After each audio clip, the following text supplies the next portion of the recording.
and also the mechanism that we're talking about, other solid tumors that seem to be involved in some of those as well. So it's actually a pretty big deal. And when the data was presented, I think there was a standing ovation because it's just pancreatic cancer is maybe, it just sounds like it is a terrible diagnosis.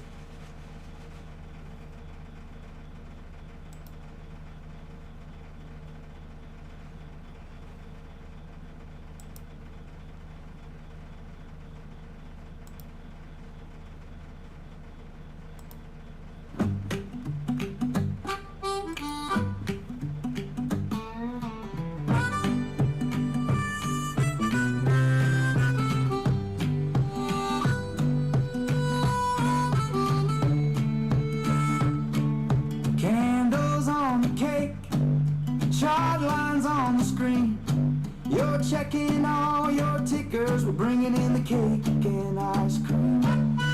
Coffee in your mug, charts glued to your eyes. Still calling out those bangers like a birthday surprise. Happy birthday, Washboardjim. Stacking years like you stack them wins. It's 65, a special day, let's begin. Here's to you, the sneaky snake king. Happy birthday, Washboardjim. May your wins keep rolling in. Asking ourselves how to do it again. That's the work of the sneaky snake king. Taking profit before the chart turns red. Growing your account, Nancy waiting in your bed. The setup is there as you head away. Forget that bitch, there's another trade to play. Back at your screen as the night falls. Get ready, the 200 SMA calls. Happy birthday, Washboardjim. Stacking years like you stack me friends. Oh.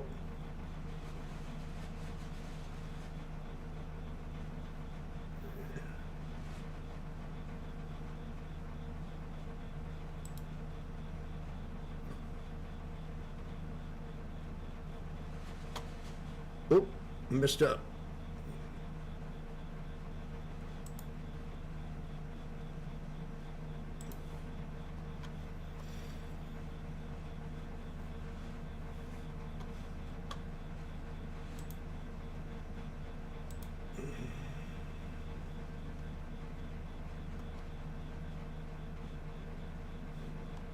We'll do it again.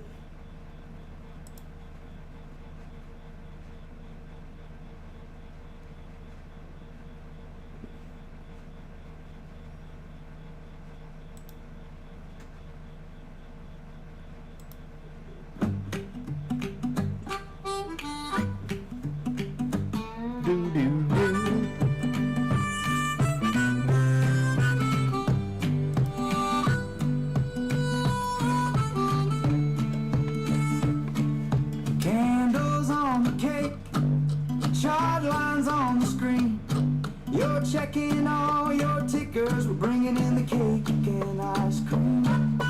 Coffee in your mug, charts glued to your eyes. Still calling out those bangers like a birthday surprise. Happy birthday, Washboardjim. Stacking years like you stack them wins. It's 65, a special day, let's begin. Here's to you, the sneaky snake king. Happy birthday, Washboardjim. May your wins keep rolling in. Asking ourselves how to do it again. That's the work of the sneaky snake king.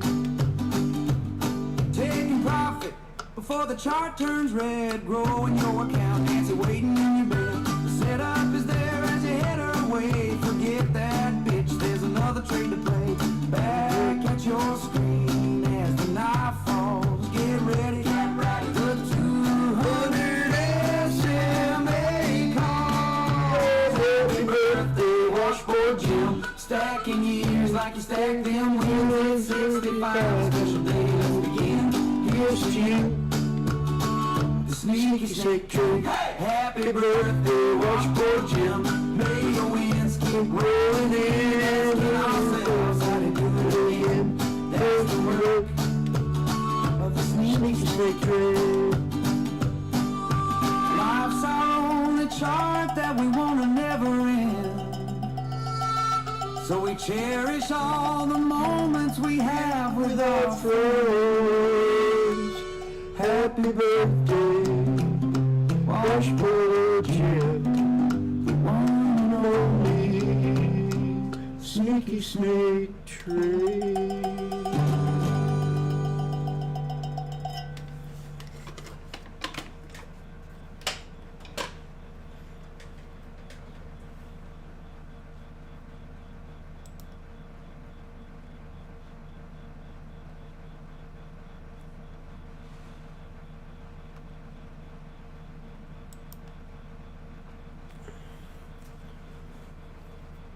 Okay. It's now to talk travel trends and the state of the consumer as we approach Labor Day weekend and the chance for Americans to squeeze in one last summer trip. Chase Travel CEO Jason Wynn. I think the most notable thing, Jason, and it's good to see you, and we should point out that you do this. You're the travel booking platform for Chase card members, so you've got a pretty good sampling of what's going on. Prices are up, but so is travel in demand.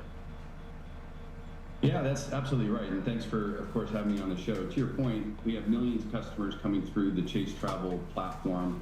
So we've got real insight into the American consumer, and prices have been up all year, but the consumer's been remarkably resilient in spite of the price.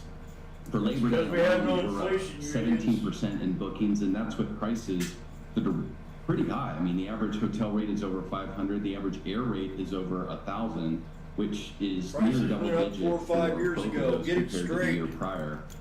As we look at it, some of the interesting trends we're looking at is we hear a lot about the K-shaped economy and the God, fact that the so upper sick of these end people. is kind of carrying the load these days, with the lower and middle income classes, kind of softening. Been complaining But about the air reality is flights we're not for seeing about that 4 or with 5 inflation. years In fact, since we had a internally, war start in to call energy. it the E-shaped economy because each one of the income brackets is performing almost equally well to each other. We got the K-shaped economy. We got the Scott Besson C-shaped economy. So that's a new one. So we got the E-shaped economy. We got 23 more letters we can use. I'm not sure whether we're going to use them all. So you point out the affluent traveler is prices are up. They're going to find a way either or. And how does the bottom part of the E? How do the people that have affordability issues? How do they manage to keep flying? Well, I think it's a matter of just reallocating the budget, and we see the generational kind of breakdown. You see a lot of the Gen Zs, in that lower income bracket. They're taking, shorter trips, maybe more frequent trips, but a little bit more cost conscious than others. I think the, interesting point is no matter the income bracket, everyone's looking for value, trying to get the most out of a buck. And for us at Chase Travel, we've certainly focused on a couple things. We've launched something called Price Match Guarantee, where if you find a lower hotel rate somewhere else, we'll match that. We also launched Points Boost, which I know Brian Kelly of the Points Guide talked about on this show, where we changed the redemption ratio so your point can go up to twice as far for a particular set of inventory. So certainly the customer's looking for bargains out there, but they're not willing to sacrifice the trip at this point. So how much are fares up on average year over year, the average fare? And then how does it compare to how much jet fuel is up? I mean, are they making more money? They're doing better, aren't they? Airlines? Well, I mean, the prices are up over 20% from where they were last year. With fuel being where it was, I think the airlines still have a deficit. They're hoping that this premium that they're putting on their airfare allows them to make up for some of that. And in fact, I think Scott Kirby talked about he's expecting in Q4 United will recoup all of the additional fuel expense that they had.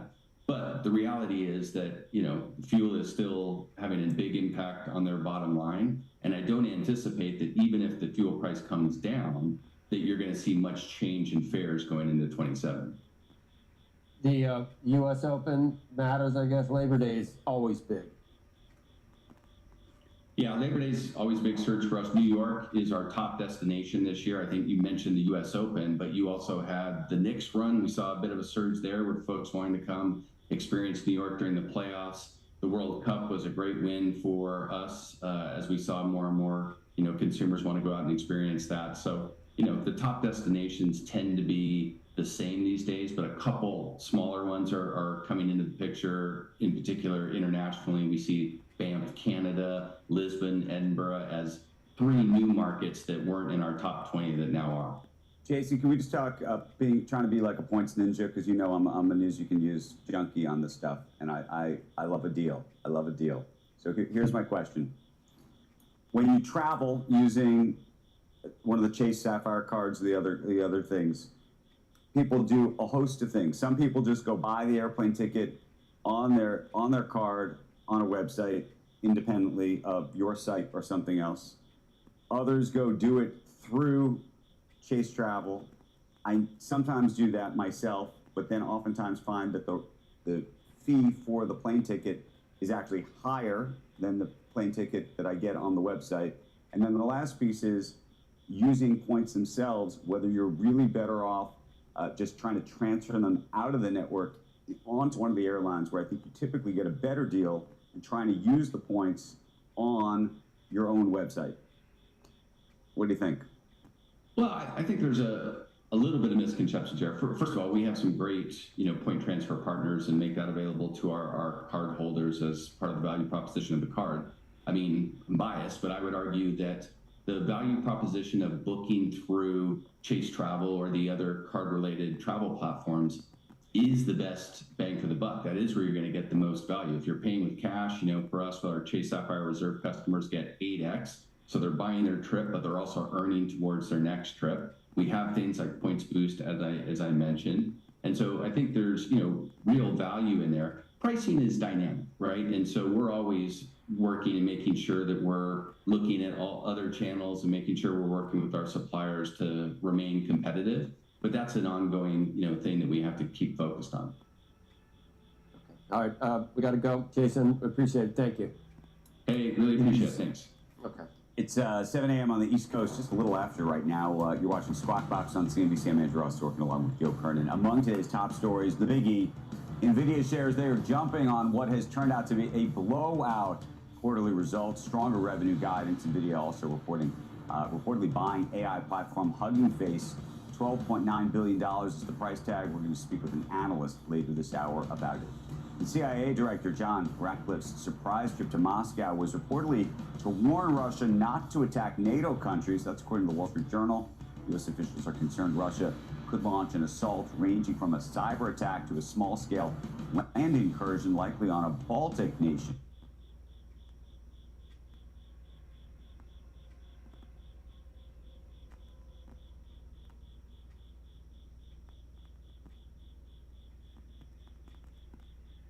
Hundreds are dead and missing after a devastating flash flood along the border between Nepal and China's Tibet region. Video showing bridges and buildings being swept away with people running for their lives. 500 foreigners from 32 countries are still unaccounted for, including 65 in the United States. And if you were watching yesterday, that's exactly what Nicholas Ambassador Burns told us, former Ambassador Nick Burns, on the show. Said, I don't know how these guys know things. I guess I got friends that when you've been in the diplomatic corps for that long, but that's exactly what he said when we asked him. Checking the futures, you can see that the Dow is off a little bit. The NASDAQ up almost 300 points. It was earlier. Treasuries, I'm going to talk to former Fed Governor Myron later, but we've got the big war speak tomorrow at 466 right now on the 10-year. Energy prices had been down around 80. They spiked a little bit, but at this point, 82.40. Let's get to Dom Chu with a look at this morning's pre-market movers. Hey, Dom. Hey, good morning, Joe. Good morning, Andrew. We're going to check on some of the chip makers following those strong results that Andrew mentioned from NVIDIA last night. They're higher across the board, pretty much, as NVIDIA reassured investors that AI demand remains strong. Among the top performers are shares of Micron, Marvell Technology, ARM Holdings, all up roughly around 4.5%. Intel and Broadcom are up roughly 2 to 3%. So the chip complex, broadly speaking, catching the coattails of that NVIDIA earnings result. Now let's turn to shares of Salesforce, another Dow component, climbing just around 11.25% right now after boosting second quarter earnings and revenue above expectations and giving better than expected guidance. Salesforce also announced what it's calling Claudeforce, a plugin for Anthropic's flagship AI model that can write emails on behalf of salespeople, arm them with information, and update records through chat functions. Those shares are still down roughly 30% since its record close at the end of 2024, despite today's boost. So keep an eye on Salesforce, giving a pop for the Dow. Next, let's check out shares of CrowdStrike, higher by more than, call it 9% right now, after it reported better than expected results and raised its revenue guidance for the year on continued demand for its cloud-based cybersecurity platform. That stock has had a huge boost this year amid fears of AI-powered cyber attacks and breaches. It's now up more than 76% year to date. And we'll cap things off with shares of Okta, which are soaring by just around 20% right now after the identity management and software and security company reported earnings and revenue above expectations. CEO Todd McKinnon telling CNBC that the agentic AI security opportunity is still very early stages, and recent incidents like the OpenAI Hugging Face hack are, quote, catalyzing interest. Those shares are now up roughly 86% so far this year-to-date period. So, Joe, a lot of tech stories in the news this morning, not just NVIDIA, but it's a big driver. I'll send things back over to you. Once again, I forgot Salesforce was a Dow component, but it's up 23 points. So do the math. That's adding a lot to About the 150, Dow. about 150 plus And points. the Dow's down 50. So what something is offsetting Well, it. NVIDIA is also, right? NVIDIA is also part of that story. Yeah, the Dow exactly. as well, But that's not up 23 points. Right. But the Dow should be up. So something's amiss in there. There's 28 others we could that I'd have to look at. I'll do that on when we go to break. You got it. Get through. I got to remember which is which though. There you See you go. later. All right, bye guys. Best Buy out with quarterly results. Shares are down despite top and bottom line earnings of $1.47 a share were 9 cents better than expected than the estimate. That's on revenue of $9.78 billion, also ahead of expectations. Comparable store sales jumped 4.1%. Analysts had expected just a 1.1% increase. And Best Buy said that the largest driver of sales growth during the quarter were computing, home theater, and emerging categories such as AI glasses. Joe, we're going to have to get you some, and trading cards, but partially offset by a decline in traditional gaming. Best Buy also raising its full-year earnings and revenue guidance. I've seen some cool commercials with Did you hear Meta glasses? where the guy's blind, and Yeah. he goes to looking in his closet, says helping him pick Yeah. out colors and Amazing. where do I look to see the flag? I mean, it is even for you can't see, but you can certainly ask a lot of questions. It would be Yeah. a big help, I think, for someone visually impaired. Pretty interesting. Coming up, the big agenda waiting for lawmakers when the summer ends. Pennsylvania Senator Dave McCormick on everything from the Clarity Act to the Iran war. He joins us for a wide-ranging interview next. Squawk Box coming right back.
Welcome back to Squawk Box. The Senate's going to get back to business in a couple of weeks with plenty on the agenda ahead of the midterms. Join us right now.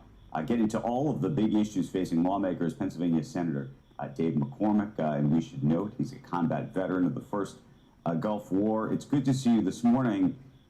And I think, given your experience in combat before and all of the conversation we've been having about the war in Iran and how this ultimately ends, I'm so curious what your reaction has been to the administration's proclamations in recent days, including Treasury Secretary Bessent, because we were discussing this earlier, what he plans to do economically to try to impact Iran, and whether you think that at this point is going to be successful.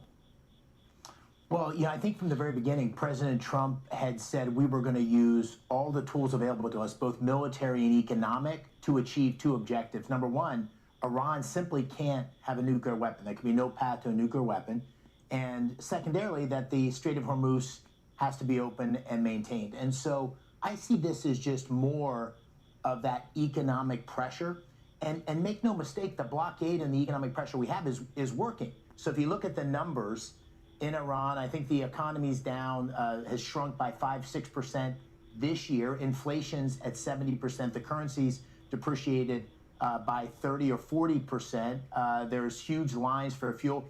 The economic measures are working, and what's happening now is the tightening of the noose with this new proposed batch of sanctions, which are, of course, secondary sanctions. Right. So it's now putting additional pressure from all the potential trading partners. I talked to the secretary yesterday, and those conversations with the president and the Treasury Secretary among all of the trading partners are underway, and I think they're going to have a lot of success of further tightening the noose, and this is just one of the many ways we need to put pressure on Iran. Well, speak to this, also given your role in Treasury in the past, and I think your understanding of China. We were having a discussion just in the last hour, though, ultimately about China being the major chess piece in this story as it relates to what the Treasury Secretary wants to do.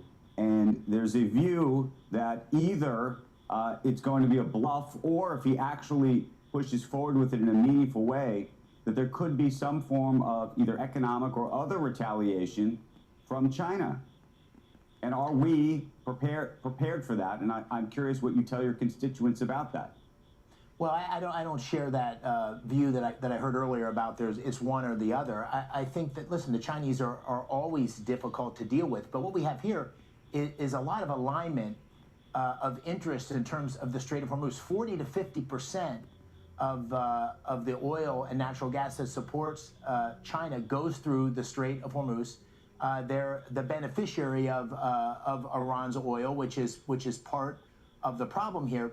But this war with Iran is an added burden on an already weak Chinese economy. So I know that those discussions are underway. The Treasury Secretary told me as much. And listen, this is not going to be easy. But my guess is we're going to find a way for China to be a better participant in terms of putting additional pressure on Iran. And I don't think it's a zero sum in the way that your previous guest described it.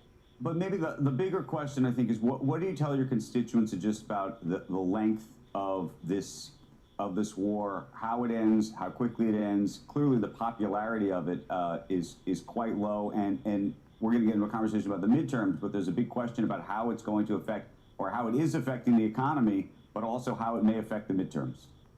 Well, I from the very first day, I think President Trump's view that we had to make sure Iran didn't have a nuclear weapon was a clear objective that most of the people that I met in Pennsylvania agree with. And let me just ask you a question. Does anybody think that Iran wasn't going to have a nuclear weapon and the capacity to potentially deliver it under Trump's administration? I think it's clear that that was the path we were on. And so this action, as difficult as it is very necessary. There's no doubt it's having an economic impact. The folks in Pennsylvania are paying about $4.15 a gallon for gas, and if you're a working family making $50,000 a year, that's a lot. So they feel that pressure, but I think they also see the broader goal, and that's also why I think some combination of the tools, both military and economic, to put pressure on Iran is the right path. So I to the people, the folks in Pennsylvania, I say, listen, based on the last 18 months, you're much better off economically than you were under the Biden administration. There's no doubt we still have work to do on energy prices. We still have some work to do on healthcare and housing prices. But you are better off, and you're going to continue to be better off as long as we continue to do the things that we're doing on permitting reform and energy dominance and bringing jobs back to Pennsylvania and back to America.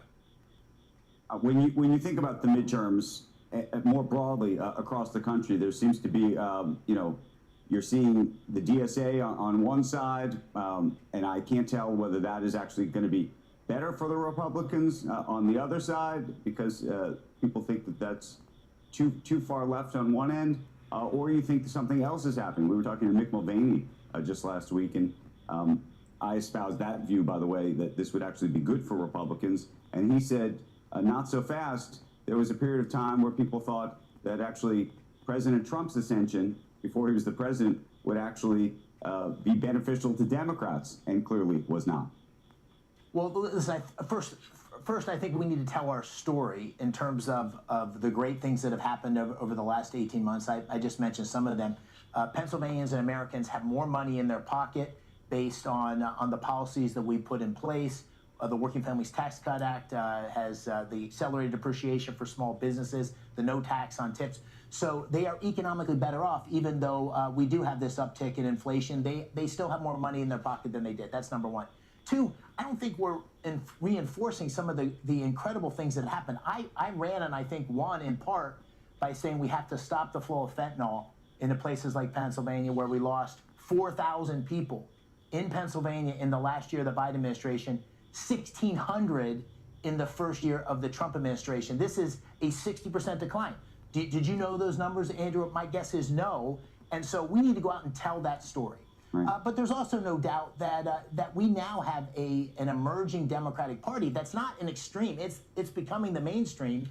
That is anti-capitalism, anti-business. It's anti-law enforcement. It's anti-military, and it's anti-American. This isn't some political commentary. Just listen to what these candidates are saying, and these candidates are getting the support. El Sayed and others are getting the support from the mainstream of the Democratic Party. The Democratic Party is moving to the left. And so I do think when we show the contrast for the policies that we're putting in place for working families compared to this radicalism that we're seeing on the left, I think that's also a very powerful part of the story we need to tell. I have a personal political calculus question for you. You may know where this is going, because one of the things that's been fascinating, I just was reading about it, I think yesterday, was this poll in your own state that showed that Senator John Fetterman, who you've been, I think, great pals with, this is one of the great examples of bipartisanship in the Senate. You've done events together and the like,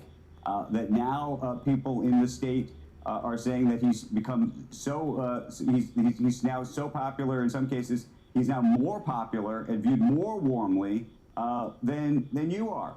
By Republicans. By Republicans. Well, yes, that's the most important part of the sentence. By Republicans. Right. Yeah. No, I like to say that I may be the best dressed senator from Pennsylvania, but he's the most popular, and I think he's popular for good reason. First of all, he has incredible name ID. He is the best known senator in the country in terms of overall name ID, and he does have great support across the Commonwealth of Pennsylvania. He has good support among Republicans, not because he agrees with Republicans on most things. He votes 90+% of the time with the Democrats. As he will tell you, he's a Democrat, but he is willing to stand up to this radical fringe element. He's willing to fight for jobs. He's willing to fight for a secure border. He's willing to fight against this socialism that's emerging on the left. The contrast with the rest of those feckless moderates, supposed moderates, that's what does it. Not one other one has the intestinal fortitude to say the most obvious things about Israel or whatever. I was going to make the joke that showing some great bipartisanship with Senator Fetterman. He's on the right, McCormick's on the. No, that doesn't really work. That doesn't really work. No, but that's what it is. He's courageous, and I talk to him regularly. Why is it courageous to say that? Well, I don't think that there's genocide or I mean no, it's courageous. Stuff. It's courageous because he takes such terrible abuse. From the radicals in his party. It was a rhetorical, wise. Senator, I got a question. Oh, yes, sir. Go ahead. No, I'm just going to say, I talk to him regularly. He never starts any discussion with what's best for Democrats or my party. He always starts, and I try to do the same, what's best for Pennsylvania. That's why we've, I think, had such success together. And listen, when I'm walking through airports or wherever, the thing people come up to me and say the most, this summit or that summit or the things we've done, they don't talk about that. They talk about, hey, listen, I really appreciate what you and Fetterman are doing. We know you have lots of disagreements, but you're always working for Pennsylvania. I think that's what most Americans want these days. Okay, so I got one final one. Let's see how courageous you are. No, I want you to weigh in on this because you also, you lived through the financial crisis in the middle of working at Treasury, so you know lots in that space, and then obviously ran Bridgewater.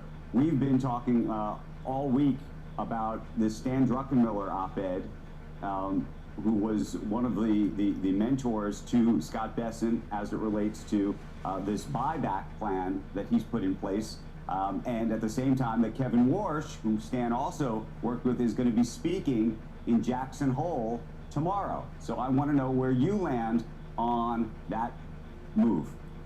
Well, I think the way this is playing out in the media, where there's just some big conflict, I don't think that's the case. Listen, the Treasury Secretary, again, I just spoke with him recently, made a decision to intervene or propose to intervene in a way in the Treasury markets, which has had a modest effect on the long end of the curve, which was the desired effect. It's also to rebalance the portfolio. But make no mistake, I think, and I think if the Secretary here, he would agree as well, that what we're seeing in terms of interest rates is the impact of some very fundamental forces, and those forces are strong nominal growth. Those forces are growing deficits, $40 trillion in debt. We literally have to do something about that. We've started to make progress on that on the margin, but we have to do something. And I say we, I mean Congress, and that's something that we haven't fundamentally addressed. Right. We see demand for some of these big hyperscaler debt issuances, which is drawing some demand away from Treasury. One of the arguments that was fascinating that Stan made in that op-ed was that both he doesn't believe it's a good idea to try to artificially manipulate the price of treasuries this way, but also that by doing so, potentially, it lets people like yourself and everybody in Washington off the hook, at least temporarily, for actually trying to make some of the harder decisions about what needs to happen to reduce the debt. Well, I agree with Stan in that we can't let ourselves off the hook. I don't think the action by the Treasury did much to do that, but we are on the hook. And ultimately, we're going to need to make a number of choices that continue to stimulate and grow our economy. I mean, what's happening in our economy in terms of capital investment, you guys are talking about this morning, it is unbelievable. I'm seeing it in Pennsylvania. We can't hire enough welders and pipe fitters and electricians to meet this infrastructure demand, but we also have to deal on the cost side. And anytime you try to do anything even on the margin, as we try to do with Medicaid reform and the Working Families Tax Cut Act, just to bend the curve, not to reduce it, but to bend the curve from 6 or 7% annual growth to 3% in line with inflation, you get this massive outpouring of misinformation from the left. So we're going to have to do something on this. I would agree with you that, and agree with Stan, that there's more work to be done. It'll make it interesting tomorrow, Senator, on how Chair Warsh approaches this, because one of his criticisms in Drucks and others of the Powell Fed was that they enabled all the spending by the Biden administration, and we're part and parcel to, just go for it with the big, beautiful, that's not that one, the IRA, which was even a funnier name.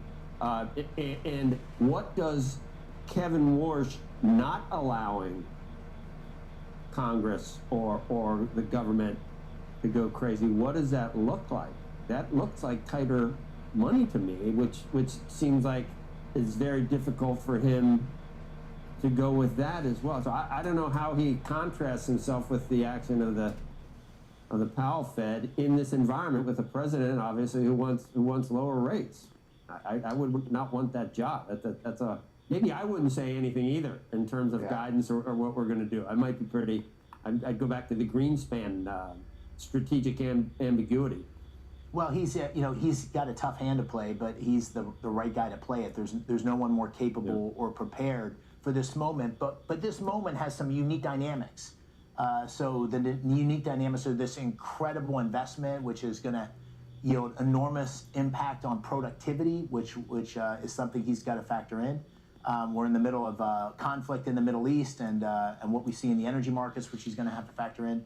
And listen, he's been very clear.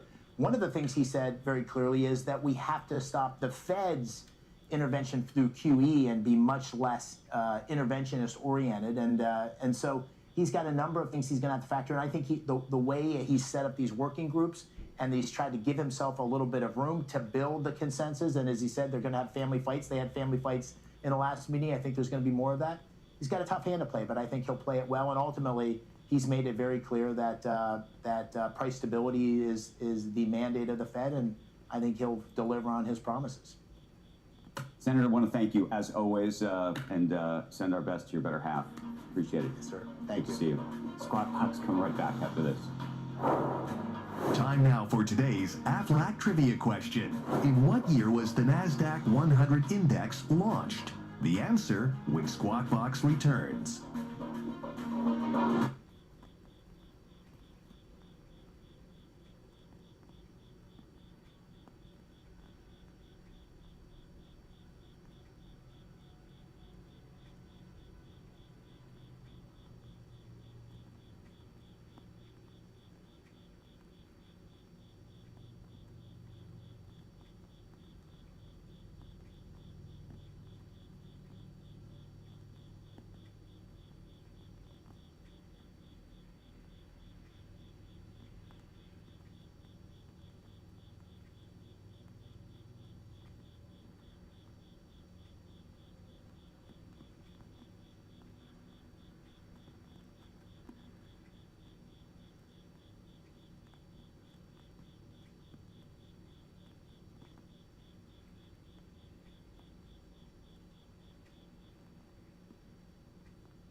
And now the answer to today's Aflac trivia question. In what year was the NASDAQ 100 index launched? The answer, 1985.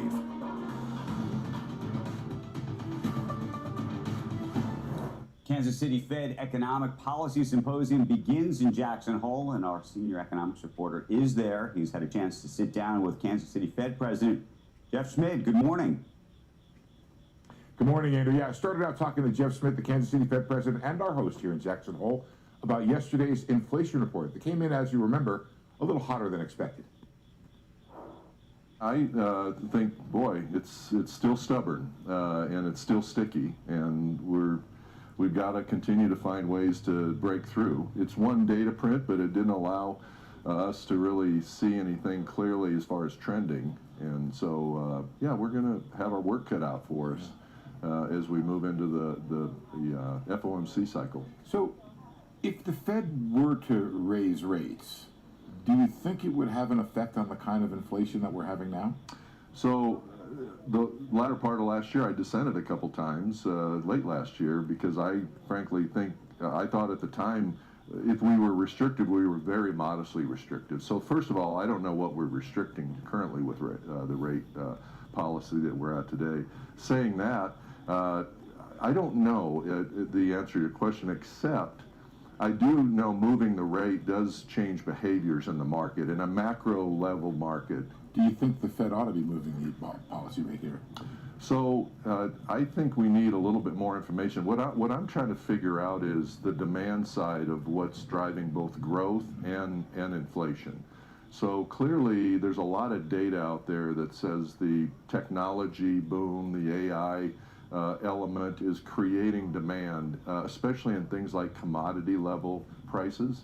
The question for me is how much of the GDP and economic growth is really technology driven. And I mean, you had recently said you thought that the Fed ought to be considering tightening, but maybe now you're a little bit off of that now? I think we may be a little bit more accommodative, certainly more accommodative than restrictive in the policy rate. Your views on supply shocks. Some people say, just look through them, forget about them. Yeah. And everything will be okay on the other side of it. You have that kind of faith in supply shocks working through the system? I'll be honest, I don't. I mean, they're real. They're sort of the outside of the onion to me. And you've got to, they will have an effect through the system. I mean, obviously, energy prices are a big headline. Everybody drives by gas stations. That's the biggest headline piece of energy shock. But inside there, it's leaking into a lot of other manufacturing and processes that are creating inflation, more inflation. And just to be clear, 2.5, that's not good enough? Well, I'd say trending, if it's trending down, 2.5 is great. We need to get to 2%. So, you know, we just haven't, we've gotten close to your point about 2.5%. Yeah. Now we're back up around 3.5. Yeah. We gotta push it back down. Are you a fan of a smaller balance sheet? I've been pretty consistent with that. I think we need to, I think certainly when it was 8 or 9 trillion, it was too much of a footprint into the markets. Now we're down in the mid to high 6s. It's gonna take time, you know, so you can't change that balance sheet quickly, but I think what hopefully emerges from those task forces is there a path to optimize the balance sheet? That's what I would want to do. Apparently there was a discussion about going to fewer meetings. How do you feel about that? 6 meetings a year versus 8?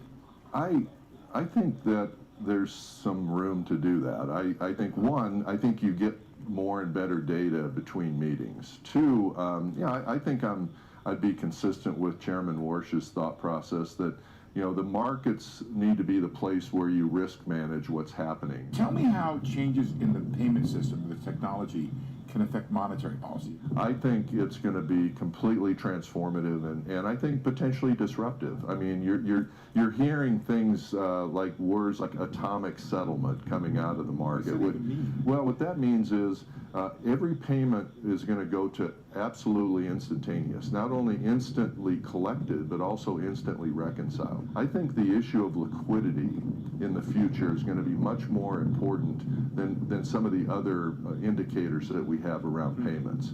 And so things like duration is going to be a hot topic over the next decade. That full interview is available online on CNBC.com, and later this morning we have Cleveland Fed President Beth Hammack, first on CNBC at 10 a.m., and then full coverage tomorrow of the speech by Fed Chairman Kevin Warsh's debut here at Jackson Hole. That's at 10 a.m., and then the first on CNBC interview with Chicago Fed President Austin Goolsbee. That's at 12:30, Andrew. Hey, Steve, you know, beyond the conference, there was some Fed news last night from Fed Governor Lisa Cook. Want to get your sense of that and what we should make of it.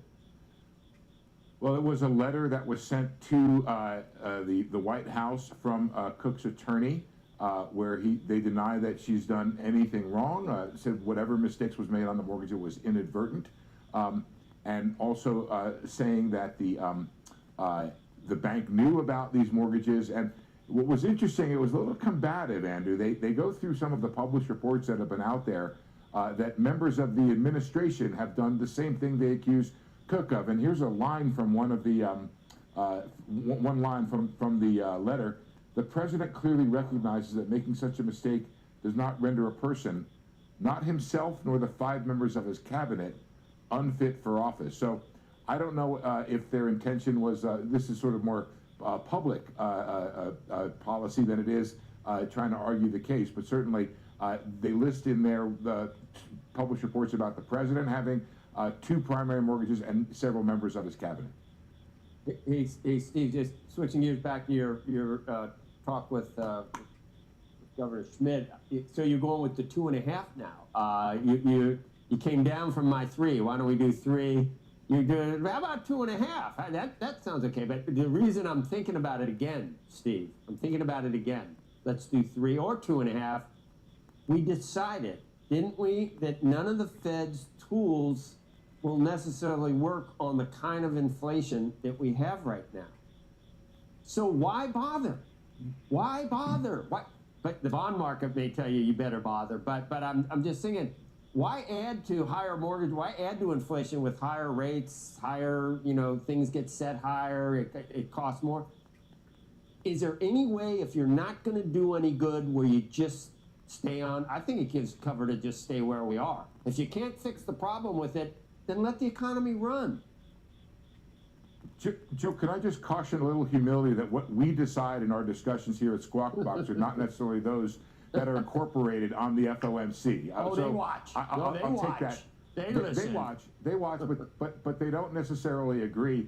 And I have talked to several Fed officials who said 2.5 is not good enough. And then you heard Jeff Schmidt say 3.5 is not good enough. But more important to your point, more substantially, the idea that the Fed can't do anything about it, that's where the debate is. So I just, plaudits for nailing the issue. That is really the issue right now. And the story is that somebody like Jeff Schmidt and others as well in the FOMC are not so sure the Fed should look through every supply shock here.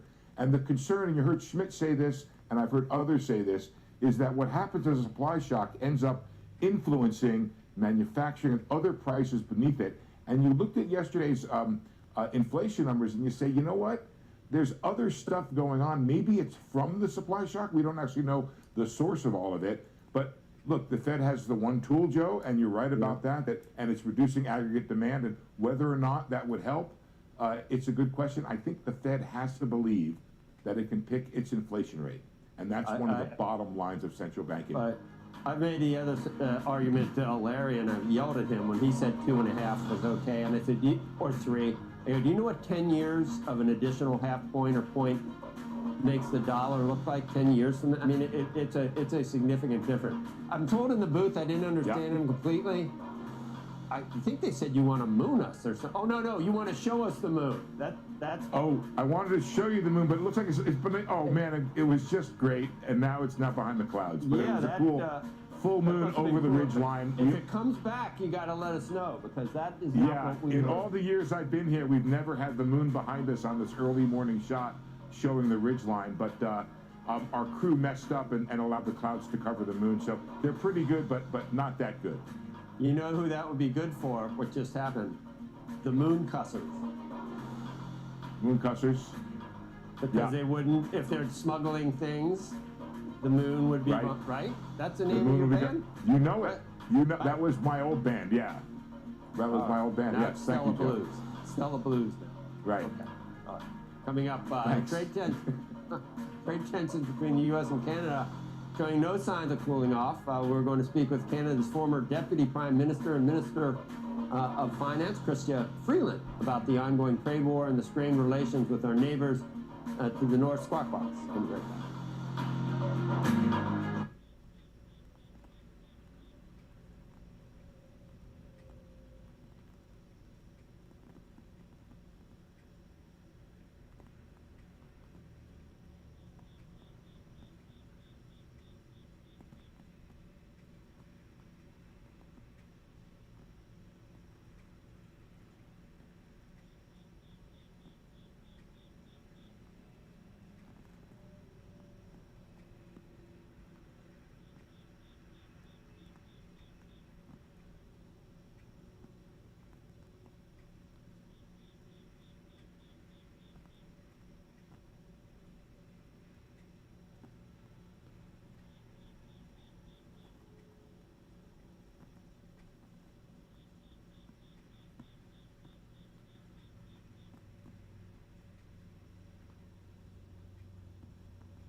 Canada's retaliatory tariffs on the U.S. are set to take effect on September 8th. Joining us now, Chrystia Freeland, our old friend, Canada's former Deputy Prime Minister and Minister of Finance. She's currently the CEO of the Rhodes Trust, and this October she's out with a new book, Unreliable Boyfriend, an insider's view of dealing with a chaotic superpower, plutocrats, and other complicated people. We got a lot of questions to ask you, Chrystia. I want to just ask you about the overall state of the Canadian economy too, and China and everything else. But do you know what happened when the talks broke down? Because President Trump seemed to sort of admit that he made some last-minute demands that kind of scuttled the deal. Do you know what actually went on?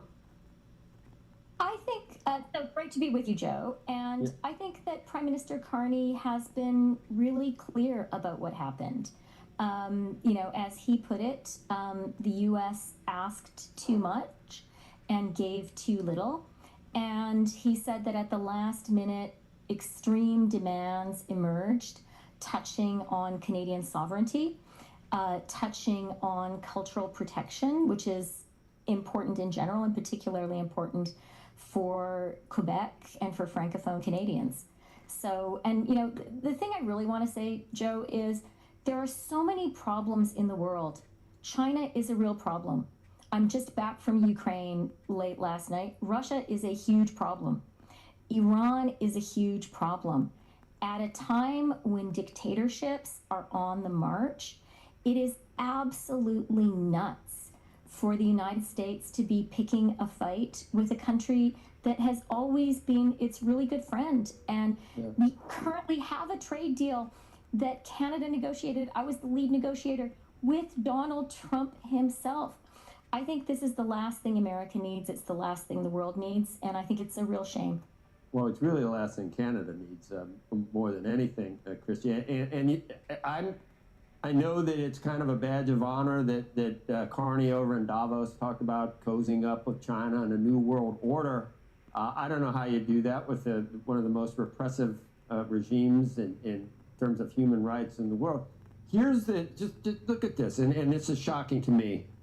GDP growth in Canada over the last 10 years, you're dead last, basically, with OECD countries. You're at 0.5%. United States was 20.7%. I think we can look at this. I mean, dead last, and it's not just the last 10 years. The OECD it's not going to get any better. It's going to get much worse. Between 2020 and 2030, you're dead last, projected to be, out of the OECD's 38 members, tied with Italy at 46% below the OECD average. And then the next 30 years after that, dead last again.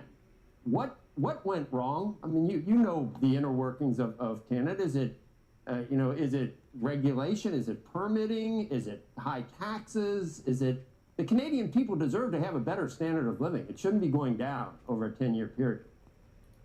Joe, before answering that question, which I want to do, I just want to pick up on something you said about China, because I want to be very clear about my own view. I am a China hawk. As I said, I've just come back from Ukraine, and China is strongly supporting Russia in that illegal, criminal, unjustified war. And, I agree with your concerns about China. And what I would say to Americans is, if you want the free world to support you in taking on autocrats like China, like Russia, countries that actually do break trade rules, then treat your allies like partners. Don't treat them like vassals who have to be subdued. No Canadian leader wants to be the Delcy Rodriguez of the North. On the Canadian economy, I actually am very bullish about the long-term prospects for the Canadian economy. Canada has the resources that the world needs. When I was finance minister, the government actually built a pipeline to the West Coast that diversifies our market access. Prime Minister Carney has said he wants to build another one. Canada has potash, which the world urgently needs right now. Canada has a lot of natural gas. And Canada has some real advantages when it comes to the digital economy. The US and China clearly dominate AI. but Cohere, a Canadian company, is one of the very few that you mention in that space. Canada is very strong in quantum computing as well. And, you know, this trade war, it's going to hurt Canada. Canadians know that. The government has been very clear about it. But Canadians are prepared to take that pain because our sovereignty is worth it. And it's not just Mark Carney who is saying that. Stephen Harper, the former Conservative Prime Minister of Canada, said very clearly that Canada, and this was last year as the threats first mounted, he said Canada should be prepared to endure any amount of economic harm to defend our sovereignty. 75% of Canadians agree with that. I wish we, you know, I'm going to sound like Rodney King. I just wish we could all just get along. Is there anything that the United States was chafing with?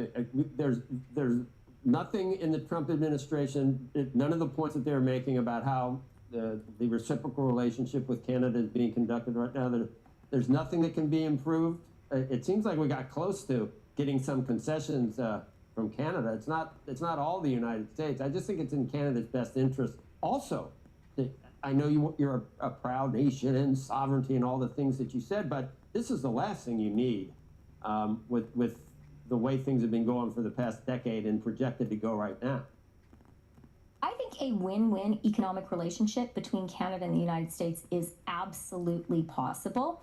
And I'm really proud to have led the renegotiation of NAFTA, to have achieved a deal that Donald Trump said was the best trade deal ever, that Sherrod Brown voted for, that Nancy Pelosi supported.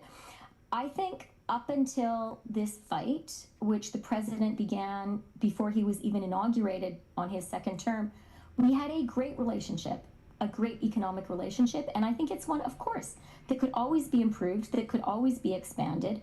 I personally would love to see an alliance of the world's democracies to really take on China and to take on China's unfair trade practices. I think the president has a point. I think they have really hurt American middle-class workers and Canadian middle-class workers too. But, you know, for me, the tragedy is instead of taking this opportunity to build that kind of alliance, the president is pushing countries that want to be America's friend into the arms of China. I guess, I don't know whether we can take him at his word, but on Truth Social, obviously, something that you said about speaking, you know, Quebec and French, Trump said yesterday, I would never interfere with Canada's Canadian speaking French. In fact, I have never even thought of doing such a stupid thing. This was made up, this is a lie, made up by a weak and ineffective prime minister in an attempt to gain political support, which he has lost. I love French Canadians, so I don't know. Do you know where's the disconnect there between what he says he wanted and what you and Carney are saying? Look, Joe, I want to avoid ad hominem insults. I don't think they're helpful to anyone. But he was trying to interfere. He was trying to interfere with the French speak with that. No, I bet if most people were asked who's more likely to be telling the truth, Mark Carney or Donald Trump, I think there would be a pretty clear answer, and not only in Canada, also in the U.S. And there are long-standing concerns that the U.S. has had with some of Canada's cultural sovereignty measures. Some of the tech companies don't like them, but they're really important to Canadians, and rightly so. Okay, I don't know if we helped here, Christian, but we need to talk, obviously, and let's hope for better days. We appreciate it. Thank you. Can I say something very personal to you, Joe? Yes. You guys are a leading business show. Wall Street Journal, edited now by my good friend Emma Tucker, is the leading business newspaper. I hope that you can help Americans to see that it doesn't have to be a relationship of dominance. It doesn't have to be win-lose. It's actually possible to be partners and allies. That is 100% what Canada wants. And let's not break up a relationship that I think has contributed hugely, certainly to Canada's well-being, but also to the well-being of the U.S. It's helped you guys a lot to have a friend along the world's longest unmilitarized border. So that closest ally, closer than the UK or anywhere else. I agree. All right, Krista, we appreciate it. Thank you. Squawk Box coming right back.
Coming up, NVIDIA is the stock of the day. We're going to break down the results with an analyst next. Don't go anywhere. We'll be right back.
It's almost 8 a.m. on the East Coast. You're watching Squawk Box on CNBC. I'm Joe Kernan, along with Andrew Ross Sorkin, and we'll warn you, 75 on the Aura. I got a 75 on my Aura for sleep, and Joe's giving me a hard time. No, I'm not giving you a hard time. I'm trying to make it better. Trying to make it easier. Better. Trying to make it easier. I'd like to get an 80. I like to be 80 or above. Tomorrow's Friday.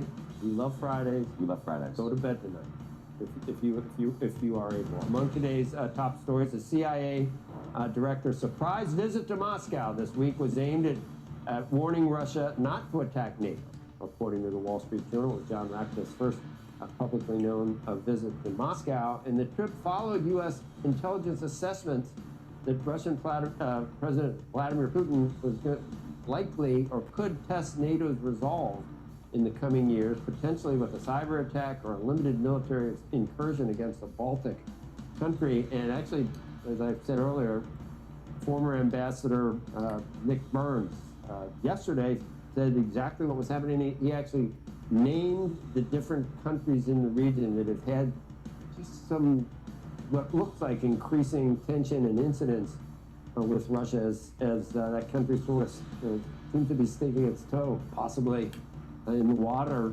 for even further troublemaking in the region. And he said that yesterday, and that seems to be what the Wall Street Journal is reporting. Qatar's prime minister is in Iran today, pushing to ease tensions between Tehran and Washington. The visit comes after another oil tanker was hit in the Strait of Hormuz, the latest in a string of sporadic attacks. And Nepal and China report at least 180 dead, 1,400 missing after tsunami-like floods swept through Himalayan towns. Officials say a collapsing glacier likely triggered that disaster. And of course, the big news is NVIDIA, but its Aura is going to come public too. It is going to come public. Finally. Finally, after many years. What do you think it's worth? I'm just wondering what is the valuation? I mean, people are talking about, what is it, $3 to $5 billion? 3 to 5. Amazing. Okay. And the question on that business is that not about the hardware? It's not the hardware. It's can this become a bigger services company over time? Is it the technology? Can it get better than it is right now? Do you think can it measure more things? Yeah, but I just think from your finger. But incrementally. And so then the question is, can you start to add on other products, other things? People are putting on glucose patches. Can you integrate all of the health stuff in one place? I think these are the questions. And the standard deviation of how accurate it is, we talked about earlier this week. You feel like if it says 75, does it talk you into feeling like 75, or do you feel 75?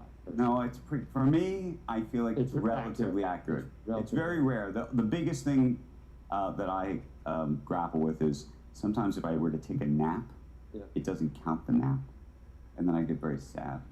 Because I want my numbers to get better. So if it doesn't get the nap.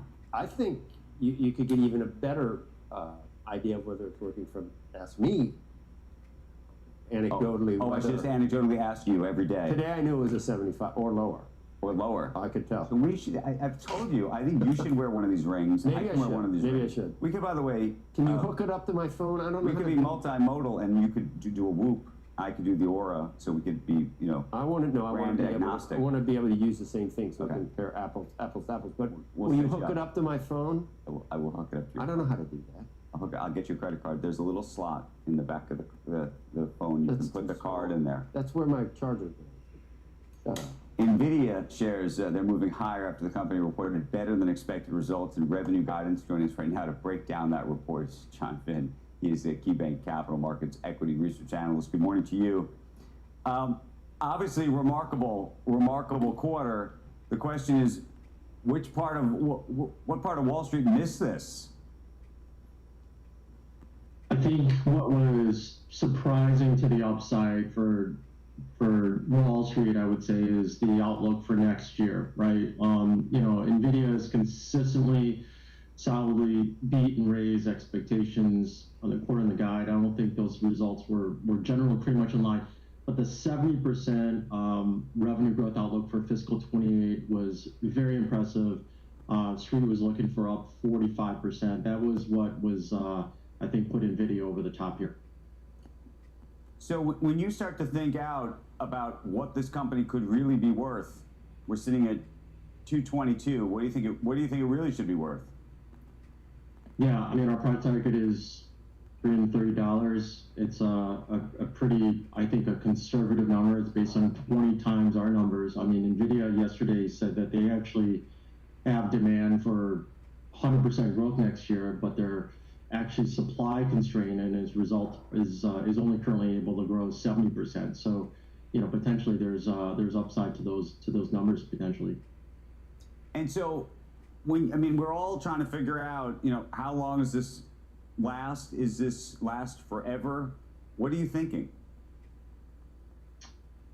You know, I think every new opportunity is ultimately cyclical at some point. I do think that demand is clearly durable through all of next year and probably into a good part of 2028 right now, right? Just given the supply constraints that we have right now.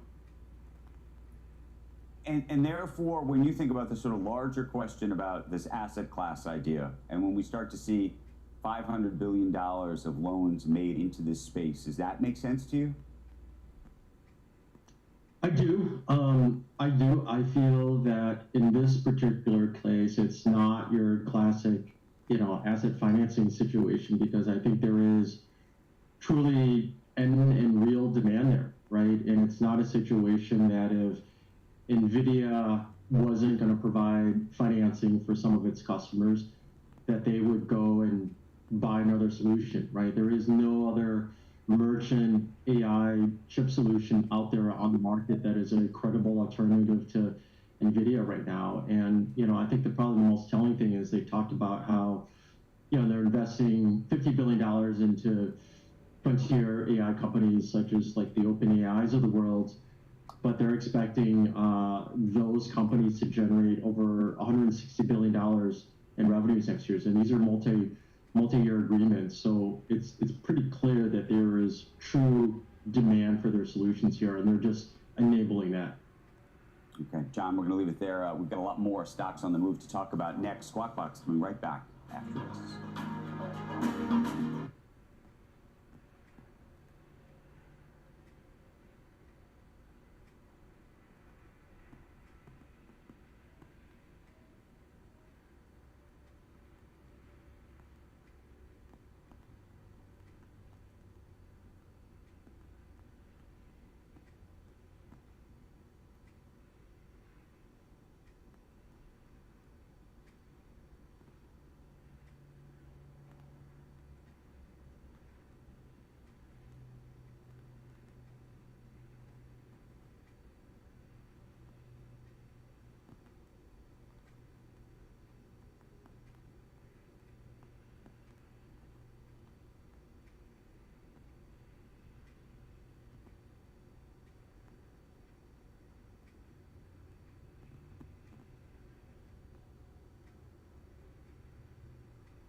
And welcome back to Squawk Box. I'm Dominic Hugh with a check on your morning movers. We're going to start with shares of Dollar General right now, which are up by about 7.5%, following better than expected revenue for its most recent quarter. The company's also raising its annual comparable store sales forecast as shoppers look for more value amid macroeconomic uncertainty.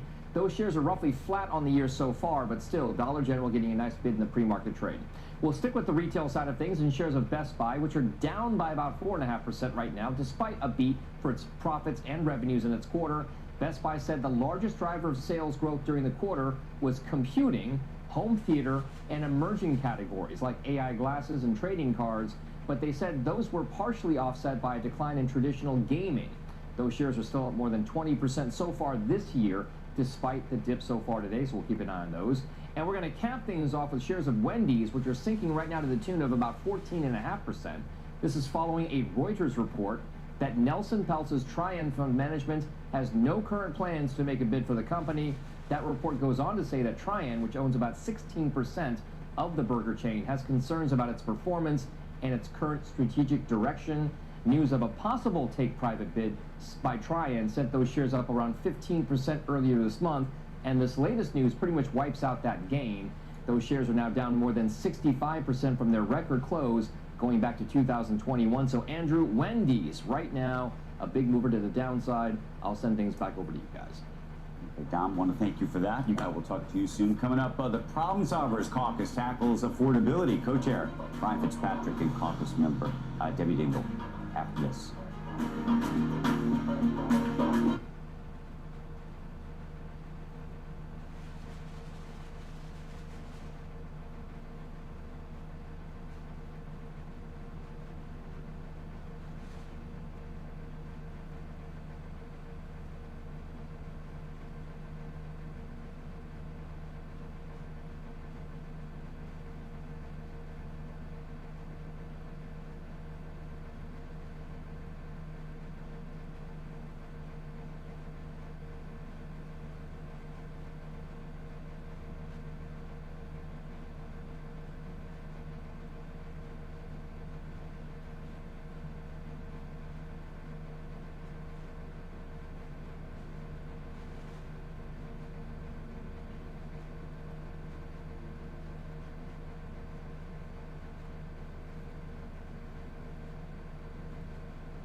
National debt surpassing $20 trillion. The Problem Solvers Caucus says this is in their words, unmistakable warning that our country's fiscal trajectory is unsustainable. Representative Brian Fitzpatrick, a Republican from Pennsylvania, and Congresswoman Debbie Dingle, a Democrat from Michigan. We want to thank you both for joining us, and we're going to talk about affordability and what the Problem Solvers thinks we can do. And I said I can't do it I can't have any more. It's your fault, and we're not going to do that because right from the top, you acknowledge. Let's be clear: both parties played a role in creating this crisis. Both parties need to be part of the solution. But it is true. We're at a point now where we talk about it almost every day, Congresswoman. What are your ideas, bipartisan ideas, to try and help Americans afford more?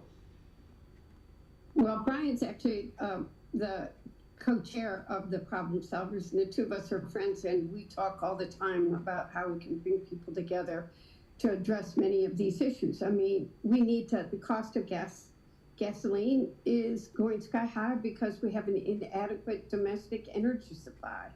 We have to look at ways that we can reduce the debt, but at the same time, we are got to work at how we keep Social Security strong.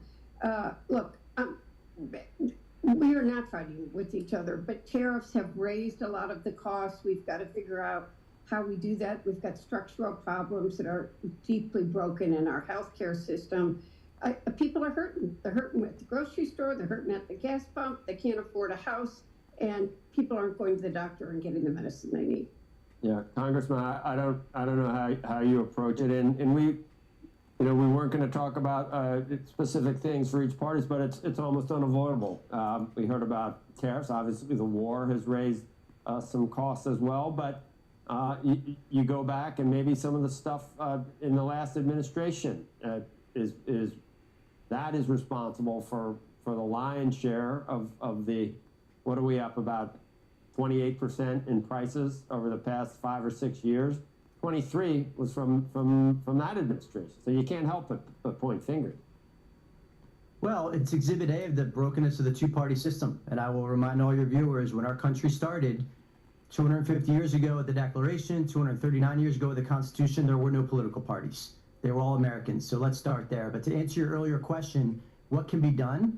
I think there are a couple of very, very core fundamental things that have to be done. Number one is a balanced budget amendment to the Constitution. 49 out of 50 states have balanced budget amendments written into their Constitution. Vermont is the only one that does not. The second thing we have to do is revisit the 1939 debt ceiling law, and rather than it being a numeric dollar amount, change that to a debt to GDP ratio with automatic provisions, responses baked in if that ratio is violated. And third, the Code of Federal Regulations, the CFR, is a cumulative list of regulations that never come off the books once they're on, unless they're affirmatively taken on by Congress. There's no sunsetting. There's no requirement that we revisit to see what's duplicative, what's redundant, what no longer applies in this modern economy. So those are some fundamental things. There's not a lack of ideas or a lack of legislative proposals. There's a lack of votes. We don't have 218 votes in the House to get these things done. So that's been our challenge. Just what you outlined, Congressman, I don't think Congresswoman Dingell would want to do any of that stuff. Would you? How do we do a balanced budget, Congresswoman, without raising taxes? And Congressman Fitzpatrick, you ready to raise taxes to the point where we get or cut spending to where we get a balanced budget? Congresswoman, do you think that's possible? I think you two are going to end up fighting. Brian and I talk a lot, and we try to find a lot of common ways. So I want to make that really clear. Look, this stuff's tough. If it wasn't tough, we would have already done it. But, what we will talk about is who you raise the taxes on. Is everybody paying their fair share? Those are some of the kinds of discussions we need to be having. Well, to get to a balanced budget, it wouldn't be just Jeff Bezos and Elon Musk. Believe me, it'd go down to normal people. Congressman, I think both are on the table, right? When you talk about a balanced budget amendment, you have to consider responsibly, both expenses and revenues. Both. This is what states do when they balance their budgets. It's what families do when they balance their budgets at their kitchen table, and the federal government should be no different. So when you say balanced budget amendment, that means that the revenues have to equal the expenses, the debits have to equal the credits, just like every other aspect of our lives function. And one area where I'm certain Debbie and I would agree on, I don't know if you would, I think we do need to have a bracket at the top of the income scale That's got to be part of the solution. You are right. That's not going to, be a panacea to solve all problems, but it certainly has to be part of the solution. And we also need to look on how we can, make government conduct itself more efficiently. But we have to, come to the table and not say, I want a balanced budget amendment, but I'm only going to look at one side of the ledger. That's not an intellectually honest way to approach it. Well, maybe we can do this again sometime. I'm not going to ask you, Congresswoman, about this Hassan Piker guy. I know you don't want to be asked that. I don't agree with them. I know. No, I'm kidding. I saw you had a little bit of an incident after being asked that for the 100th time, but we appreciate. Yeah, 101 now. Oh no, I didn't ask, so it's still 100. Congresswoman, Congresswoman, thank you, and Congressman Fitzpatrick, thanks. Coming up, jobless claims, we got wholesale inventories, we got retail inventories, all sorts of numbers we're going to be bringing you along with some market reaction. You don't want to go anywhere. And then former Fed Governor Stephen Myron is going to be joining us to talk about Fed Chair Kevin Warsh's stance on inflation in his upcoming address at Jackson Hole. Don't go anywhere. Squawk Box coming right back.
If you're in the market for a new Toyota RAV4, get ready to wait. Phil LeBeau joins us with that story. What's going on, Phil? They're waiting because they're hybrids. Two things are going on, Andrew. You have a very popular vehicle. Look, they sold almost 500,000 last year. That was the previous version. The new version, which started production late last year, early this year, and they're ramping it up gradually. They don't have the full supply compared to what they've had in the past. but they still are in demand. And that's because Toyota dominates the hybrid market, has long dominated the hybrid market. Nearly 1 out of every 2 vehicles, hybrid vehicles sold in this country, they're made by Toyota. And a good chunk of them, they are RAV4 hybrids. By the way, you cannot buy a new RAV4 that is a pure internal combustion engine vehicle. It's only built as a hybrid. And there are people like Nancy and Ira Berman from Danbury, Connecticut. They ordered their new RAV4 in March, still waiting for it. This is not an unusual story. You hear this around the country. And interestingly, when you talk with them, like other customers, they're willing to wait. The wait was a slight annoyance. It didn't stop us from going and doing, because we do have our other Toyotas to drive. It was worth the wait. It is sold before it's here. You know, when you have cars that are, you know, you have people out there for 2 months, 3 months waiting for the car, that's not only good for us as the dealer, but it's actually very good for the customer, because that just means the demand is there. That means it's going to hold their value. As you take a look at shares of Toyota, to give you some perspective about the demand for the new RAV4 hybrid, their day supply, which is how the industry measures how much of the supply is out there. So if you go into a dealership, the industry average is around 60. That's normal. You know what the day supply is for the RAV4 hybrid, guys? Days. In fact, when I checked on it yesterday, the person who measures all of this with JD Power said, look, I can't give you an exact single day supply for them because it changes. It could be hours. When these are being delivered, they literally are going out the door. The customer is waiting for them. So that is the hybrid conundrum that they are facing with the RAV4. A good problem to have if you're Toyota or a Toyota dealer. Neither Andrew or I will be a part of that problem. I can pretty much guarantee it. I don't know. You can keep those. Why are there no red, blue? Why is every car gray? Phil, will you do a story on that? There are no cars of any color anymore. Have you noticed that? No, I'll tell you where there is, because he knows about this. There's a brown Telluride. Yeah, that's a good one. Everywhere. Have you seen that? Yeah, it's a good looking car. Up next, a number of key economic data points, including jobless claims. Then former Fed Governor Stephen Meyer joins us ahead of Warsh's keynote address. We'll be right back.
Welcome back to Squawk Box. Rick Santelli here, live at CME HQ with the breaking news of the morning. Initial jobless claims, 203,000. That's down 4,000 from a slightly revised 207,000. This is just a couple of thousand less than expectations and continues to be in a range that is highly, from a historic perspective, low, and very much describing a jobs market that has no flashing yellow or red. And if we look at continuing claims, similar scenario, 1,778,000, a bit less than expected, and a little less than the rear view mirror, which had a subtle revision to 1,796,000. This is the 1, 2, 3, 4, 5, 6 week under 1.8 million. That speaks for itself. Now let's look at the trade balance, which is a deficit, which is a bigger deficit, which is pursuant to many conversations we're having these days on deficits and debt, minus 118.8 billion. That would be the largest since the all-time high of minus 158 billion, and that was in March of last year, and that is the biggest deficit going back to record keeping on this metric, which started in 1989. Let's do inventories quickly, shall we? These are advanced looks. They'll change on the retail inventories for July, up 0.7. That's 3 times what we were expecting. That would be the second highest and equal of the year to the 0.8 in in May and March.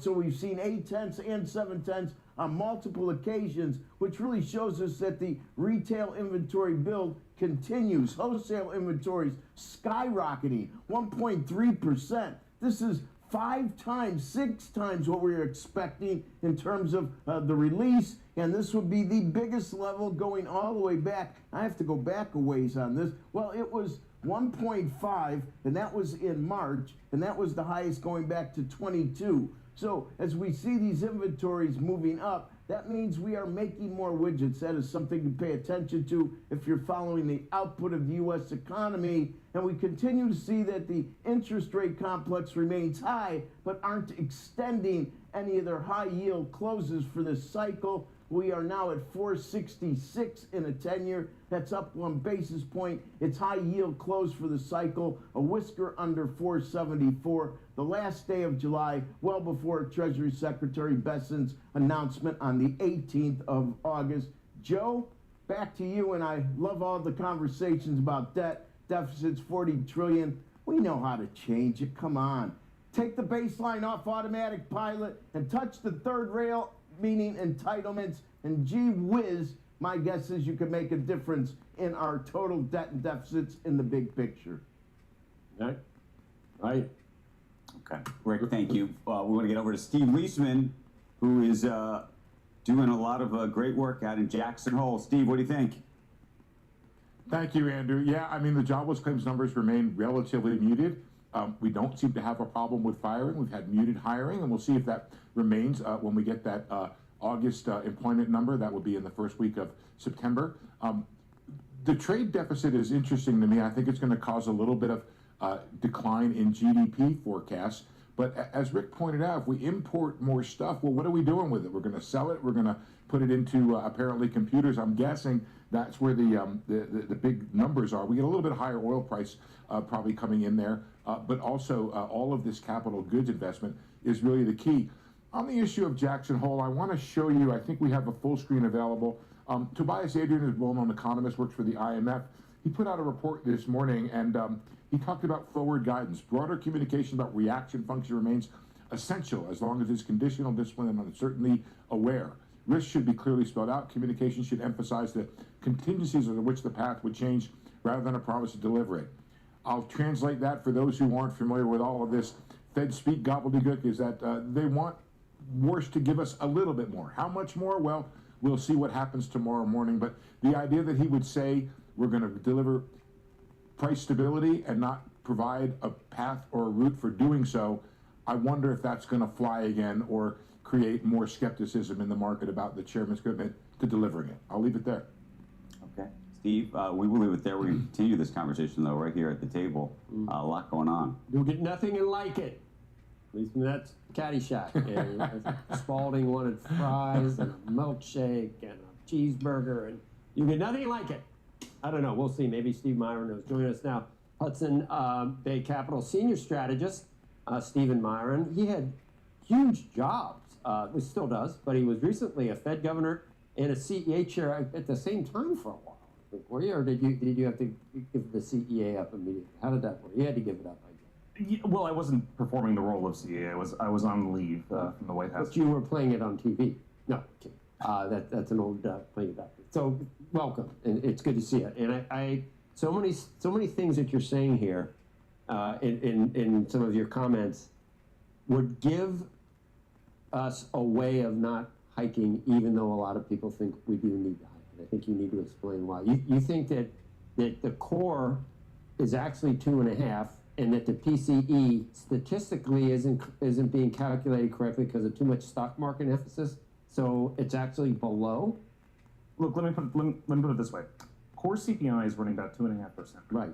Historically, that's a totally normal number. Okay. It's not an abnormal number. Historically, CPI runs about 40 basis points above PCE because of differences in the weighting methodology. So if that historical relationship, the historical norm we're holding, PCE would be 2.1. But it's not. It's 3.5. It's not. The relationship between CPI and PCE is inverted by about a point, and that point of inversion is largely measurement error. And when you look at the components of PCE that are elevating it above that sort of normal relationship, about 45 basis points of core PCE on a year-over-year basis is this portfolio management services, which basically just tracks the stock market. Stock market moves higher, it mechanically brings inflation with it, PCE inflation with it, 45 basis points approximately to core PCE from that. That was about half of the month-on-month increase in core PCE that we got yesterday was from this alone. Basically, the stock market moves up and that mechanically brings inflation with it. That's not consumer prices, that's not real. There's a lot of other error from software measurement, which is conflating quality improvements with price increases. So, for example, Excel now comes with an LLM in it, with AI in it. The price goes up. The inflation data are mistakenly counting that as a price increase when it's actually a quality improvement. These two categories together, almost 70 basis points. Now, here's what's interesting. The Bureau of Economic Analysis is going to start revising the methodologies in these components because they recognize that there's measurement error here. And those revisions are going to start coming out a little bit more than a month from now. So the PCE data are about to be revised down in the near future to recognize that there's measurement error in these components. It would be a really, really strange thing to start hiking just as the data are going to be revised down by a lot. I can hear the outcry now that we're just cooking the books to make the affordability crisis look like it's in everybody's mind. That's what you're going to hear. Oh, you really can't afford things when people know that they can't. So that would be a legitimate argument if there were corroborating evidence of high inflation from CPI, but there's not. The CPI data more closely correspond to what people actually spend money on. It captures out-of-pocket expenditures. The PCE data capture imputed prices that people don't actually spend on, like those portfolio management fees. Look, every year there's a news article about how ETF and mutual fund fees come down. Fees go from 6 basis points to 5 basis points. These things have been in trend deflation for 20 years. And yet they're one of the single biggest contributors to core inflation. It's just pure measurement. But all this together means they didn't raise the last 2 times because of the good inflation numbers, or for whatever reason. Maybe they weren't always good, but they haven't gotten worse. So you think there's no reason for Warsh to get more hawkish? Look, I think that if you think that holding was the right move in June, and holding was the right move in July, which is what the Fed did in September, and then you continued to get better inflation data, which we've gotten now, a couple of months of much better inflation data, it would be weird to sort of say, okay, before I thought it was appropriate to hold, now we got good inflation data, and now I think it's appropriate to hike. There's no reaction function that gives you both a hold in June and July and a hike in September. What do you think the chances are that this argument is convincing to the rest of the board? You were there. I was there. And I'm sure you've made this argument before. This is not a new argument, at least from you, maybe new to us. I did make this argument, and I think that the response was, well, we've chosen to target measured PC, right? That's what the response is, right? And so our credibility hinges upon targeting measured PC, even if there's measurement error in there. Now, for me, that's not satisfying because there's always measurement error in how you measure inflation. Always going to be the case. And the target is chosen with that in mind. That's why we have a 2% target instead of a 0% or 1% target. It's chosen with that. But if the measurement error grows over time, you're implicitly moving your inflation target around. So if the measurement error in portfolio management services is constant, fine, built into the target.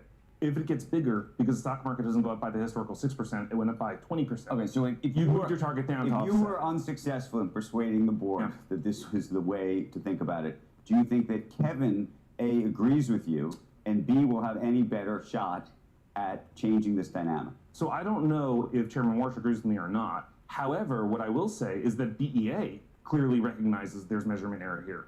And the Bureau of Economic Analysis clearly recognizes that the way they were doing things previously was inadequate. And that's why they've chosen to revise their methodologies, right?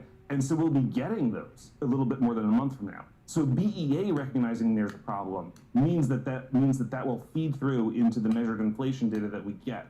And so about a month from now, 2 months from now, we're going to see downward revisions to core PCE that could be 20 basis points, it could be 40 basis points. There's a range. I don't know exactly how it's going to shake out, but they recognize that this stuff is real.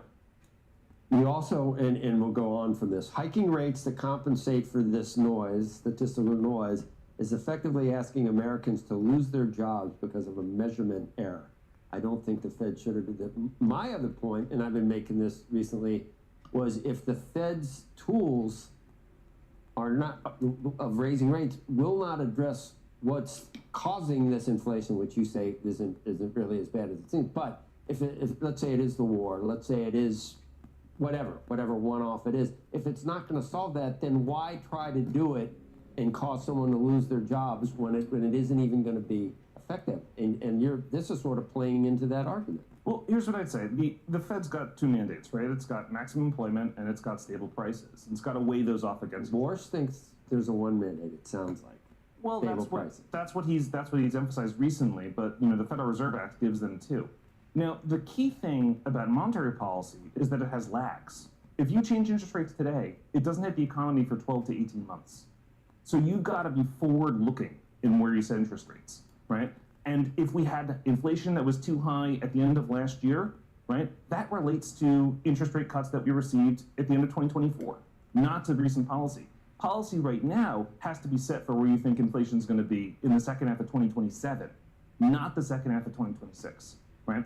So you got to forecast. And so then the question is, the things that are boosting inflation now, measured inflation, like the measurement error, like the Iran shock, like deglobalization shocks, these things that are boosting inflation, do you think that they will still be boosting inflation at the end of 2027? If the answer to that is yes, then tighter policy is appropriate. If the answer to that is no, then it's not. And to me, I don't see the Iran shock repeating into the fall of, lifting energy prices from August to December of 2027. I don't see that. I don't see the measurement error that we have now persisting in August to December of 2027. Okay, but you've seen everything that's happened in the last couple of weeks with Stan Druckenmiller, Treasury Secretary Bessent, and Kevin Warsh plays into this. He's worked with Druckenmiller. There's a notion from Druckenmiller that the Fed, and one of the problems, and I think Warsh feels this way too, with the Powell Fed, was that it enabled way too much spending, got us into some of these problems we're seeing right now. How can Warsh differentiate himself from the prior Fed regime without raising rates? How can he stand pat when we just saw Druckenmiller say every basis point is a way of telling Congress that they're being too profligate? How can he get credibility without, and stay so dovish? Look, central bank independence is important to monetary policy. It's how you get good monetary policy over time. But key to central bank independence is that the Fed stay in its lane. That means the Fed should not get involved in things like climate. The Fed should not get involved in things like highly charged racial politics, as it previously did. And the Fed should not get involved in telling Congress how to set fiscal policy. The Fed should stick to monetary policy. Congress gave it mandates, maximum employment, stable prices, and the Fed should focus on that and let Congress and the president. So the bond market itself will tell Congress it's got to get its act together. Is that what Druckenmiller is asking for? Well, I think what he's asking for is related to what Treasury is doing, not for what the Fed is doing. But as it relates to the Fed, if you're Kevin, you have these sort of two issues here. Now you have Bessent on one end, effectively trying to bring down the rate, and that will have an impact on what Kevin is trying to do on the other side, right? Yeah, so one of Chairman Warsh's themes has been that he wants less forward guidance because he wants more signal from the market. And I think that's correct. I think you do get more signal from the market when you get forward guidance. And I think what you're saying is a criticism that I've heard elsewhere that, well, okay, well, now what Treasury's doing is obscuring that signal. But I think that's wrong. I think actually the exact opposite is true. So what Treasury's doing is increasing bond buybacks at the long end of the Treasury yield curve. Right. The long end of the Treasury yield curve is the most illiquid part of the yield curve, and we are now in the most illiquid time of the year. In illiquid markets, you get noisier signals. When you provide more liquidity to a market, a more liquid market will give you a better signal. So I think that this criticism that's out there that I think that you're voicing is actually the exact opposite. More liquid markets give you better signals. Okay, so one of the things though that's interesting about that is August typically very liquid, right? Yeah. That's the time of the year. However, the program doesn't go into effect until post-Labor Day, I believe September 9th. Yeah, but markets are forward-looking, right? So just the announcement now. You think just the announcement unto itself does the work? Yeah, markets know there's more liquidity coming. Markets, and so markets will behave like that. It'd be very interesting to look at what the liquidity, how liquidity changed over the past week or two since the announcement was made. That's how we would know whether it worked or not, right? Yeah, in that regard. I mean, look, my view is that a more liquid market is going to give you better information than a less liquid market. And providing more liquidity is actually going to improve But the buyer doesn't matter to you. Well, I think that, as I said, I think, the buyer doesn't matter. If you said from the central bank perspective, right? From the central bank perspective, they care about the signal. Right. So if you care about the signal, then the buyer doesn't matter. It's the liquidity that matters. And in a liquid market, it'll eventually reach some sort of, Right, but you're talking about it as if it's a market, and what I'm saying is if the government is the buyer, it's not really a market. If the government's the only buyer, it's not really a market. There are other buyers who will buy and sell if they think that the price is wrong. And if there's liquidity for them to buy and sell into, then they'll do more of it and you'll get better Stephen, do you expect Kevin Warsh to appease critics about how much communication that he is offering up? Because people have said that there's a new element of chaos introduced into the book, especially people who follow pundits, people that work at a lot of the firms that need to be spoon-fed what's going to happen with the Fed. Do you think that he folds to any of that, or I told Steve Leisman you'll get nothing and like it? You think he'll get more? I think he's been pretty insistent for a long time about his using forward guidance. I don't see why he'd change now. I think a lot of the complaints are people are used to having things spoon-fed to them, and it's harder. Has it hurt the trade? Is it hurt? Made it more unstable, the bond market, and how it can't interpret what he's going to do, so it's been more volatile, bigger moves? Well, I do think you get more volatility with less forward guidance. Forward guidance tamps down volatility in the short term. So that's okay then? Well, I think it's better price discovery. It's markets doing a better job telling you, sort of getting to a point at which they can I just go back to this? You keep talking about price discovery, and what I keep thinking to myself is, how can we be talking about genuine price discovery if the government is the buyer? Because the government is by default distorting the actual market of the price. So the idea is there is no genuine price discovery. Yes, other people will come into the market, but they're now basing their price off of something else. The government is so two things. First of all, the government is not the only buyer, as you say. There's lots of other buyers. And two, the size of the government in this market is not huge. Right. We did buybacks and went from the buyback announcement was they would go from $2 billion to $4 billion. That's not a huge flow in a 30 trillion plus treasury market, right? This is not a case of the central bank taking down 20% of the sovereign market as we've seen in some countries. And you wonder why do it, but we got to go. We have NVIDIA, and we got to talk tech. But you were in studio. I wanted to find out stuff. Thanks for having me. You're a big guy, big name. Anyway, thank you for being here. Thanks for having me. You're welcome. Up next, we're going to talk chip stocks with Low Tony. Check out shares of NVIDIA ahead of the opening bell. Squawk Box will be right back.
NVIDIA shares, they are moving higher after its biggest revenue beat in 2 years. Joining us right now is, hello Tony, he's a Plexo Capital Managing Partner and a CNBC contributor. Good morning to you.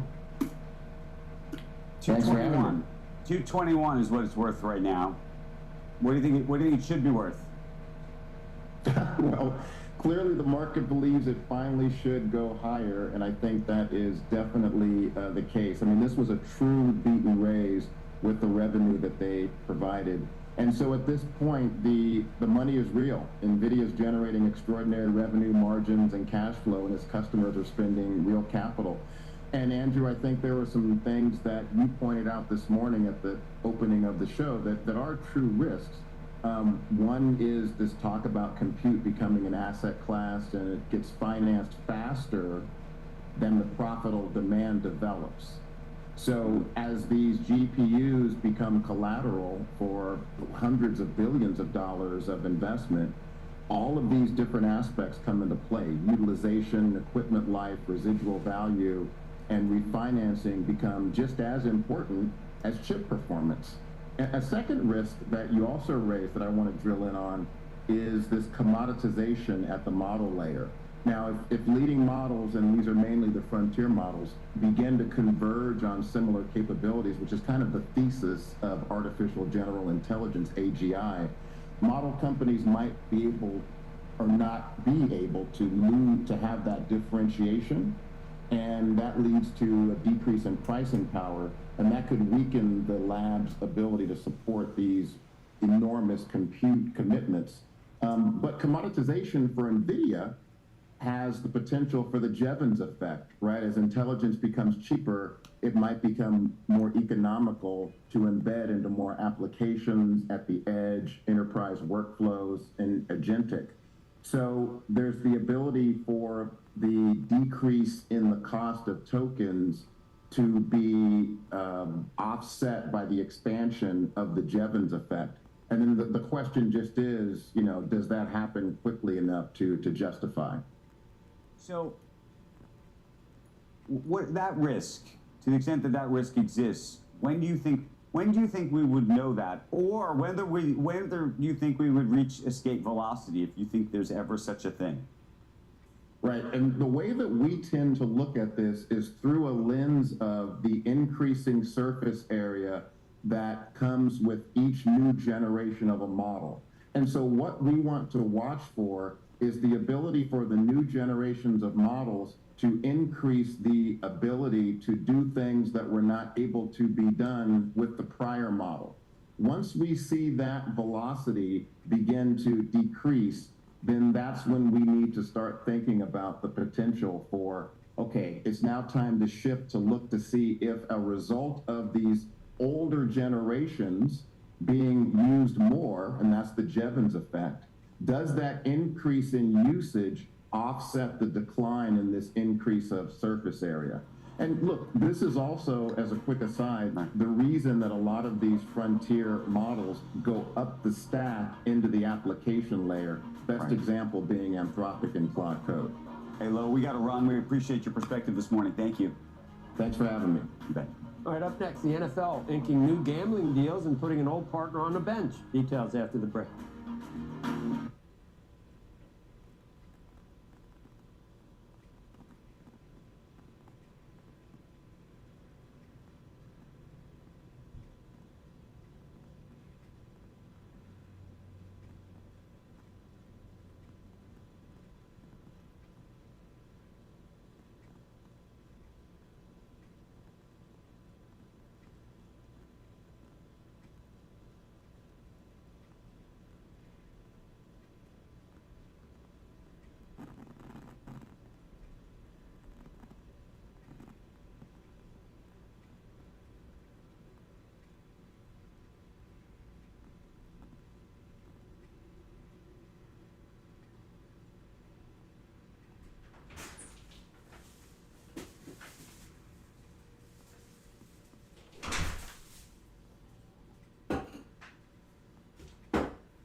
I'm here.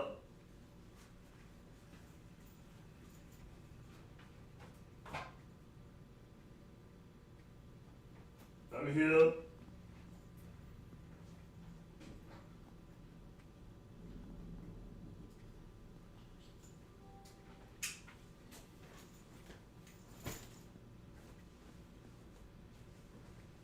I'm here.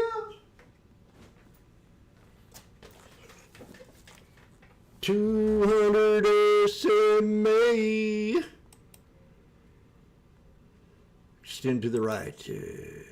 We broke below support and we're at, oh man, if this was a regular day, I'd probably take this trade. I know I would.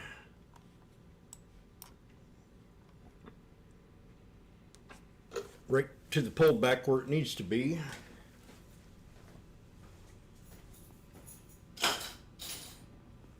Okay. You take a week.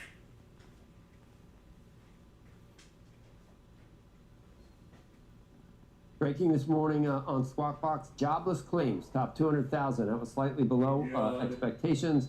Kansas City Fed President Jeffrey Schmidt says inflation remains a problem, but he's not committed to an interest rate hike. And DraftKings, Fanatics, and FanDuel all signed multi-year commercial deals with the NFL. Caesars, an original gambling partner of the league, is now on the sidelines.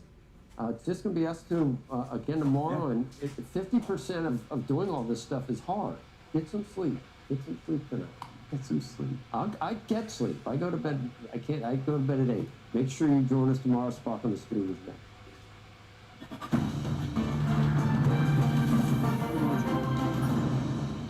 Grow continuously, and now to accelerate our growth is pretty extraordinary.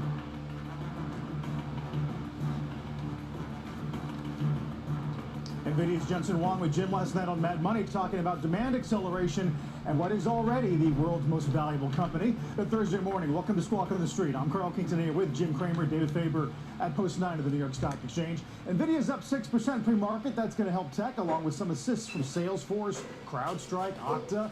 Bond yield steady ahead of Jackson Hole tomorrow. Oil does remain in this range in the high 80s on Brent. Our roadmap begins with those blockbuster results from NVIDIA, boosting confidence in the AI trade. You'll hear more of what Jensen Huang told Jim about continued growth in the space. Plus, Salesforce shares, they're also rallying this morning. We're going to find out why CEO Mark Benioff thinks the so-called SaaS apocalypse is, at least in his view, nonsense. And after Meta's landmark settlement with state AGs yesterday, legal challenges, well, they still remain. We're going to talk with California's Attorney General. He co-led the case. Bob Bonta will join us later. Let's walk on the street. Let's, of course, though, begin with NVIDIA's blowout quarter and this bullish sales guidance. Company does say it sees revenue growing 70% for fiscal 28, Jim. That, along with the gross margin guide, answering a lot of concerns. Yeah, I mean, if you look at the narrative, the company reports and doesn't give you that forecast. They just report flat out what the numbers are, and the stock goes down 5, 6, 7. And you started thinking, wow, this is going to be another time that NVIDIA reports again, and it goes down.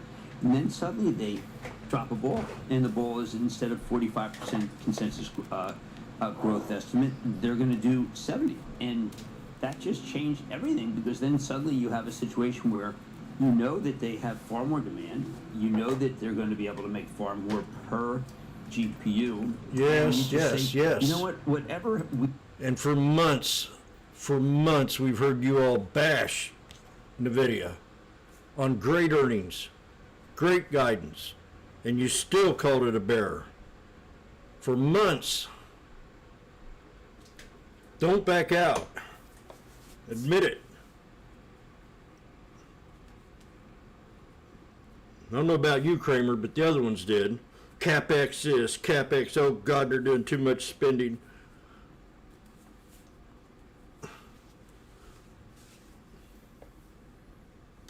You can't believe a word these people, I can't believe these people have been in this job for so many years and still act like this.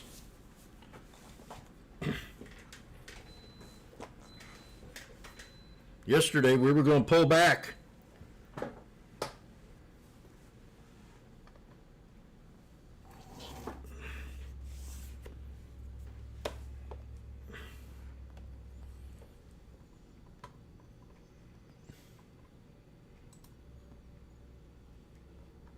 I'm the only one out there that gives these people any shit, I think.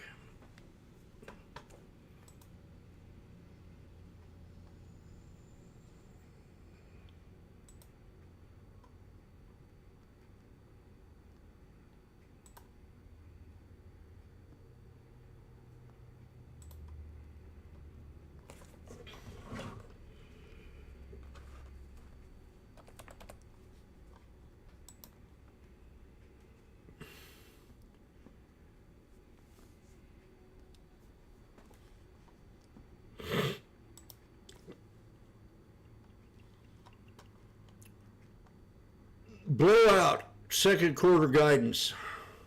Woo! Oh no. CapEx. Oh, the 3 trillion market cap. Oh my God. Oh my God. 3 million market cap. Now it's at 5 trillion. Oh. Oh. We're doomed. It's 3 trillion market cap. And you've done everything to bring this stock down, and it's a leader. Listen to me, Squawk. Oh.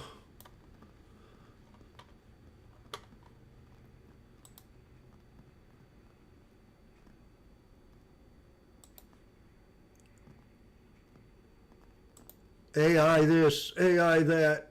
Oh. We had that Robert Rush on here yesterday whining and grinding.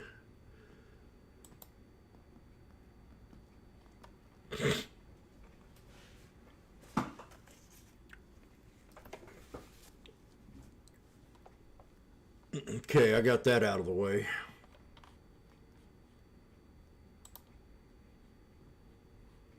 For I'm Washboardjim. Well, hold on a second. Got to do this right. Hello, my name's Washboardjim. I'm the founder of the Sneaky Snake Trading Strategy, where I talk about chart patterns, moving averages, and not being a transsexual.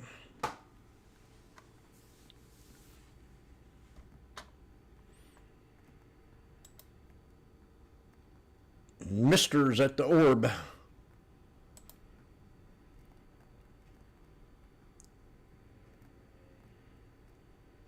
Spy's definitely at support right now. If we can maintain this, we got another bull flag. Bull flag on top of a bull flag.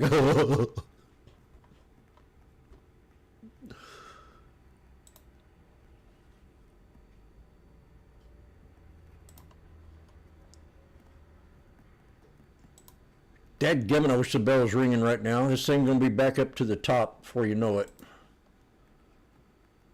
Why?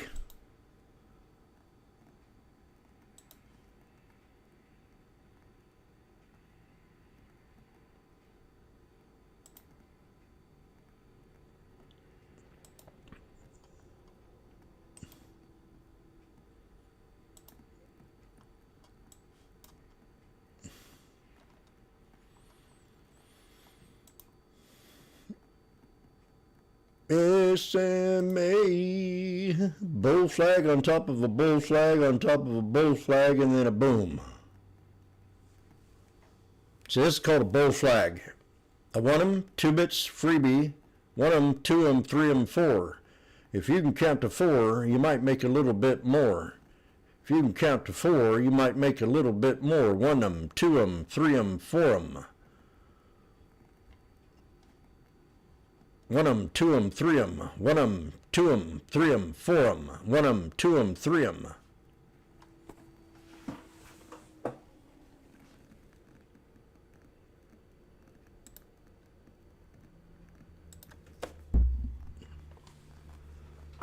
I'm gonna go get my tea.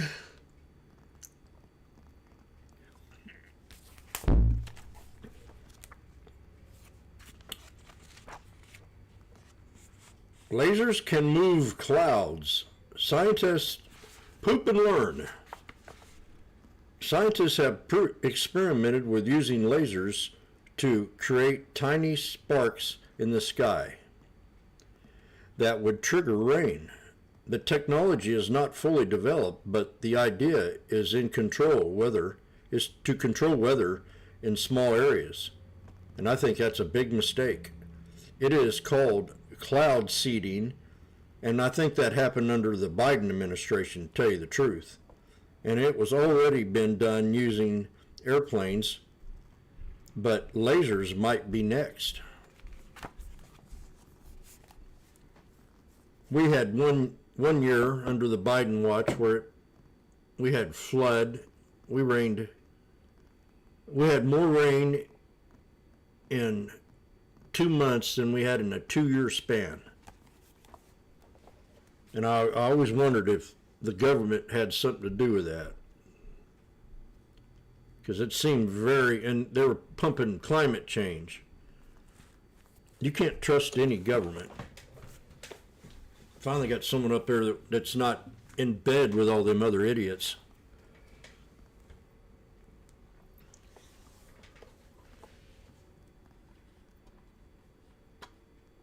But we had a lot of rain. I mean, a lot.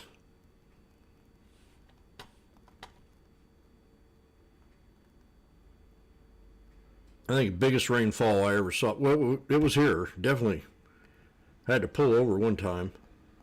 Couldn't see 5 feet, 10 feet in front of me a couple years ago, 3 years ago.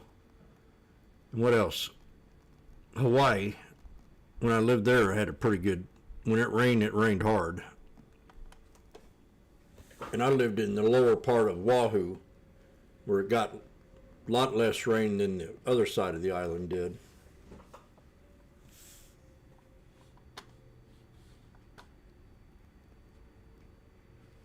Best weather you could ever possibly think of.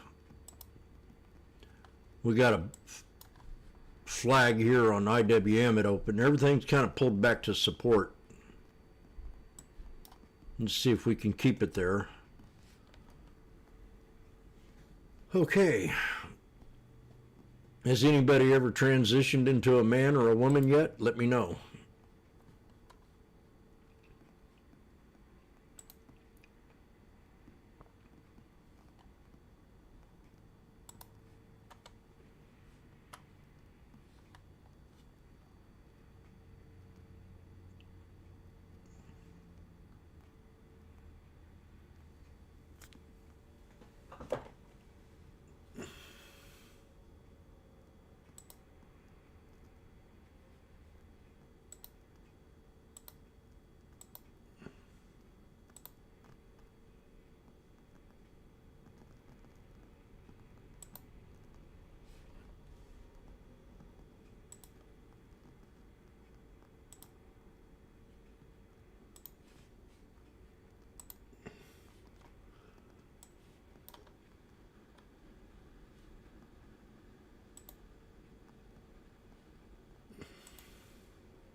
Lunch lady, have you transitioned to a man or a woman?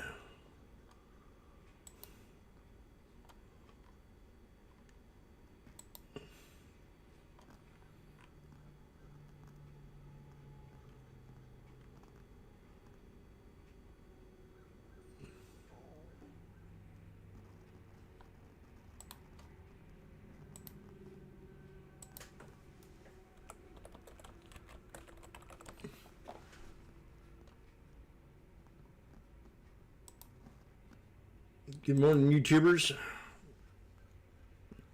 Good morning, Arm.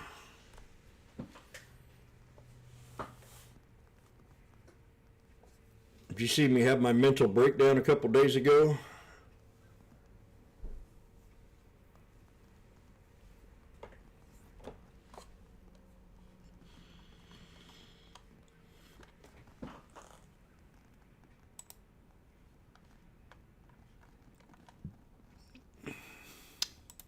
I'm gonna go make my tea. Hey.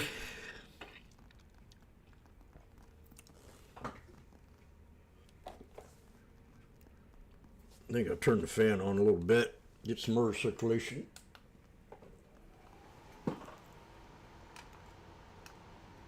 turn it on low.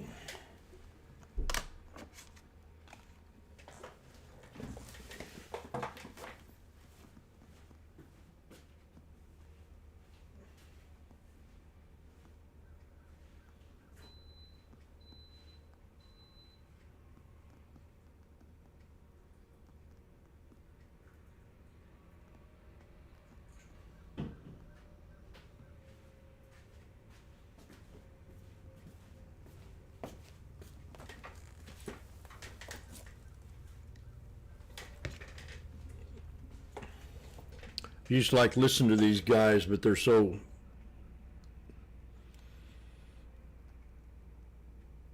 out of it here lately.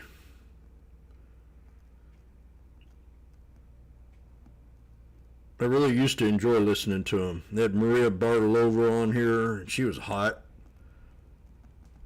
And they had Miss Smiley on here. And Sarah.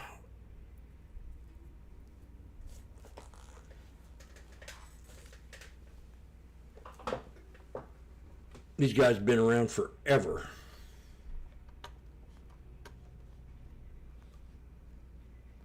Circle.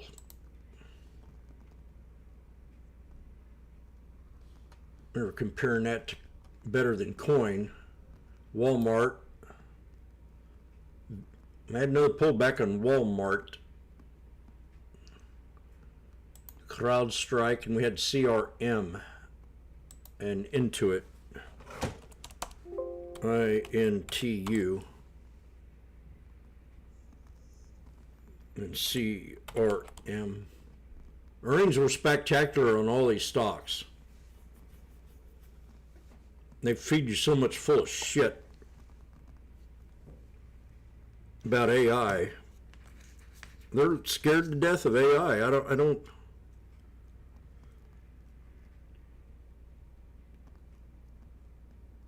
get it.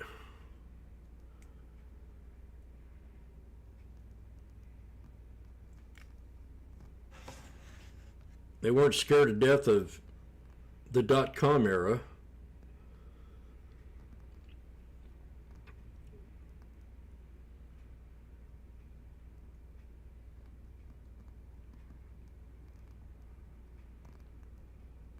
There's a lot of companies came out during that era, and only a few survived. That's true with any industry, from the auto to the solar to EV cars.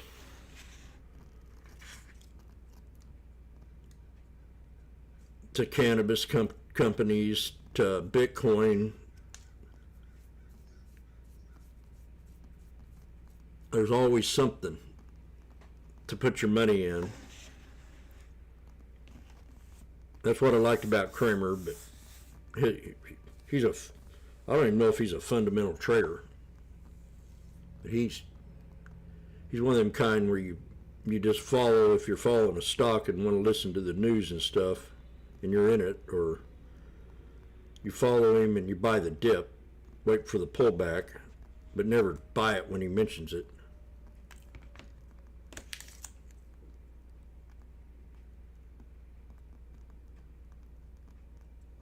Right now I'm having perfect tea, perfect energy.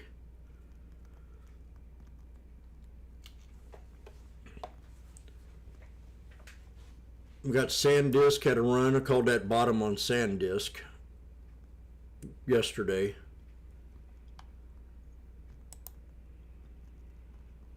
TSM, AMD's about getting to 500 again. We got Tesla, SpaceX. SpaceX, I called that a strong buy a while back, when it was at 111 or something like that.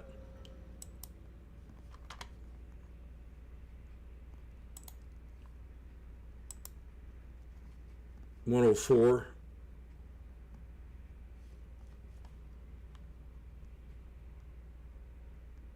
There's always a good time to buy these stocks.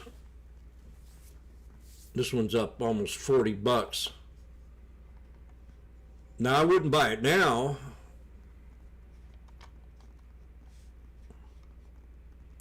I'd wait, I always wait. I don't chase breakouts.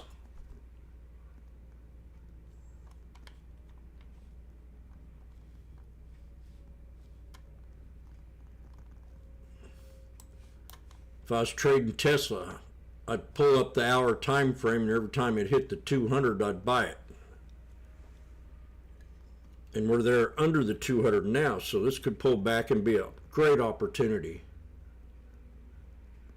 The 200 is a pivot point on any time frame, or a resistance, or a support. We're talking about CRM right now. Well, we were wrong about CRM.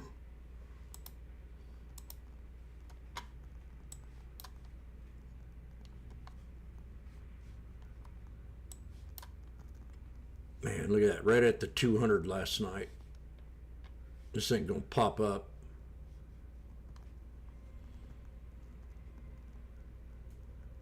I think 7684 area is going to be the place where we got to watch today.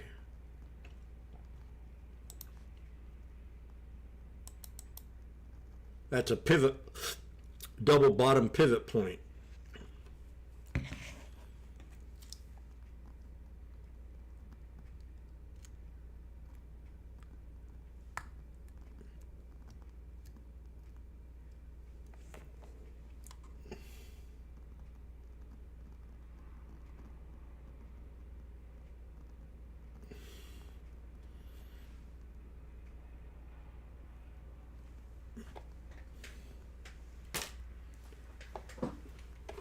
T for you, T for me. T? Anybody?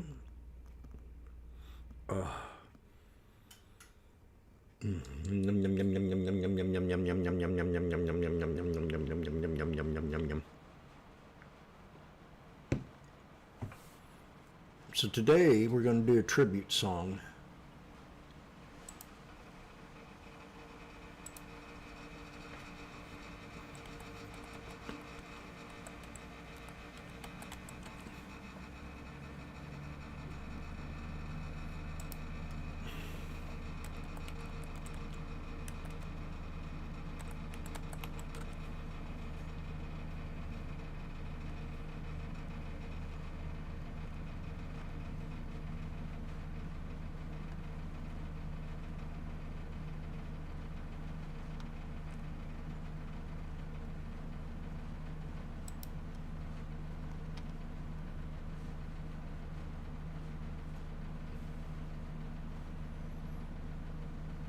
Rolling chests are on clearance right now. Kemi is offering a huge...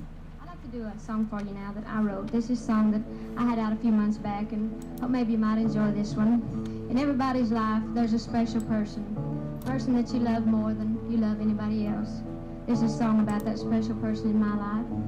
It's called I Will Always Love You. That special person is Porter Wagner.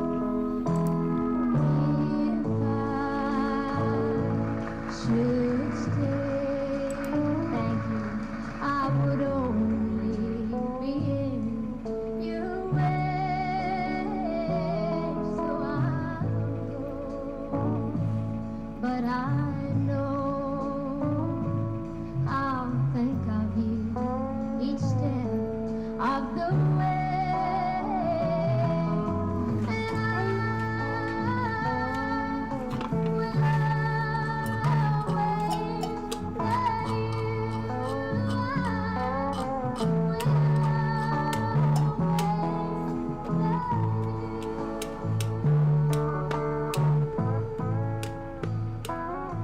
Bittersweet memories, that's all I am taking with me. Goodbye, please don't cry, 'cause we both know that I'm not what you need.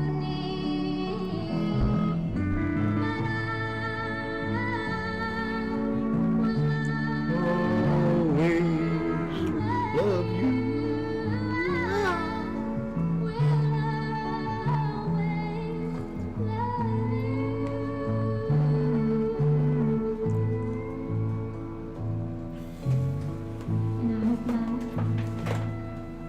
treat you kind.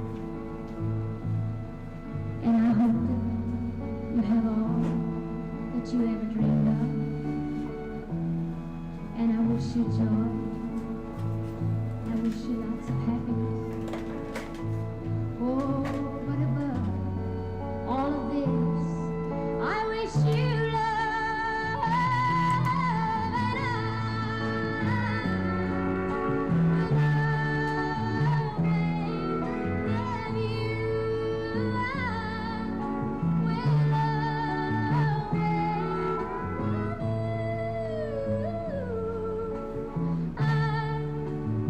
Always love. See the image of her face?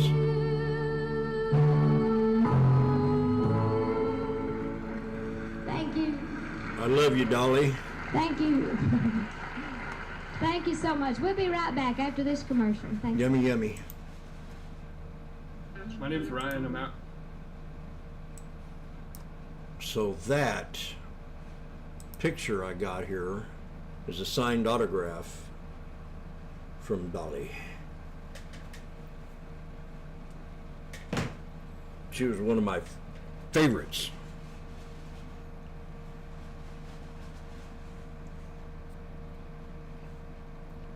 One of my favorite.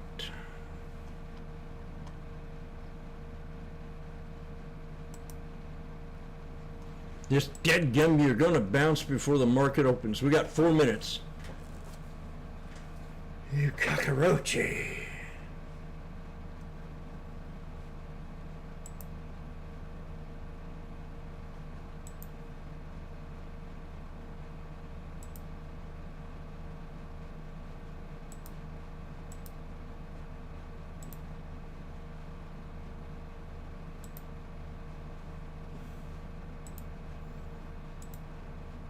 Got all my platforms up, my personal. I ain't made much money in my personal. I've been playing around with this other thing. I need to, this week, I've done 4,000, 5,000 in my 2 challenges. And maybe just 1,200 in my personal. So that's got to change.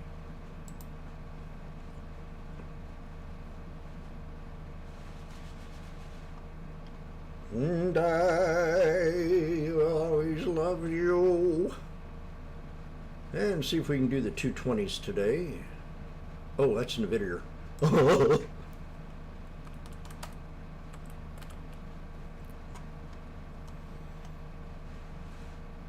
The 768s or the 767s or the 7666666 or the 770s if I think the market's going to bounce.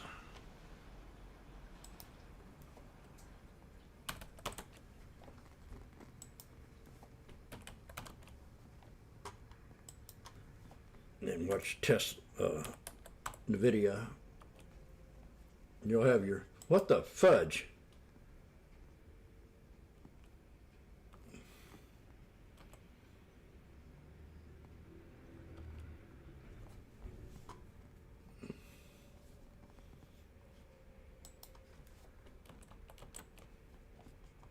Okay.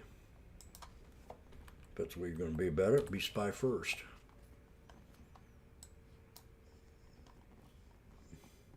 This is at a good spot. Spy. And we're going to see probably up in here the SPX. I mean up here. Double top or slope down.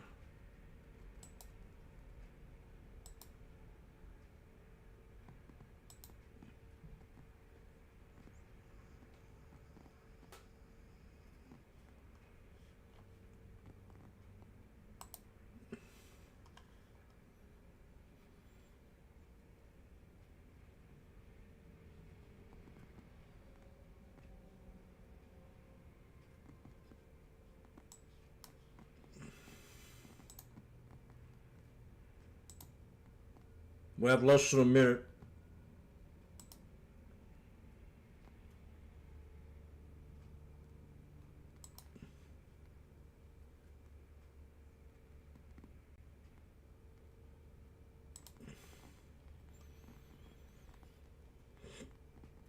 That channel right there, that's called a rising wedge.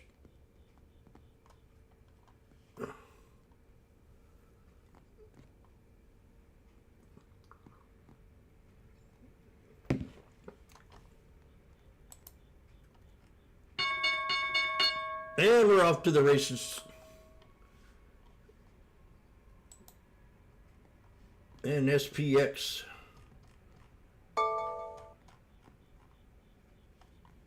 And the SPY 770s. SPX opened up huge.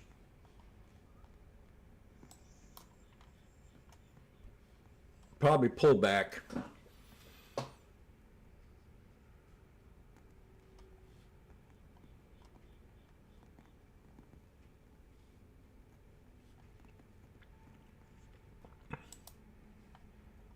And we got to break the VWAP on the SPY before it becomes dangerous. Damn it, it's already started to move.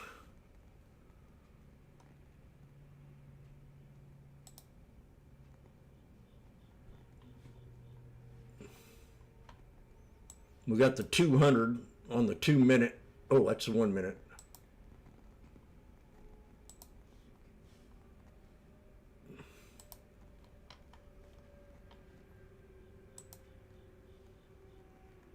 And get right in.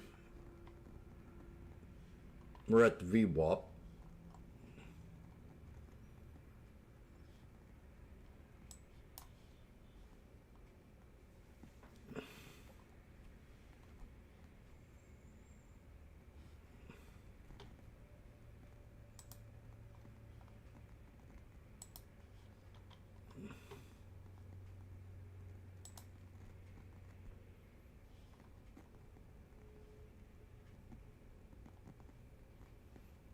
Big knife.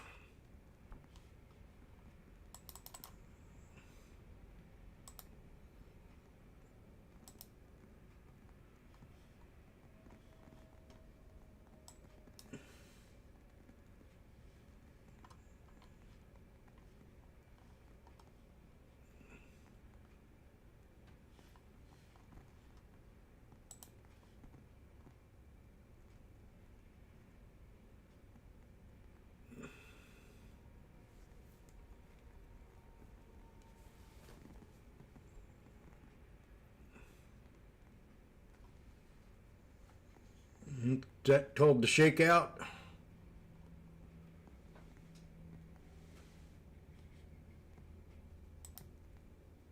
SPX got a hammer.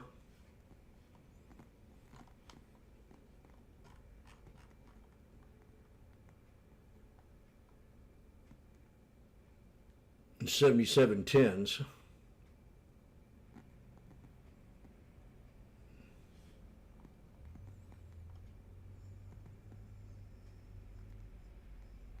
$77.10s.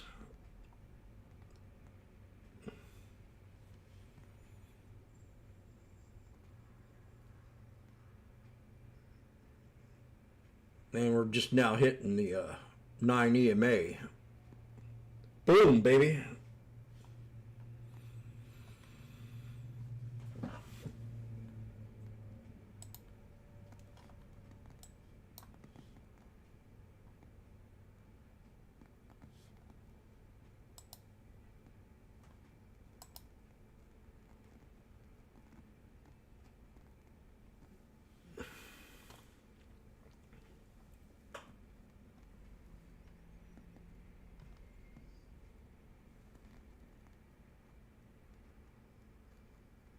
You got a tweezer bottom on the 1 minute.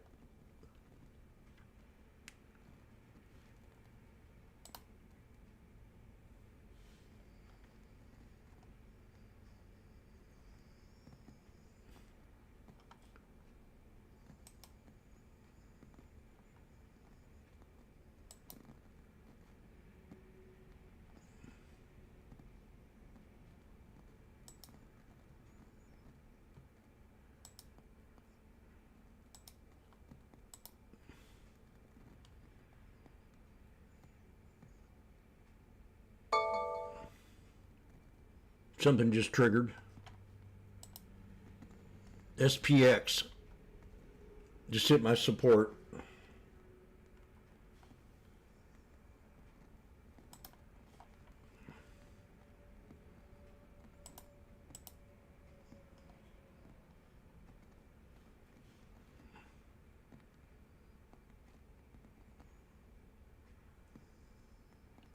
We've got a double bottom.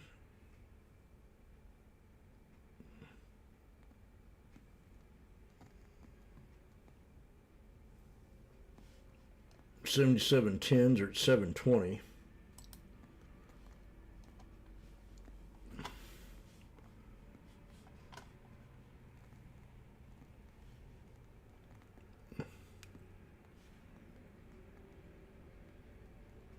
All them tech stocks that bounced huge, I bet you they're complaining about.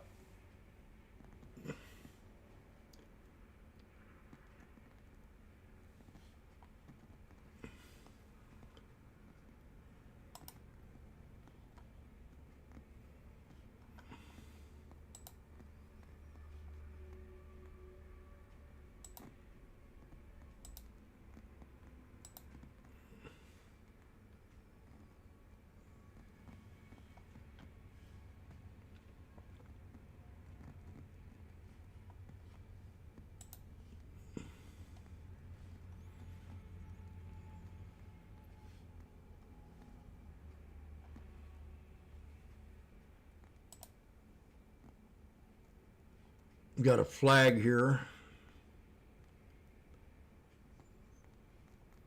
Got a spinning top and a red hammer.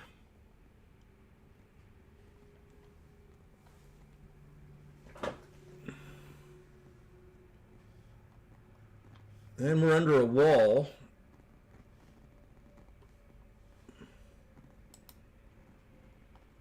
Tesla. AMD's reversing.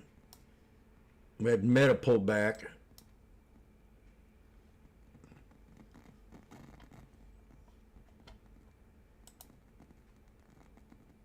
IWM moving up.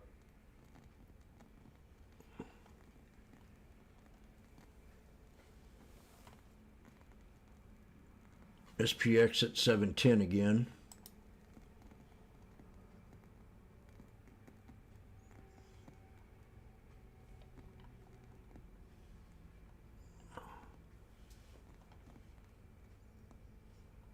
Oh, damn it, I should have got that there. That was a bad choice. Fuck. It's at 9. Now, what happened there? Oh, I was looking at that other one.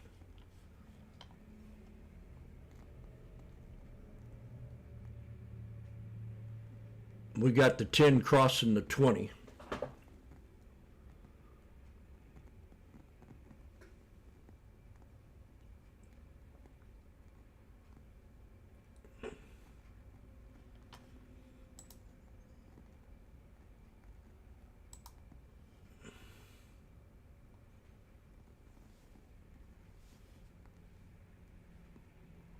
We could come back down and hit this here triple on the SPX. And the SPY's got to break the 9 EMA here on the 1 minute up to the 63.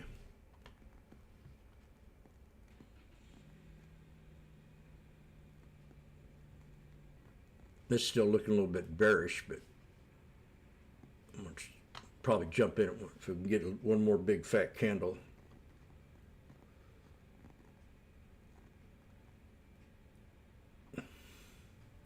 It might not get it, but we'll see.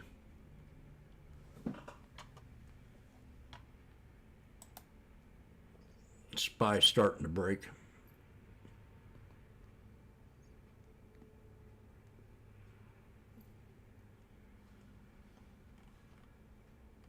Dadgummit.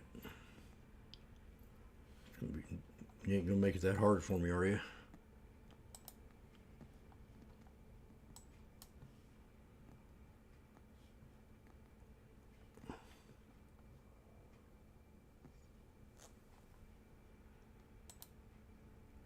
There she goes, you sucker.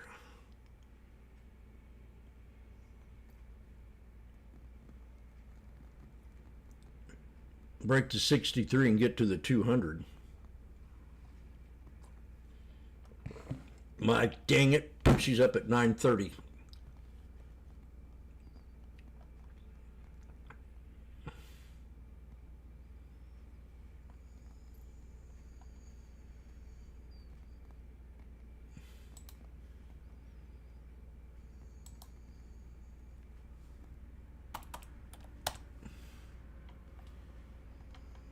That's a $200 trade right there. And we got to break this. We got a head and shoulders here that we got to break.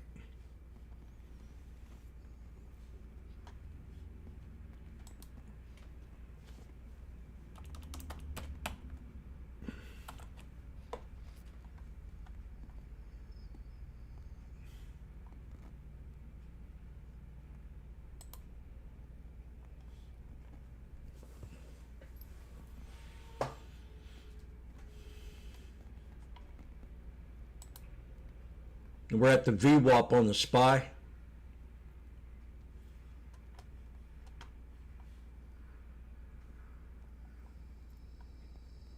And there it is.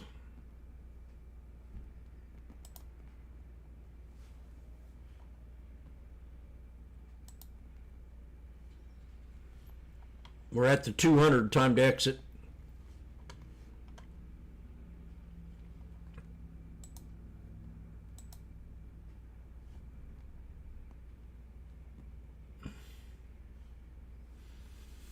Got my first trade in, the 770 SPY.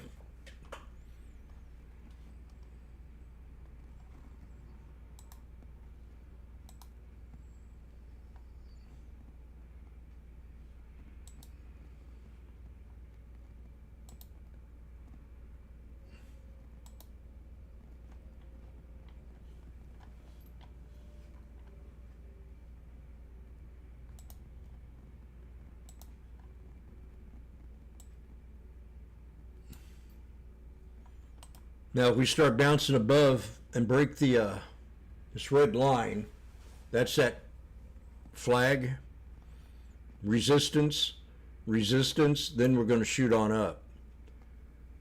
And that's the 200 right there to boot. So we got the 200 and the 200 on the 1 minute. Now we're coming back down.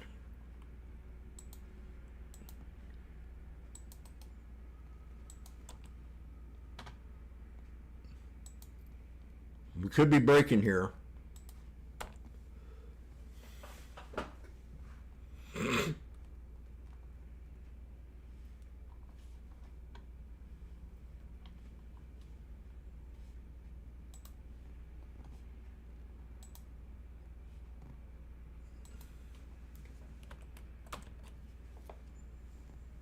SPX, dang him, we're at $10.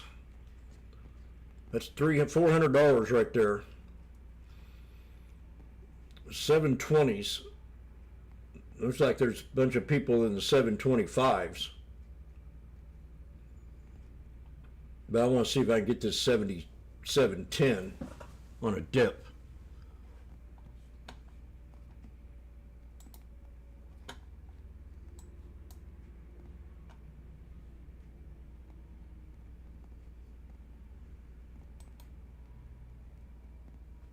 Create an alert of resistance to break.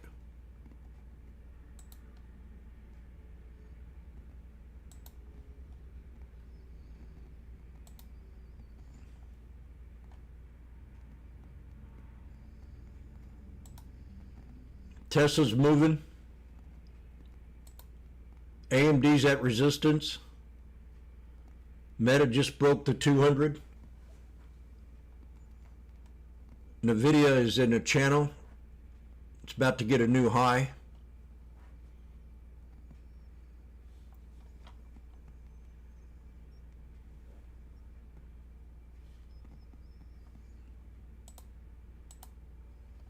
There goes the SPY.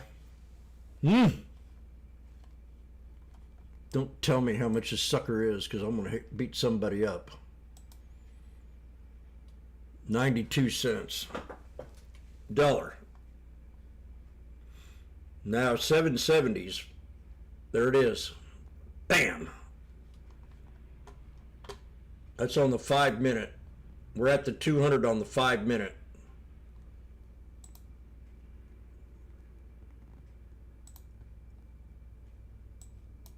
We're at resistance, and we're at 105. Shit. Symmetrical flag. Engulfing candle.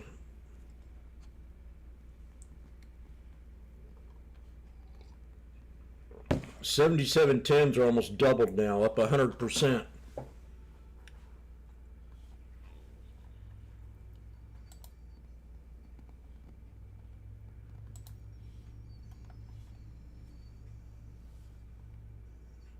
It's going to be hard to convince these idiots on Wall Street that we're bullish.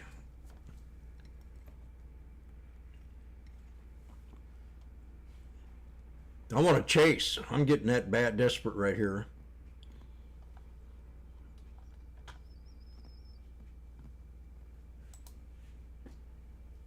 Shit. If I'd have held on. That'd be a grand.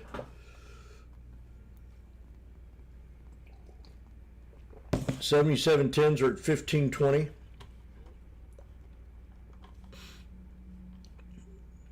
I'm gonna put an alert right here above this here line of VWAP.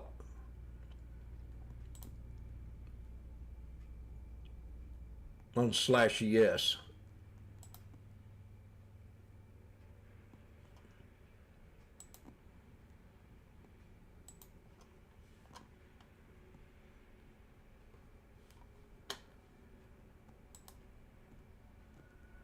There it is, triggered. Okay, I'm gonna grab the 77.15s or the 77.20s on the SPX.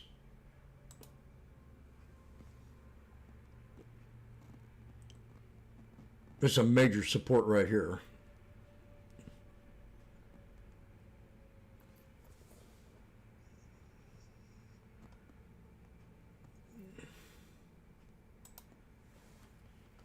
Let's see what happens. I got one here.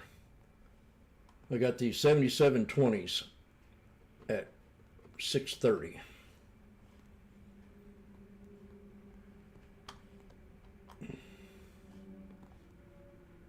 And SPY's back down to 74. You can probably get it.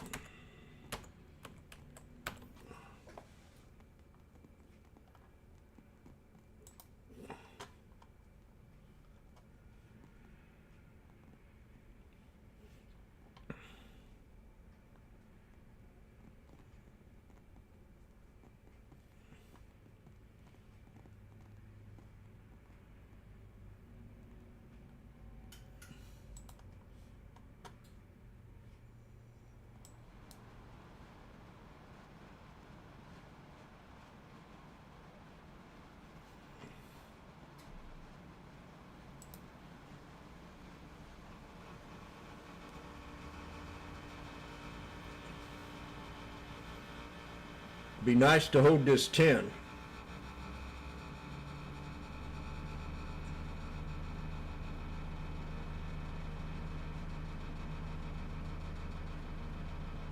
On the 2 minute.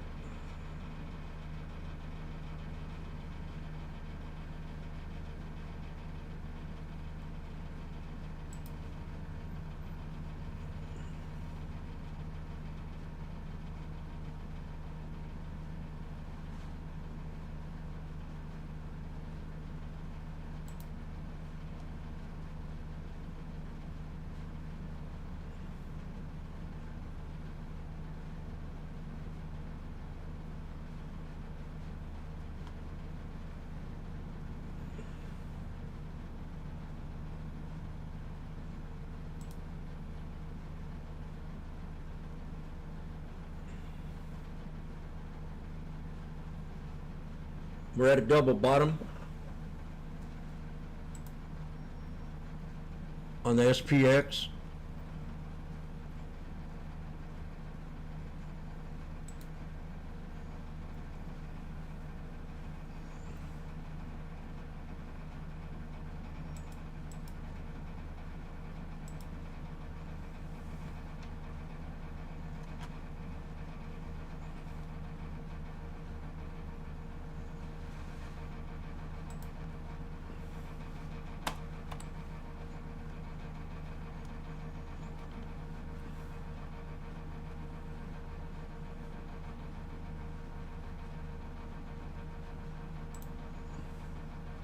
I'm up 11%. Took 13%. The SPX.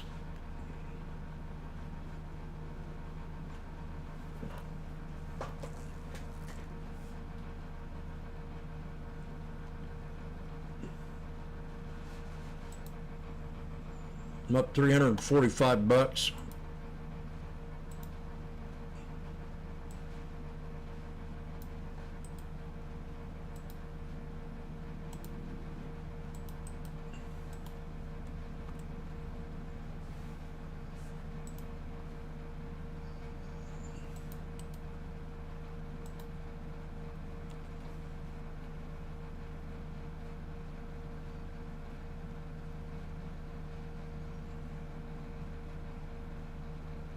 Bam! Fudge. Look at that. Oh! 770.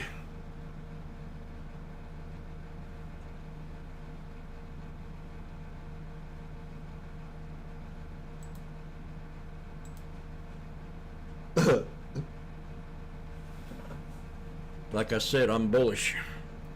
These fat cats, institutional traders, are in a maze right now.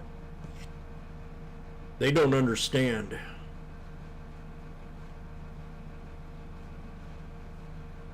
How could this be?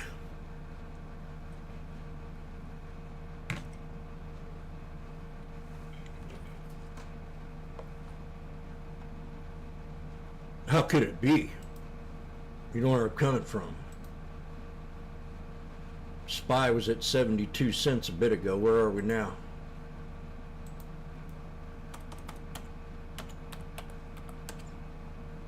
The 770s are at 94. There's $20. There's $200 if you bought 10. Don't be shy to take profit. We could be in a channel all day today after that big bump we had in tech.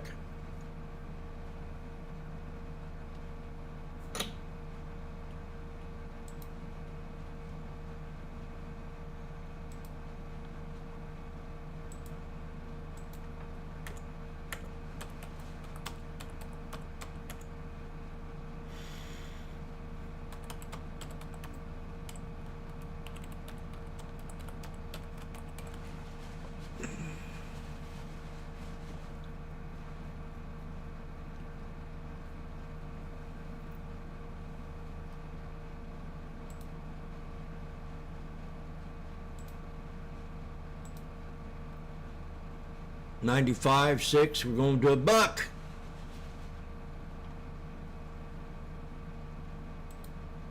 Tesla new high. Meta broke out, called the bottom.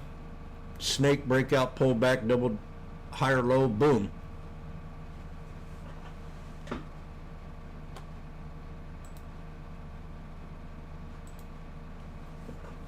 Microsoft new high, almost to 500.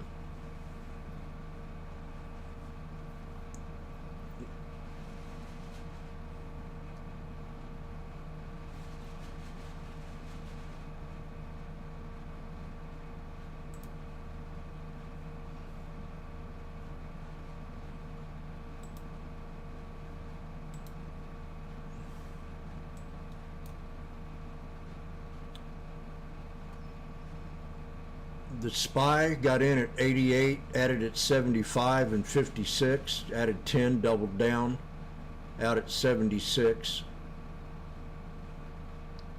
The SPX 630, 560, and 530 out at 650.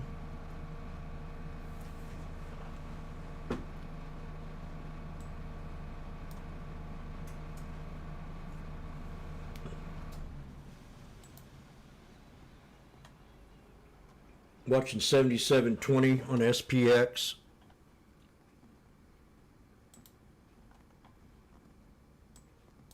Again, you use the 10 as a gauge, or you use the high or low at 7,700. Do you understand?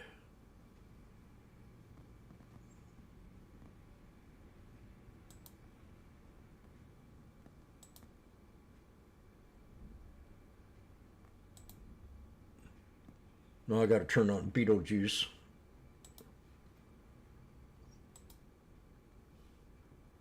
Start logging down this idiot. Where's my... Put it in this book. And he starts talking smack. Okay, we're at support. We're at the VWAP. We're coming to the 63. 7720s. Grabbed one at $7.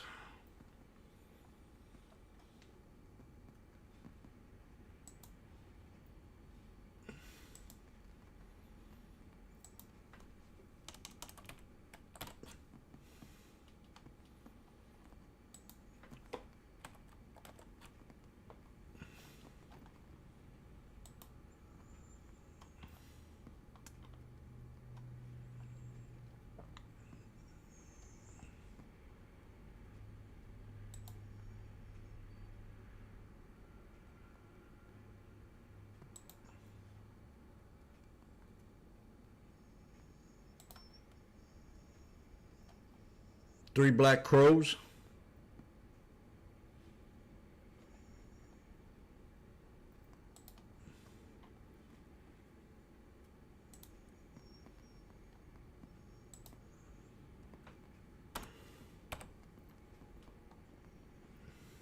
Whoop.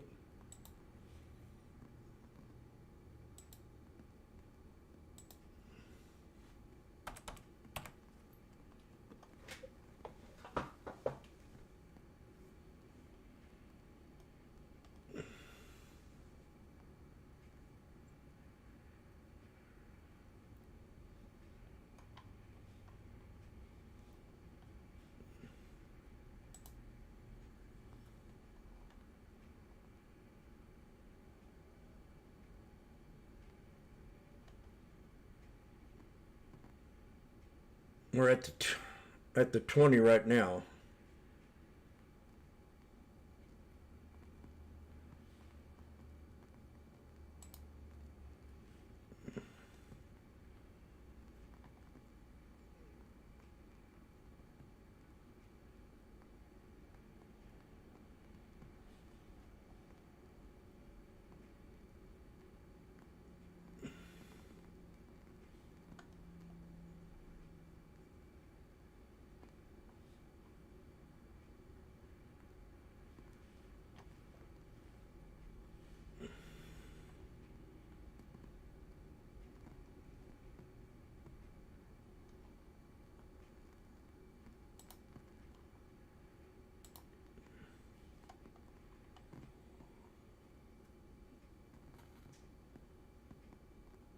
We got a triple top and a head and shoulders.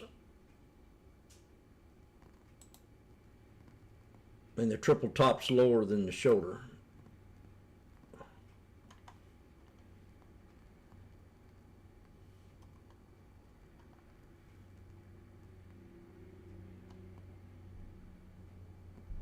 And we're under the VWAP on the /ES.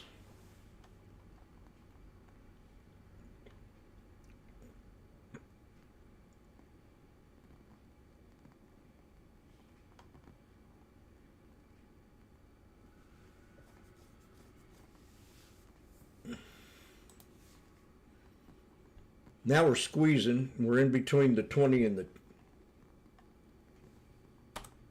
the 10.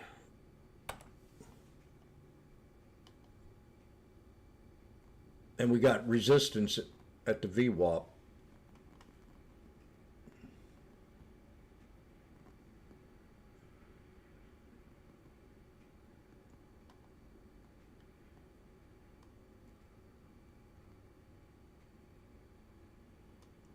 We're definitely hitting resistance right now here at the 10.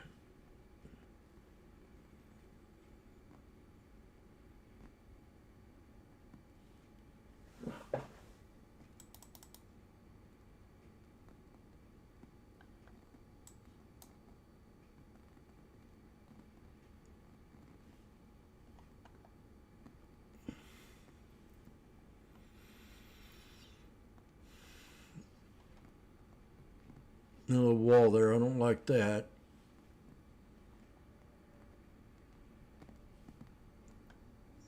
Get a little boom.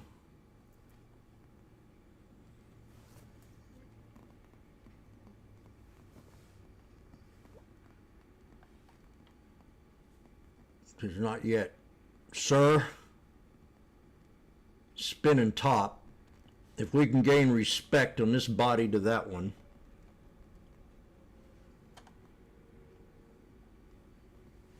We got a 597 average.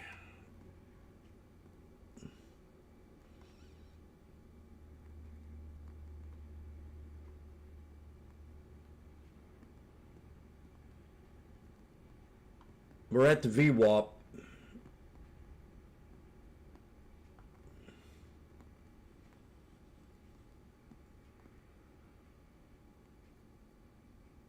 And it's 9:01, 10:01 Eastern Time.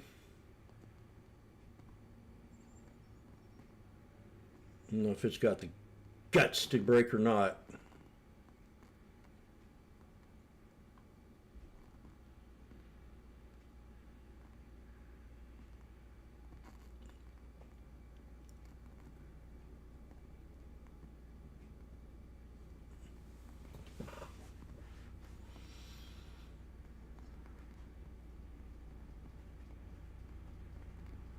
Retail traders need to send a lesson to the fat cats.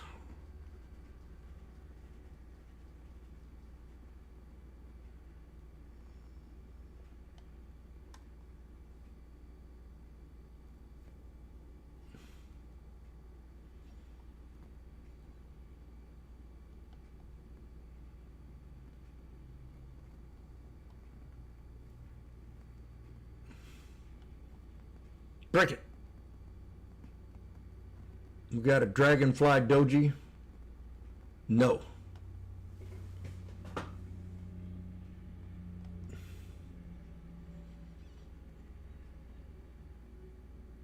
Struggling to do it.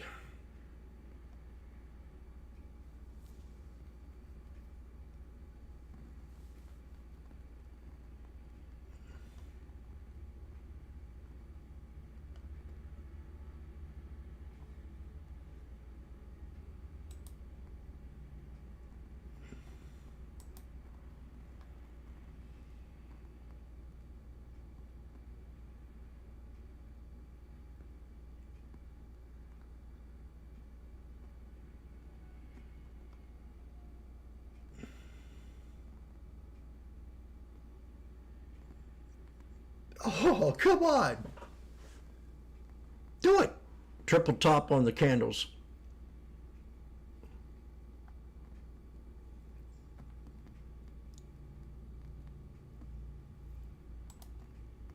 I'm fucking out. I will not be PT'd. I got a triple top up here, so I sold her. Triple top. What's a triple top? It's a bearish flag. But look, we have 3 white soldiers. We could definitely break out and have a double top. I got out at $7. 597 was my average.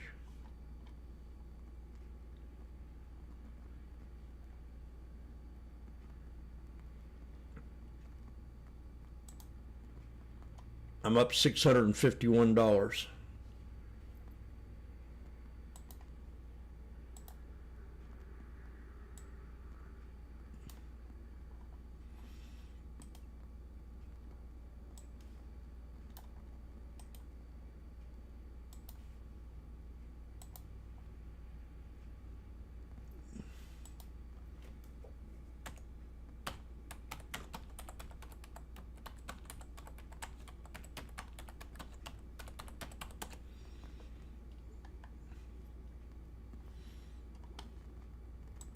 This could be a biggie.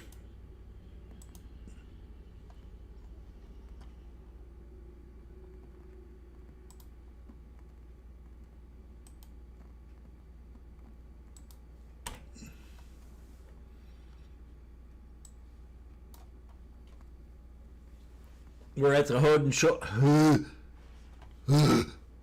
we're at the head and shoulders.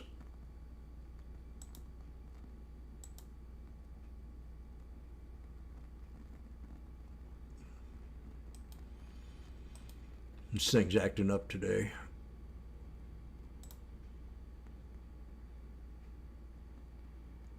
Motherfucker.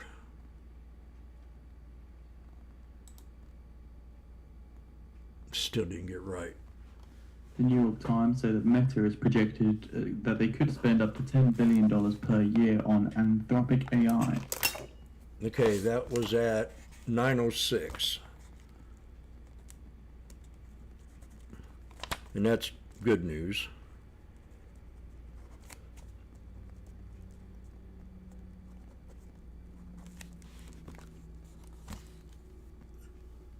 There's the knife. We got a triple bottom, or we hold the head and shoulders. What do you think? Right when he speaks, we get a knife.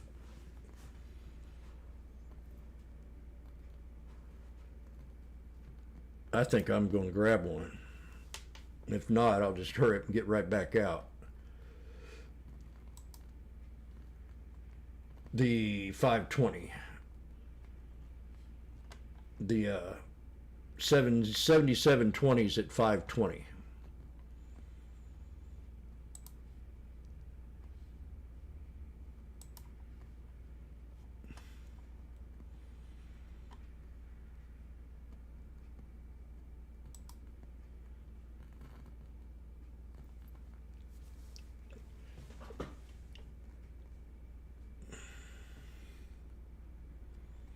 I don't really want to mess around much with this one here. I'll take $50.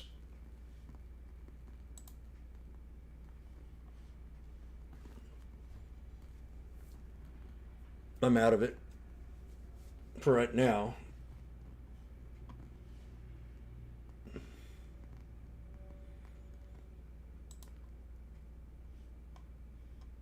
$520 to $571. That'll pay for my fees today.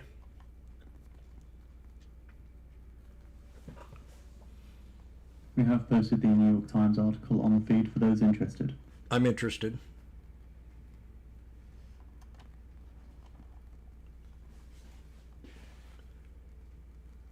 I'm looking for a triple bottom to hold, so I'm going to set an alert at the triple bottom. Do you understand?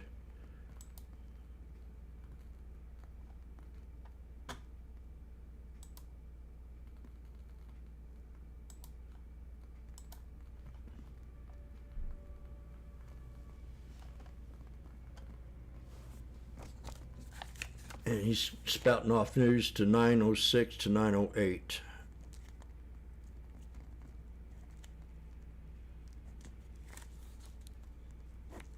That caused a pullback.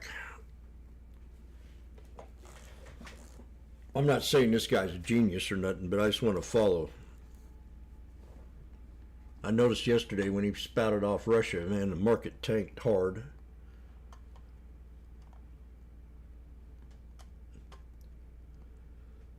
Okay.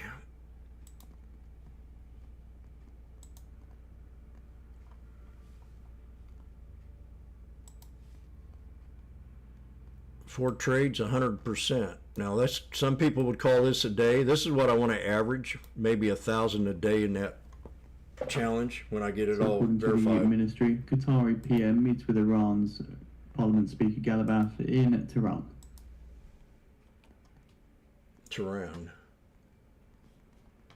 Meta projected. The Qatari Foreign Minister, when meeting with Iran's top negotiator Galabaf in Tehran, stresses the need to resume the diplomatic track, according to a statement from the Foreign Ministry. That's good news. Meta projected to spend $10 billion on Anthropic.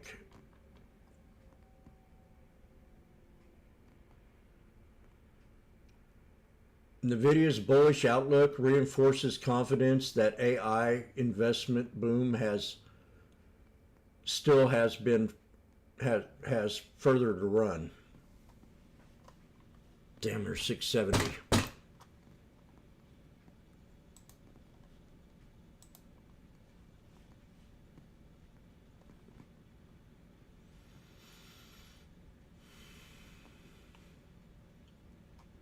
We're above the 10 now.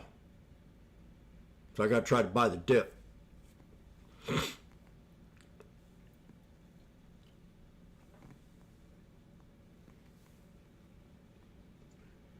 Qatar PM meets with Iran's Halibut in Tehran.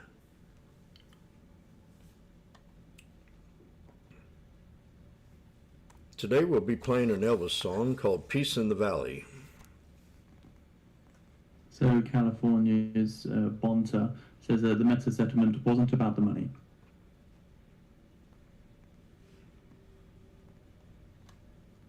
We got a symmetrical flag getting ready to squeeze, so we're going to do something soon.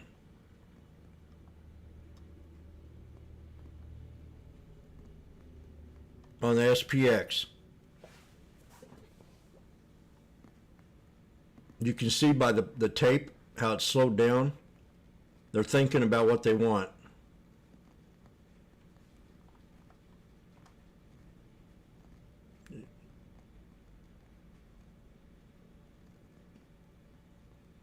It's either a symmetrical flag or a descending triangle.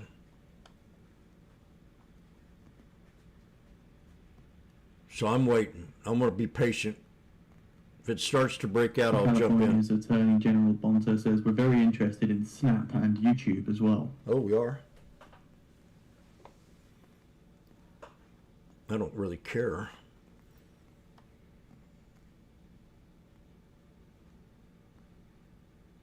And Californian Attorney General Bonta as well says we are suing TikTok now. Oh.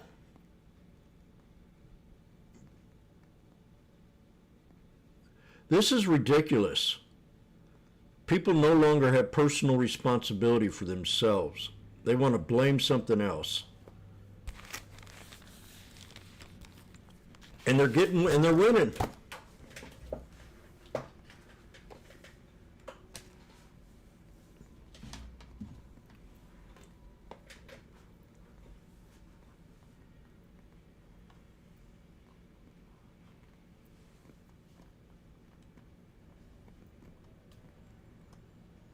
Man, we've hit this resistance level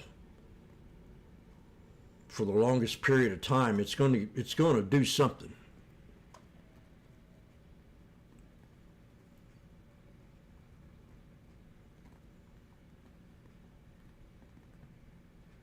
I can't take it. I got to buy one.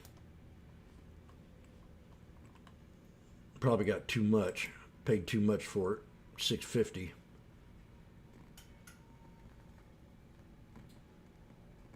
Oh, I bought 3. Fuck. That's not good. That's not good. So I got to trim them fast.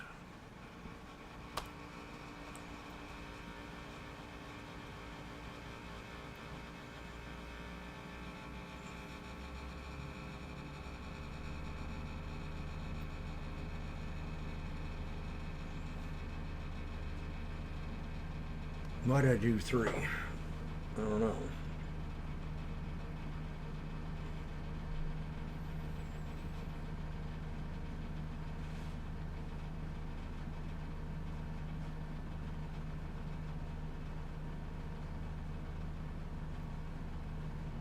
That was bad moves, Jimmy.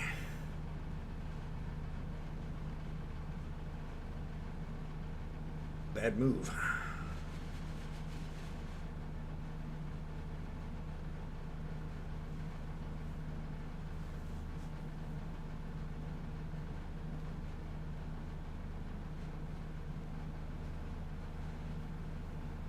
I'll take what I can out of this trade if I can get it. Or get out even.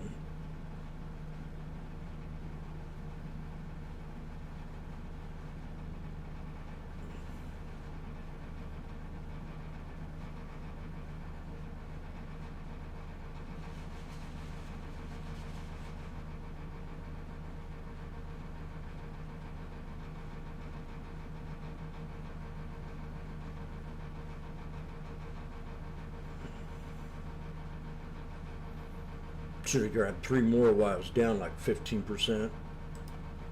I'm getting out because I just can't try. It's about 3 of them. That was a mistake.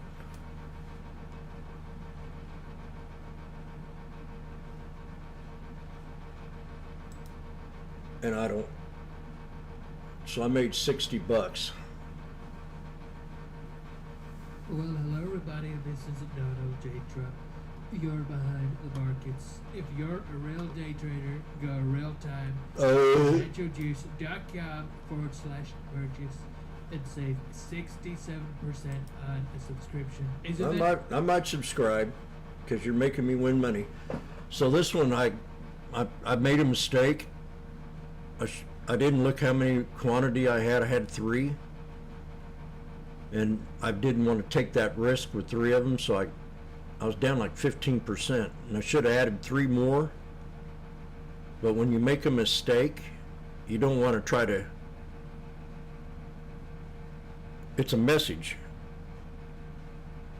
You don't want to try to continue with the same mistake. So I got out with 3%. And I'm happy with that, because it's better than being taken a loss.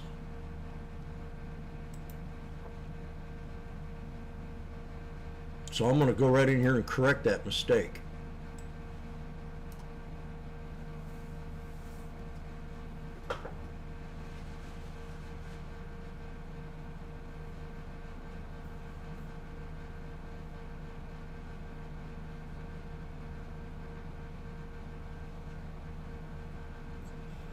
I'm going to turn the air off. I'm going to freeze to death. He's 74.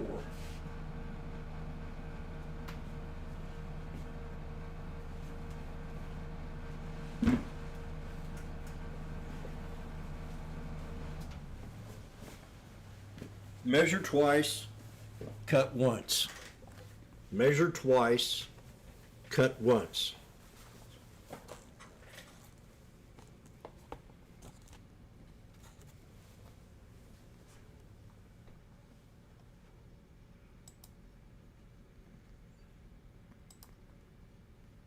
It'll probably bounce, who knows, you know. It's at 720, so yeah. It's all right. I'm not going to take that chance. We're at the shoulder line.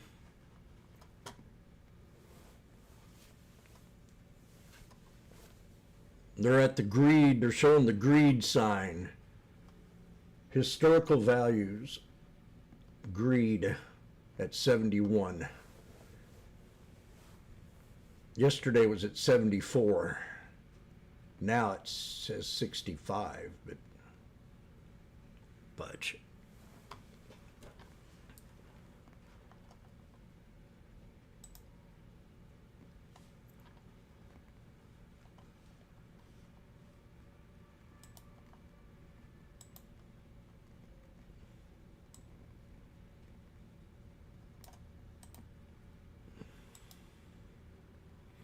And now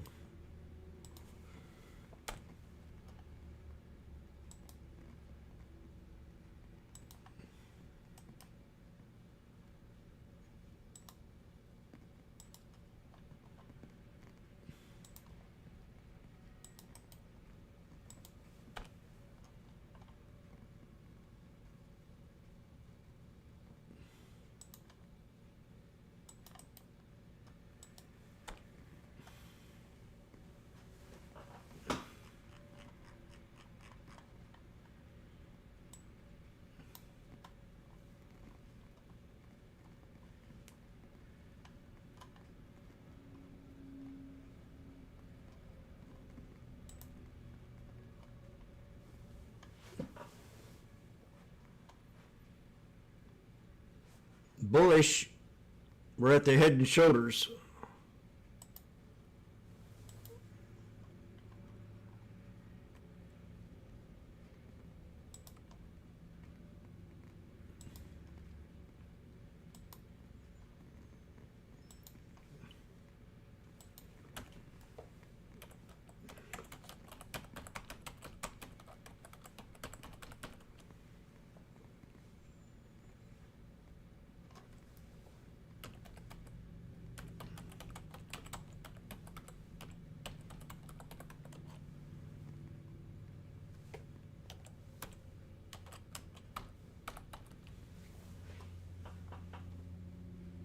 That would have been a good payday. 770. So that'd been $660. 660 on a mistake. This is called a symmetrical flag. Got me? The 10 kissed the 20 on the 2 minute.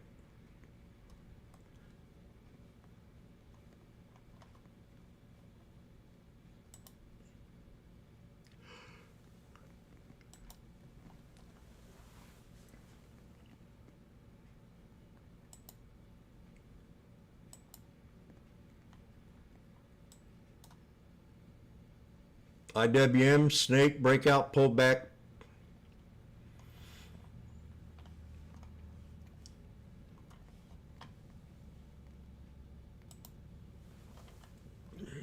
Yeah.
And I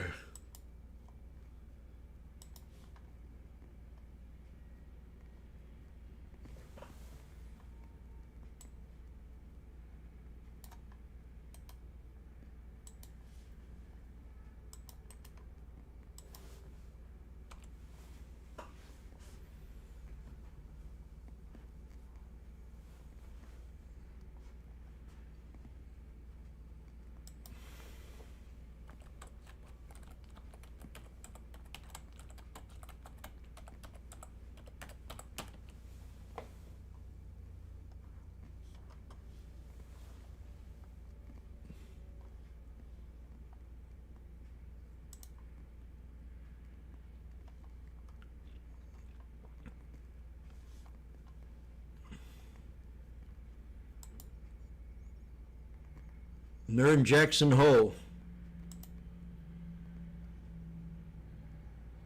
And I don't really care what these CEOs say and think.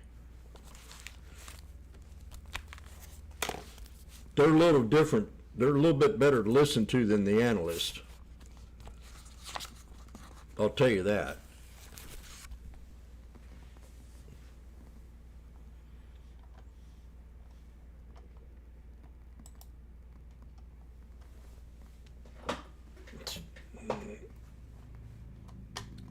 What are you doing wearing a turtleneck? Damn. These chicks anymore, man.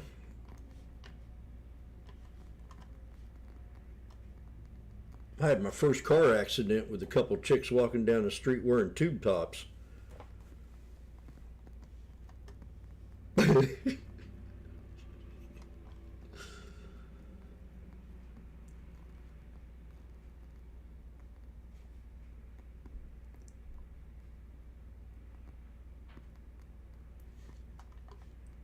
That's fact. Come to double top. Resistance. If it breaks, we go higher. And we have a breakout. Do you understand? And we jump in and we ride it up.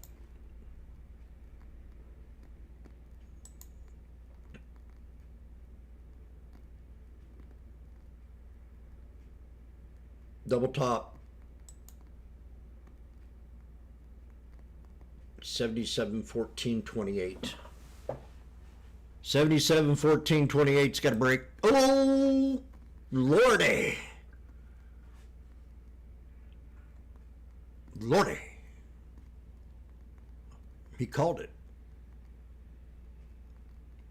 He called it.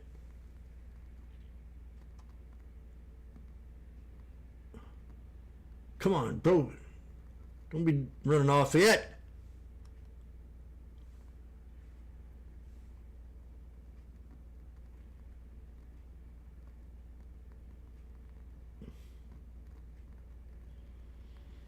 I could sacrifice an entry right here, but I don't want to. I want to go back to the previous support.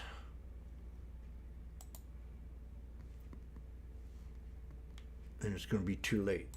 There's 686. Come on. Oh, shit. I just had my chance for 850. Come on, hurry up.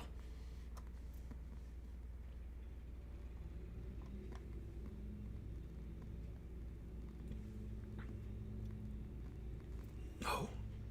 Stop it. There it is. There's my red candle. I got one. Let's see if that was a bad mistake or not.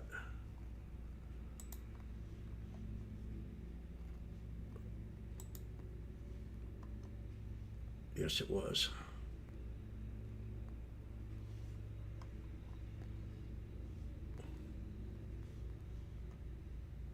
I got one at 840. The 77.20s.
This thing just jumping all around.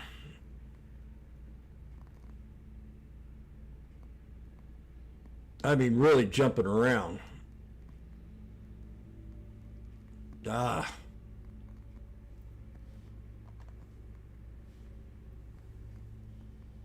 Did I get the... Oh, wow. 650. Back to the VWAP. Shit. I mean, this thing really jumping around. I don't want to add one on here at this kind of craziness. It's 650, it's 710, it's 67, it's 640, it's 710, it's 720, it's 690, it's...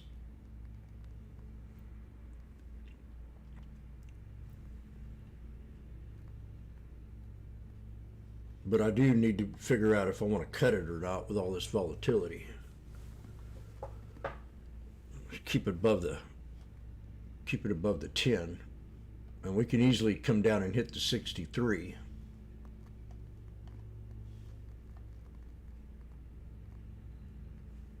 I'm at 840 to 77.20s.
Not liking this too much. The volatility is just kind of crazy.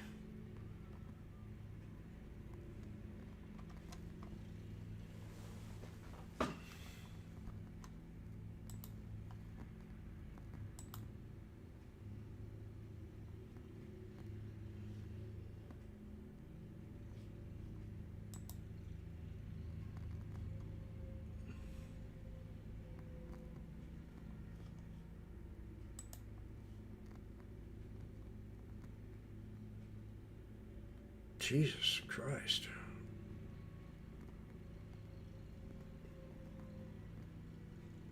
That's weird.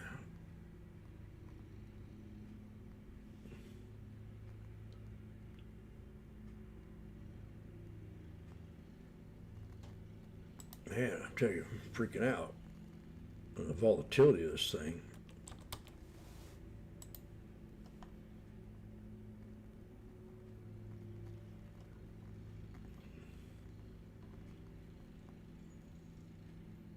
Oh, cancel that one. I know what I did wrong. Almost screwed that up.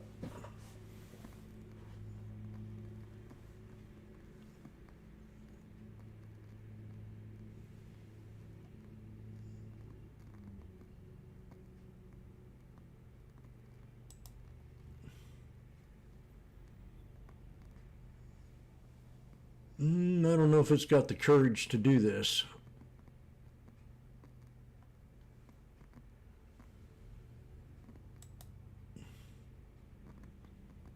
I'm down 110. I'm afraid to add because it's so volatile.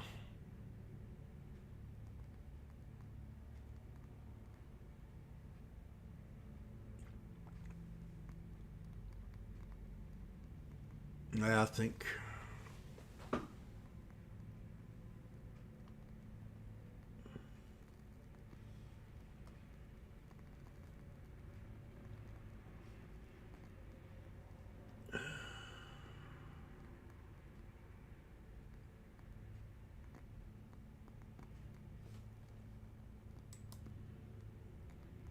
$8.40.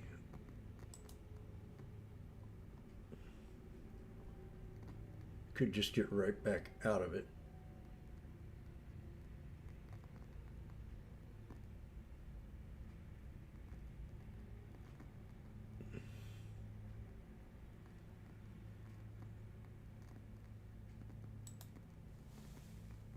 I'm not trusting this sucker at all.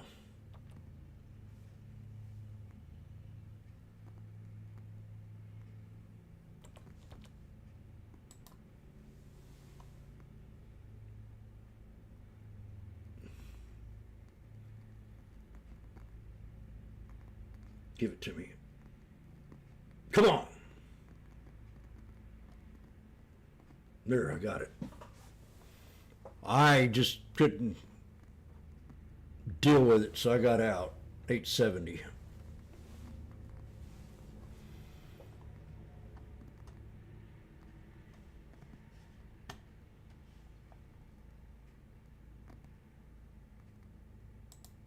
The volatility is just like crazy. The numbers. 870 in at 840.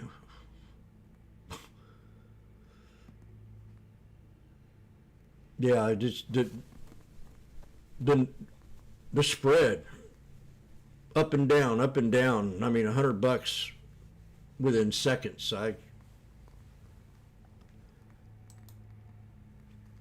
Now it's at 960. Shit.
New double top, triple top. So far it's been a clean chart. It held up the right shoulder right here. You got your left shoulder, your right shoulder, and your right shoulder. There's your head. And now you got a triple top counting the wick.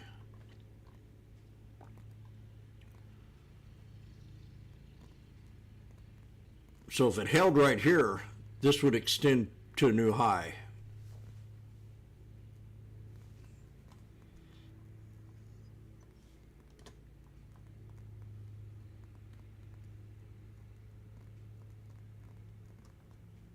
Even if it comes down and hits the 20. This is the second touch coming back down and hitting the 10 on the 2 minute. We got a double bottom over here on /ES.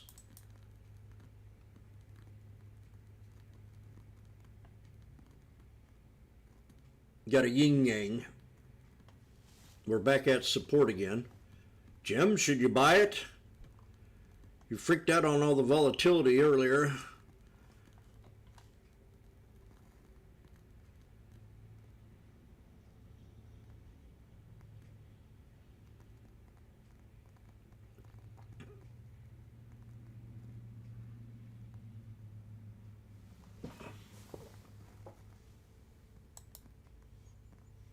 Intel.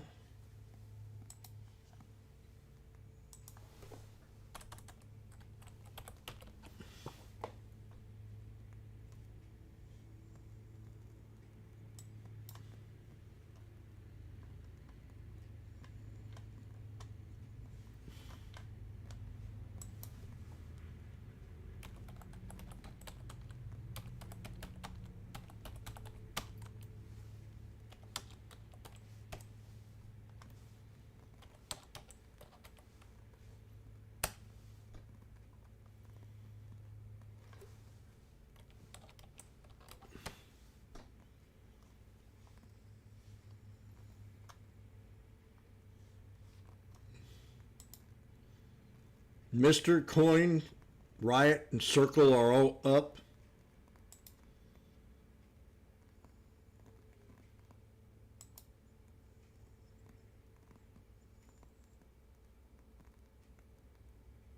computer's working real slow today. I don't want to get stuck in a frickin' trade.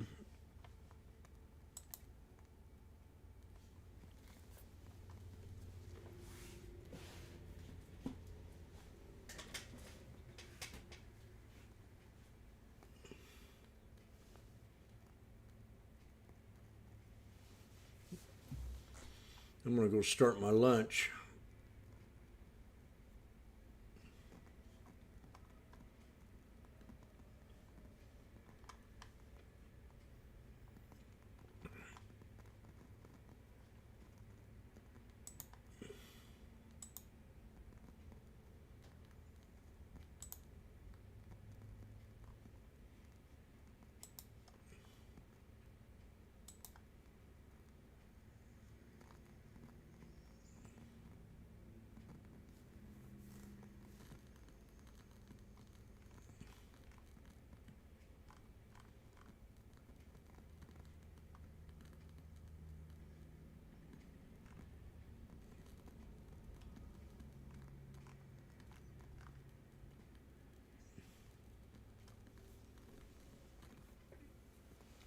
Working on a quad top on SPX.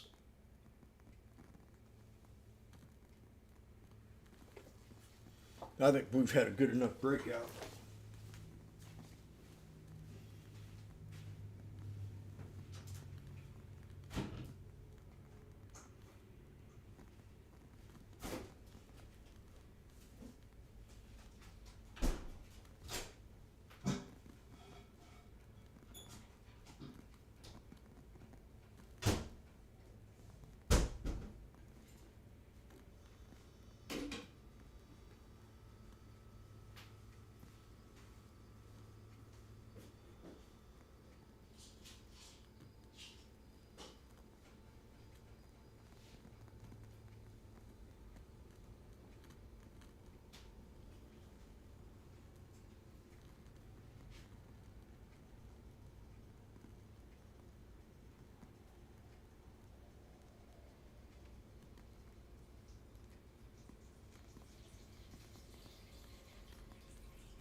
As you're trading, I want you to think about the law of gravity.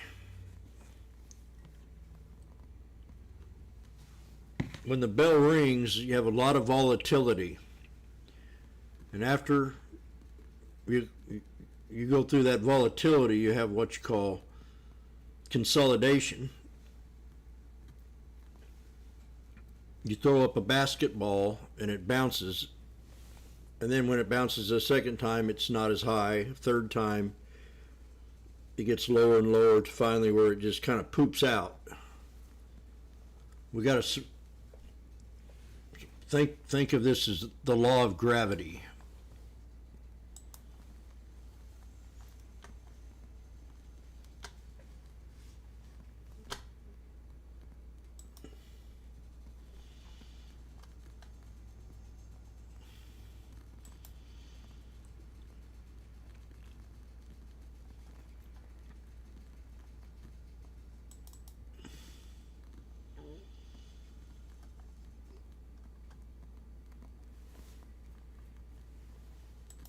Looks like we're wanting to break out. We'll find out here shortly. This wants to continue.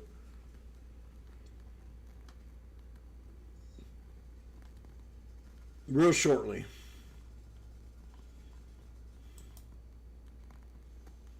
You can count to 4.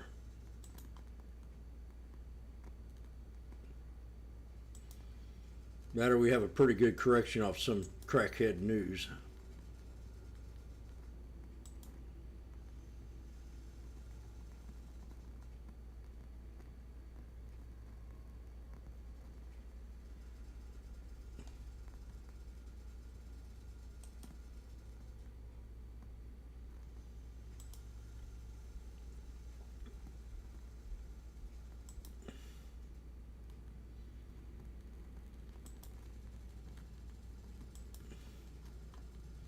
There's a real strong support right here.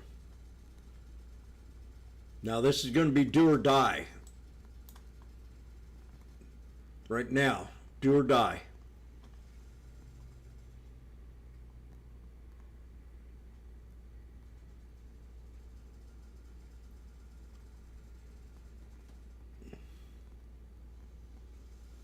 Yeah, here it goes with that frickin' volatility again.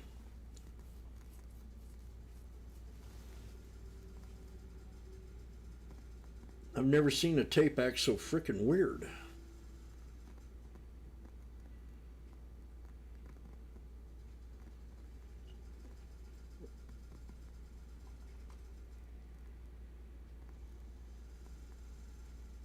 $77.20s or at 690. I'd like to get 690, but I can't. I'm not going to do it. We're squeezing again.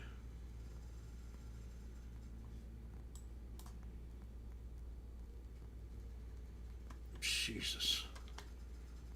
Fuck, 690 to 790 just within a second.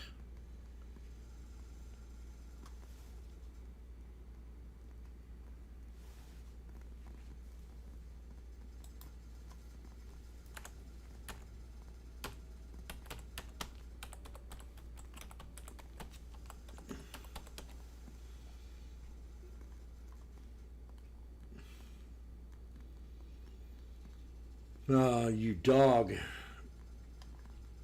There was my chance. $200 trade.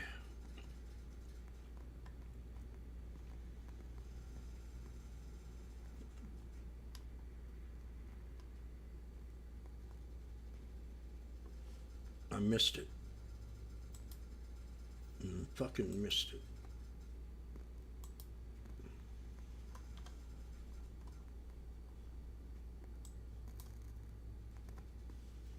Wow.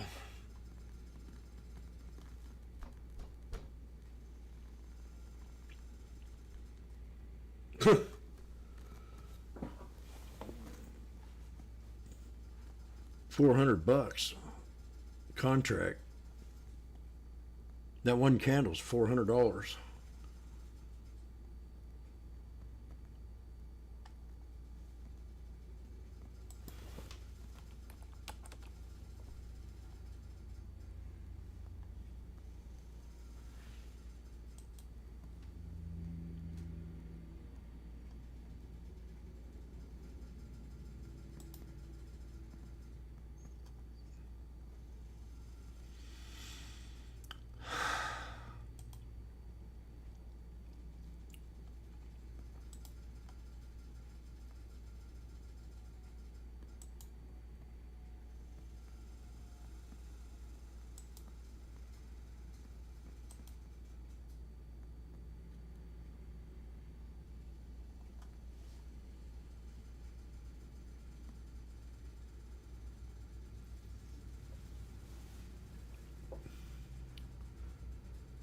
Well,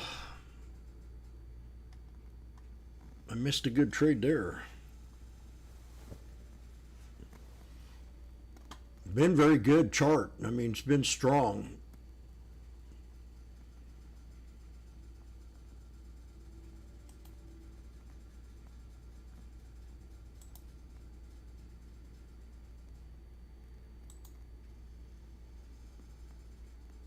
Plus, I'm getting real slow action today on this.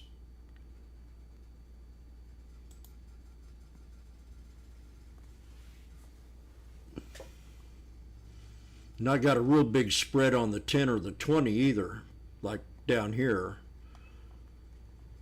Kind of use it like the Bollinger Bands. When you squeeze and smooch, boom.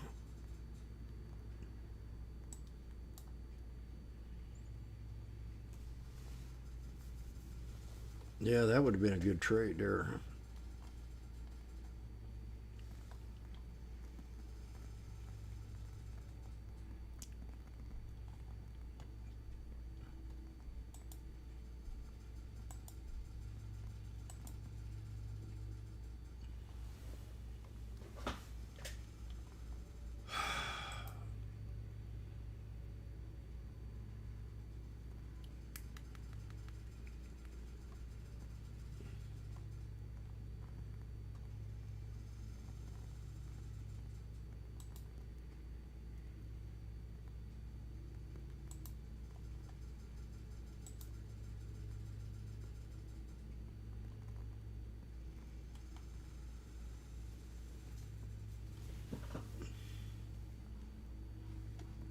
Wow.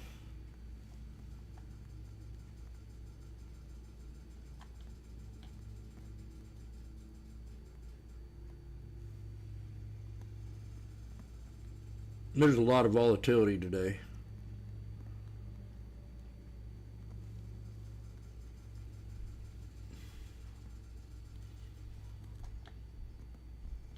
Traders that I know are calling pullbacks.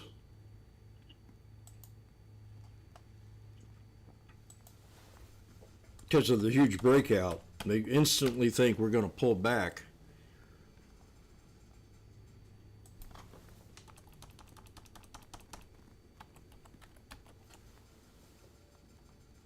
They're pulling back some right now.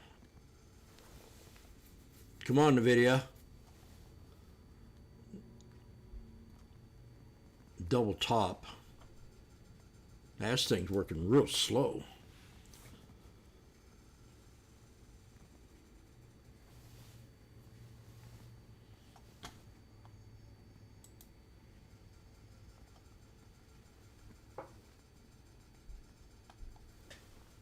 Oh, I had him on mute. No wonder he ain't been saying nothing. Pakistan Foreign Minister spokesperson, U.S. unilateral sanctions on Iran violate international law. Pakistan Foreign Minister spokesperson issues should be resolved through dialogue. Pakistan Foreign Minister spokesperson blah blah blah, Islamabad is not obligated to comply with unilateral sanctions on Iran. Pakistan, you better shut the F up.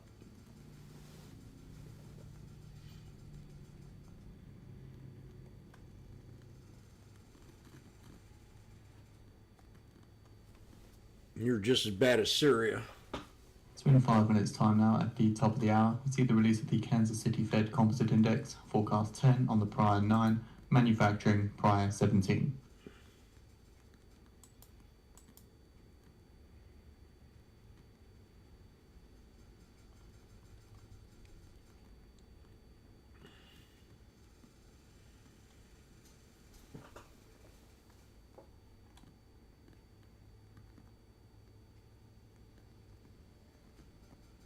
Fed Treasury has its own objective. Fed operates independently from it. Okay, I got it triggered. We're triggered here. We got a support that has to hold right there on /ES. Now this is when you start over trading.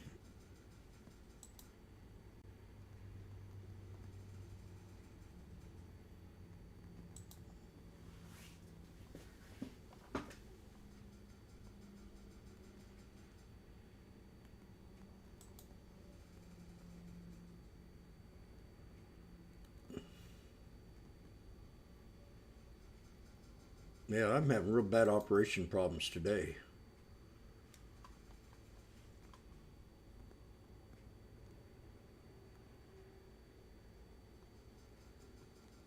Anybody real good at computers?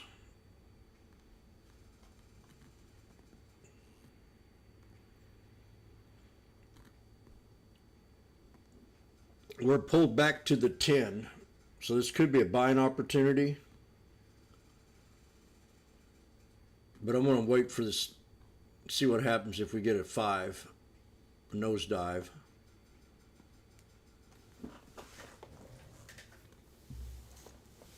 But we are at a support, but we're under the 1, 2, 3, 4 breakout.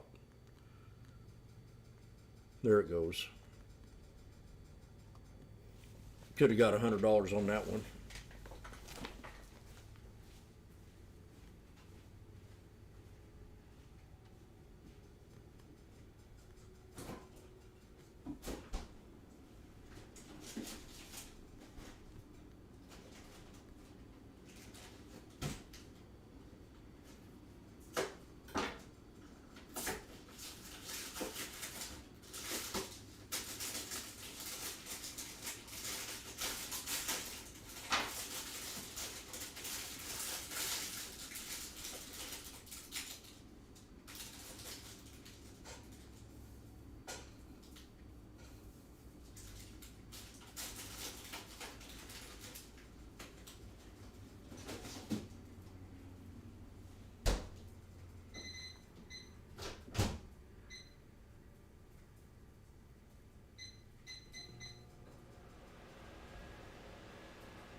We got a symmetrical flag.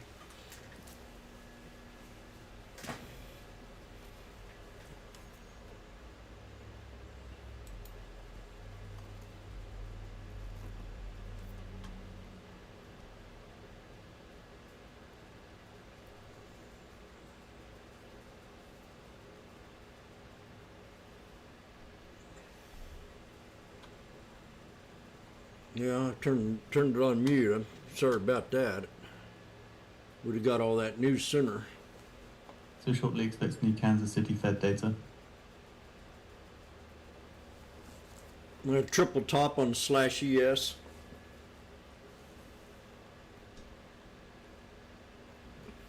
Wow. The volatility on this thing. 987, 1070. $11. 1030. I just can't trade with this volatility.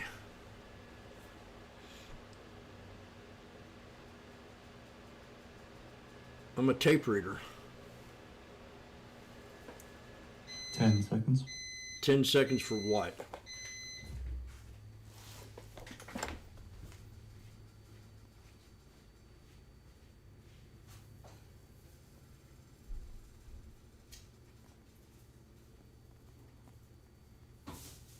Still waiting on the data, but the US is to sell $92 billion in 3-month bills on August 31st to settle on September 3rd, $79 billion in 6-month bills October 31st, settling at September 3rd, and they're to sell $52 billion in 52-week bills September 1st, settling September 3rd.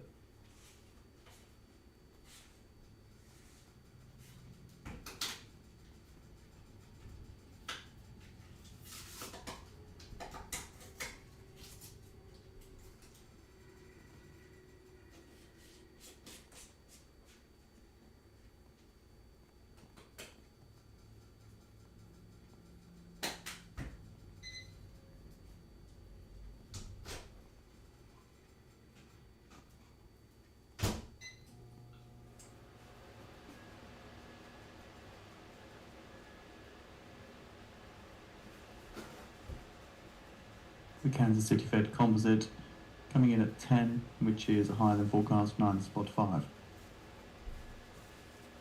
Shit. This is a strong market. We got 3 Manufacturing more white coming at soldiers. 17, unchanged from the prior.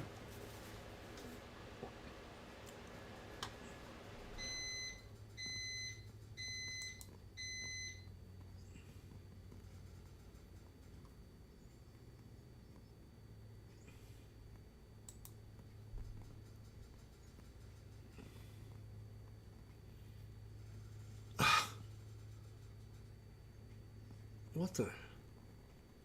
Man, this thing's acting so weird.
Iran's parliamentary speaker Ghalibaf, cited by Tasman News, says the Prime Minister of Qatar emphasised his country's efforts to promote solutions for restoring stability to the region.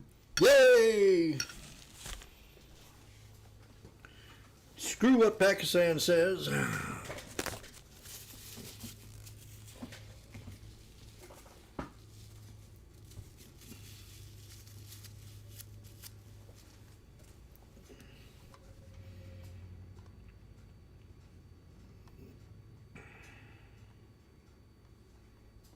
We're back at a grand.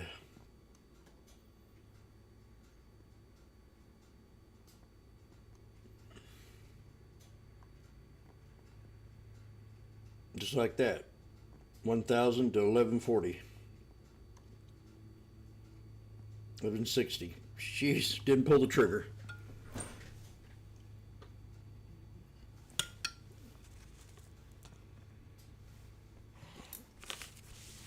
$12. Oh God.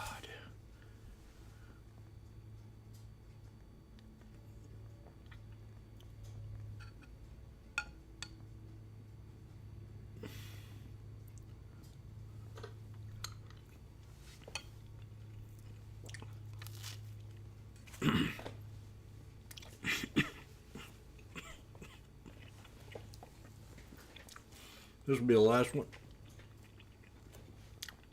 I put too much pepper in this shit. I got 2 more to go after this. Then I got to make new soup.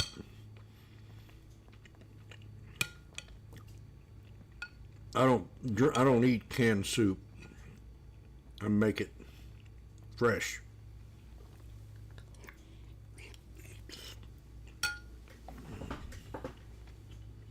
New high.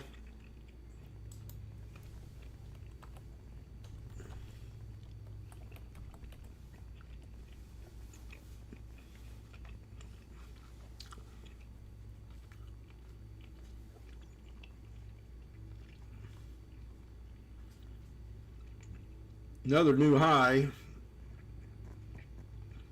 Got a yin yang right here. So I'm going to set it just a little bit above it. My alert. And if it comes down there, I buy it.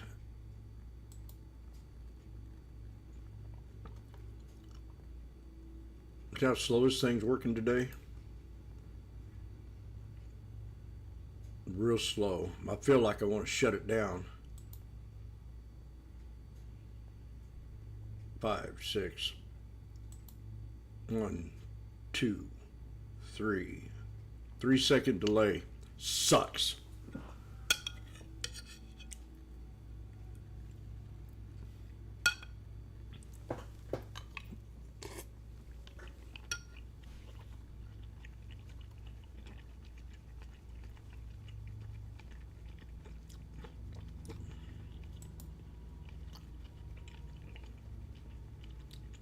China pulling back some.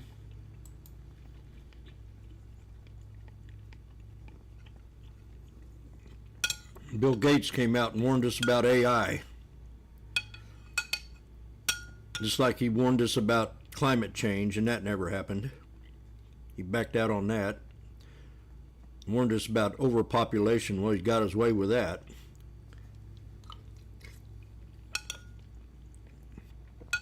He got his genocides.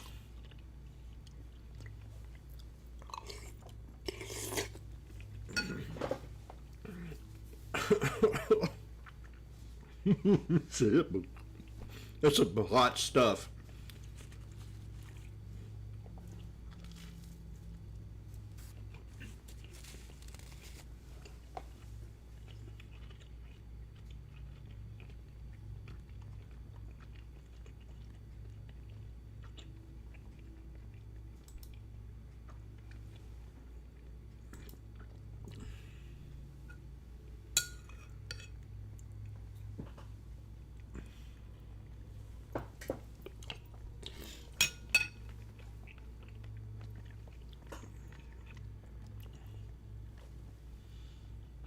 Got that little Asian guy on there again.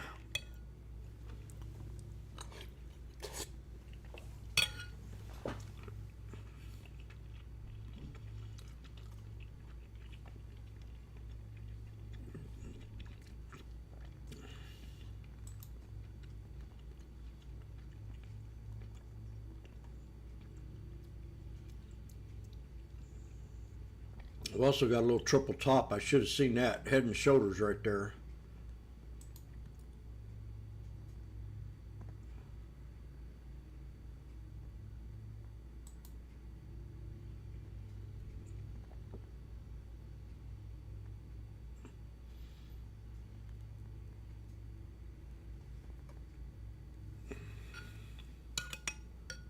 SK Hynix opens the construction of a $4 billion memory hub in Indiana. Yay!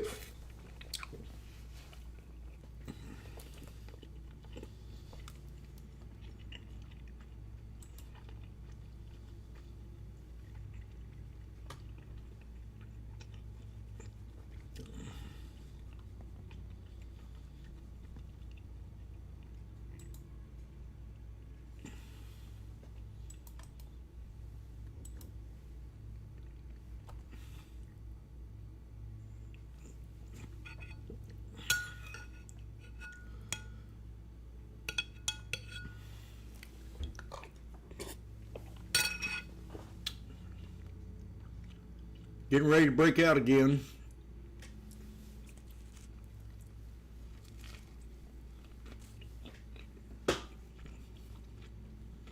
Another new high.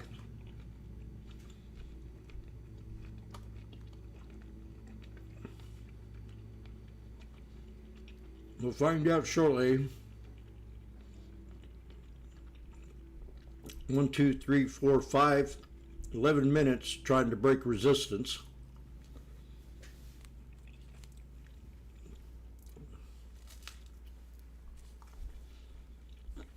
Tape on /ES looking strong.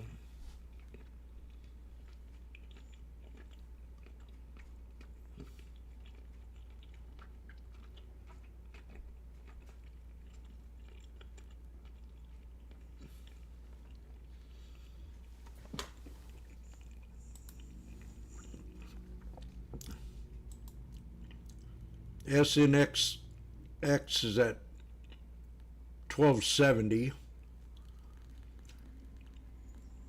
Netflix is under 80. SanDisk is down 24 bucks. Walmart's still at support. Kroger, I never did like Kroger.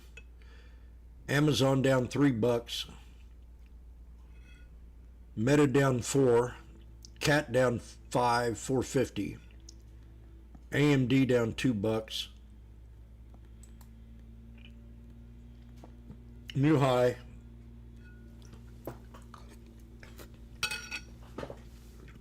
SPX. CrowdStrike, PANW. are up huge.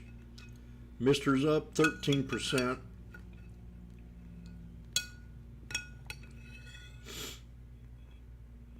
LAES is up 13. Coin's up 10. Now is up 11.52.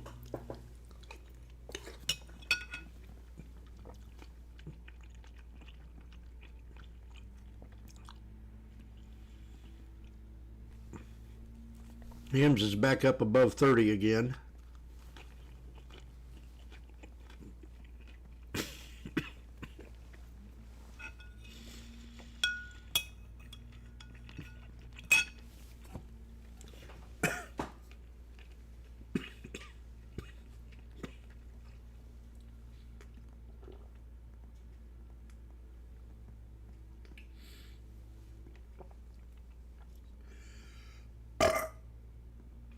I didn't think I put that much pepper in it, but I did. I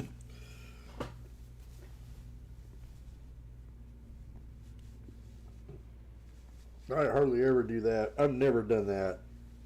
Hardly ever. I don't remember the last time. Giving me a runny nose and everything.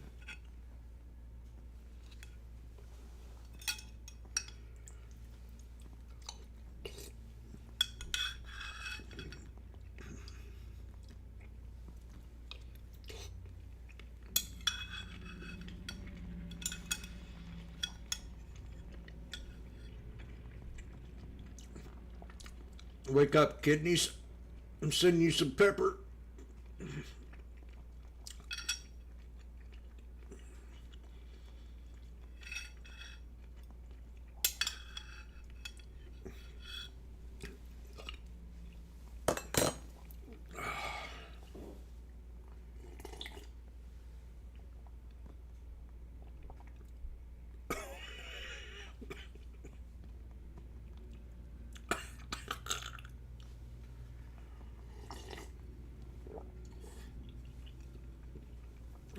Whew.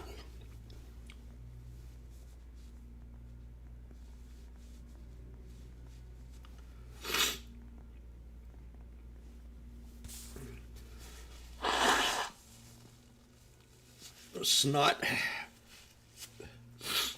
Man, this thing just keeps going. We haven't had that parabolic run. We just little by little. New high.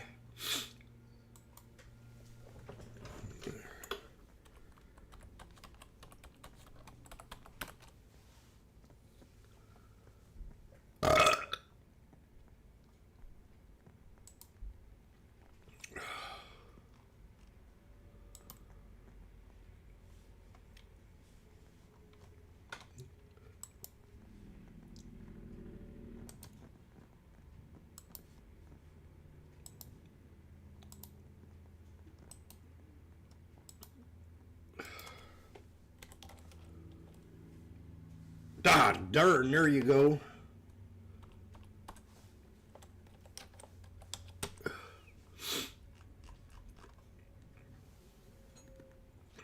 Canada's Champagne says it dropped fish tariffs after listening to CDM fishers.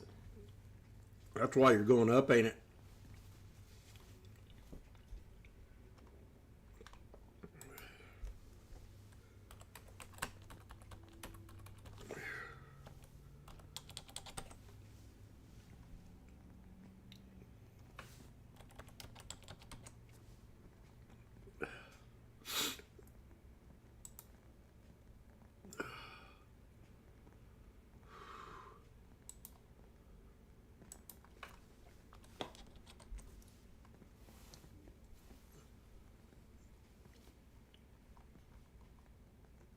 I said it was going to do something.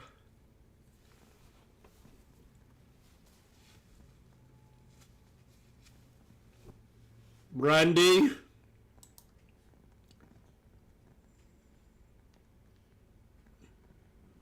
Randy.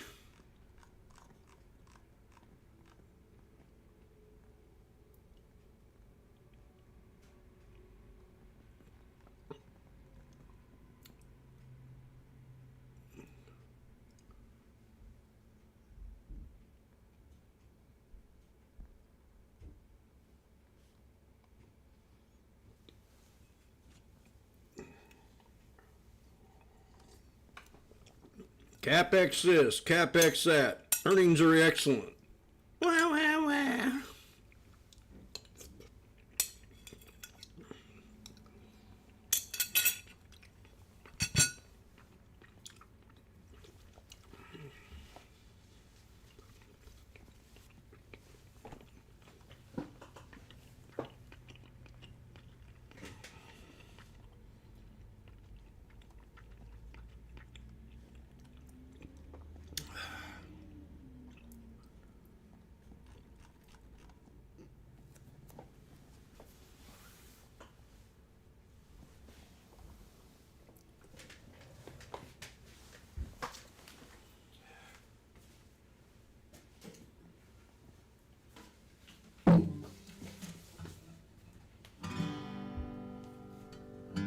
Well, if you listen to the fat cats,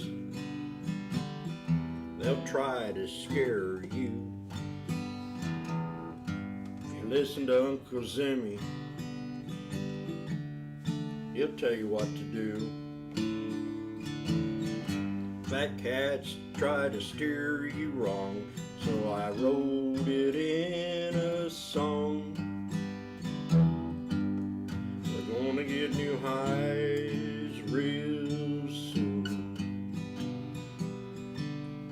Little by little, we'll soon get there. The fat cats are square. I don't care. From 840 to 1450, the SPX is better than sex.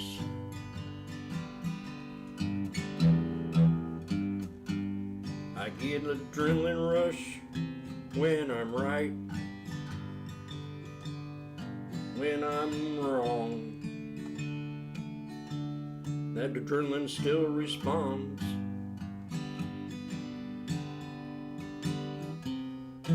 Got a rising wedge you can see.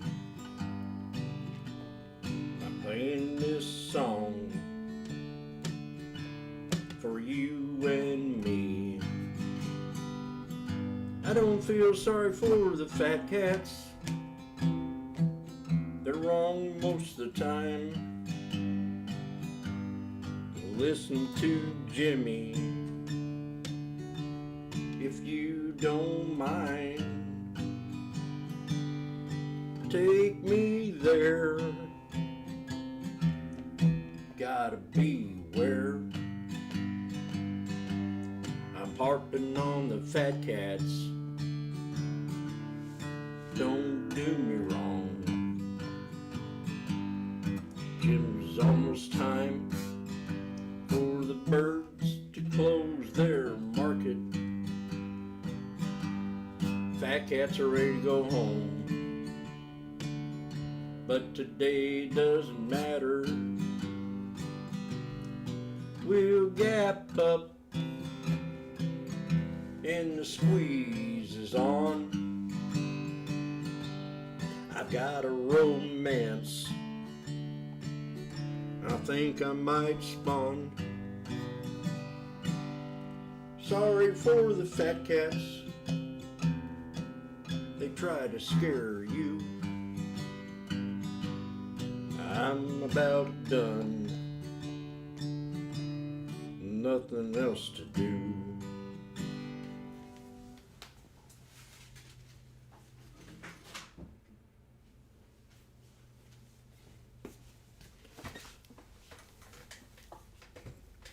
Well, thank you very much. Now it's time for a little cup of coffee. Now I'll get back to trading.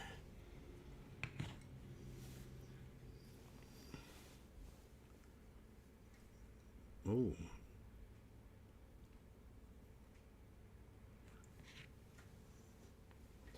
Stainless steel. Damn. Got a mechanic here. I'm trying to find out where my washer fluid goes.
coming back to support.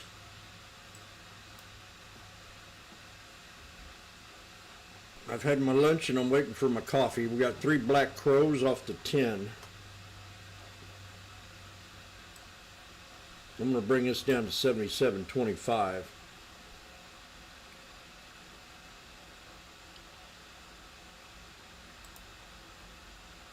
don't know if we're going to hold this or not. I got 970, 77.25.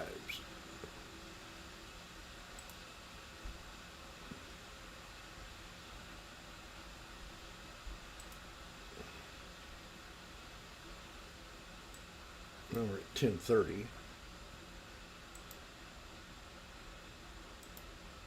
Ooh.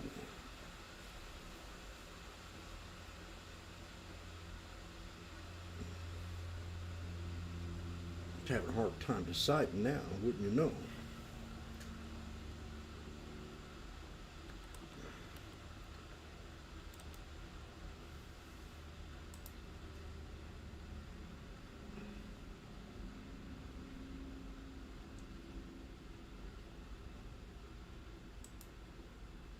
Nah, I don't like that.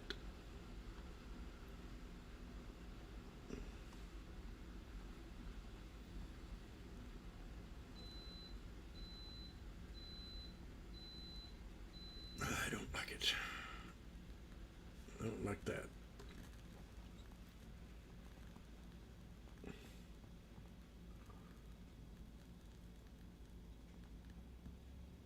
I don't like it.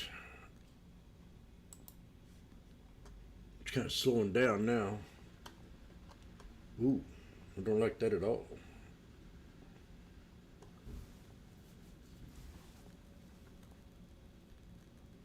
There could be my reckoning.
We're back to that previous resistance.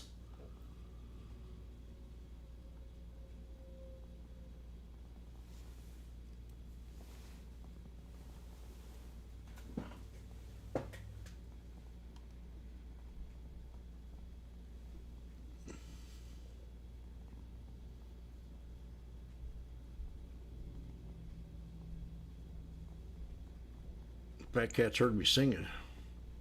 Said, oh, Jimmy.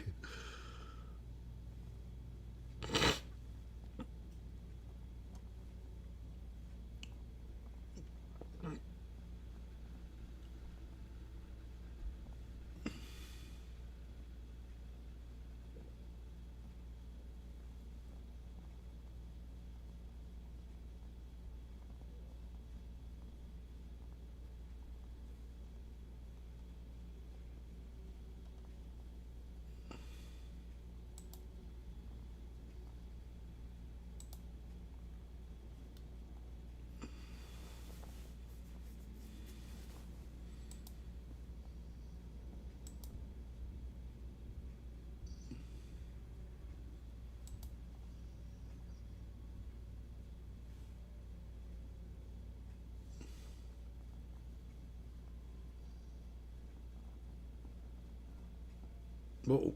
Nope, nope, nope, nope.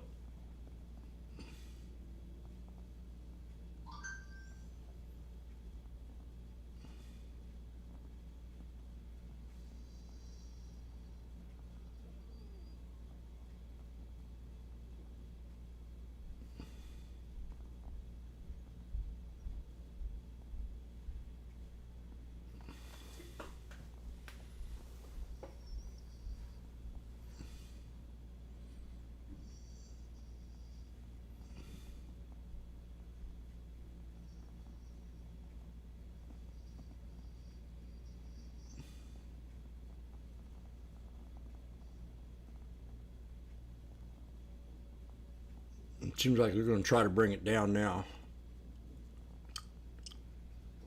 We're at this previous resistance, so if this don't hold, I'm going to take my little loss here. That ain't little anymore, it's 260.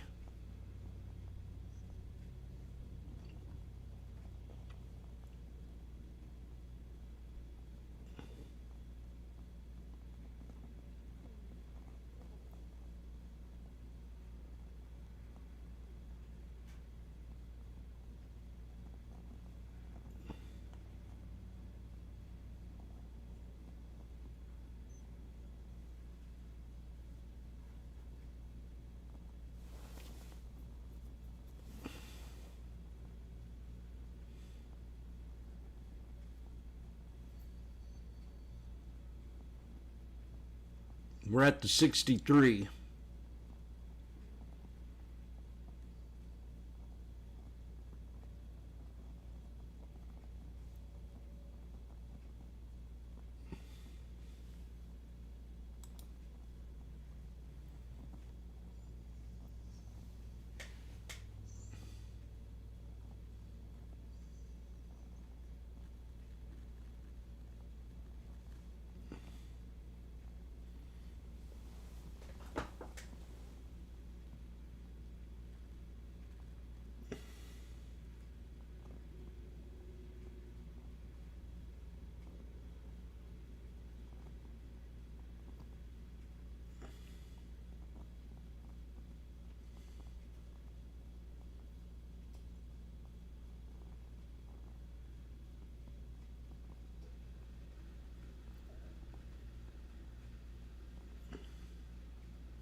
We are seeing the results from the US 4-week bill auction. High yield was 3.65%, 3.65% with its cover of 2.73, 2.73. So the US here sold $100 billion in 4-week bills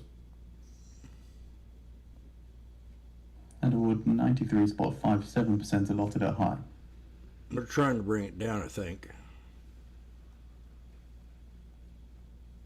Well, hello everybody, this is Donald J. Trump. You're behind the markets.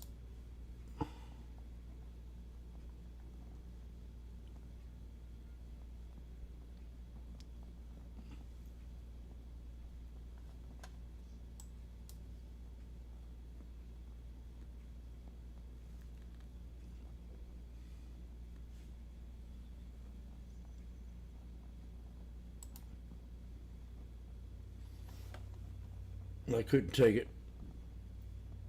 Let's see what I got. Got out at 8.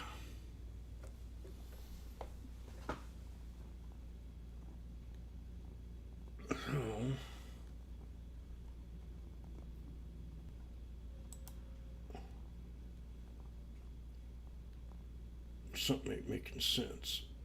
Well, canceled, okay. Do calculator work. I know it ain't much.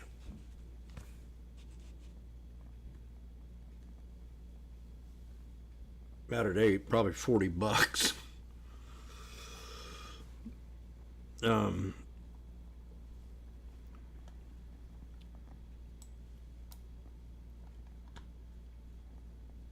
$970 plus 830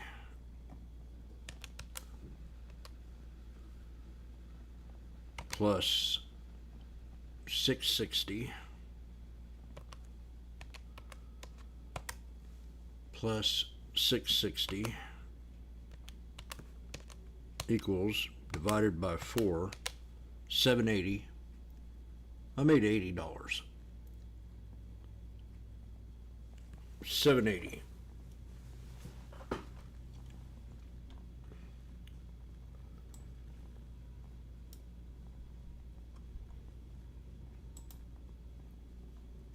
Now we're at 680. So I'm going to let this rest a little bit. We're at support. If this holds here, we're going to bounce back up. But if not, we're going to go down and hit the VWAP. I have this support here for some reason. Double bottom. Around 77.30. That and the lowest support will be 77.2288 as we speak.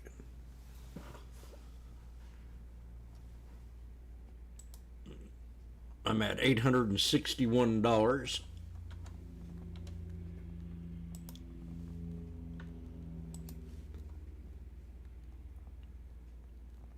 For a 5-day period, I'm up 4,200 almost.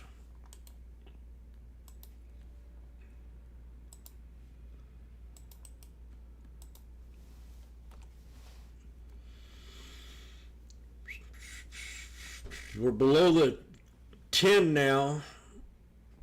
The 10's still above the 20, so we're not bearish yet. Until that thing, now this could be a smooch.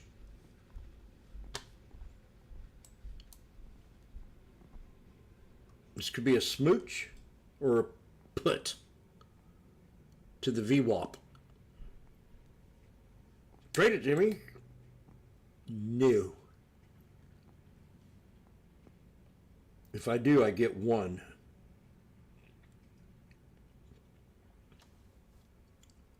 It's at a solid support, but we've had a good run, and it's been kind of creeping up with a few breakouts. Marley, I love you. You're beautiful.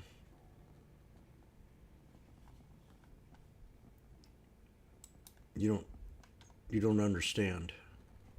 Oh, that ain't Marley. Is this China? CEO Nico.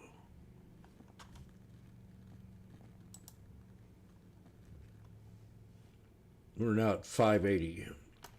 I'm bringing these up to the 77.20s. Prepare ye in the name of Bula. Now we're bearish because we're under the 10, but we have a double bottom under. Oh wow, I hit my alert. And it's outside of my flag.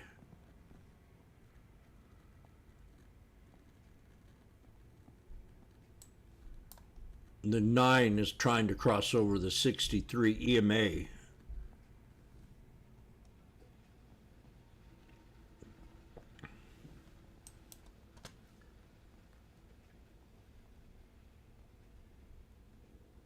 I could get 2 of the 77.25s.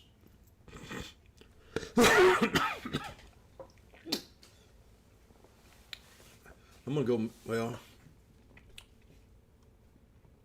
kind of want to trade this.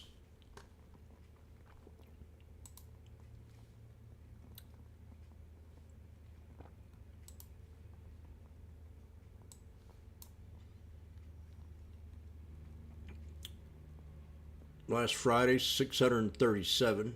Monday, 1,400. Tuesday, 751. Yesterday, 492. And not the week before that, I had 100 percenters. And then today's 100% so far.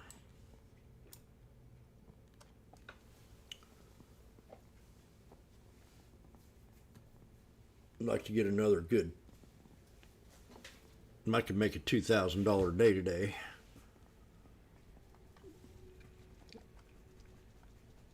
I think I'll be looking at puts. The 7710s.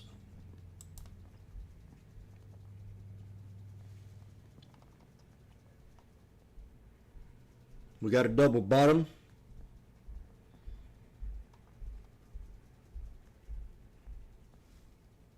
Get ready for the VWAP.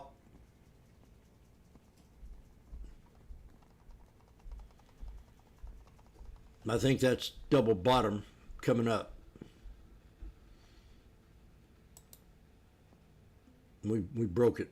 We broke the double bottom. Nope, we're there. We're there. Go back to calls. 7720. We're there. Let's see how tough this is.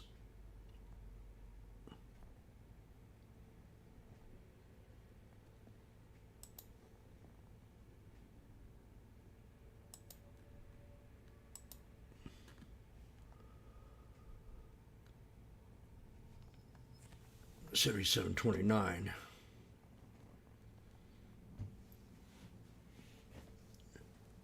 That's the yin yang. Come on, get back down there.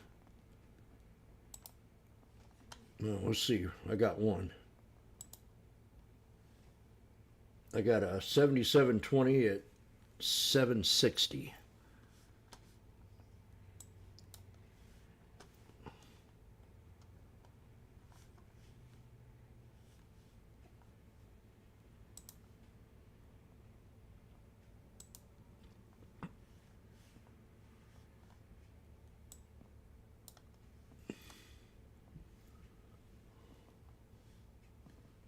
Damn.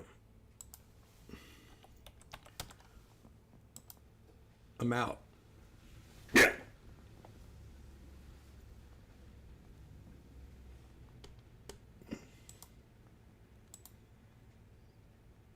$760 to $873.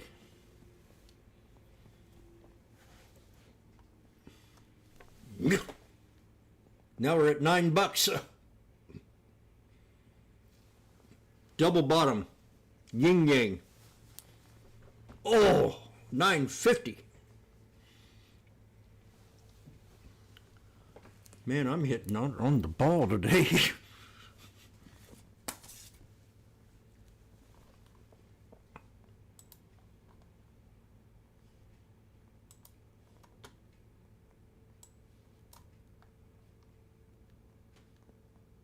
Buy at 760. Out at 873, $113 in a matter of 1 minute and less than a minute, less than 1 minute. What do you think about that, ladies? Randy.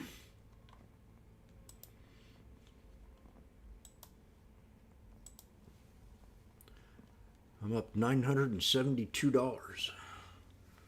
I'm about to hit $1,000, and I'm batting 100%. I got guys on first, second, and third. Who's on first? What's on second? And I don't know's on third. Who's on first? Who? What's on second? What? And I don't know who's on third. Who's on first, I'm trying to get at.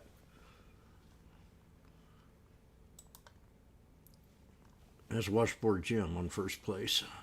Now we're waiting for the VWAP. The market is exhausted.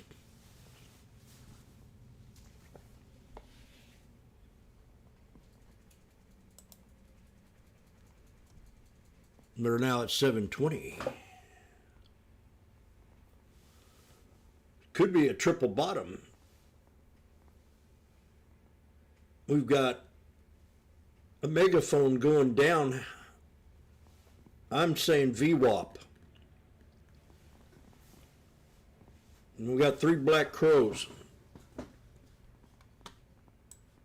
on 1 minute.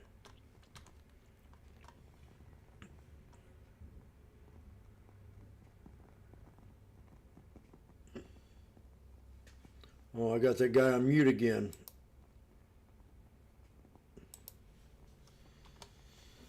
NVIDIA blowout outlook sparked a rally in technology stocks, strengthening confidence in artificial intelligence, trade that has powered by a bull market. Japan's top bank regains access to anthropic Mythos AI after U.S. freeze. 4-week auction, high yield at 3.65.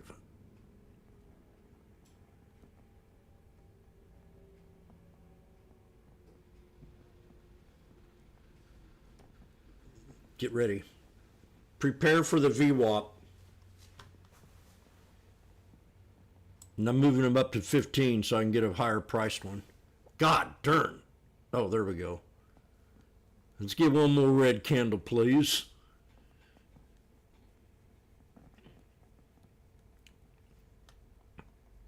Prepare ye in the name of the Lord. We're coming near the VWAP.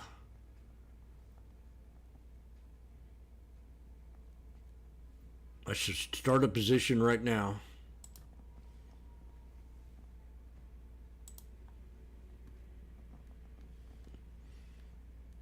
The 77.15's at 870.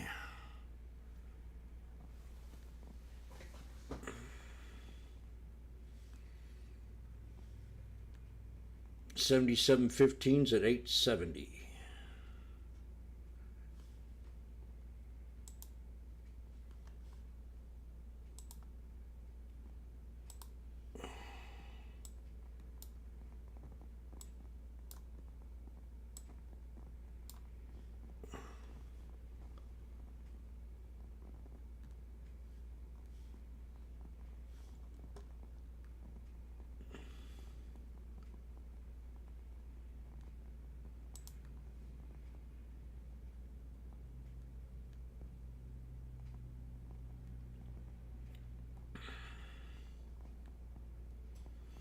Let's keep this tweezer bottom here.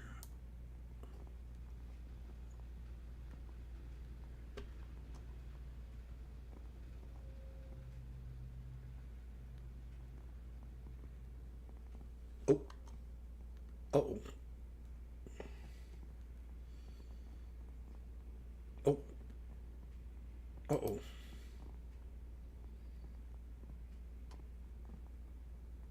A little controversy going on here.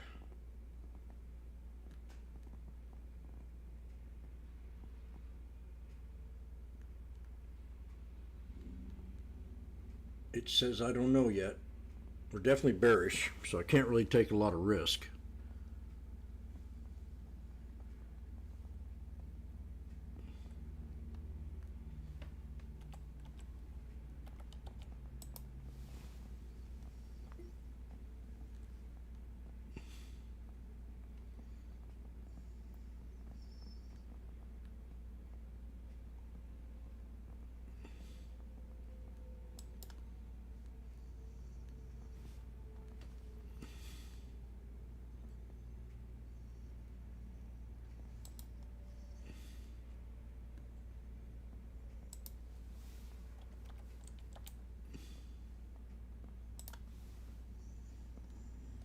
I decided to wait.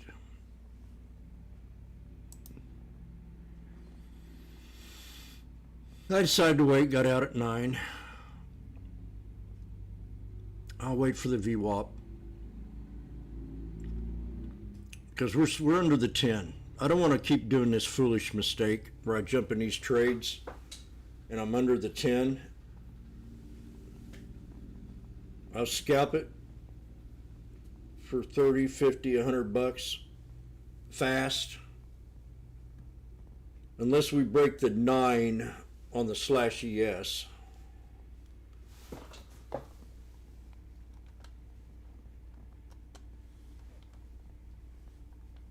This way I keep my 100% rating. We are now over $1,000. That's what I wanted to see. Now,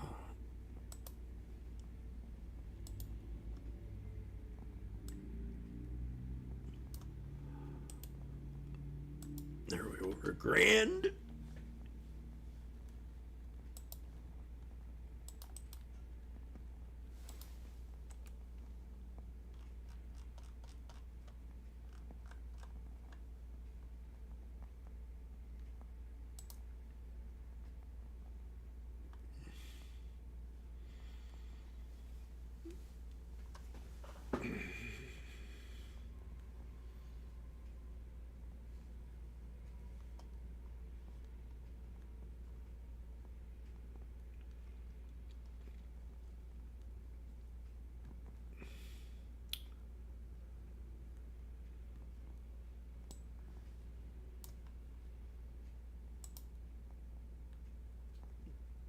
Nine trades, batting 100%.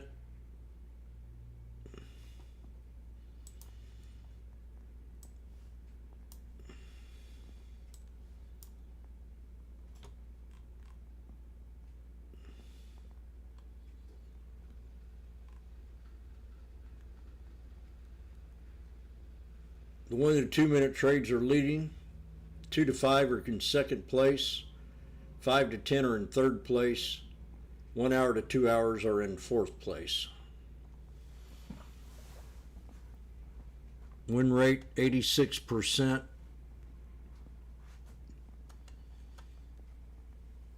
Best trade 742. Worst trade 575. Average loss 290.73. Average win 110.70. Out of 493 contracts and 50 trades.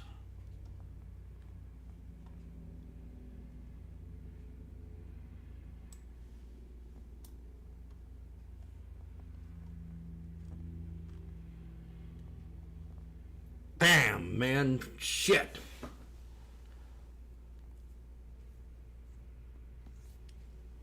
$11.80, $12.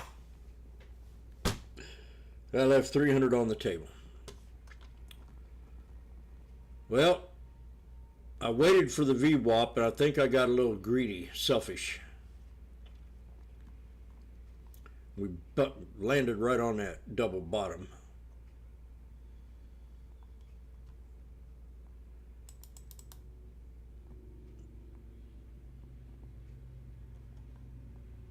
Oh no, we landed on the yin yang, the shoulder line of that Head and Shoulders. Shit.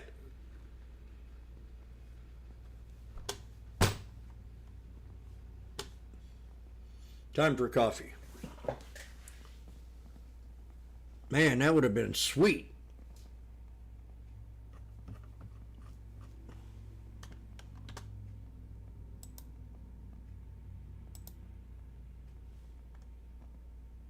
$13.10, you got to give me a break.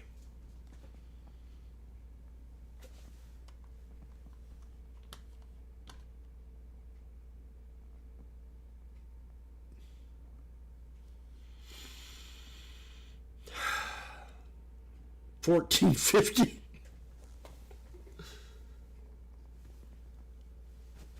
Wow, that was a good call. Good call, but not a A+ trade. And I'm telling you, that'd have been almost $550 in my pocket on them 3 candles.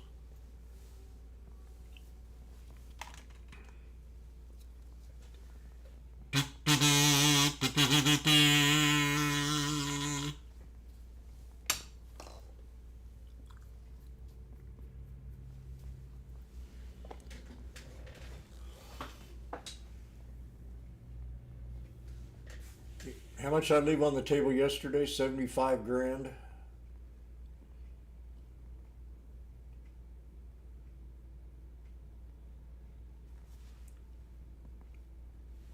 There's 600 right there on one contract.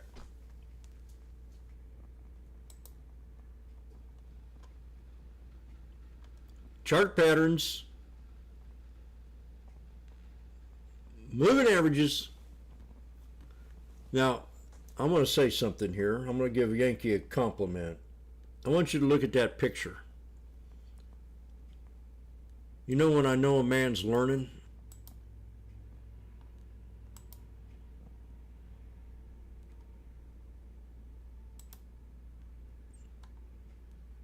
What's that there? What's that ball? You're rolling the dice? Look at these. He's got his setups. He's got his chart patterns.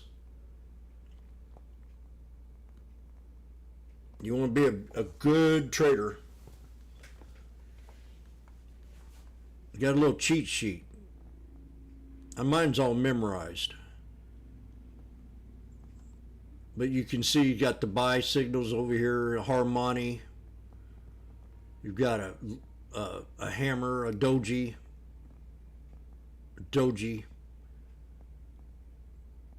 red candle for sell signal, inside candle, harmony, boom. And you got the chart patterns coming out of the snake. You know what's bearish and what's bullish and what's continuing. And you got another analysis of other charts that you can kind of go with these right here. You got the bull flag. There's the bull flag. Right. A lot of times that's a bear flag and that's a bull flag. Notice each one of these charts. 1, 2, 3, 1, 2, 3, 1, 2, 3, 4, 1, 2, 3, 4. Sweet spot. Double top.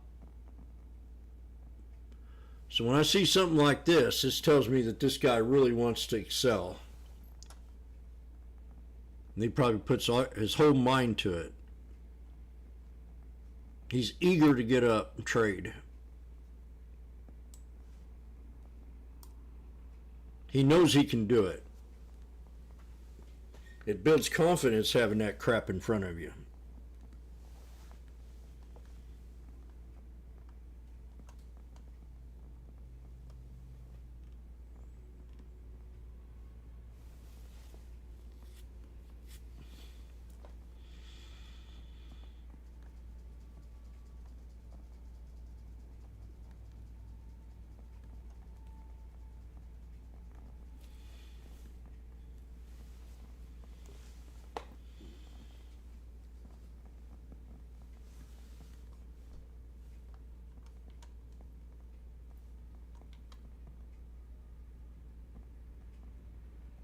Chart patterns, moving averages, and I've made it as simple as I can.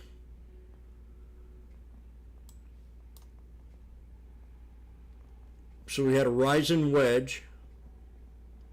We came back and retested the shoulder line. We had snake to the yin yang, which is this head and shoulders. Head and shoulders, you get a pullback. Then it comes up and retests the second time, boom. Finds support off that shoulder line. I was pretty confident in this trade, but man, we were under the 10. I didn't want to take that risk.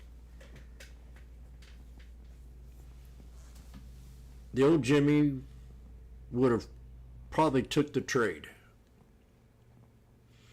Closing in on the VWAP and started a small position on the /ES on the 1 minute. So right now I've only left about probably 1,200 on the table and I've made $1,000. So I'm very happy.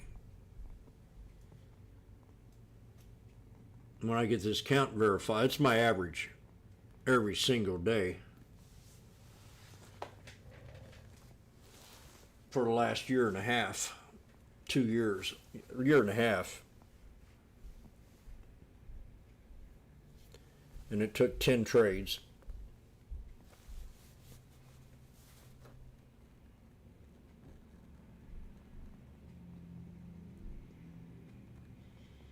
Oh, here's, oh, hey, she's a babe. Can I come work with you, honey?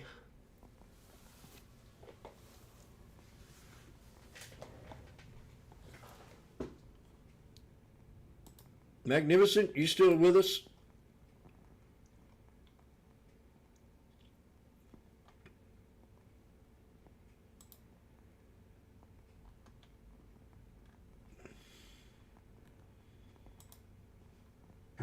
Ready.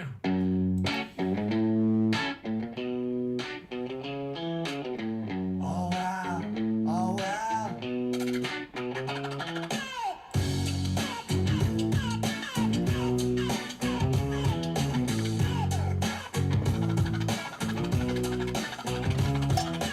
Washboardjim trades stocks at dawn. He's got his eye on the charts till the night is gone.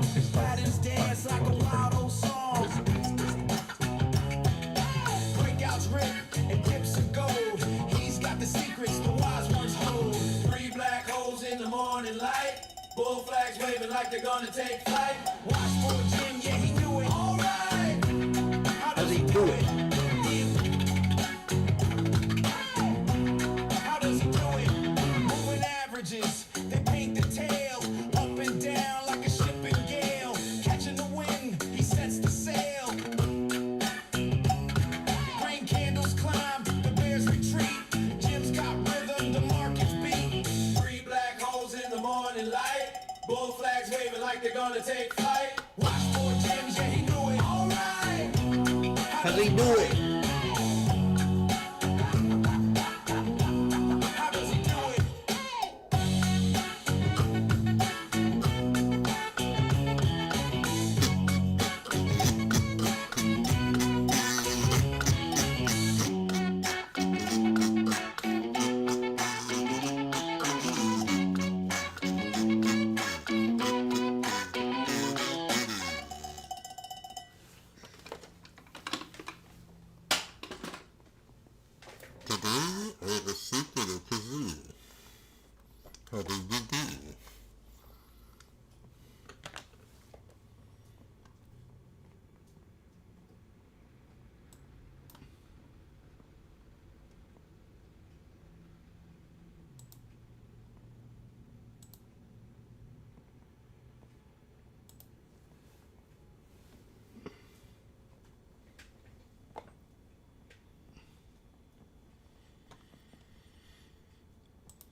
We got a Head and Shoulders.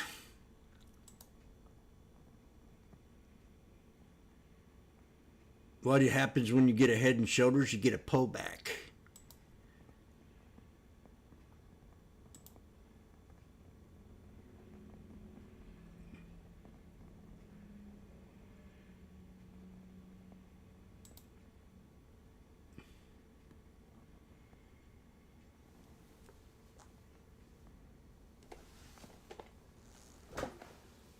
That's on the SPY.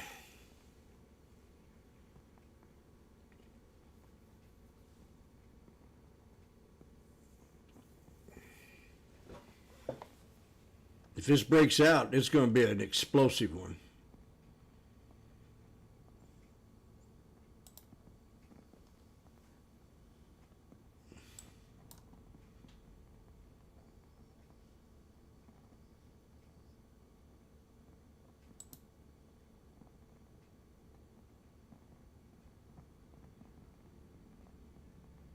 This has such a slow reaction today.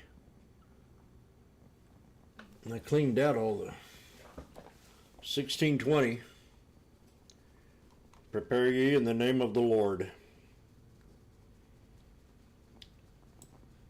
The 7525s. I wish I still had them 15s.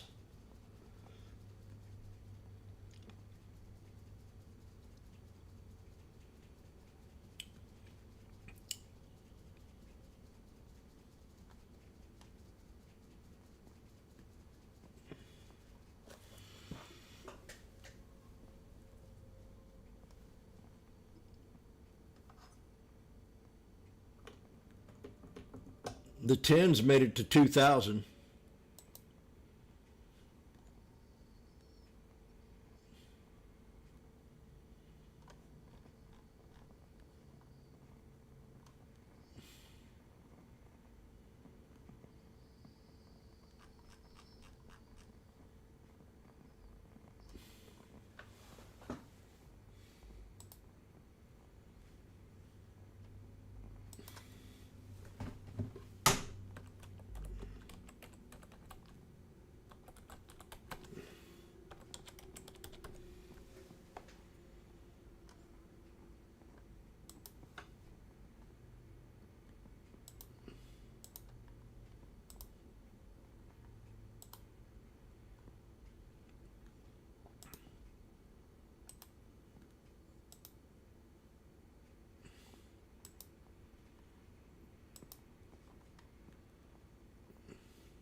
Now the 10 has crossed the 20.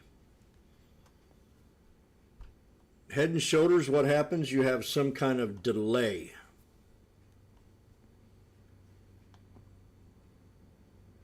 So to gain respect, we have to hold the 10. I'm going to take it to the 1 minute. We'll see if this has come to an end. It's just taking so long. And we're squeezing on the 1 minute.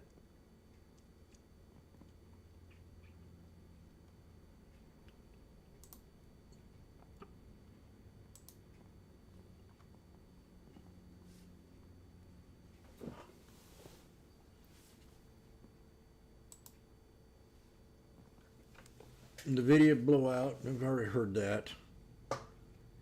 Canada adds 50% tariffs to U.S. copper wire and wood charcoal.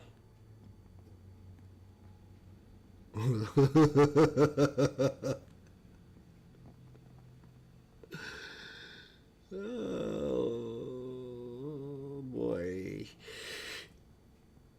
You Canadians, are you happy?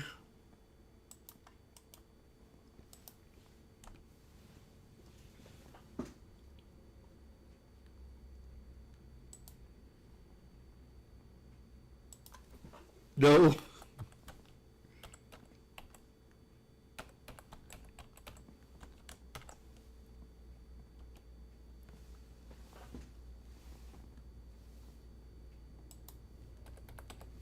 I'll see if Vegas likes it. Vegas is a Canadian.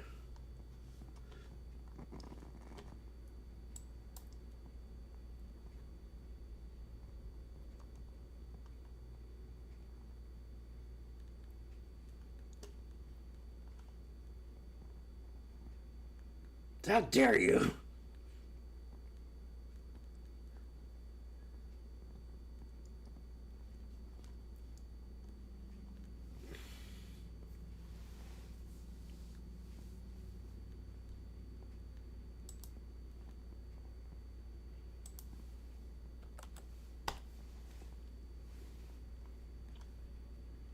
How dare you?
I wonder where all them bears went to that were calling pullback. Salesforce stock rockets 20% and gives the software sector a major lift. Salesforce. Earnings showed that AI isn't killing traditional software and that the operators of major whatever.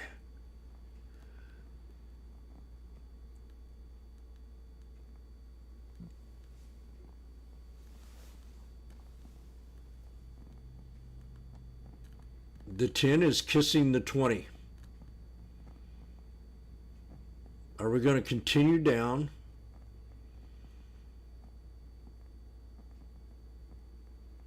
Or are we going to break out again? So far, I'm not too happy with what I left on the table. And I'm going to go in the kitchen and I'm going to make my coffee. Just because this says hollow doesn't mean I have a hollow head.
Nobody's bought me a vacation yet.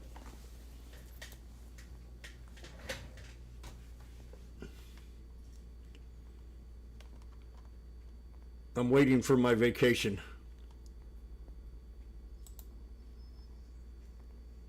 You hear that, YouTube? I know you guys are rich. All I asked for is one free vacation to Jamaica. 3 nights, 4 days. I've already got the place picked out.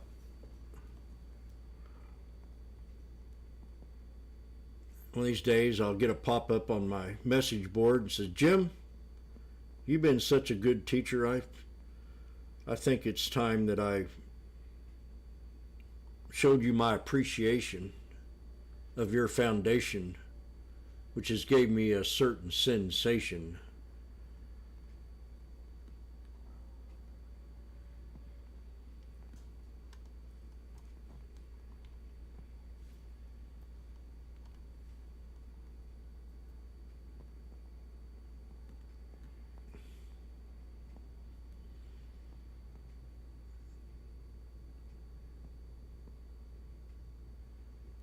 We got a bull flag. I just feel like there's something going to happen soon. Our Indian guy is going to say, oh, Iran says no deal.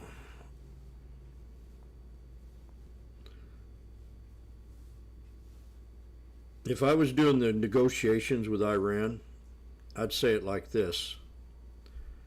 Say, we will be your ally. We will help you rebuild your country. We'll constantly have inspectors coming in here. We're going to set up an embassy. And we're going to eat your Iranian food. And we're going to make your country rich.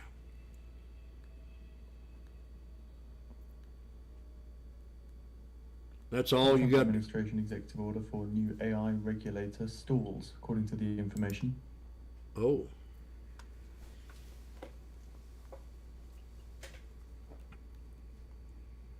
We got a fallen wedge.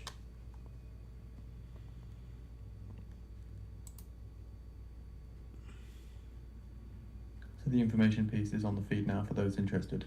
I'm interested. I'm very interested. The video. Trump administration executive order to have new AI regulators stalled.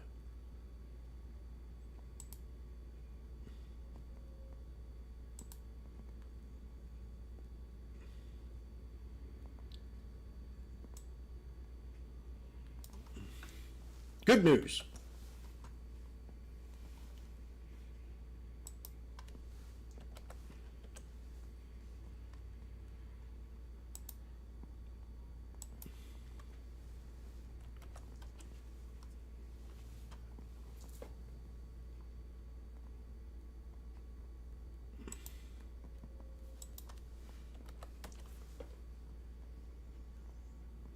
But that ain't going to make the liberals happy.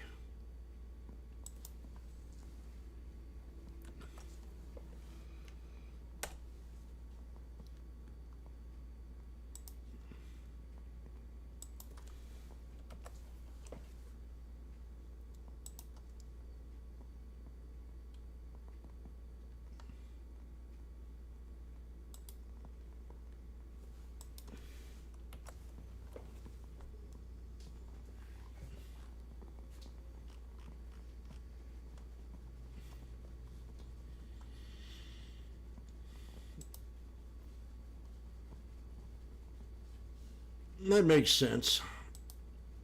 But who's regulating? That doesn't make sense.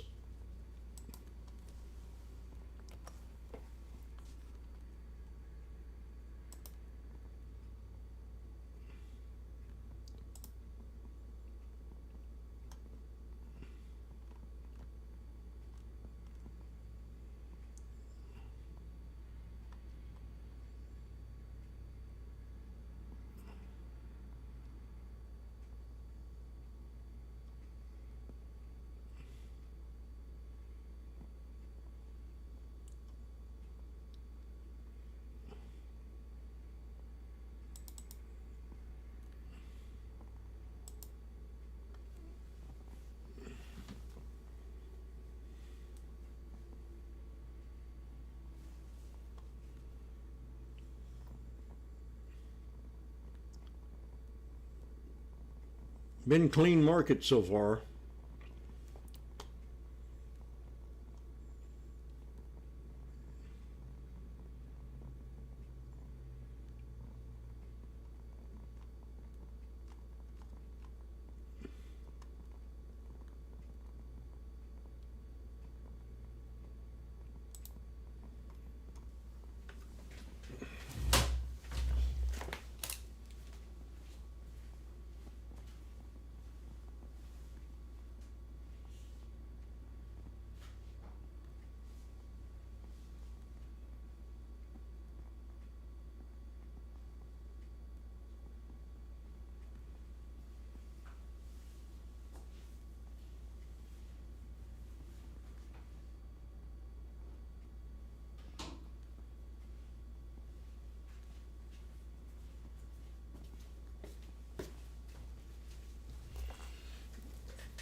Another secret, if you wait and wait and wait, and you miss like a good day like today, and then you finally decide to go ahead and take the track,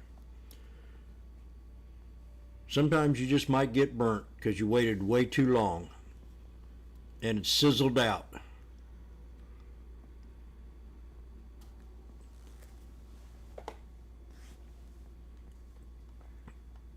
So keep that in mind when you're trading.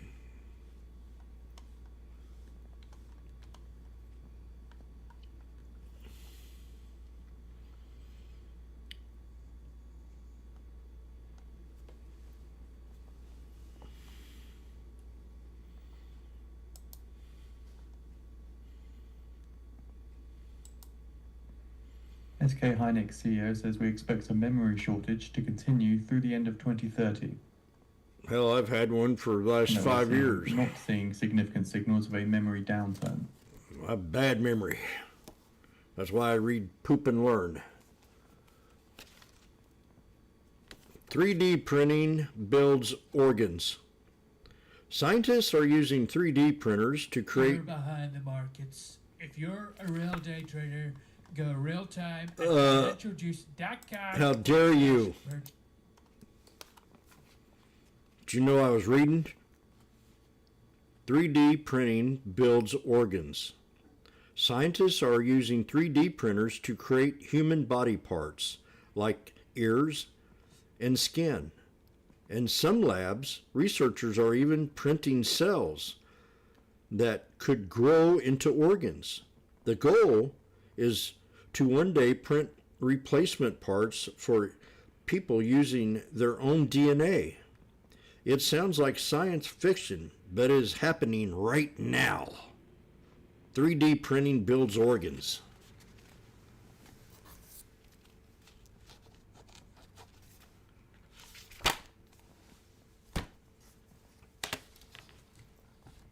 We're getting ready to come down to a 1, 2, 3. Giants are, this is out of the Bible study, giants are people who were strong, mighty, and of great stature.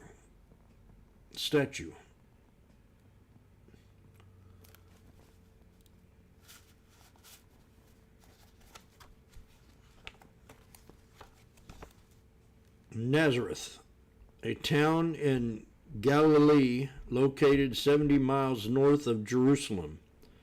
Matthew 2:23, Nazareth is where Jesus grew up.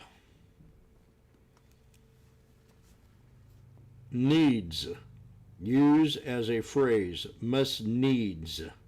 Luke 14:17, meaning to be necessary. You have your needs. Oh, here we go. Okay.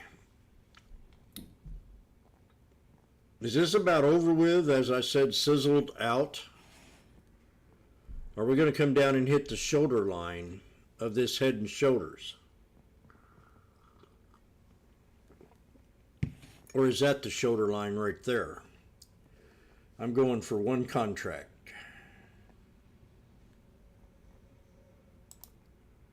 And it could be a mistake.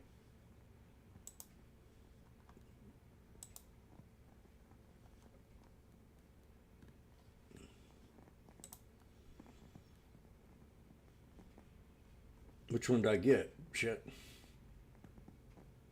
77.25s.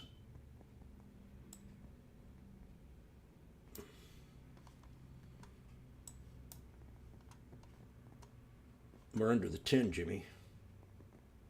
I don't know if that was a good idea.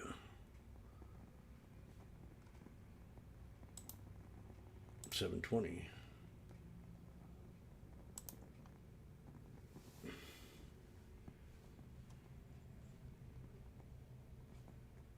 What'd I get it at? $6.20.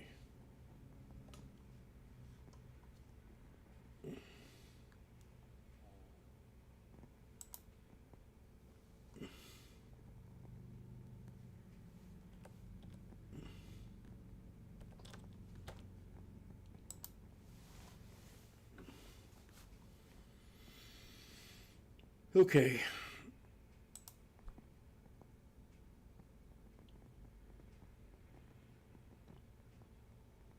$6.20 to $6.65.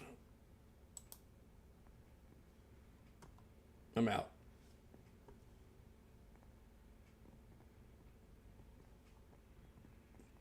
Now it's starting to cross.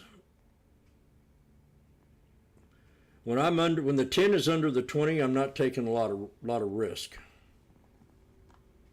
I got out at 665. Now, if that 10 crosses the 20, I'm going to feel a lot more comfortable in the trade. Do you understand?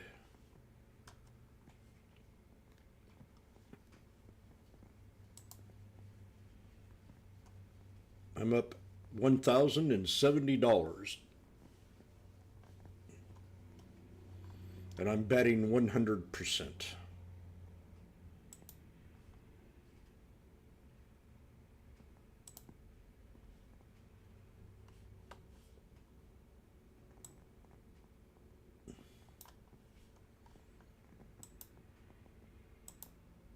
Right now, I'm only worried about my accuracy.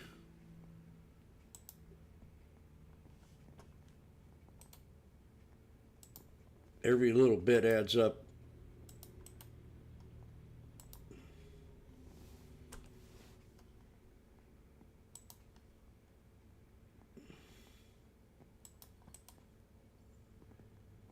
Oh, new what? Canada? New agreement was close to being done, and then Canadians' prime minister decided to play politics. Canada has been electing a PM position, some ideological idiots. Oh, now magnificent, be nice. We have Canadians in here.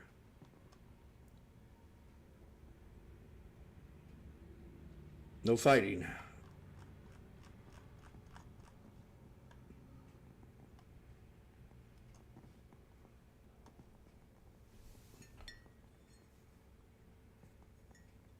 You know, I wouldn't mind getting laid in Canada.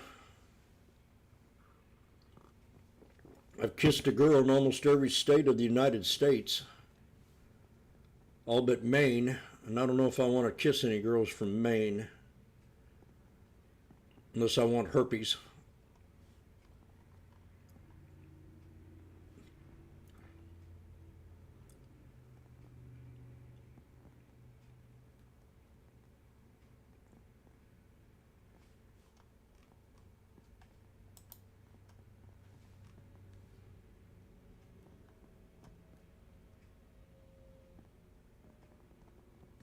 Yes, they are. They're all liberals. They're all liberals. Crabs, baby, yeah.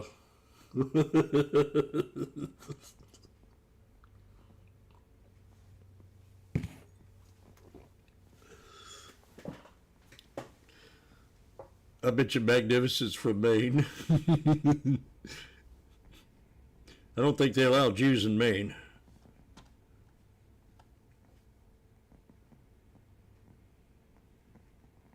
Dadgummit. He decides to brook out. How dare you? That was a... Jimmy's getting a little chicken shit.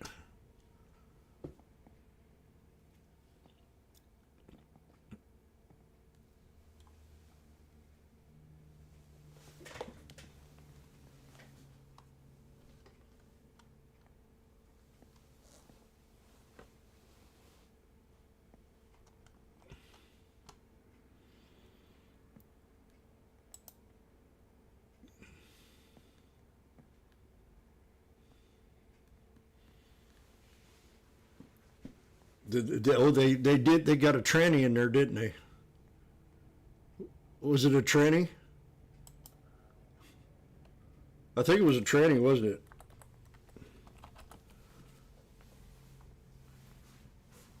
Oh, a Nancy. Yes.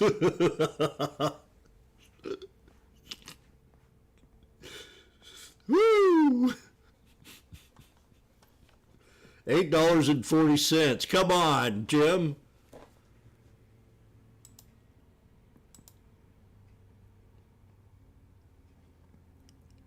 Man, this is a bullish market today. I did it again. I don't even want to look when I sold that piece of bum. It's $6.65. I left $200 on the table. And the 10 is just now starting to cross the 20. But it ain't elevated up.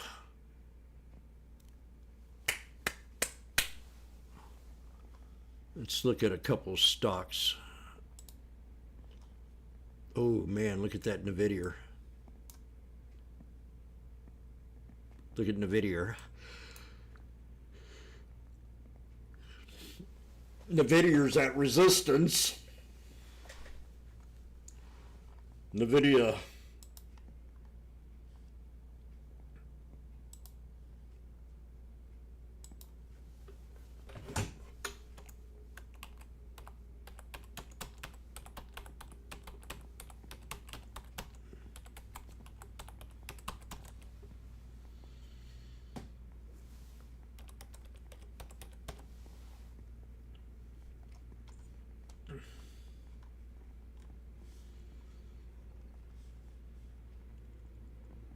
Yep, they got a Nazi in Maine. That is correct.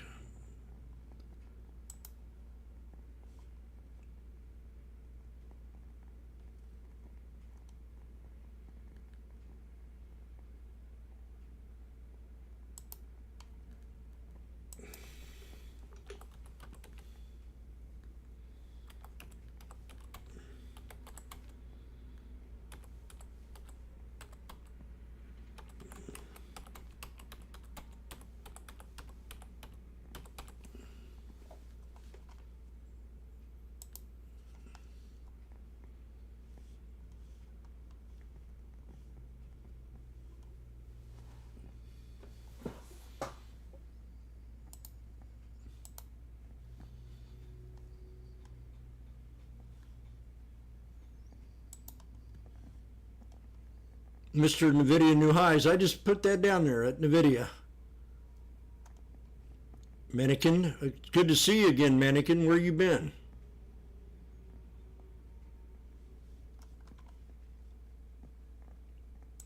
You take some time off?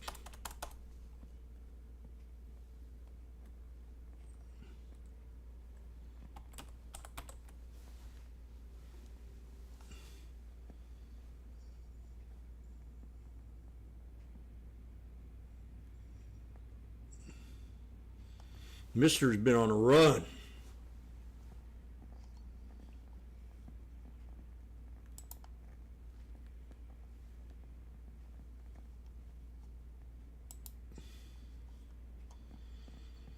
Triple top broke.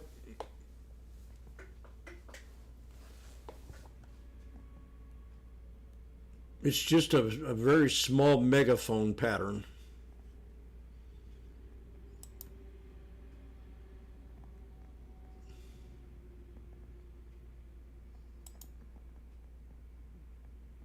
There it is right there, megaphone.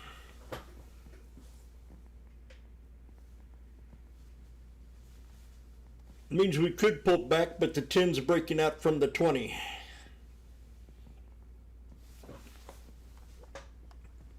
No, I don't want to jump in it right here.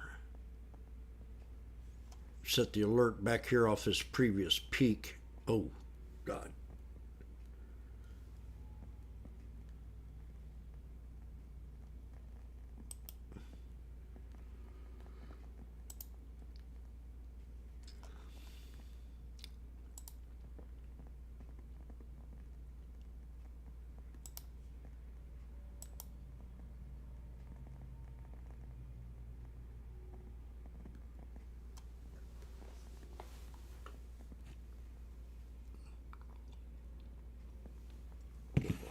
This is my baby right here. I love you. Can we trade together? I see you got some Fleetwood Mac back there.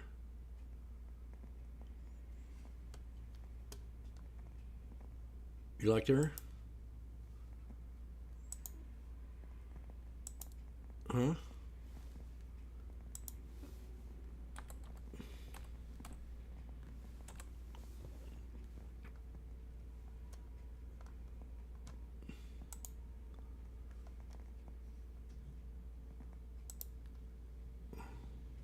Spending a fortune on a garage or permanent structure, you can just grab this from Temu. Voice It's a heavy-duty use outdoor disconnected. metal carport with a large covered space. Setup is straightforward, and once it's up, you can...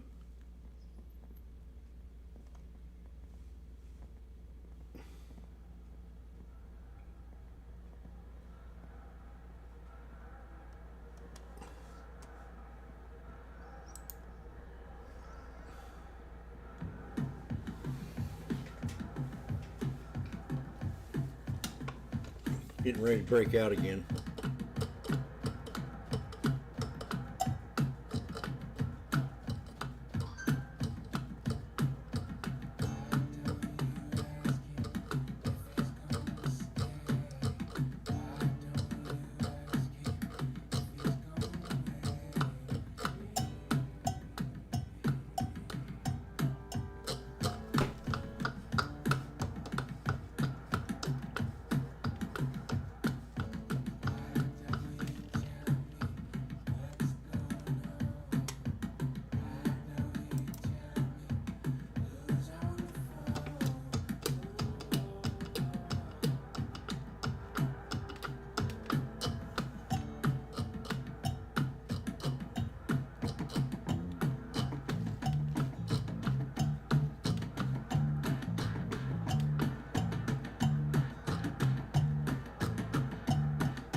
ask me.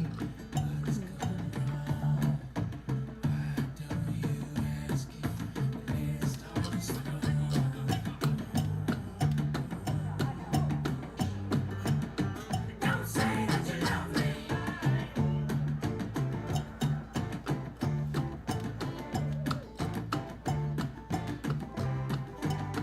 Just tell me that you love me.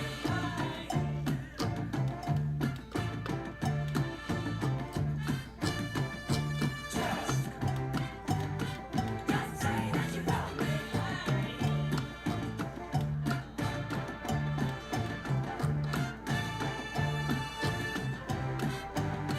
Don't say that you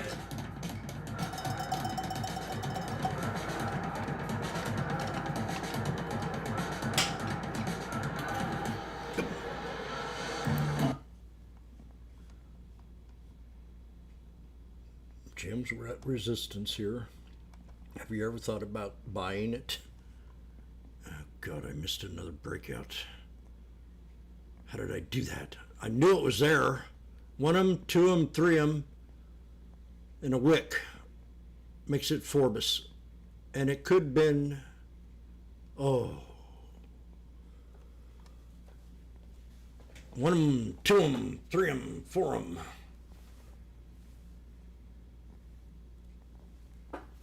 One 'em, 2 'em, 3 'em, boom!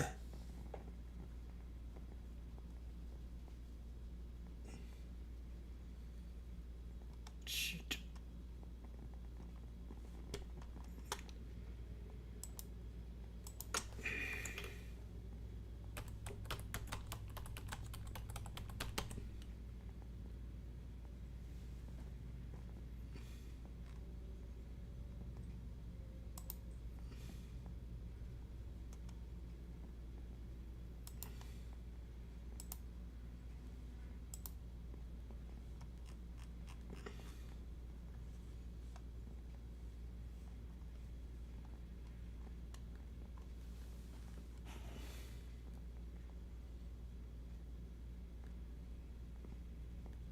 The 7750s are at 120.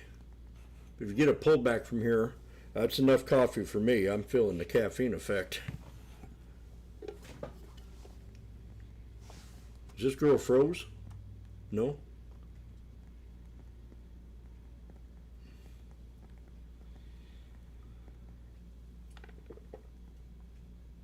I'm having major technical difficulties today. Whoops.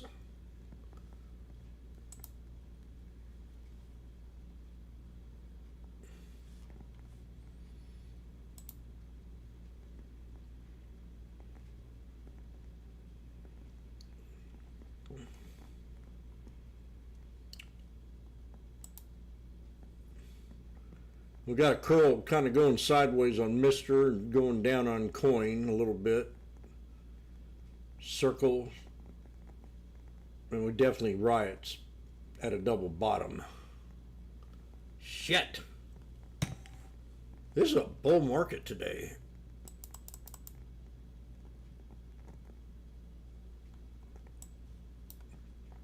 Look at that flag.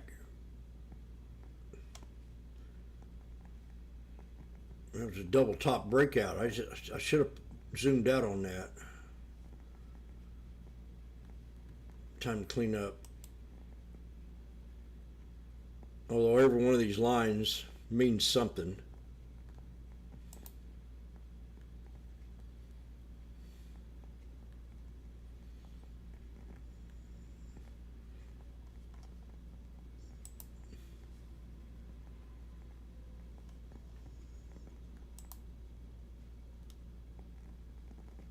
SPX new highs.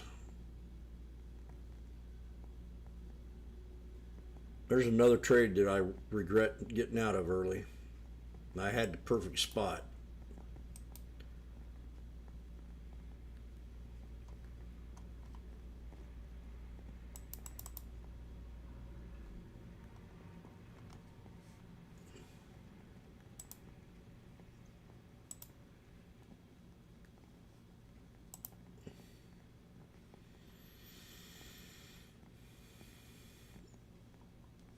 See if these guys are making sense. compared to other software names moving forward. So maybe the bar is a little bit high on this one.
Where did you go, Mr. Juice?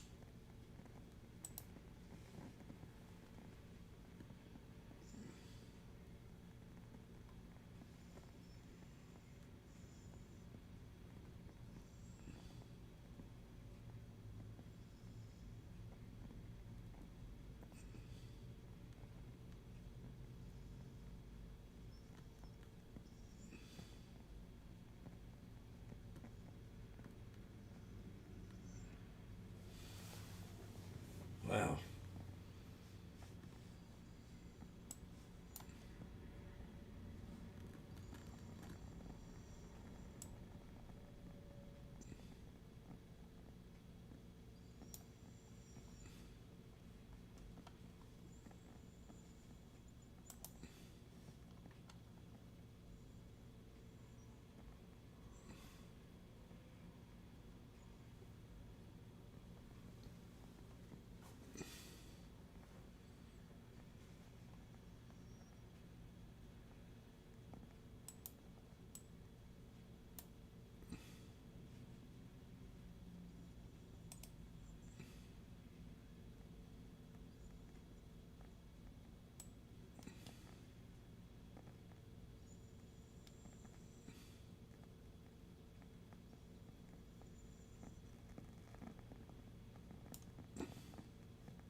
Iran's top security official Rezai warns that Iran would strike US military and economic interests if the US starts mischief again against Iran during meetings with the Qatari foreign minister. Who?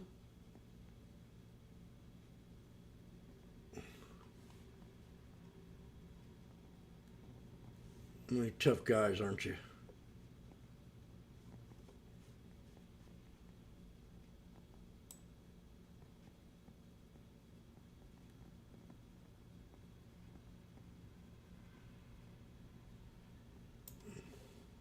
Well, hello everybody, this is Donald J. Trump.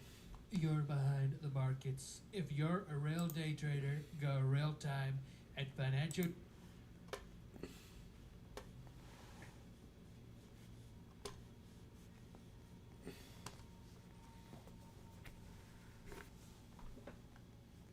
Go get me some more water.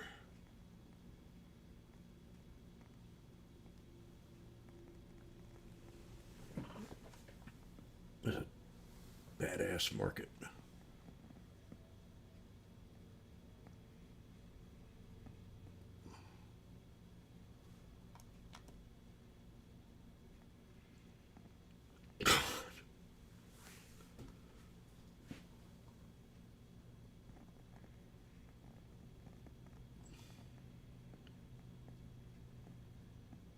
There ain't no way I'm buying a put.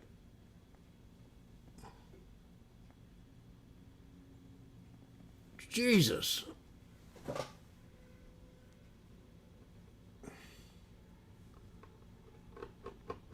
totally missed this run.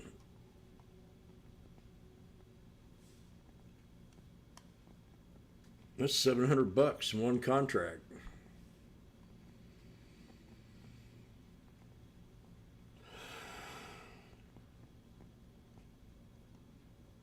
And the 50s are at 220 now from 125.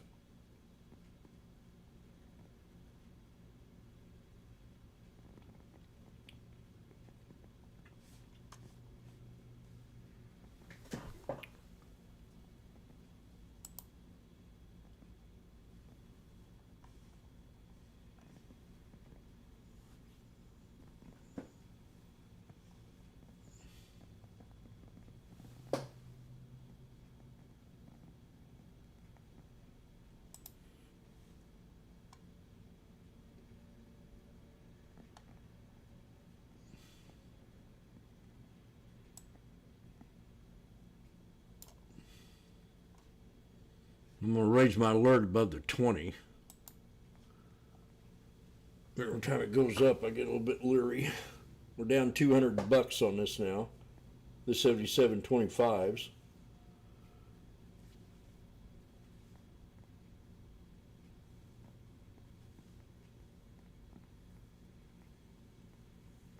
$77.30s maybe.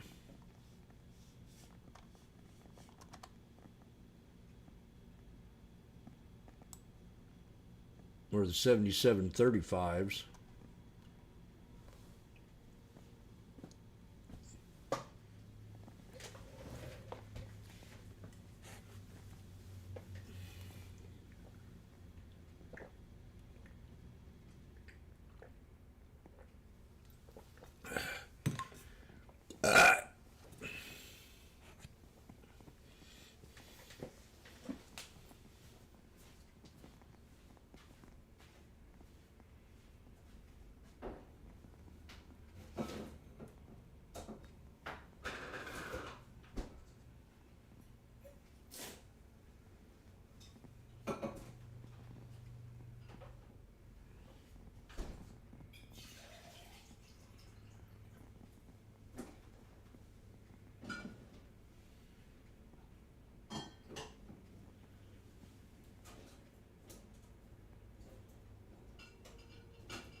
Got a symmetrical flag.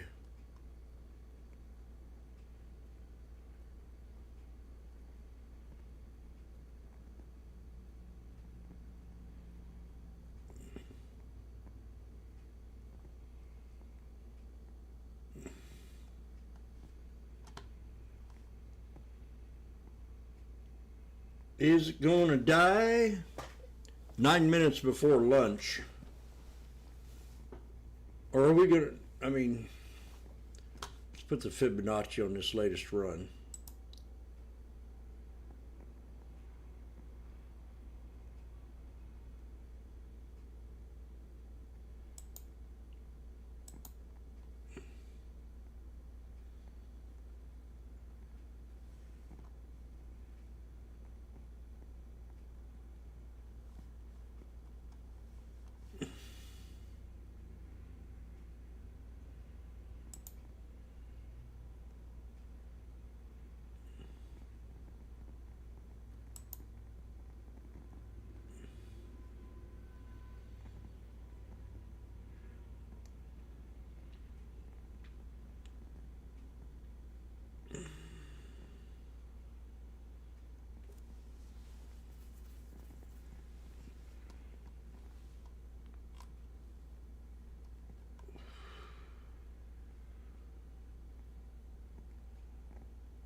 Man, this has been a strong day.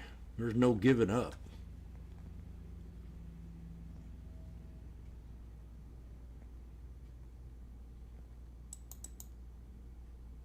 There's another sending triangle breakout.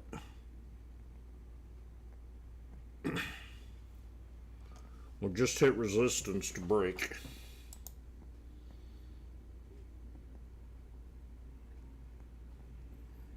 $77.35s.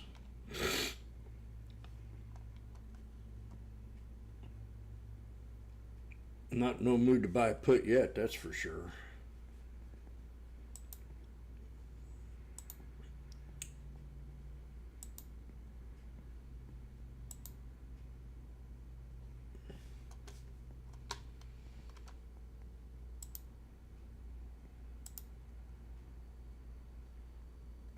CRM continuing.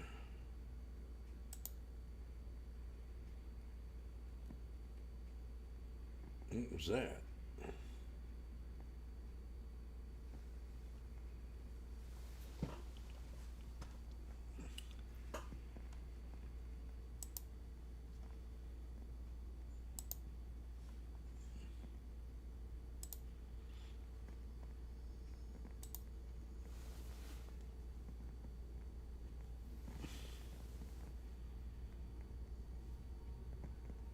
Jesus.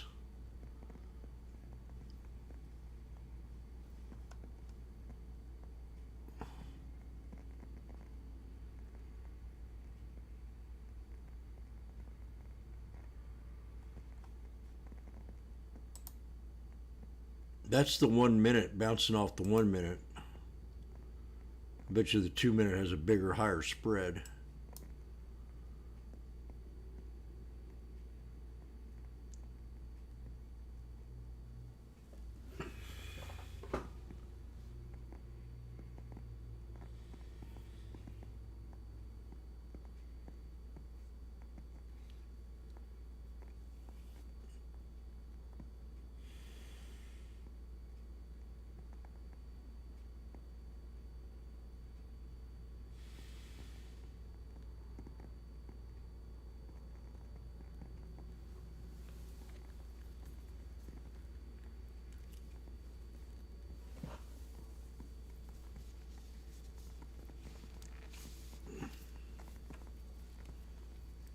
Today's commercial is body armor.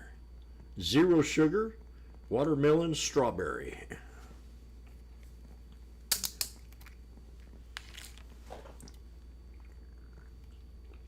You need your electrolytes. 0 sugar, 510 milligrams of electrolytes, natural flavors and sweeteners, no artificial dyes, vitamin B, antitoxins, vitamin A and E.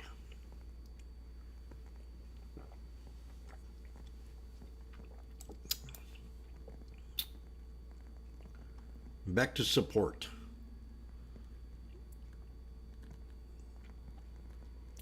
On the 2-minute.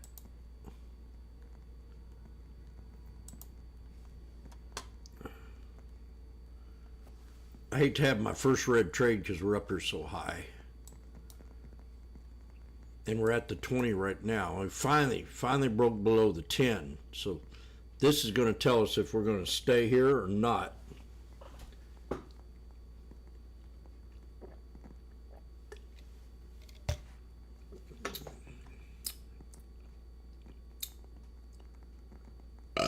And it looks like we're going to stay.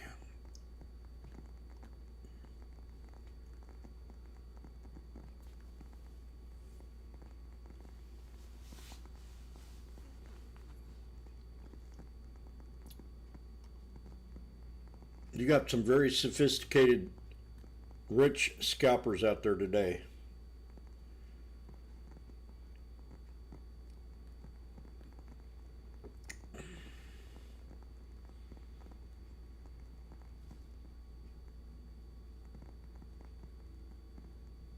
Scalping for just 30, 50 cents.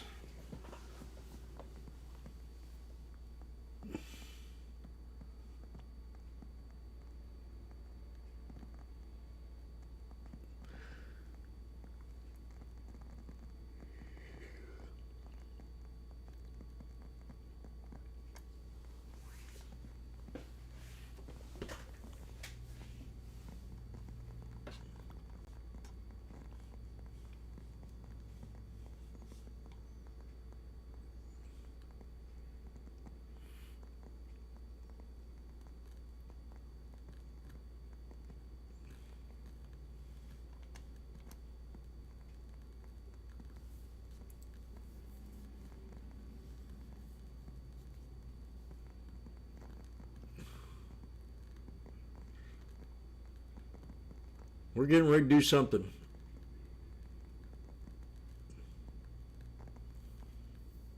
These tape over here on the /ES has been pretty heavy on both calls and puts.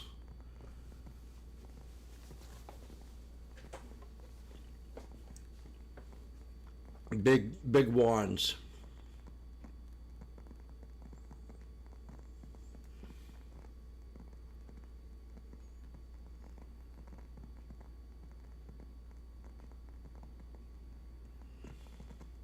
Oh, I got that guy off muted again. And issued yield. What? Can you repeat that, please? Poland's defense minister, U.S., to scout for military base locations in country. In Poland.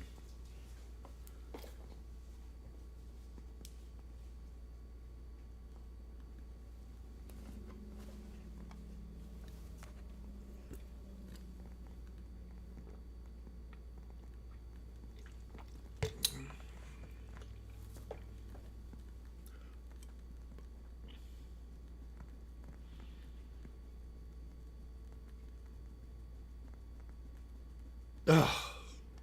10 seconds. Oh, new highs. I can't win for losing right now. I knew it set up. It's Cindy. Issued 7-year yield 4.512%. That's 4.512% ahead of the auction. Auction news. So major tech firms call for immediate defensive surge to defeat AI-driven hacks. China.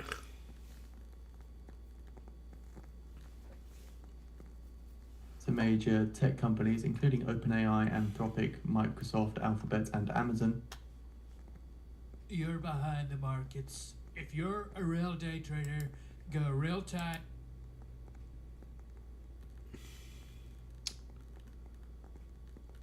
I am a real day trader.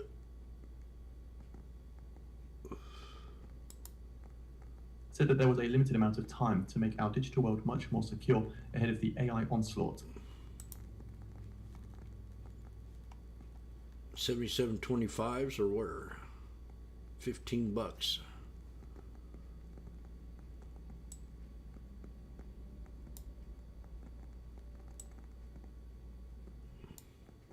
$77.40s.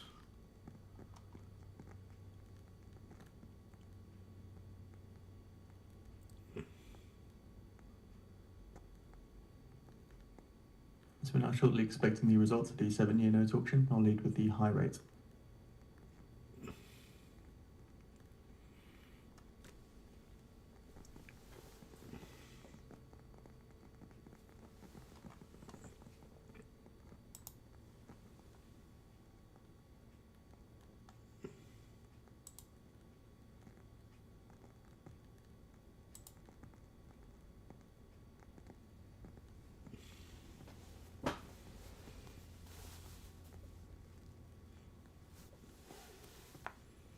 For spot 512%, for spot 512% on the screws compared to the when issued, with a bid cover of 2 spot 5, 2 spot 5.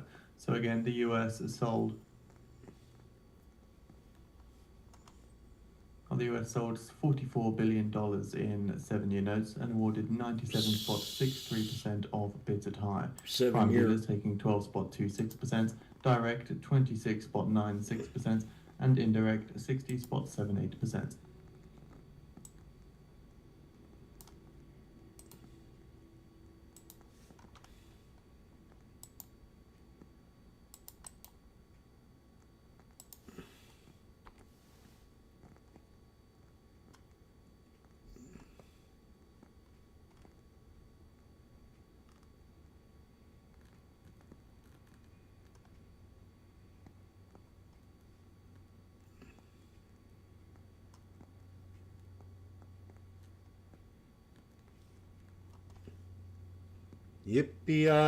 Yippee-yi-yi.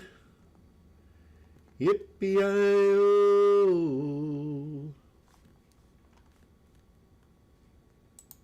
It's now 12:03 in Missouri, and the tape still looks fine. Consistency, yes.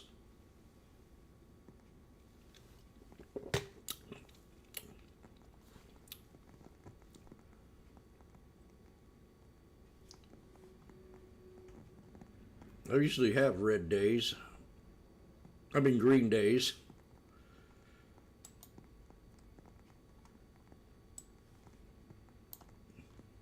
Green, green, green, green, green. I'm just waiting for a good opportunity. It seems like I've skipped a lot.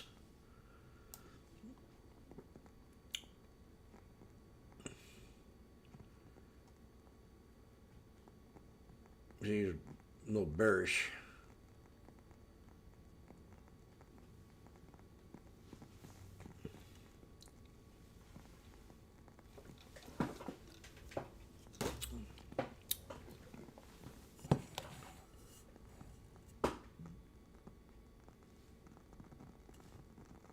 I might go walk around the building for a minute,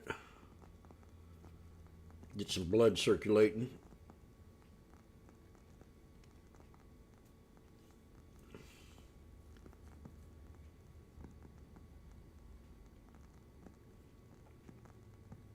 Axios, Trump administration is in discussions with Venezuela's interim government at taking an ownership stake in Southern American nation's enormous oil resources.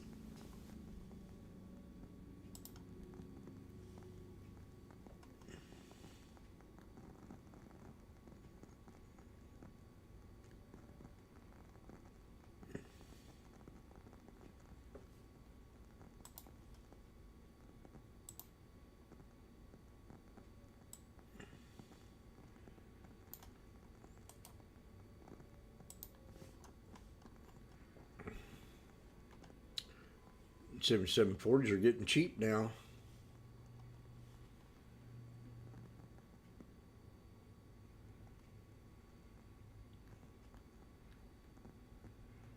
We're back at support.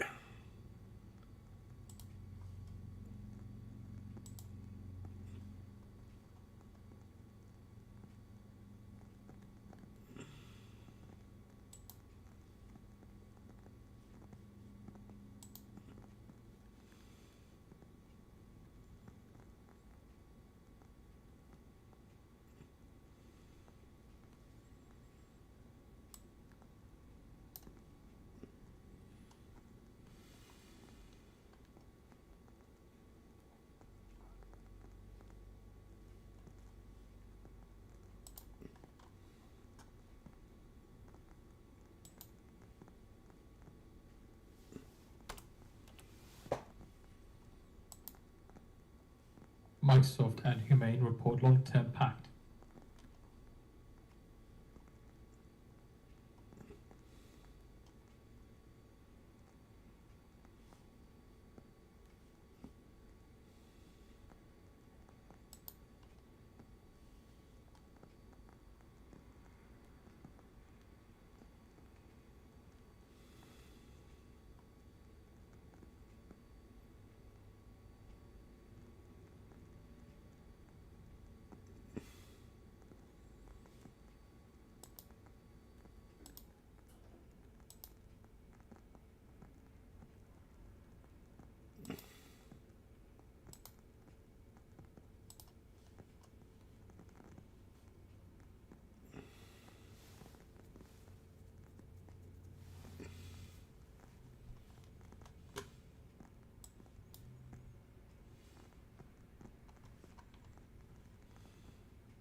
Somebody dropped a few there.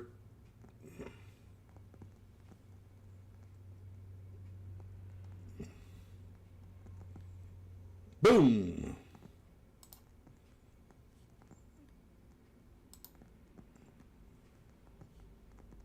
Thank you, Lord. 480 to 530. $100 bill.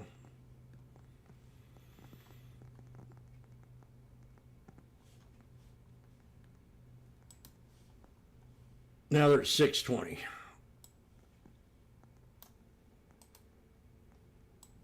God. Again. I didn't see that coming. 610? You dog.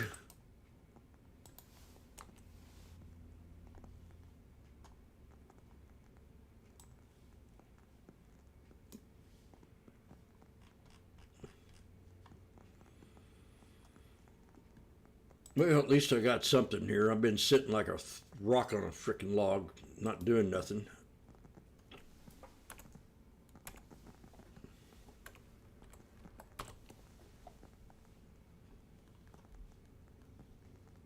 Three black crows with an inverted hammer.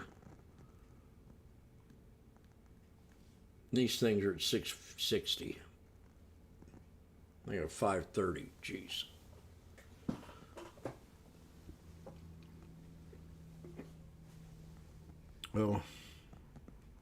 Well.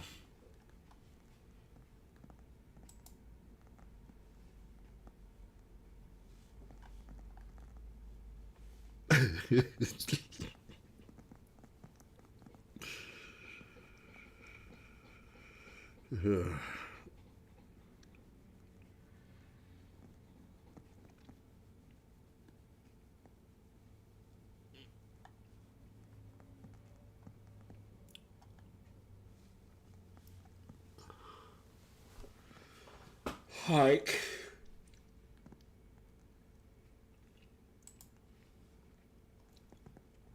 Wow.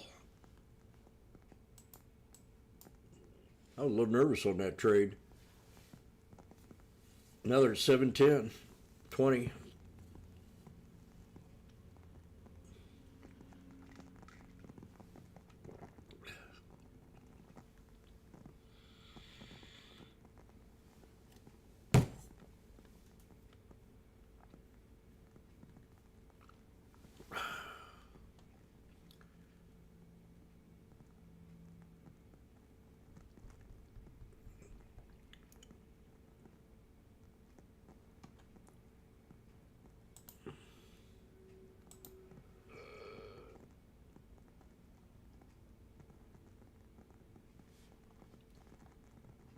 That's Hammer.com. Fox Business says the job market is broadly in balance.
Fed Hammocks says Fed policy needs to be restrictive.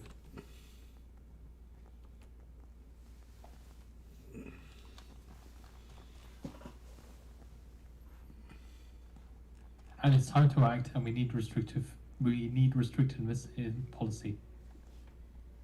Oh yeah? Fed Hammocks says, I expect slow progress on inflation. It should end around 3% by year end.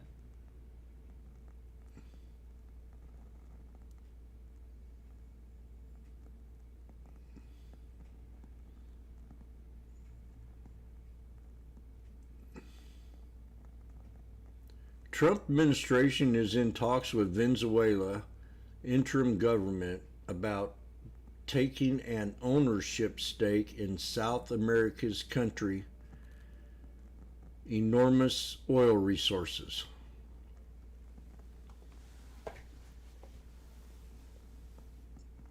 I guess the Fed Hammock speaking. I expect slow progress in inflation should end year So remember around with Fed 2%. Hammock, she is a voting member.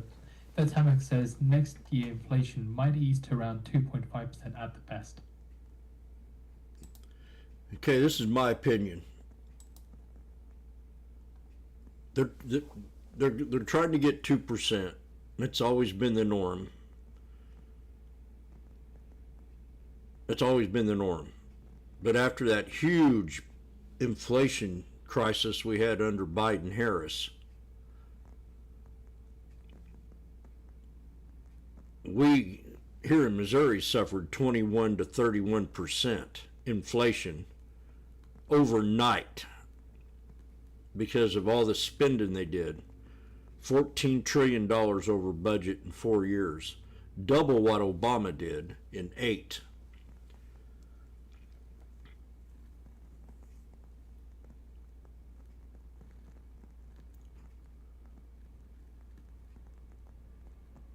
Getting it down to 3% is excellent, and it doesn't bother me one bit, as long as we keep the GDP at 3%.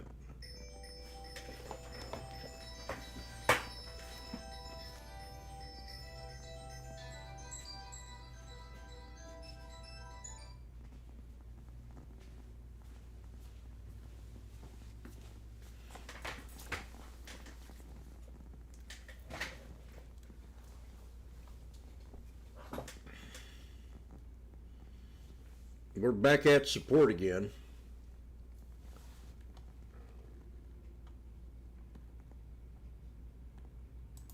I don't see why we have so much worry about this right now. It just doesn't make any sense to me. It made more sense when we were at 9.1%, but they didn't gripe or complain. And we had a worse war on oil than we do now. Our own country was at war with oil.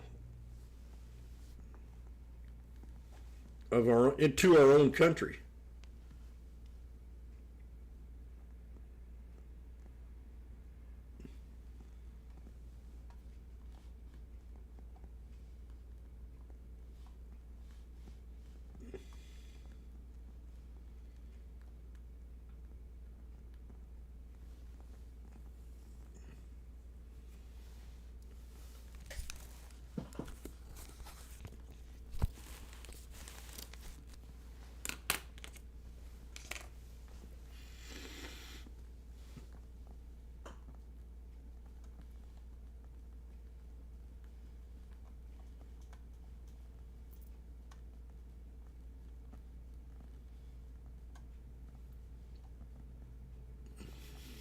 We got a triple bottom down here.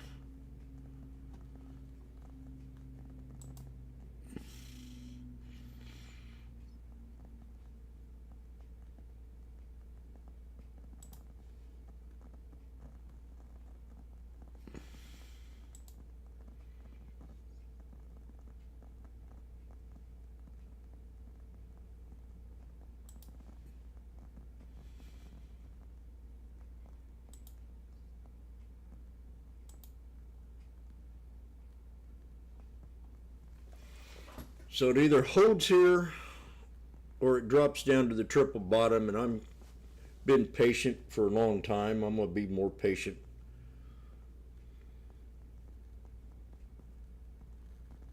I mean, this last candle right here, really impressive. And I still want to, I want to keep this 100% record today.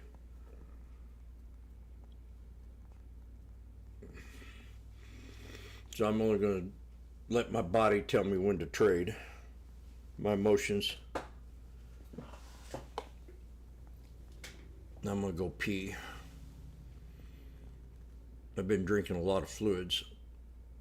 Trying to get all my intake done before a couple hours before I go to bed, so I won't get up in the middle of the night constantly.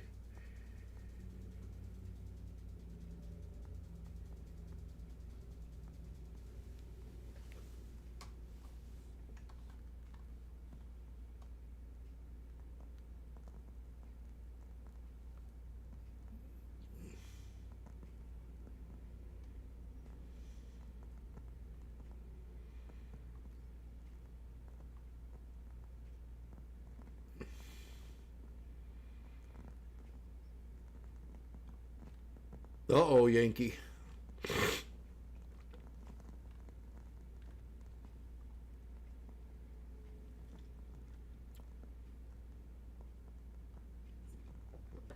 I say be patient. We've had too good of a run. We need some kind of pullback. Something. And I got a triple bottom waiting for me.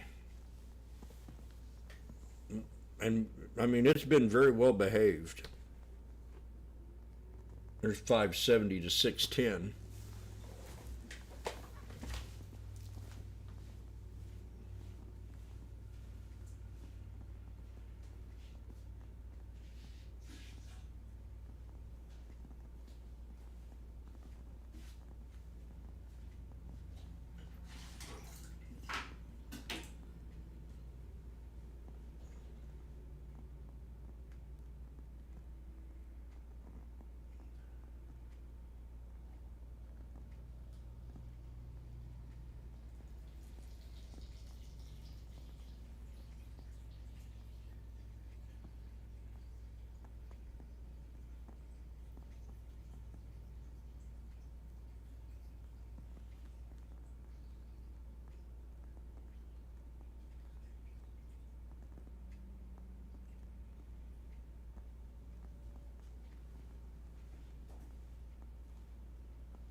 I'll be right back. I gotta go out and look at my car for a second.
77 40s are 510 and 510. 510.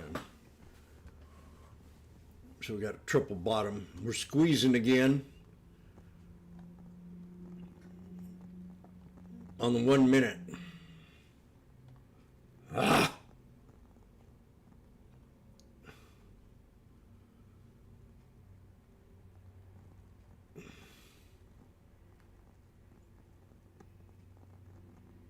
Make up your mind. She said missed it. 510 to 550. Oh shit, $6. Here she goes. Man, it's starting that volatility crap again.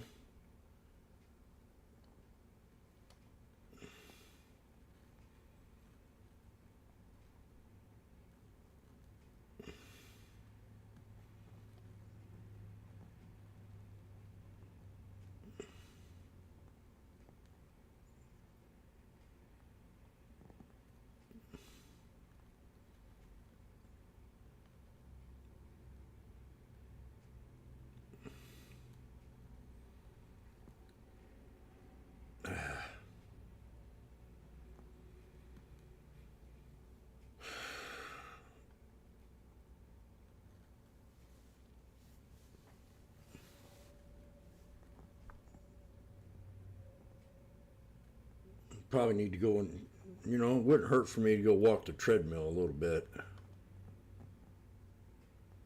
Just for a good 5 minutes.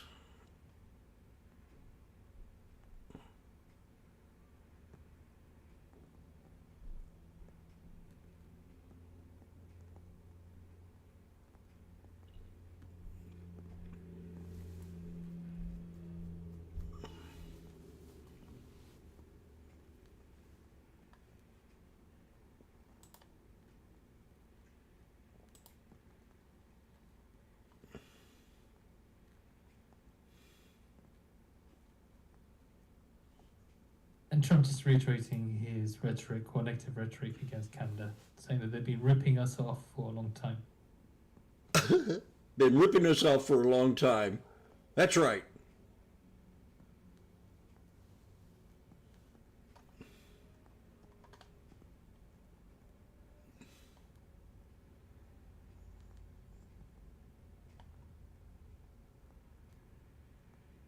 And Trump says that Canada has been ripping us off on trade. You Canadians. Trump, you're a troublemaker.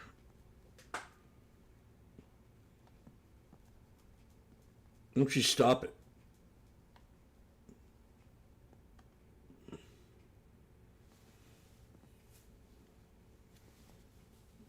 Trump says Canada wants to be treated like a state, but not a state.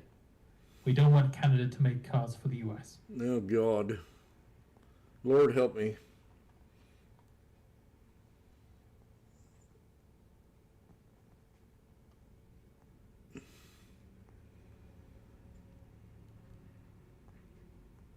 Brandy? Tempted.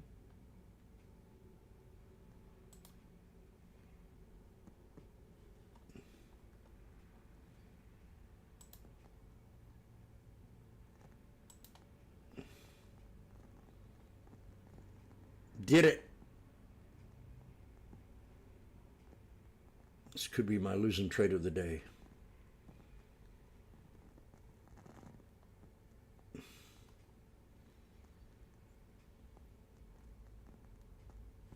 Trump on Canada says tariffs on their cars at a substantial level. God. Why?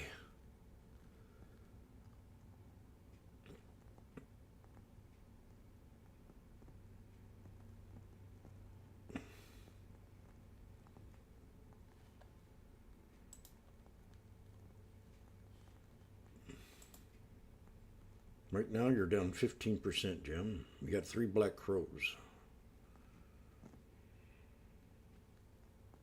This is a double bottom, has to hold here.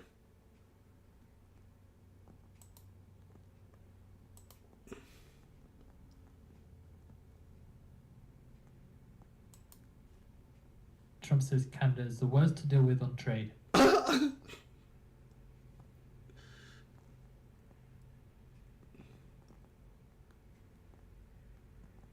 This could be his first ticket to sell right now. It's not holding. It's got to hold. 3 black crows. Let's get a bounce. We're at the 63.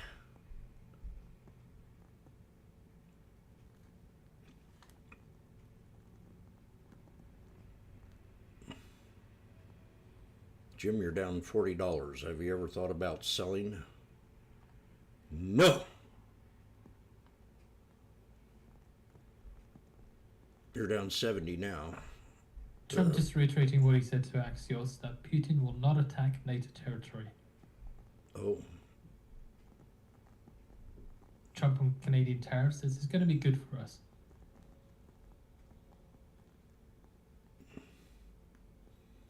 Not good. I'm down 190 now.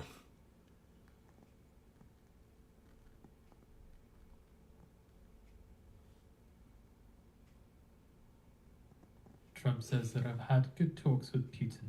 Fuck, Trump. Shut up.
Got an inside candle.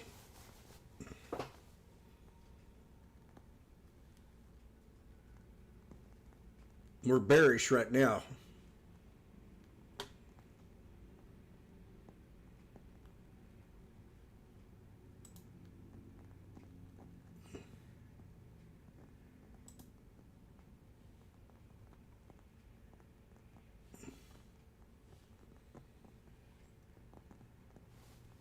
Trump on Iran says they're in big trouble.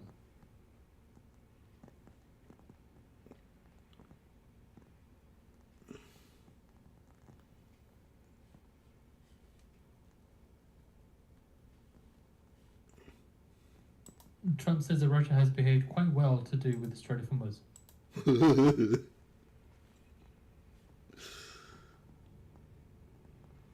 Trump just reiterating what he said before, that the Hormuz Strait is open. I think I picked the wrong time to get in this trade.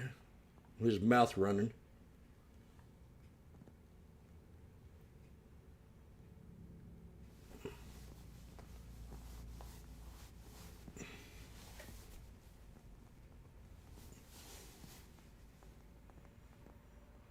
End of speech, bitch.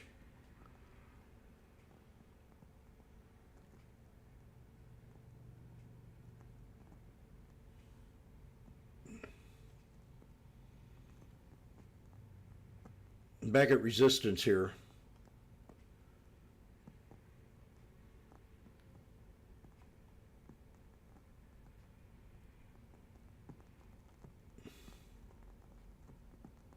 I got to get out. I'm not taking this risk.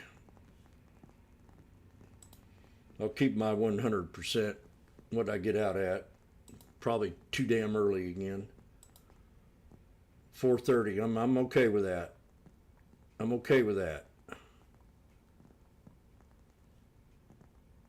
That's 120 bucks. Putin for Iran business says, who says I'm not?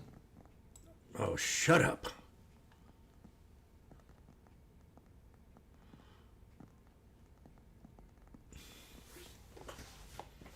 So I got first one at 460 and the next two at 390, which gave me an average of 410 or 13. Oh, I forgot my average.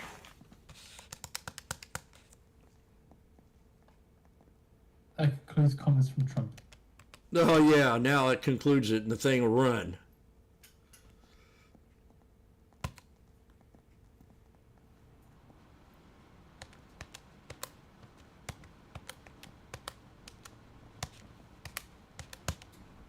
$413, $414. Just the last tidbits from Trump then, before he ends his press conference, says that millions of barrels of oil are coming through Hormuz daily.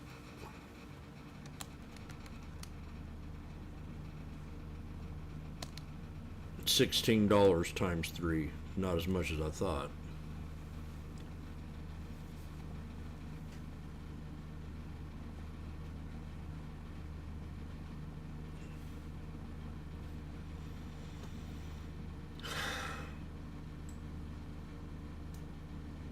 Anybody say he can talk?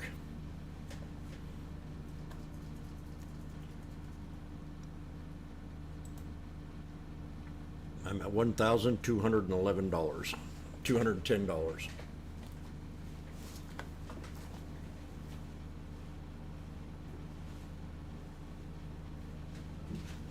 You're behind the markets. If you're a real day trader, go real time at financialjuice.com/purchase and save 67% on a subscription. Let's make a big, beautiful deal, people. Come on.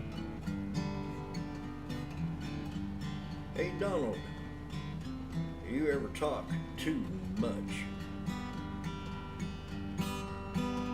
Won't you pick up the phone? Leave my trading alone. Hey Donald, may I take out your wife? If that ain't good enough, I'll take out your daughter. I want to take her out on a date. I promise I won't be late. Hey Donald, do you have a kind heart? I think you talk too much, and you're not that smart. Pick up that red phone, Donald. I got something to say. When I'm in a trade, get out of my way.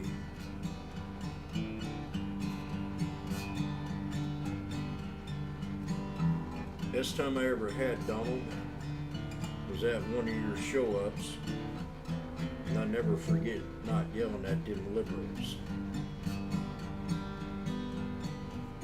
The line went on for blocks. I just kept on walking. And I pulled out my wallet and I waved a $100 bill in the air. I said, anybody want this $100 bill? Let me cut in line. And I think I might buy you a hat. So 3 college kids approached me. I gave them that $100 bill and I walked over to the booth. I bought them all a hat and I thanked them very much. And I got in to see my Trump poop. Hey Donald, keep your mouth shut when I'm in a trade, can't you see? All that hate coming from your mouth is just not good enough for me.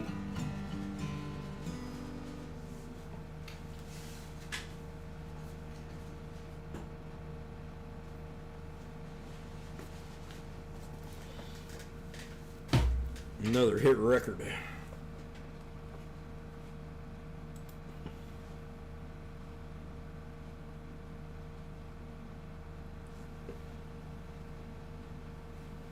No losing trade. I got an A. I didn't lose.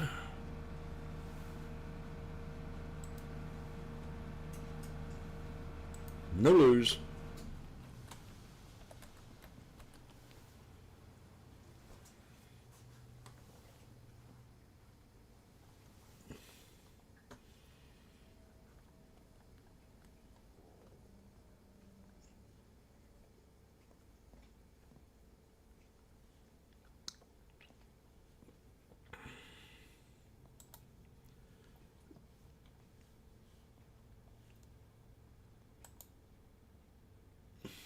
I will keep my 100% day no matter how hard it is.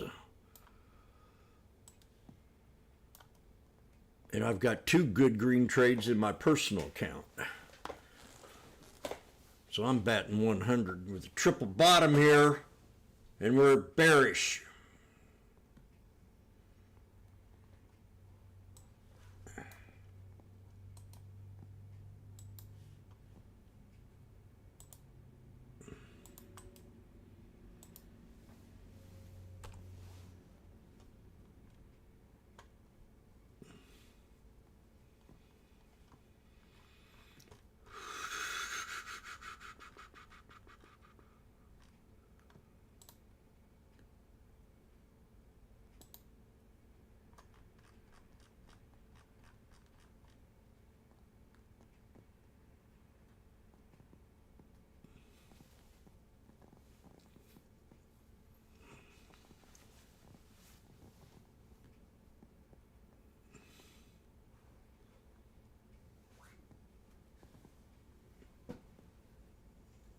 The only states that don't check ID, and they're all probably liberal.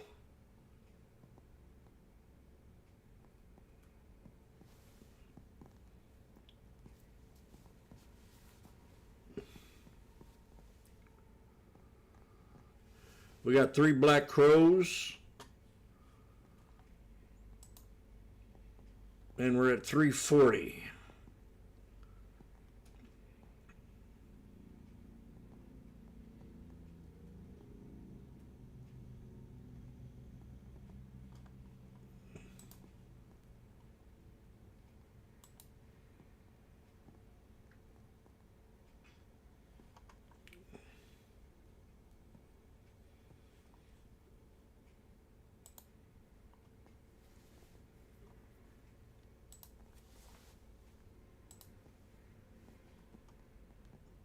If we break, I'm going back in.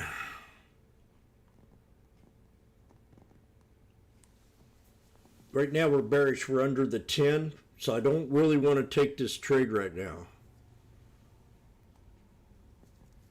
But we do have a triple bottom. And you want to check the body of that candle and the body of that candle and see if they line up. If they do, that makes it a descending triangle, which is bearish.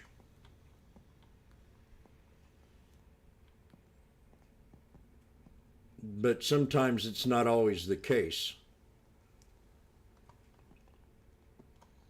On a day like today, we got a doji. That means both buyers and sellers haven't come to a conclusion yet. But it's possibility that the bulls won.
damn it, I put the wrong one on there. Looks like it wants to break. This thing's so slow today. Buck.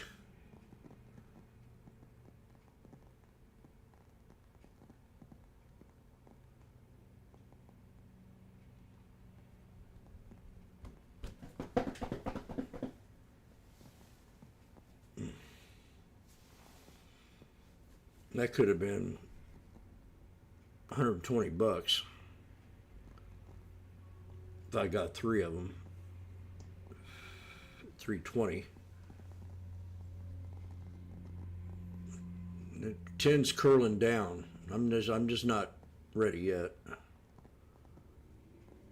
This could be the retest of the oh, there you go. If you can count to 4, you might make a little bit more, but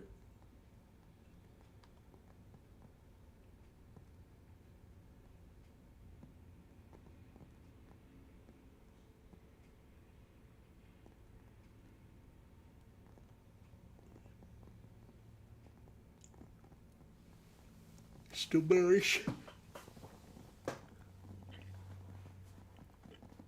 For you people on YouTube, I'm using the 10, the 20 crossover with the 200 SMA. We could end up back down here.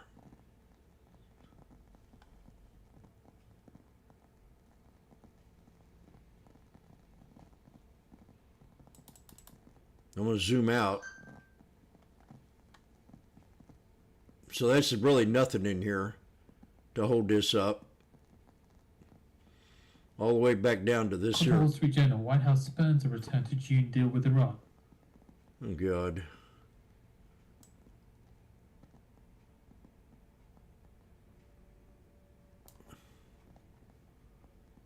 I'm going to replace that one.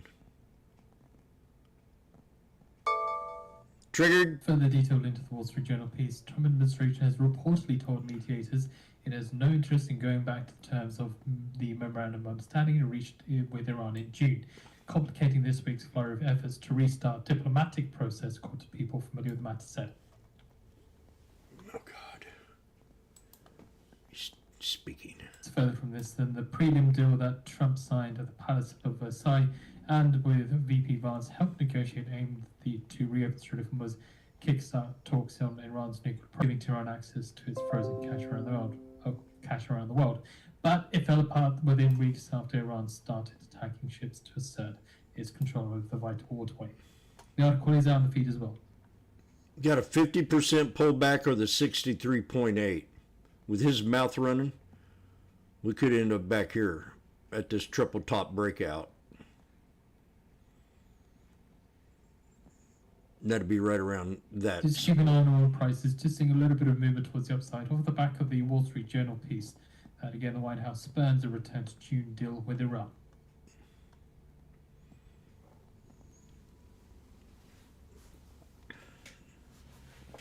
Returning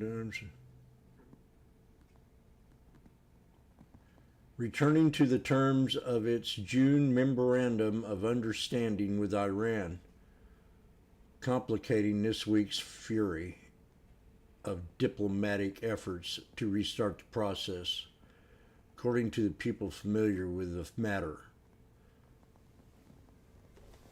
The primary agreement signed by President Trump at the Palace of Versailles, which Vice President J.D. Vance assisted negotiation, aimed to reopen the Strait of Hormuz, restart talks with Iran nuclear program and end the war in exchange for sanction relief and access to Iran's frozen cash. So 500 with the back of the Wall Street Journal piece. It's a slight decline on that there, and the Dixie just a bit of a rise. Again off of the back of the Wall Street Journal piece, but more so of a reaction on .ti, the headline. You gotta watch oil. However, US oil extending gains to intraday highs, trading over $83 a barrel.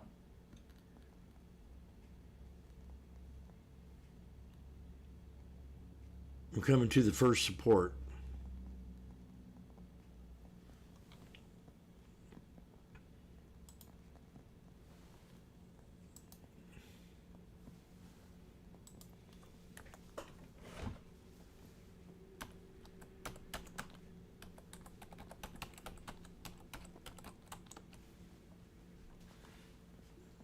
Okay, this is your first support.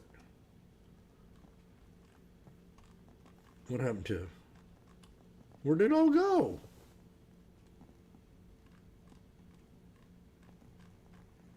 I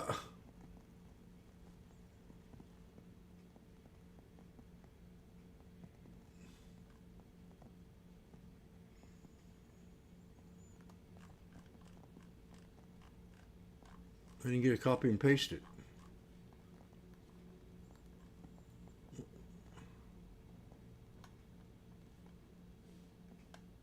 Unless that's a video.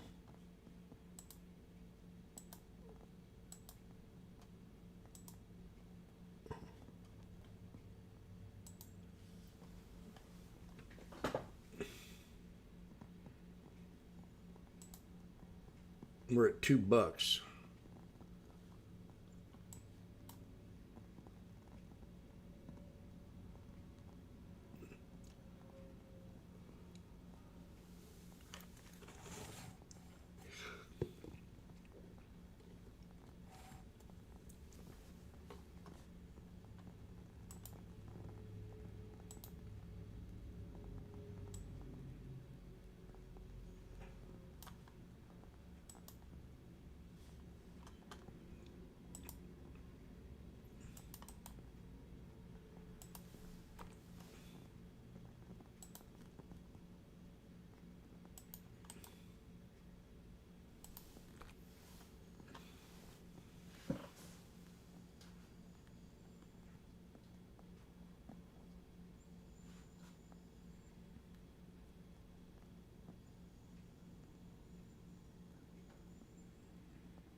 Kevin coming to the 50% pullback and closing in on the 200. So Jimmy's going to go in.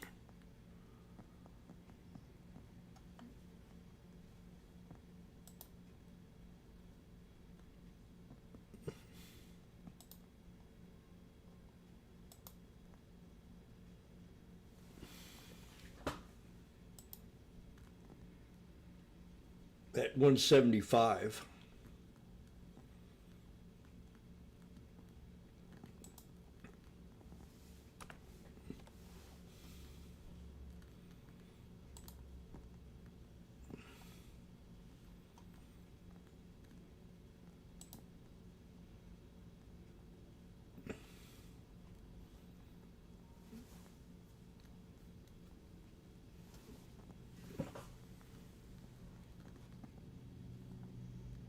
That's 77.40s.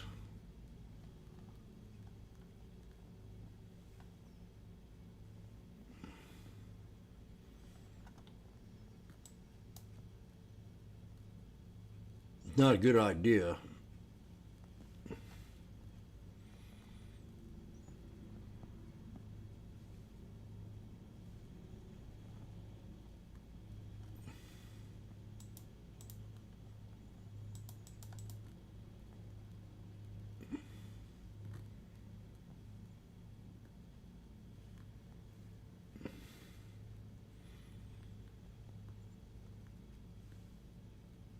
I'm just kind of thinking that close to that 50% pullback on the run.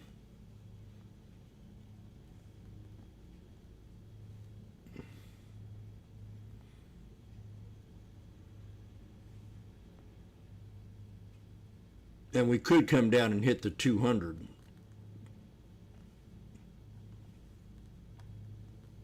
In baby steps.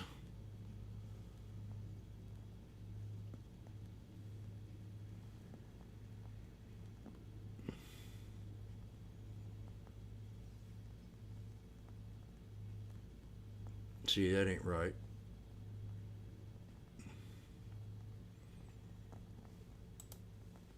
Down 2.9%.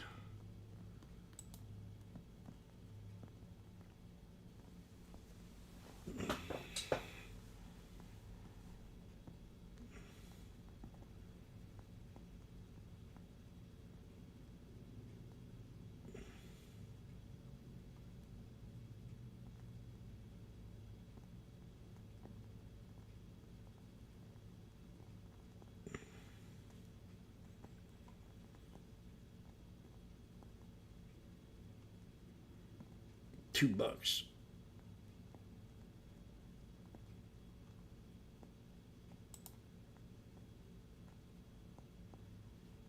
I got out. I can't take it today.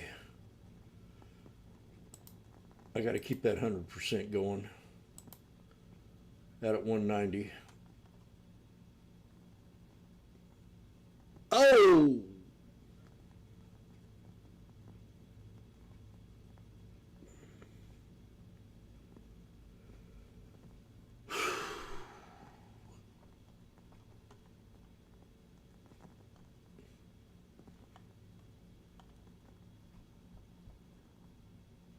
Now we stay above the 9. Oil prices extending gains. Brent crude last at 1.9%. WTI crude up 1.4%. That's not good. If the market follows oil. 175 to 190. Whoop-de-doo. Well, hello everybody. This is Donald J. Oh God. You're behind the Who's market. Lazy? If you're a real day trader, Give me your money. at financialjuice.com Please. Do it. purchase and save 67% on a subscription. Isn't that one big, huge, brilliant deal? Oh, that's great. That's a big deal. Real big. Give it to me for free. For I am American. And London expects Canada to want to talk after separatist votes. Were you eating poppies when you did that video? Please tell me if you were. 3 contracts at 175 to 190.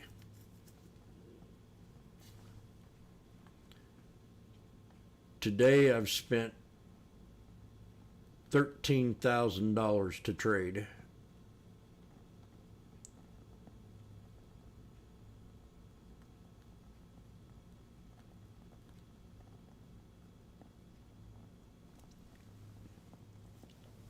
And I've 100% in all of them.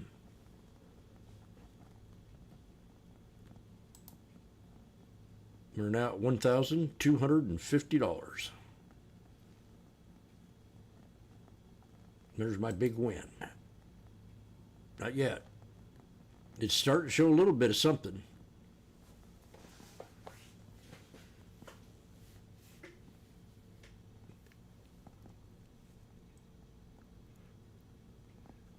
You know, 195. I'll be right back. There we go, 205. So this was a descending flag. I called that out.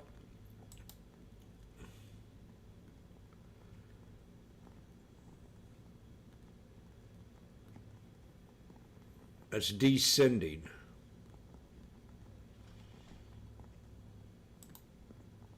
First I want to do this. It is white.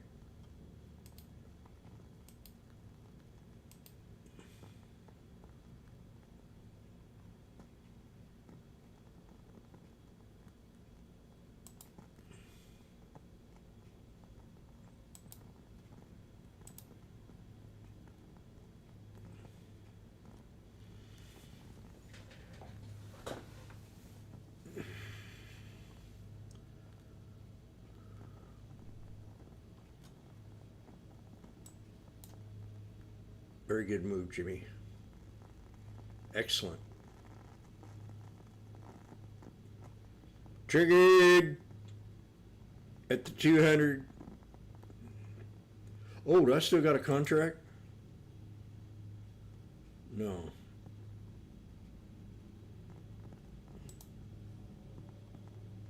Miranda.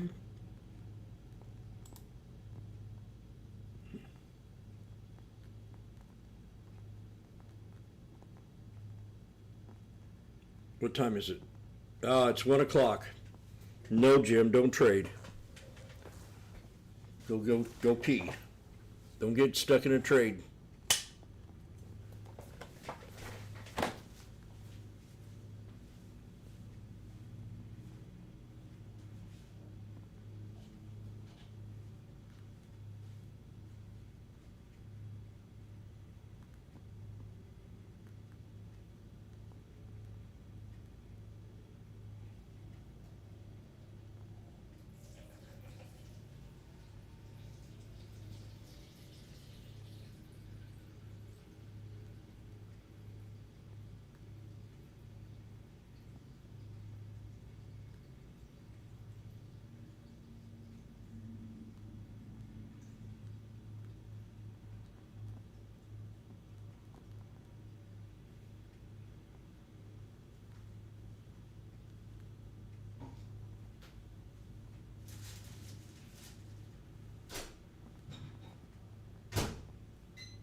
Ed Collins says that I see evidence rates are still mildly restrictive.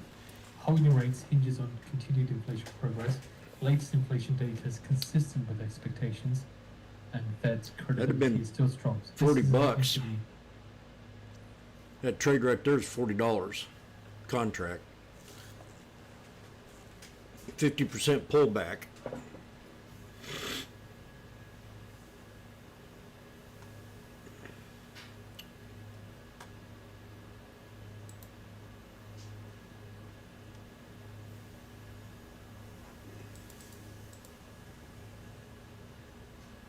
As Collins says, absent new tariff and oil shocks, there are reasons to think inflation will ease.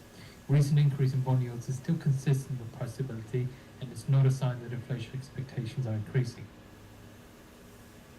Those puts went up pretty good. Also, Feds Collins says, recent PCE reports did not change modal outlook that current monetary policy is restrictive and will lead to gradual disinflation. Portfolio management fees had an outsized influence on inflation, with markets-based prices more in line with the Fed's target. So she also there we said go, that right here. recent inflation data is mixed with headline figures stronger than expected, with promising signs in the details. 135. We're at the 200. I got 3 of them. 77.40s. One of Feds Collins is not a voter this year or next. This could be my red trade of the day.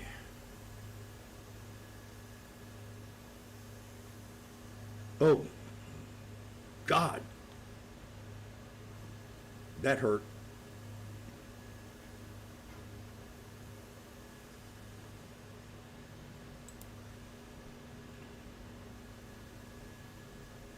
Trump is expected to convene a meeting with U.S. refiners and fuel retailers next week to highlight efforts to bring down the gas prices, according to sources.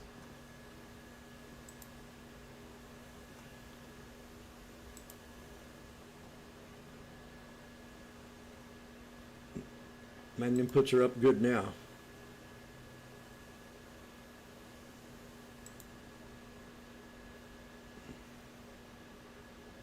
Are we going to go to the VWAP?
Let's get a bounce.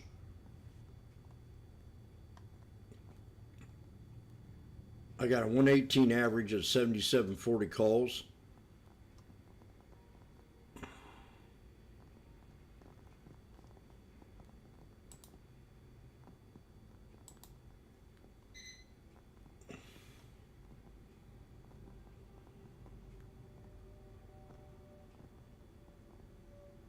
And this is bearish.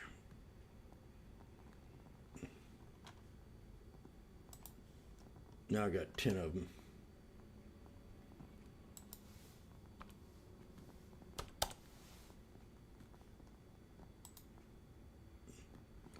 So, we'll see.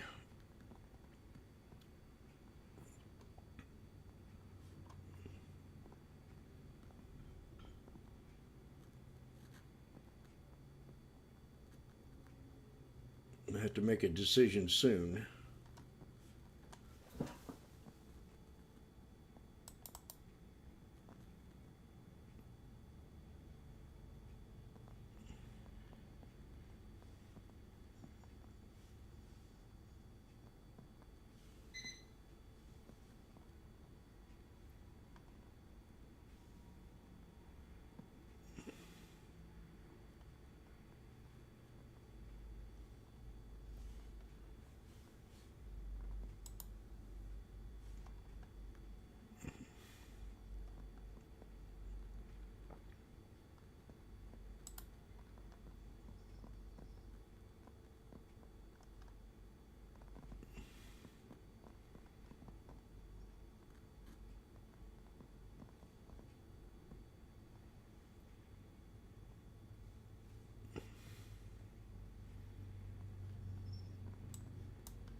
pretty bearish.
So now from the Wall Street Journal, a separate interview from Veds Collins says the rate increase warranted if inflation disappoints.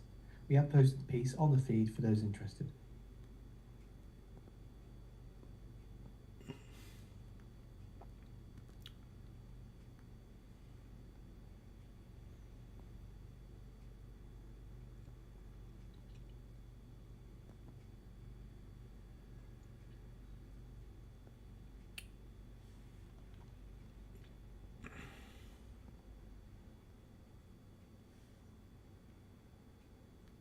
Might get down to the VWAP.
It's pretty good. Got a lot more room to go down. Could do a double right down here. Pakistan Defence Ministry says Pakistan and Kuwait signed defence agreements to significantly enhance existing military cooperation framework.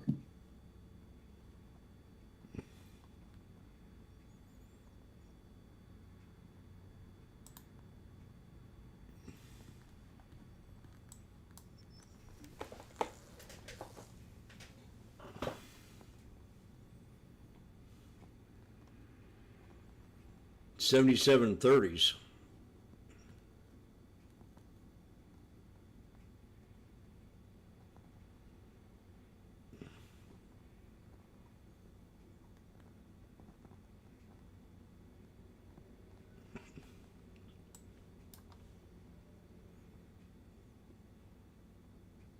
We're definitely bearish.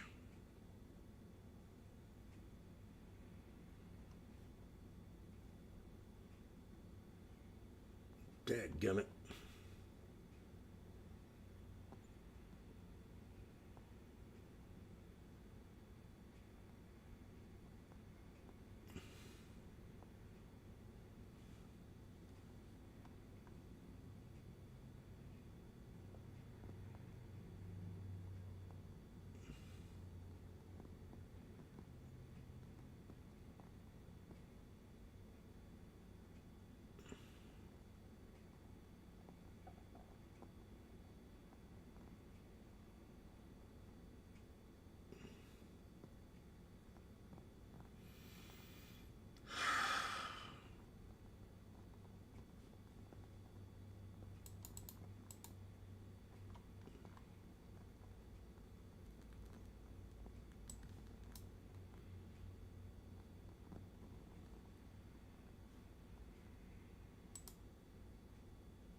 Anthropic rules letting shareholders sell in IPO, according to the information.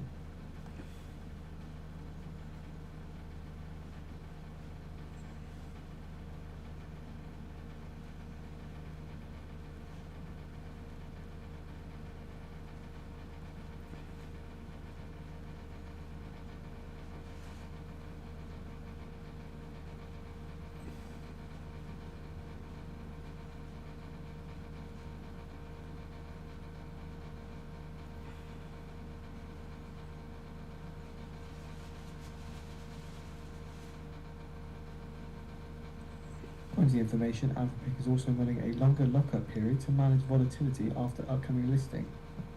Yeah. And Anthropic plans to publicly unveil its prospectus after Labor Day.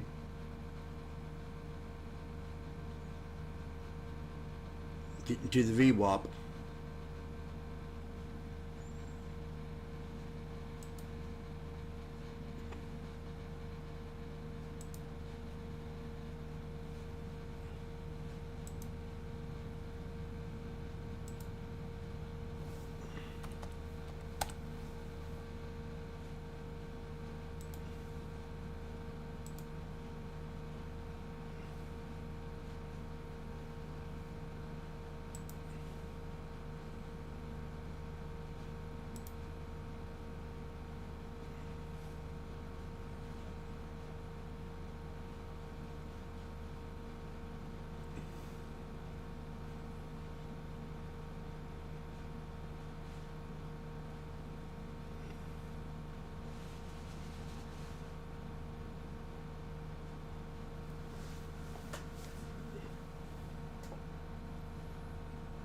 Anthropic expected to host Investor Day mid-September.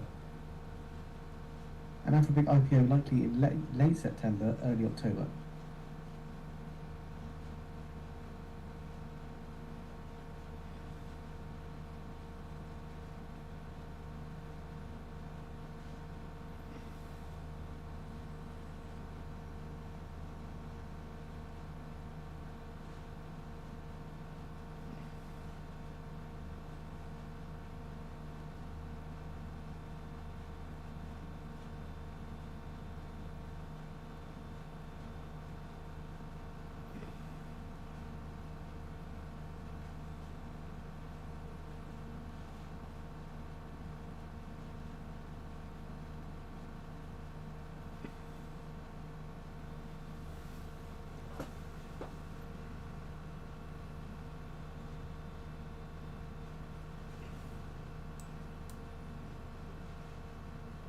Got a little doji there on the 2 minute.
There's some streams coming in. I'm not convinced.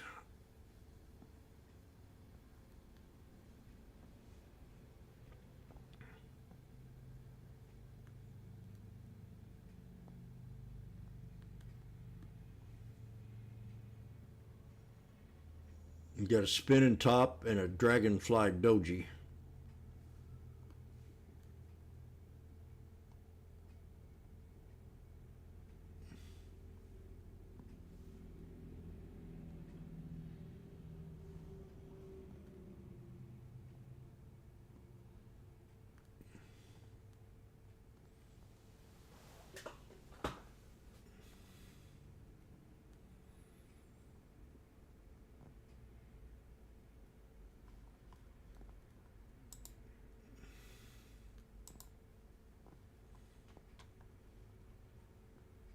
Said, not yet.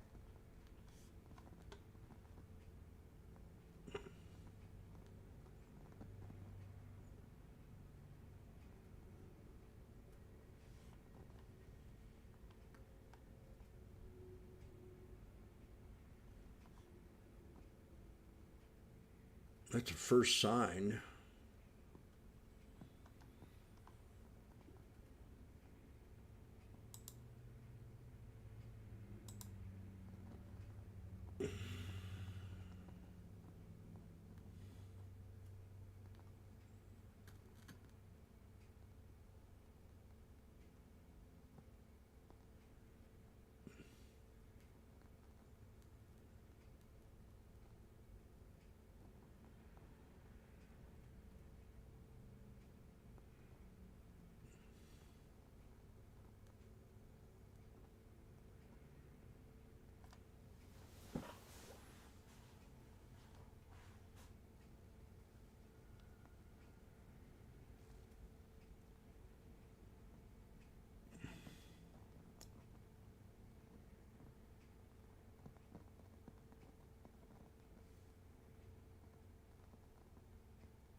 Yeah, I don't like where that 9 is right there at 10.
Oop.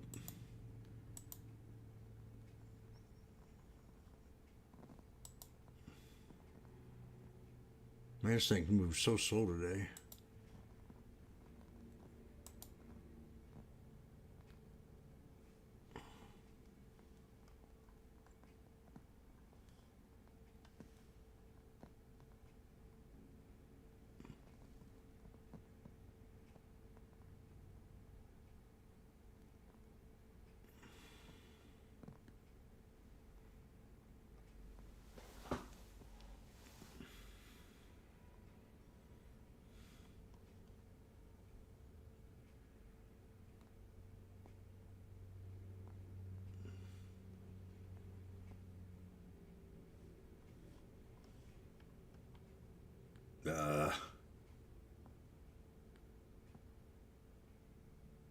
Dar.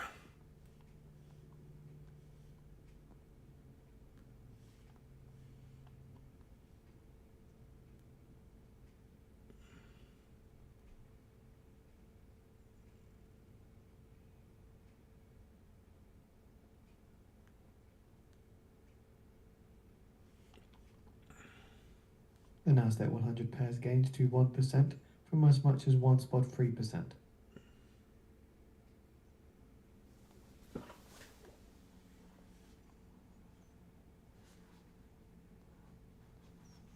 Go. No.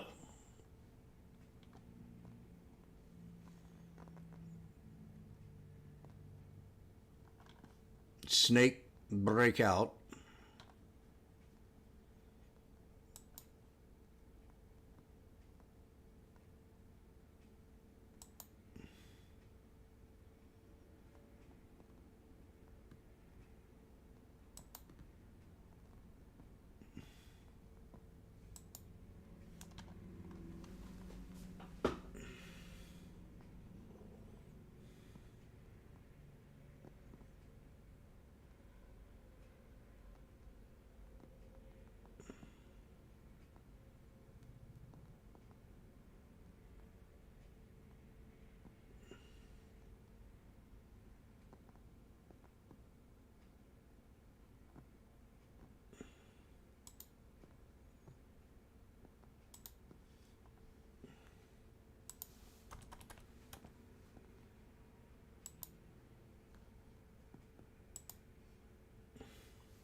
Yeah, I think I might have a red day now.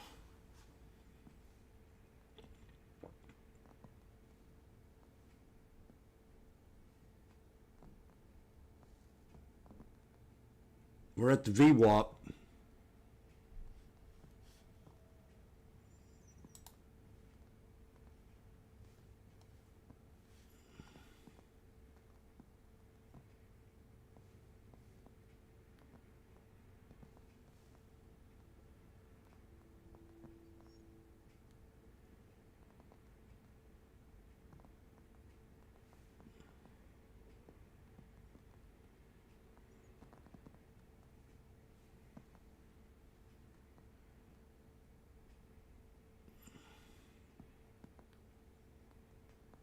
And 7730s are at 160.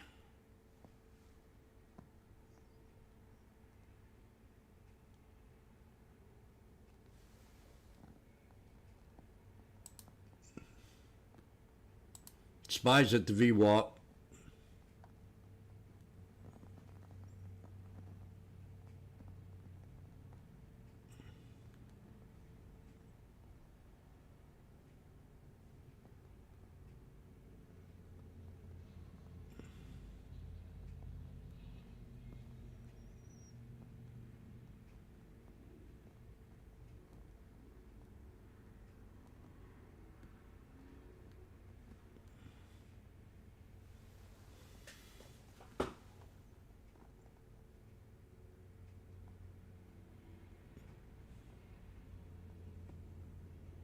Now we're getting a little bit too far out of the money.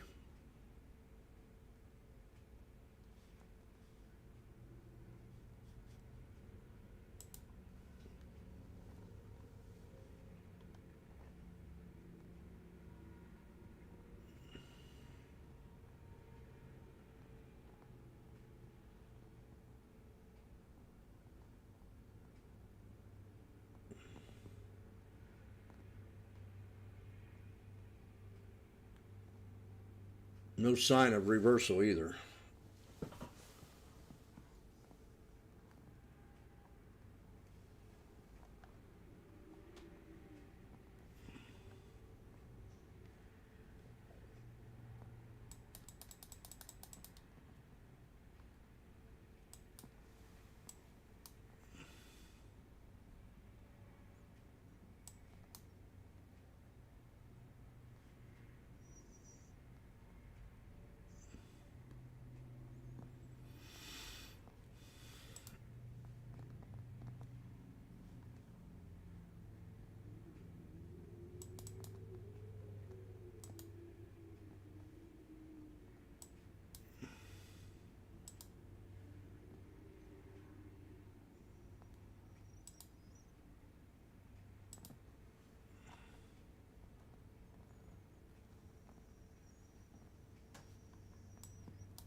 They're going to keep bringing it down.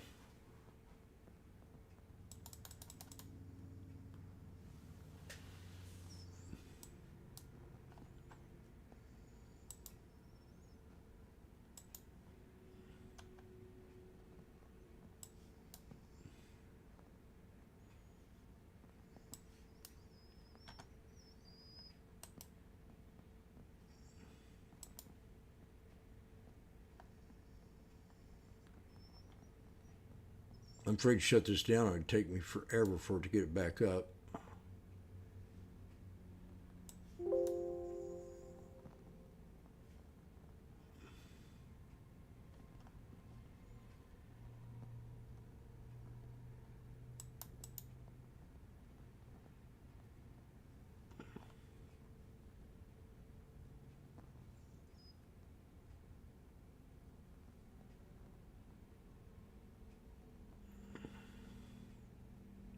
$77.30s Next WTI crude October futures settle at $83.53 a barrel, up $1.30 or 1.58%. NYMEX diesel September futures settle at around $4.27 a gallon. NYMEX gasoline September futures settle at around $3.38 a gallon. And NYMEX natural gas September futures settle at around $2.90.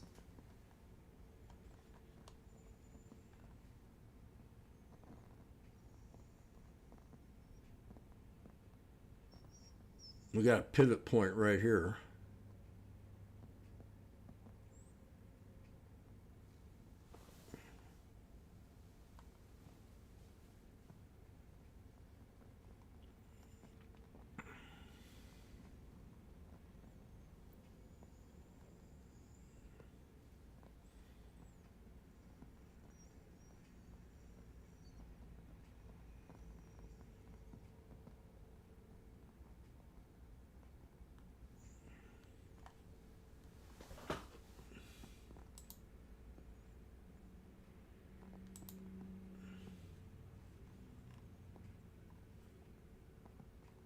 We're at the 200 on the 2 minute.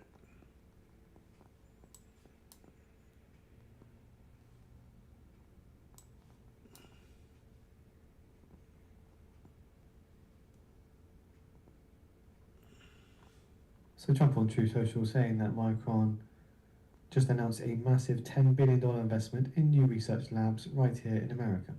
Good job. MU. So Trump just praising Micron on his Truth Social.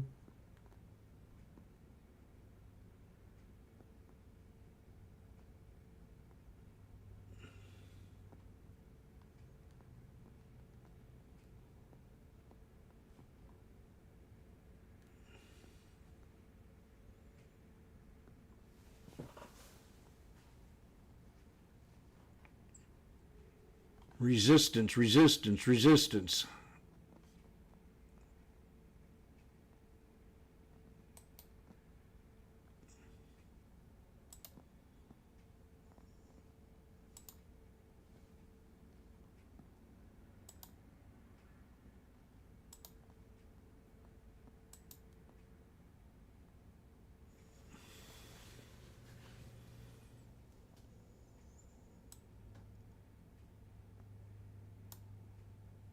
Up.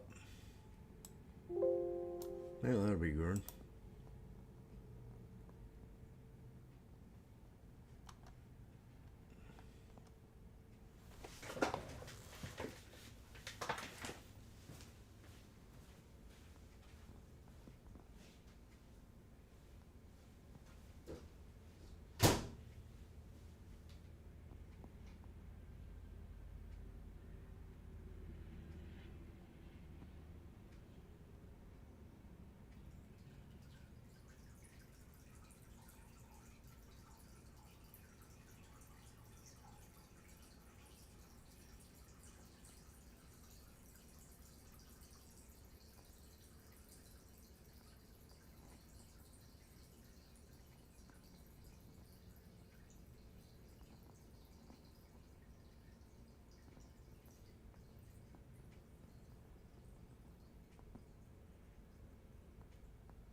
Well, well. What you gonna do? Not looking too hot.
$73, $77.30s are at 115 and $77.20s are at 350.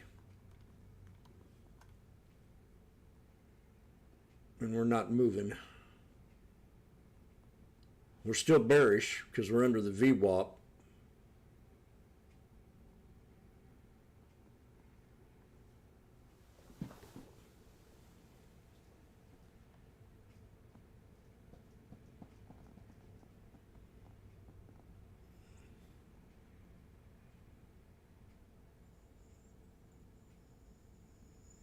Them puts really paid off.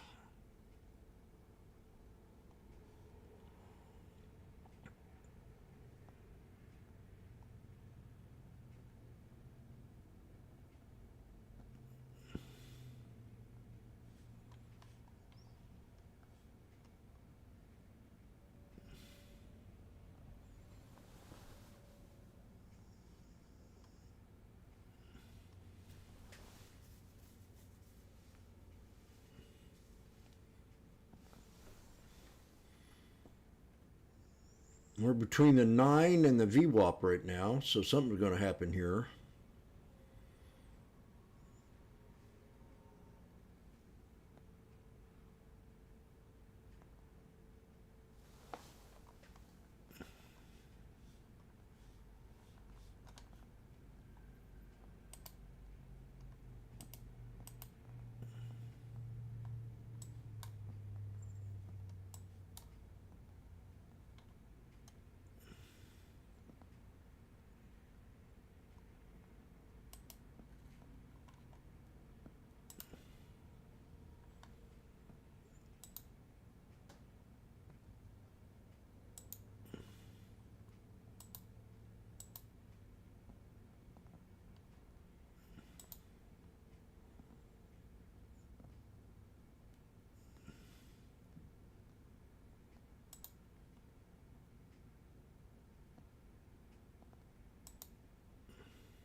We're at resistance. We hit the 20.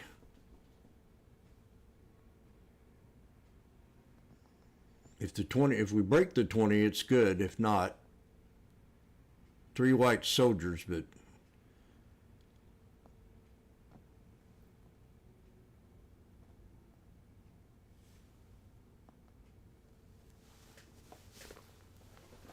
definitely at a resistance.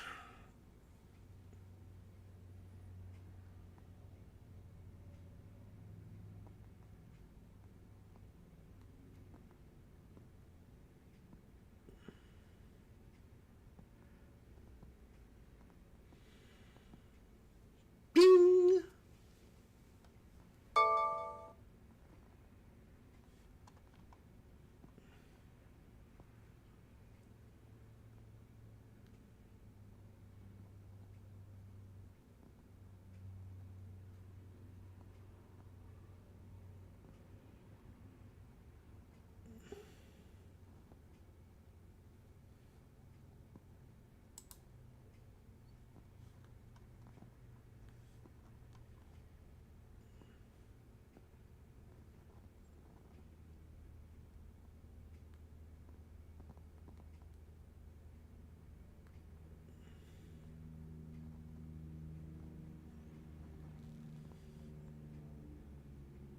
Yeah, this ain't good.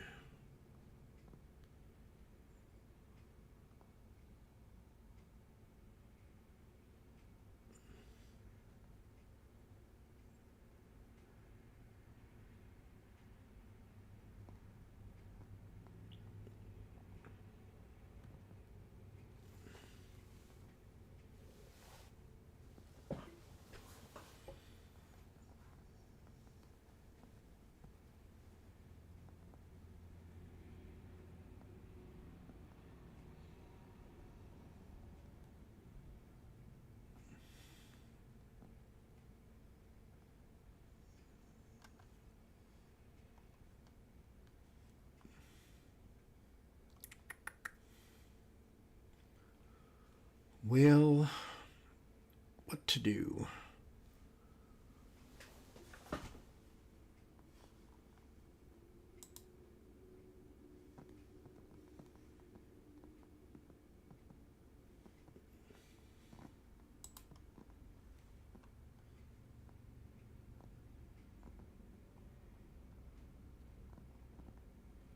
There's some good buys coming in there.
Just on keeping me in the trade because we're so close to this. And boom.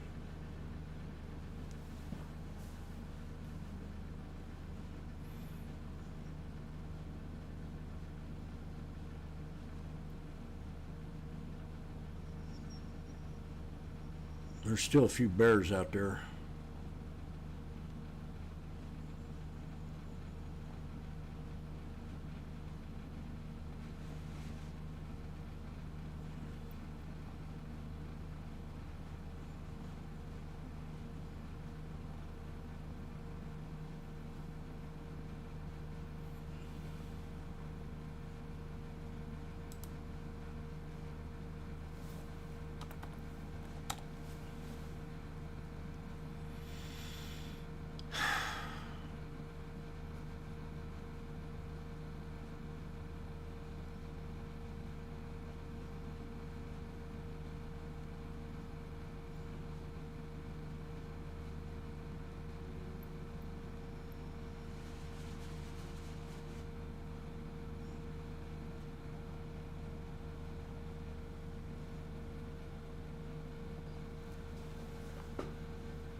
7725s are 205.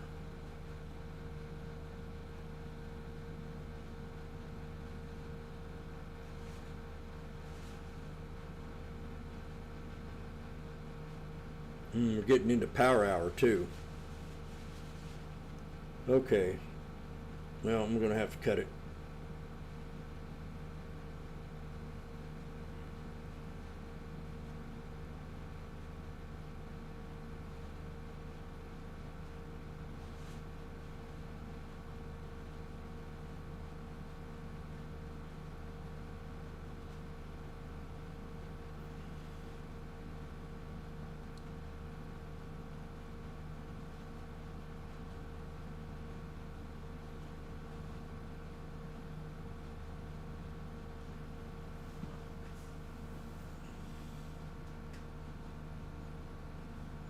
We're still above the VWAP.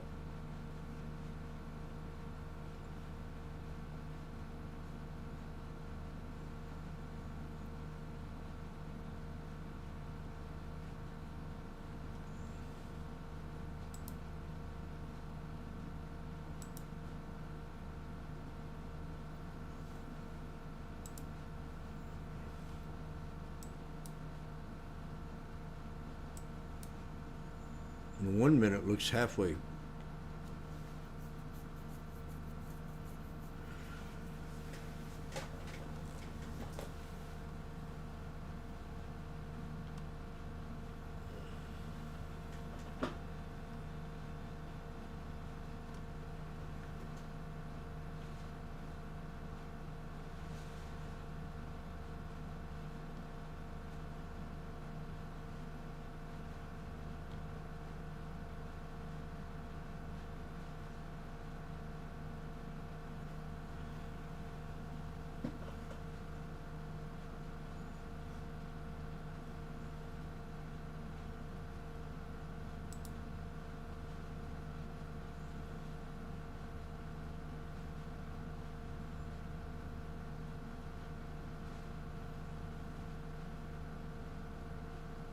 Brent crude futures settle at $89.70 a barrel, up $1.86 or 2.12%.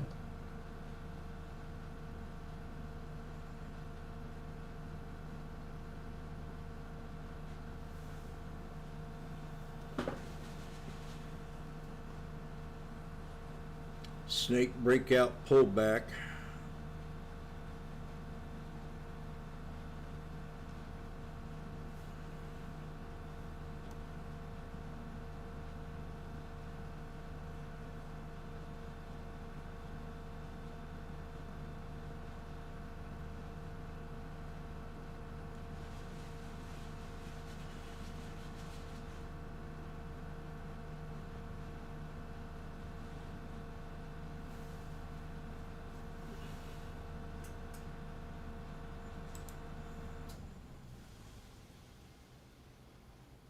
Yeah, they're not.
Another 3 black crows with a double bottom.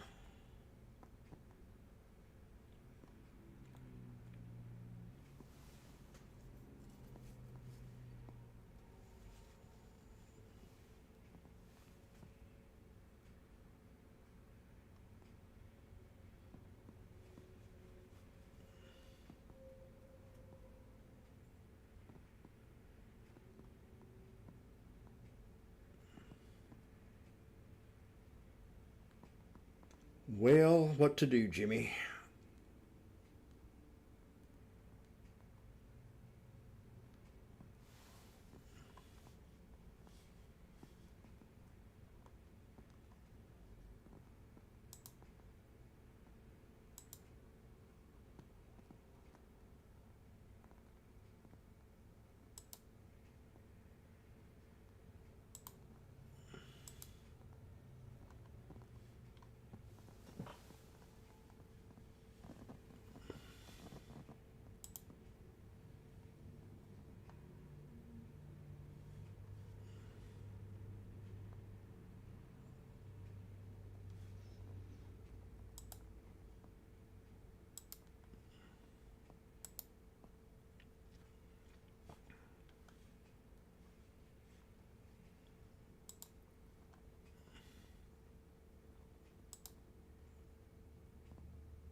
We're definitely bearish. We're under the VWAP in the 10 right now.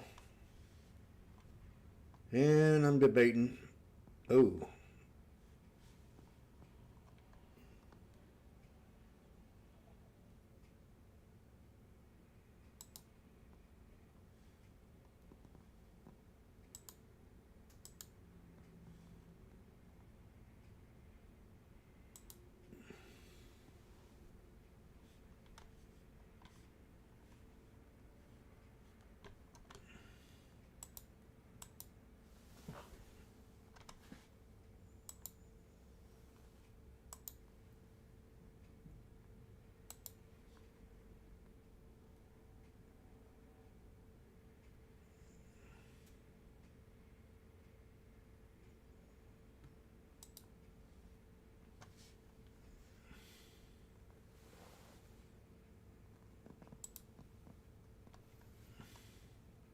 The S&P 500 pairs gains to 0.5%.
Well,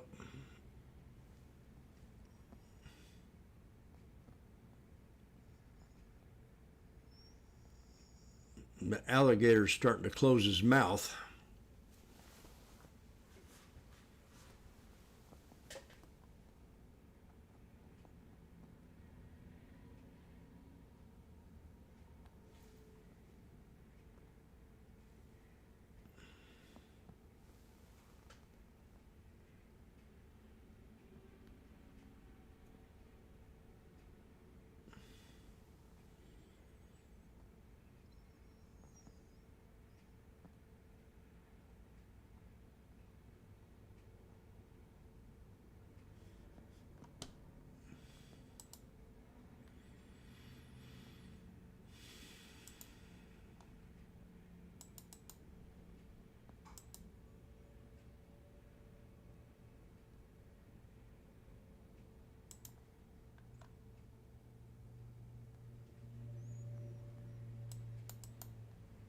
Pure double bottom.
$77.20s are up a little bit.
I'm way out of the money. I think I should just go ahead and cash out.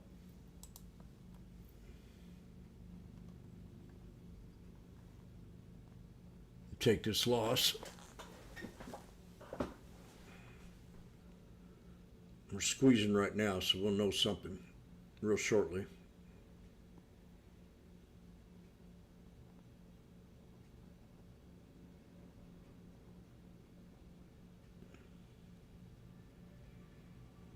Then we got another resistance up here.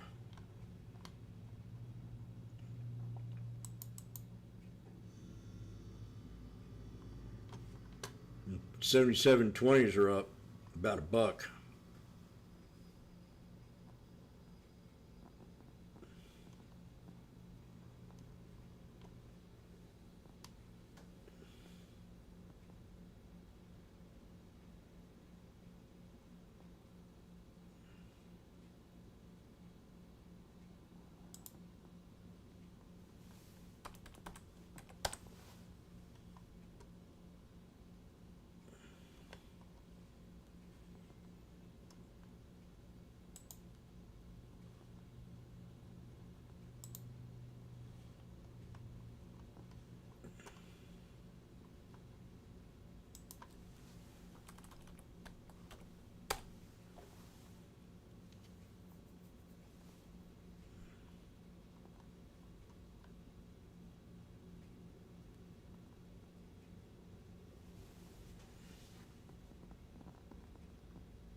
Just a little bit too far out of the money for my choosing.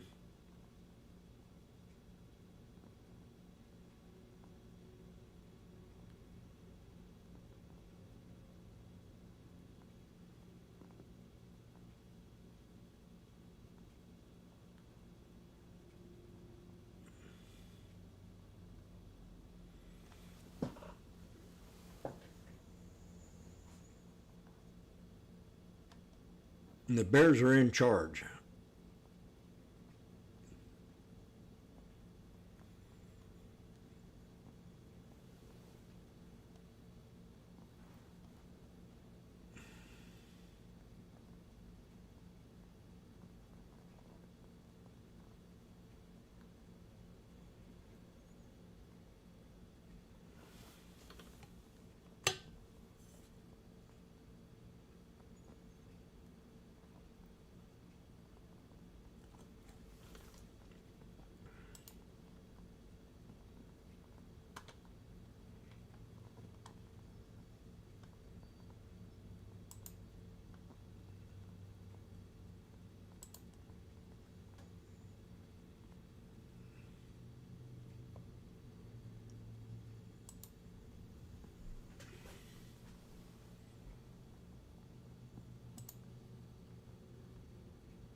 Not really seeing anything yet,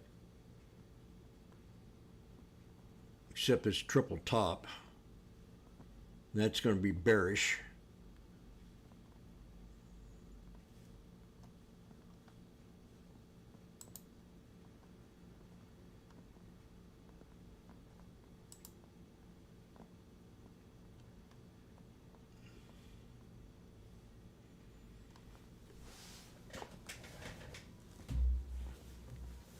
And it's power hour.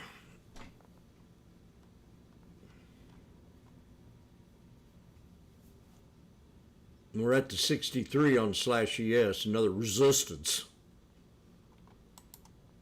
Oh, almost made a mistake.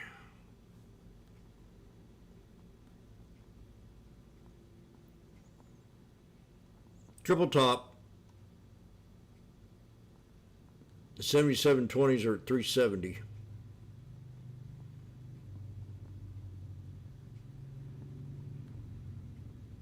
I'm down about. I don't know what I should do here. Fucking resistance again. Iran security chief Rezai says, according to Interpreter, says mediators asked Iran for its conditions to open up the Hormuz, and Tehran is preparing a list.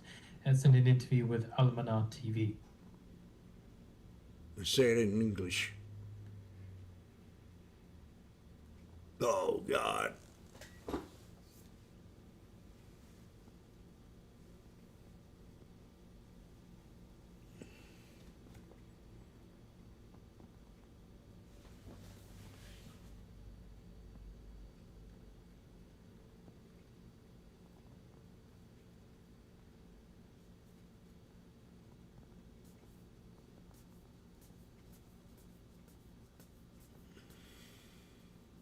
Rezai also says conditions include ending war in the region. No, we've heard that rhetoric.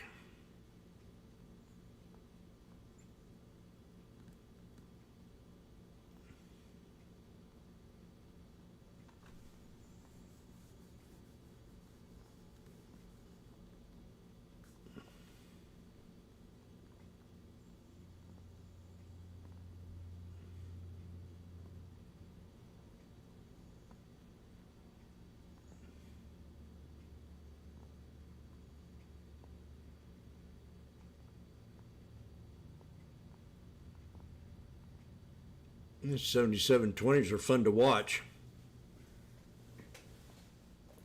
380.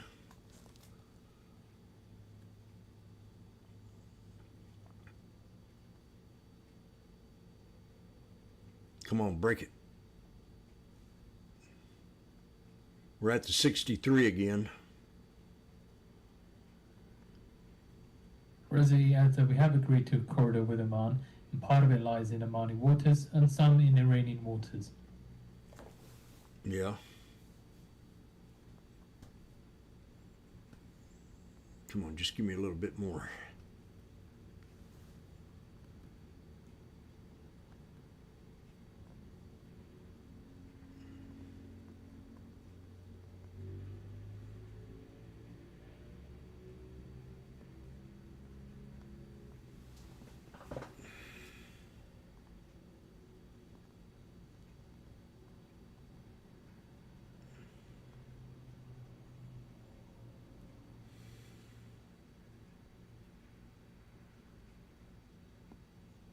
Shit.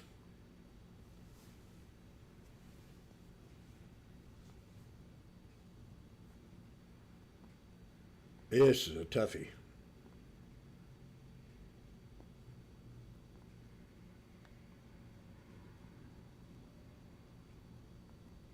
Razai says ships will transit through designated central channel and Strait of Hormuz if the US meets Iran's conditions.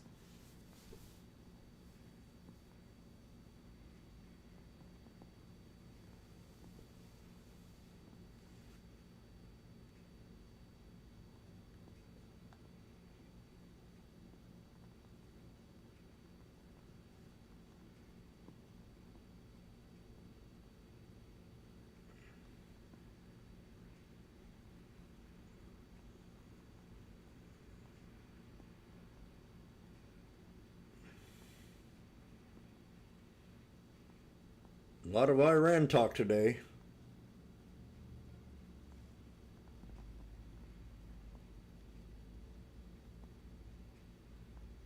We broke a major resistance.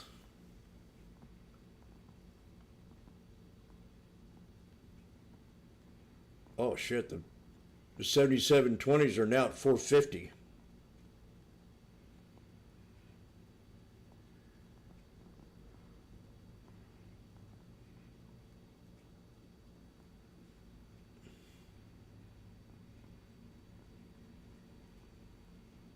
I'm getting out of these.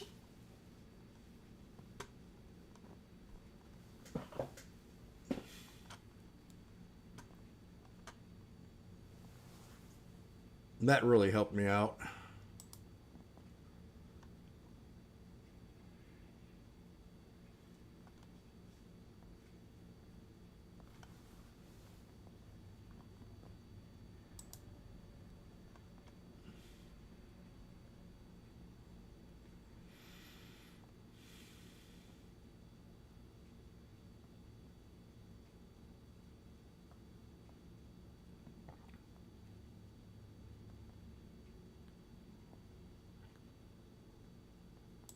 You're just too far out of the money.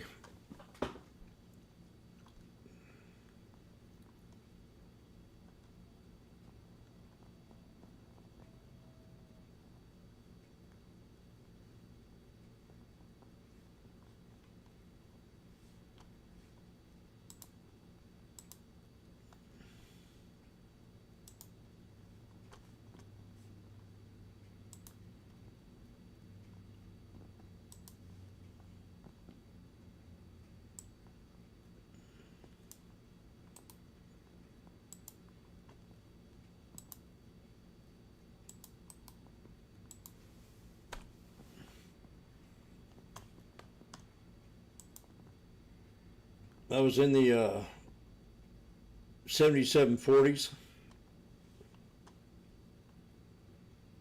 They just dropped too far down in the money.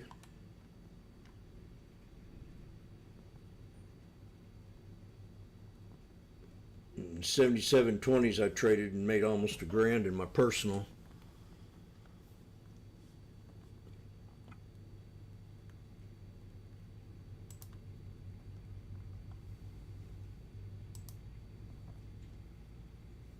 But these 7740s are just way too far out to do anything.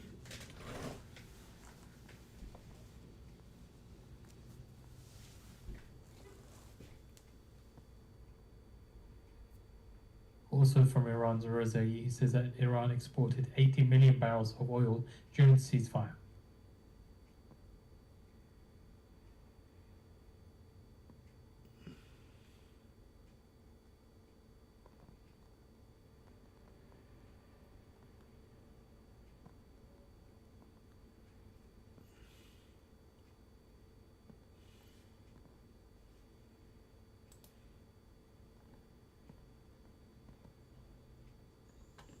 We got stuck.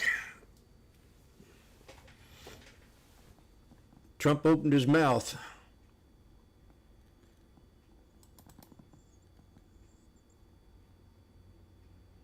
I was up nice. I was up $1,200. Yeah, I took it.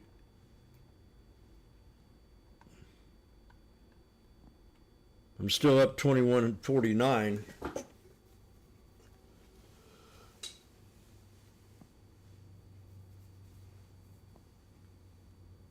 But these things ain't going to go nowhere.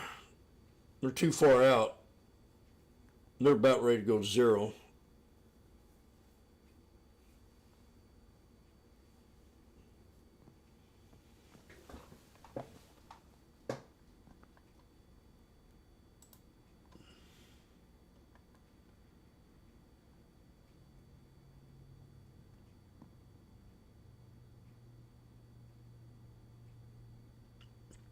And then watch a peace deal or something happen.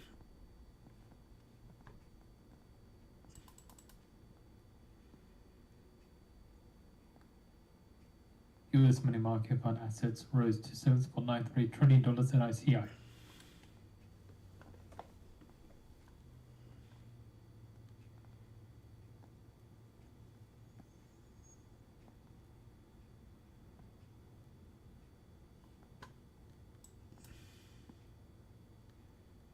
Just taking so long for it to move. They're at 15 now, and I sold them at probably 20, 25. Sold them at 20. Oh well.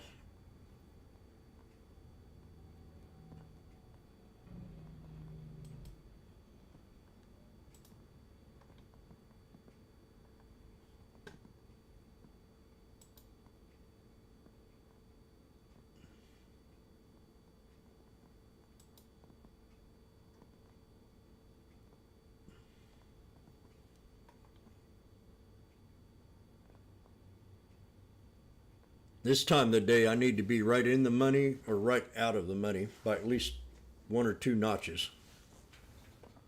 And that wasn't going to happen.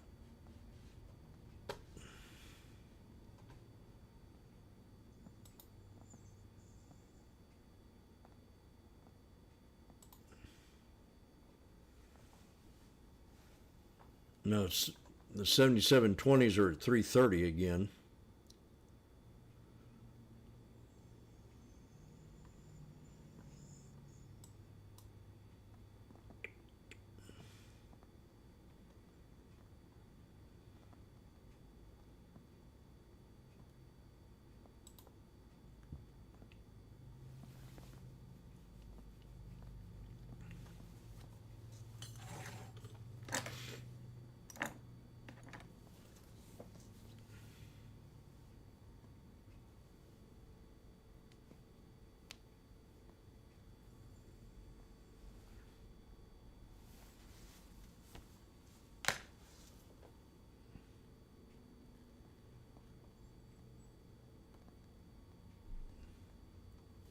$330 to $420.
It's made 40 cents.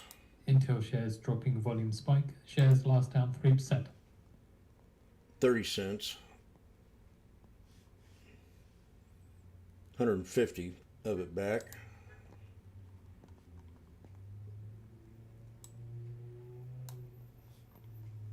You're behind the markets. If you're a real day trader, go real time at financialjuice.com/. And save 67% on a subscription. Let's make a big, beautiful deal, people. Come on. Big, beautiful bill.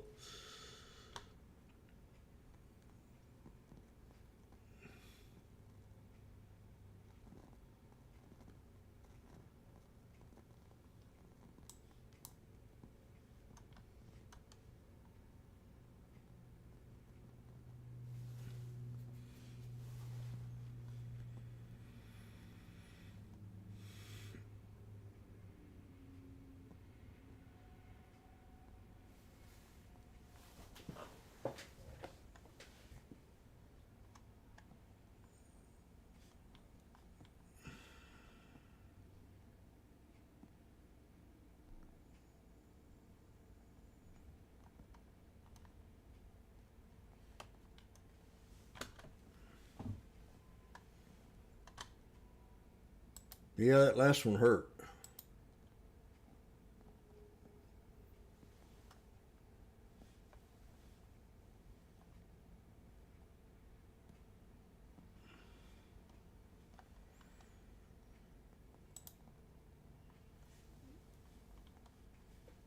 I got to get a couple more good trades in here before the end of the day.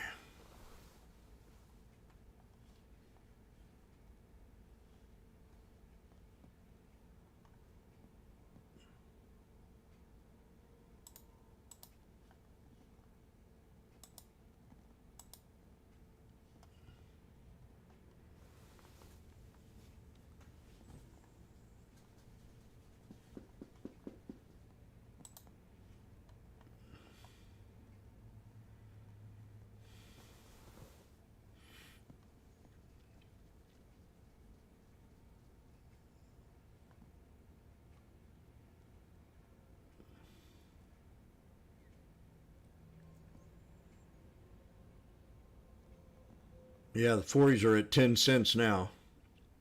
So I'd have lost another 50%.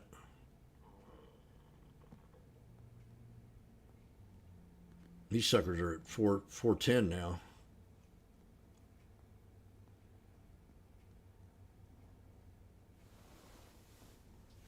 The 77.20s.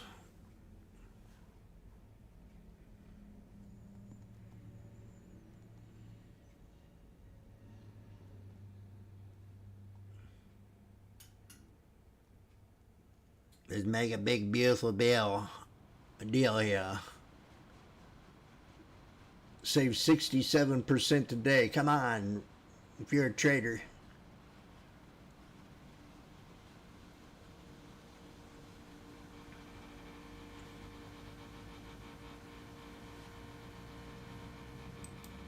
Whoop.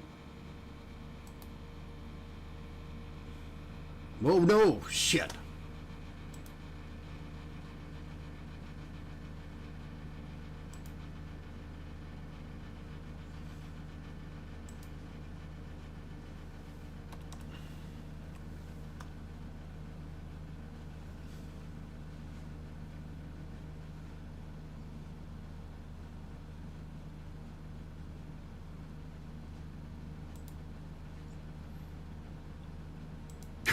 Made a mistake. Bought them at 380, got out at 4.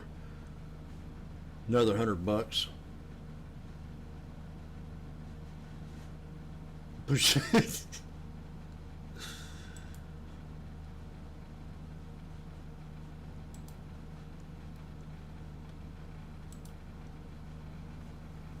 That's funny. That ain't funny. There ain't nothing funny about it.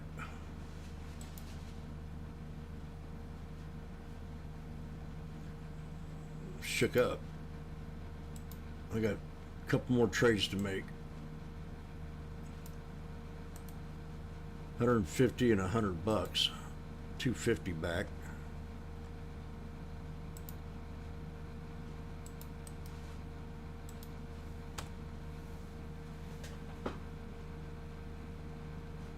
Yeah. Yep, that big candle got me.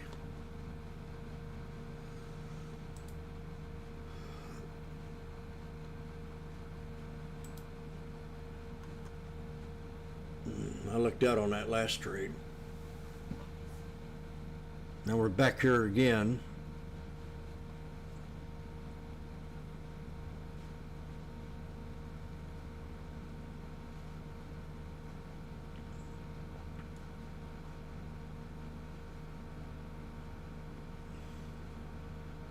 $3.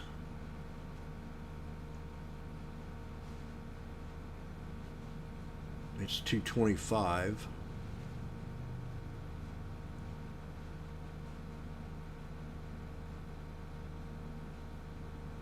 We're under the 63.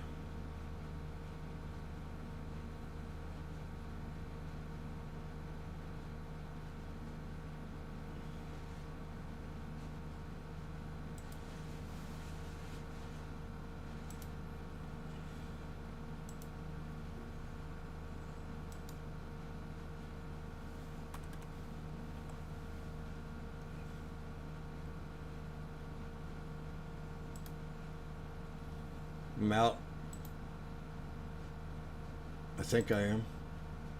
Yep. Now I'm back to 26. Got 250 on that trade.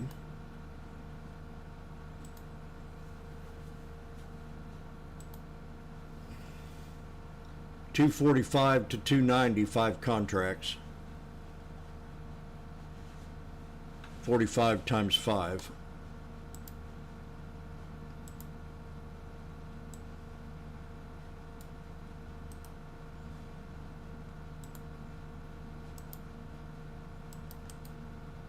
I'm kicking ass.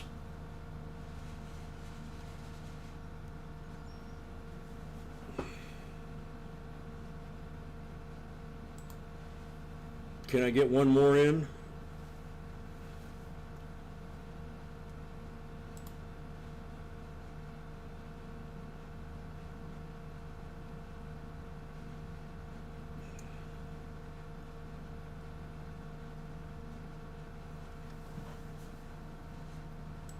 Went from 1,200, 1,100 to 729 negative.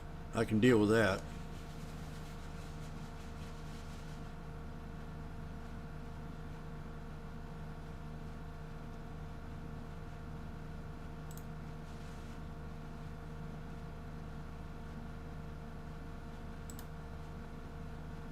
Whoa.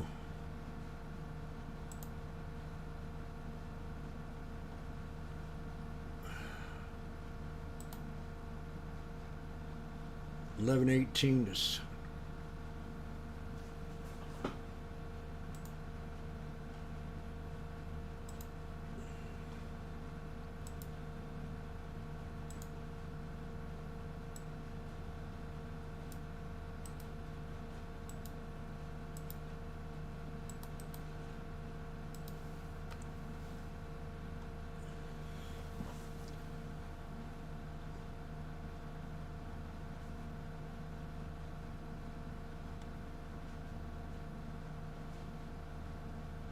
We're back at the VWAP.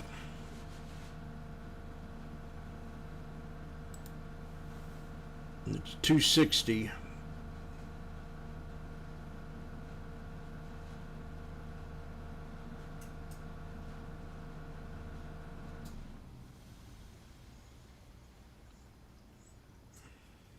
We got a Head and Shoulders.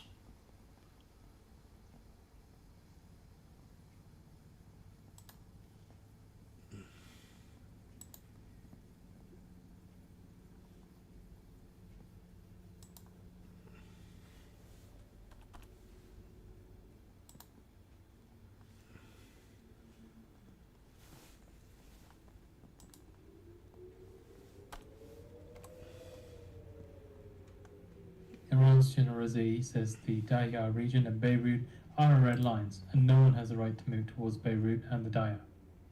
There's another $100.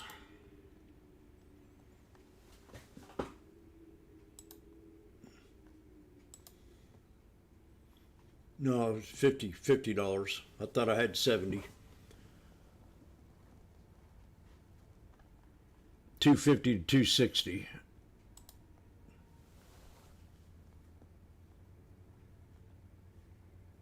Should have gave me 70.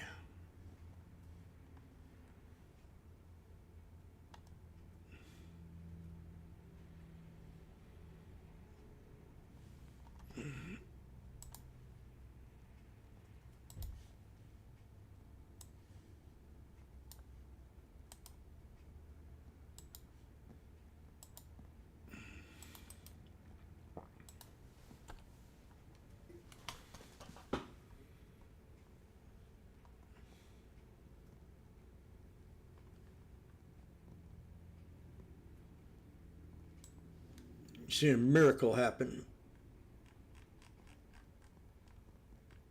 So I was at 11 in the whole 1118, and now I'm 686. So about cut it in half.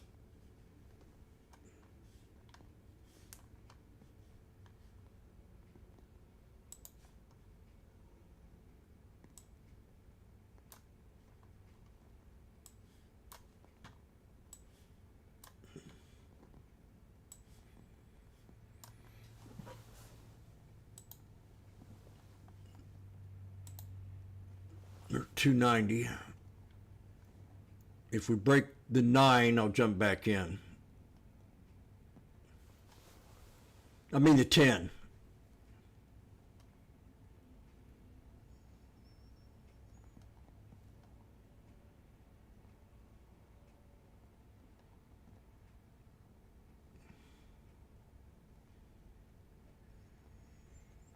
There it goes.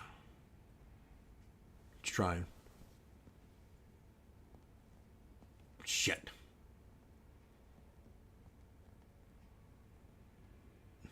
Dadgum, there it goes. Could have had another one. They're at 270. It'd been another $300. I want to see if this candle gets. Oh no, don't do it.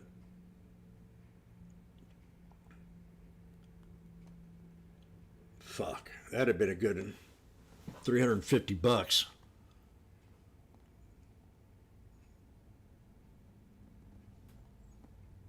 Oh, there'd have been 500.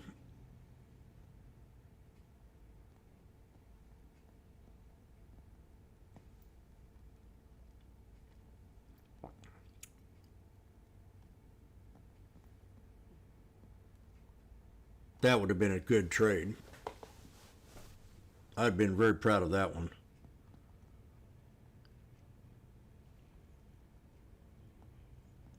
We're at a double top now.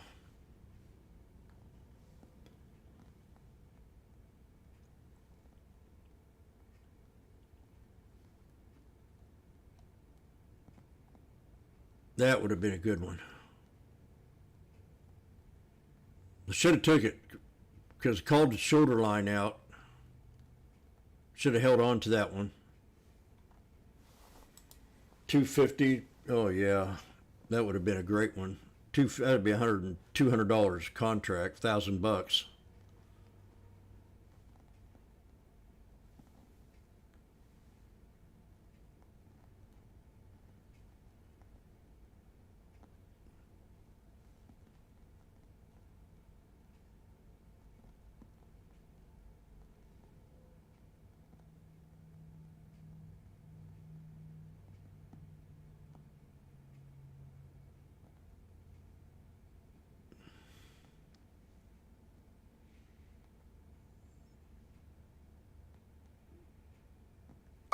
Shit.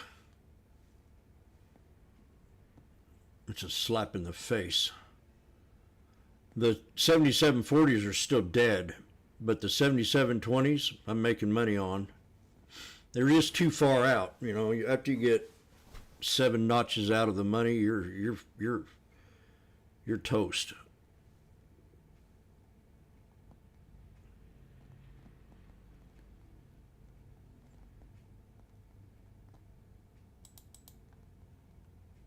Now this thing's starting to fly.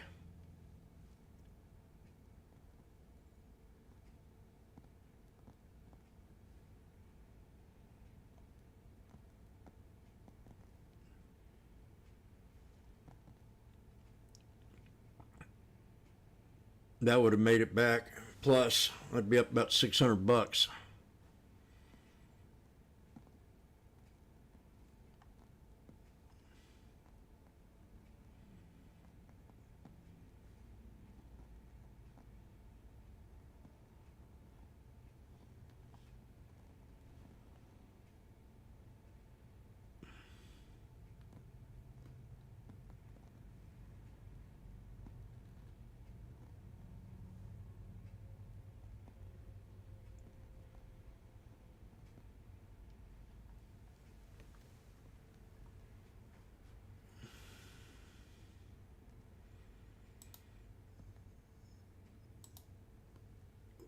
Nice.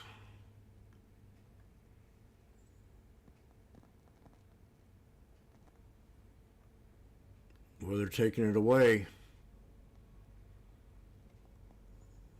Ah, man. That'd have been $2,500.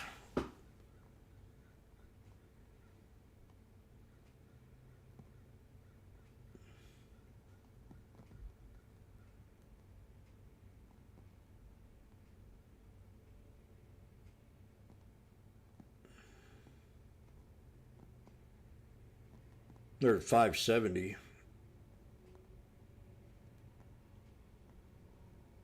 From 250.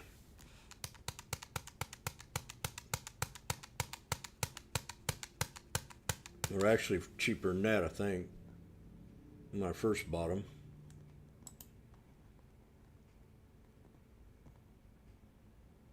$245.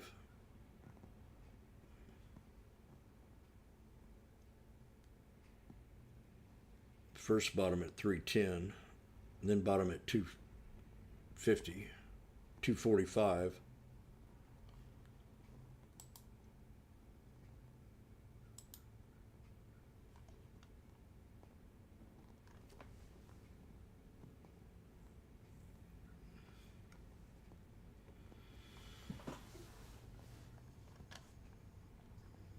Come on, Slick Willie.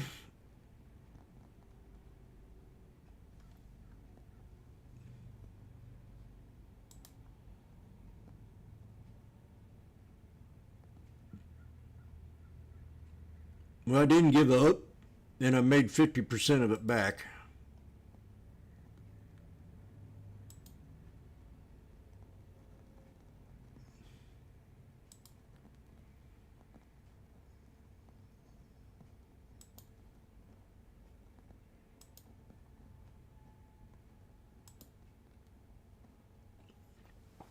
There's a solid support at 77.22.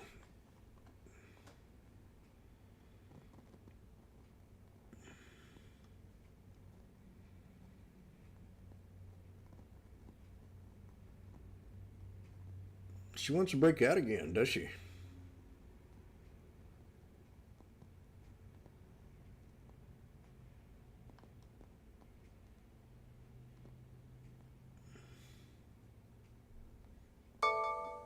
Triggered.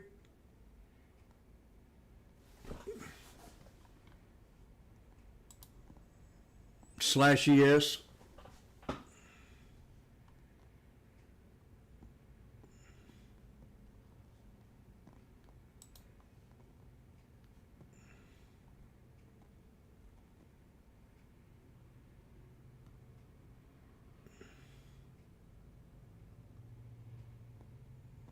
$77.40s are at 5 cents now. So I'm glad I got out when I did.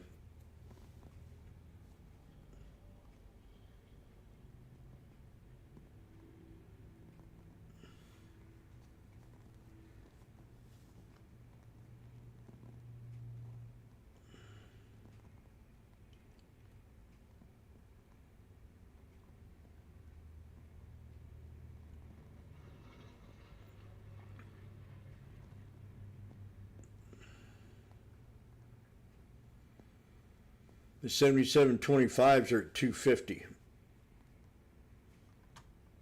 235.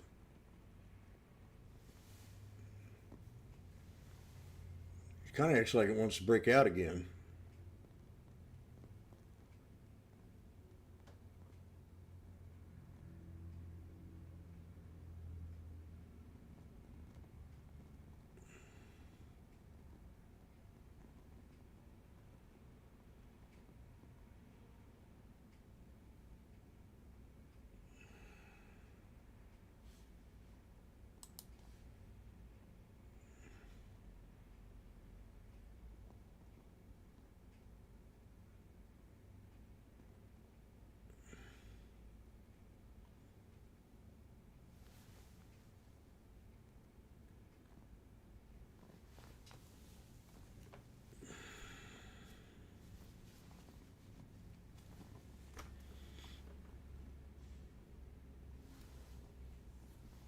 Yeah, the ones in the money are the ones that are looking better.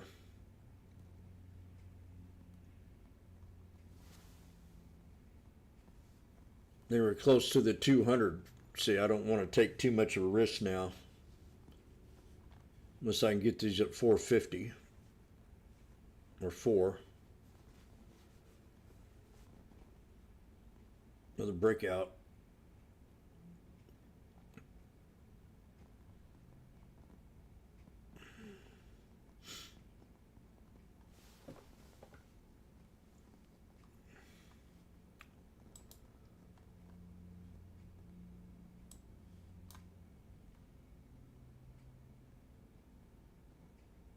$686 now from 1100.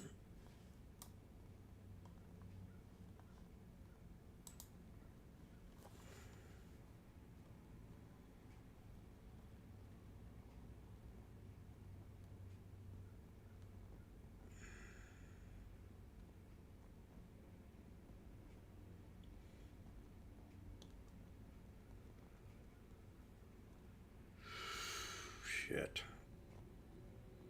510 to 570.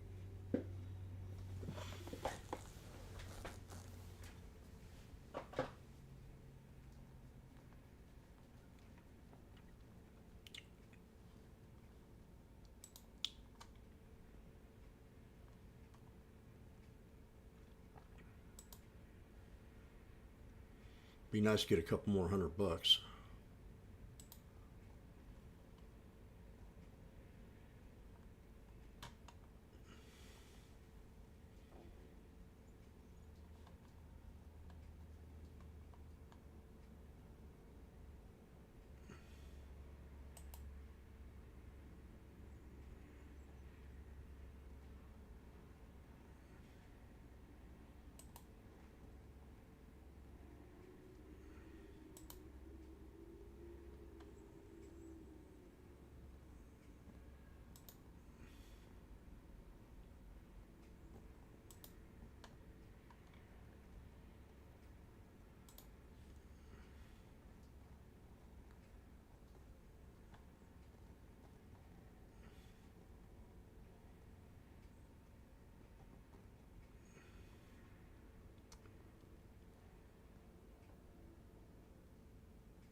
Got 16%.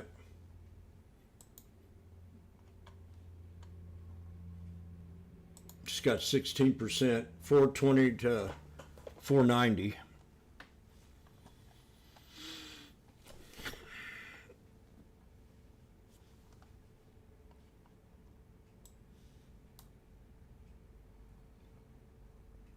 $420 to $490.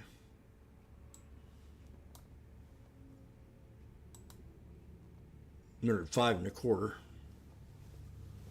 Yes. Now I'm at 480. That is impressive. That's hard work right there. and I might have another chance. I get an A+ for comeback. Magnificent. Livid Goose.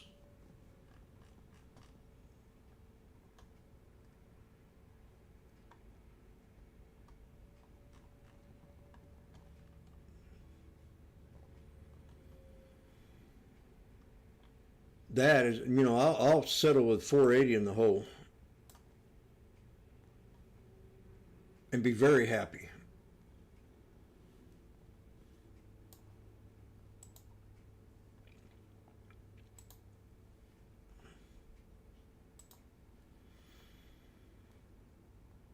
I said I wanted to pull back to when did I get in? I got in at 420, my favorite number.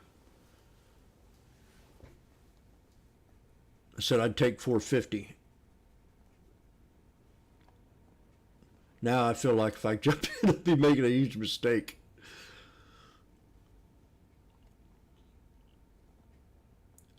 Because you don't have trades, you don't get that easy. 1, 2, 3, 4, 5 trades.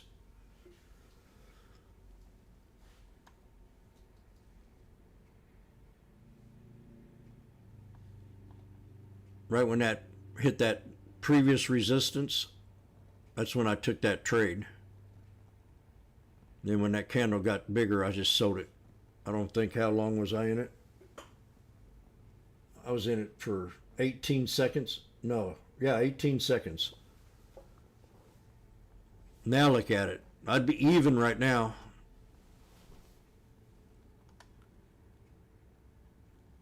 Go down to 33.25s.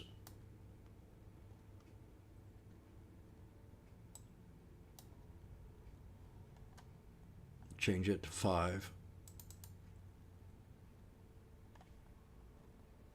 Shoot. I'd be even right now.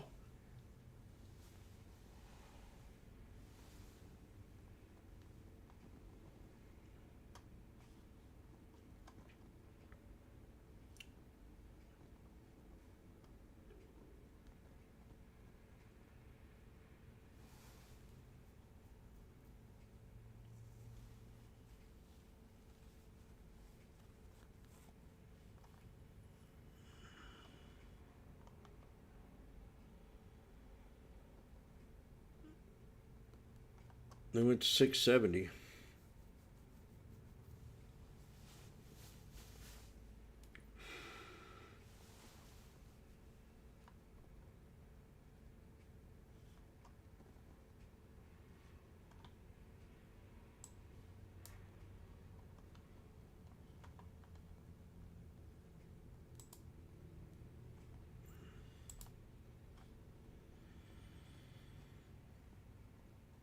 $480 was down 1,100.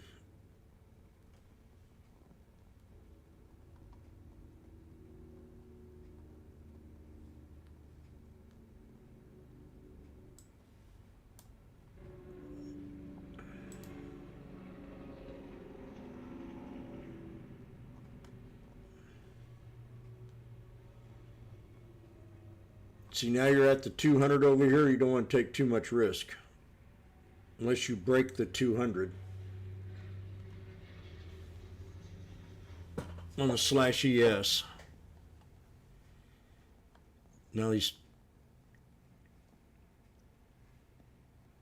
77.25s have dropped some.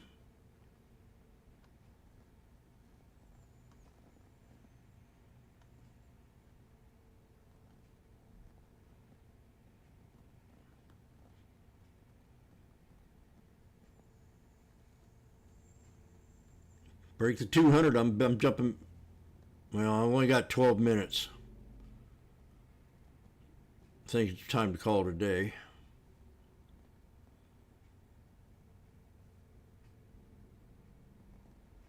$275 to $320 I would have got. 5 of them. 1 minute to go now to begin the market and close imbalance data.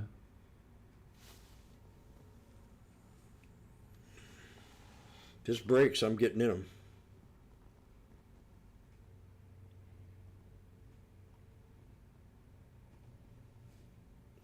Better have my position ready because I'll be getting right back out.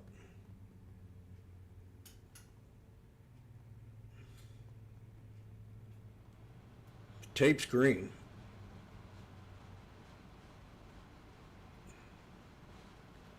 We'll know in 1 minute how this is going to react.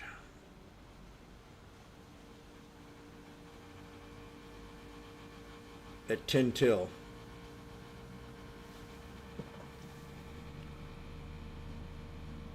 10 seconds.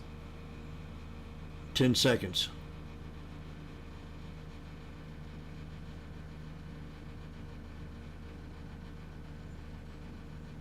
Market closing balance. S&P 500 sell side 590 million. Nasdaq 100 sell side 755 million. Dow 30 buy side 132 million. Mag 7 sell side 244 million.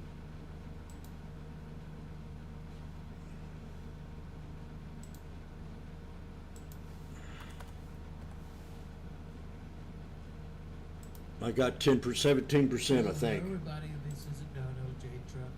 Let me see what I got. The markets. If you're a real day trader, go real 140 to 160. Shit. .com/purchase and save I wanted more. 67% on the subscription. Isn't that one big, huge, brilliant deal? Come on, people. See, right when it hit that knife, right when it hit that, I dropped in it. Then I tried to sell them. It wasn't even 14 seconds.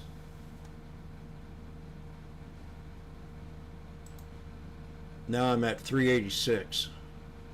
So I made $100. I don't think I have time to do another trade. I think that was my last one. If I'd have got 10 of them, I'm impressed. They could have been doing this all day if I didn't get stuck in that trade.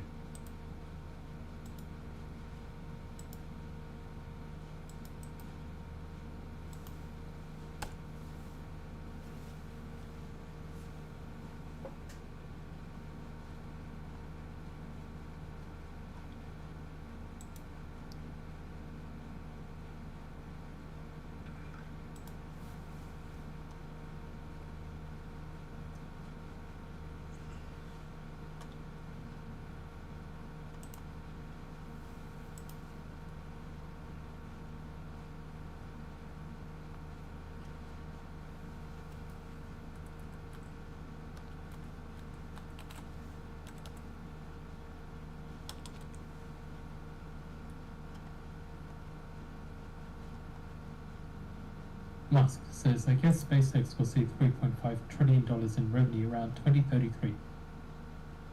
Bam, look at that. That's Musk commenting on SpaceX in a post on X.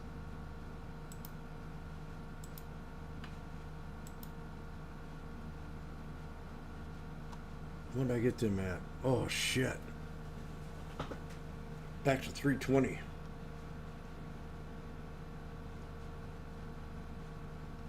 Oh, man. That'd been $500.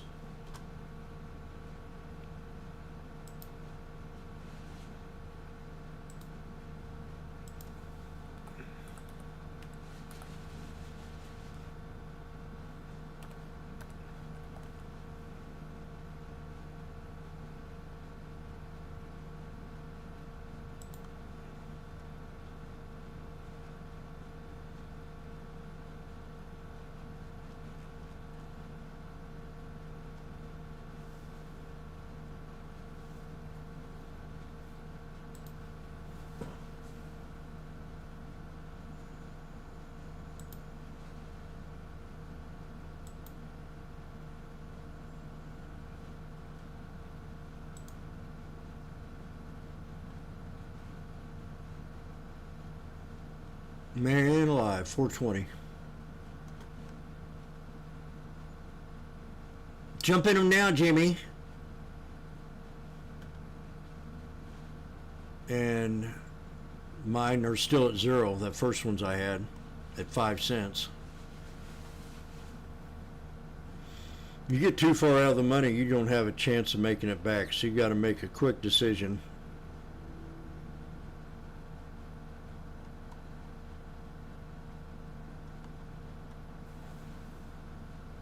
But I'm at, my P&L's at 29.48, so I'm not disappointed one bit. I mean, it was nice to be up $4,000 earlier, but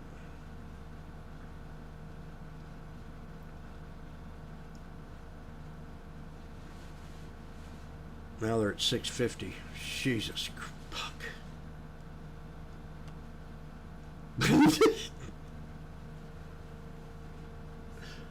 $2,000.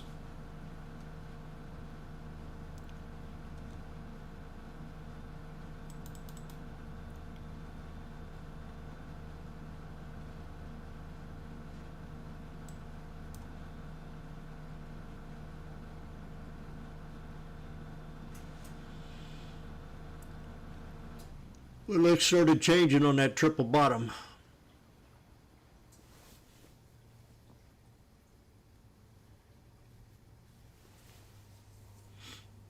But yeah, that would have been sweet. $5 times 500 times 5, it's $2,500.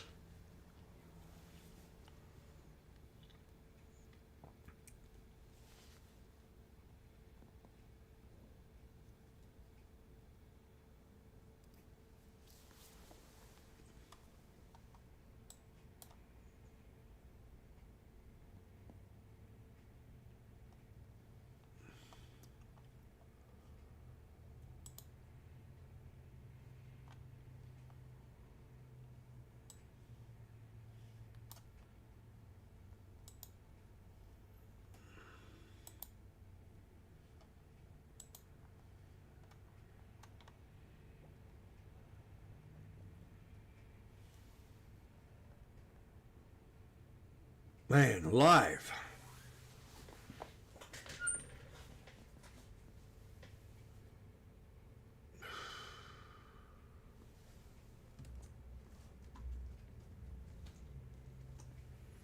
Well, at least I made some in my personal.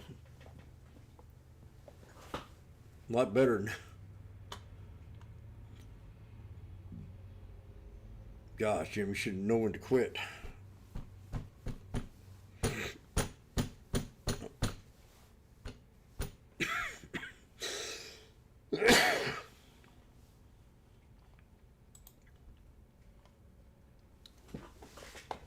We got 3 minutes left.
From now on, my no trade zone is going to be between 2 and 3 o'clock Eastern time. I'm not going to do it.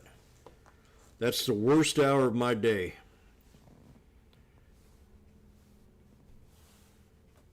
I just ain't going to do it no more, unless I'm buying puts. I just ain't going to do it.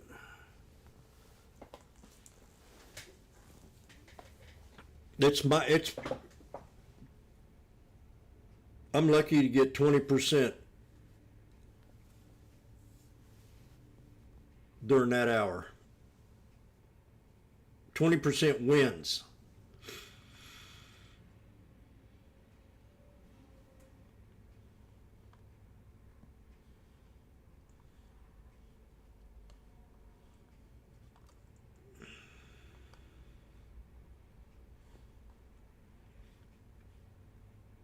And the rest of it's 90%, 95. I ain't doing it no more. I'll go out, I'll walk, I'll leave and come back.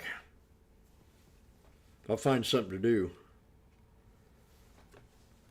I just got to keep telling myself, that's it, no more.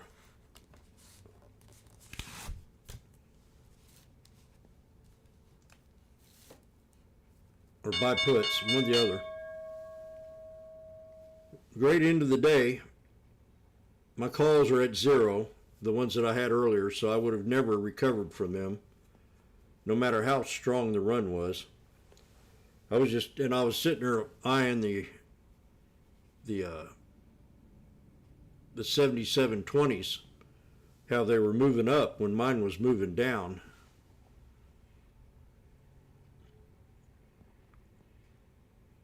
But I thought we wouldn't sink that low, but we did.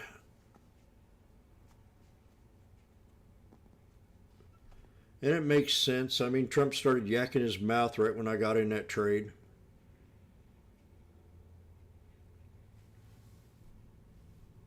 And fat cats don't like him one bit.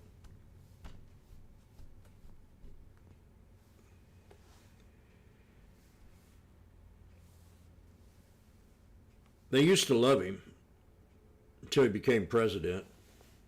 Everybody wanted to talk to Trump. I used to sit here and watch CNBC, and well, they were all right in. I mean, they were leaning forward, and they wanted to know everything about him and what he did and what he was up to. And he was on every single Friday for a good couple, 3 years.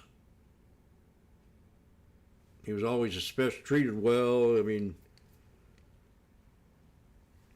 and they loved what he had to say.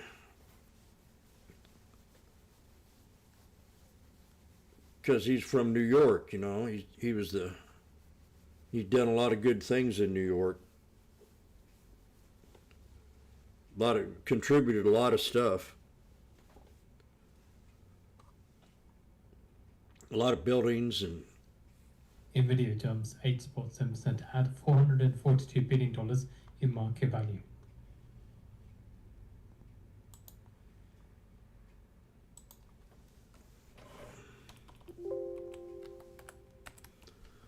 So I could have sat there and been a bump on the log and took that $1,100 loss, and I just wasn't going to do it.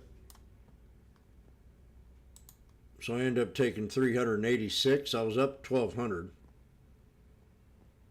when I jumped in that trade, and it just wasn't working. And I added and added and added. Usually when I add like that, it works, but this time it wasn't going to do it. It was too far. It got too far out of the money too fast.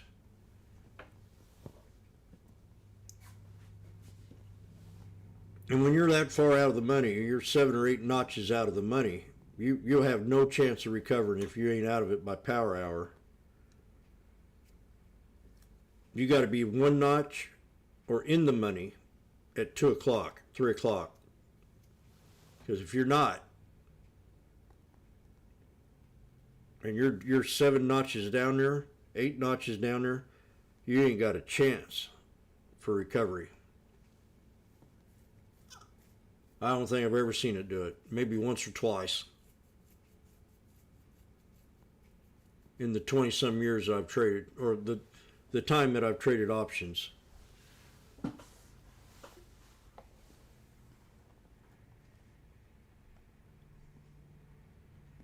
So to come out with I'll make that easy back up tomorrow.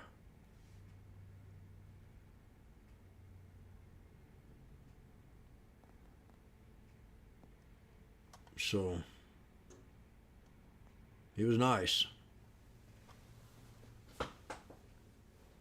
I was up, this was it. I still lost that for the day. I mean, then I was up 1,200 plus that.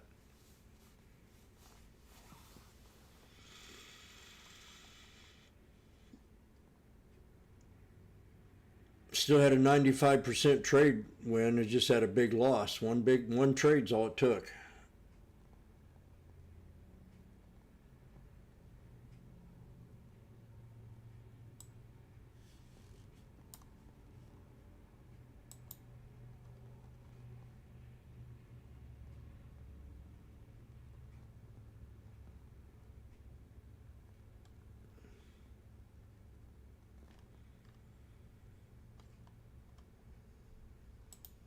Good job, B-Whopper. You sure did.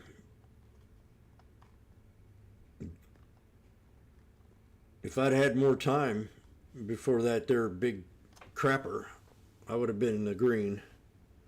I would have been in the green if I held that. I bid up $3,000. But I didn't know we were going to have that kind of bounce back. I mean, that's beautiful. Double bottom, snake, breakout, pull back. That's when I knew that things were going to start looking good, when we had that candle. Perfect snake. Snake, breakout, pull back, double bottom, higher, low. Boom.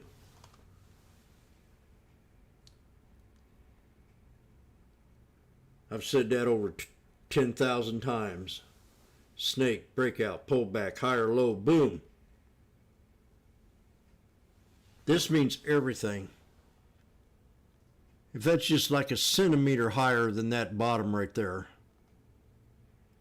If it was lower, I would be less up to take that trade. But if it was higher, I'm 95% sure I want to take that trade.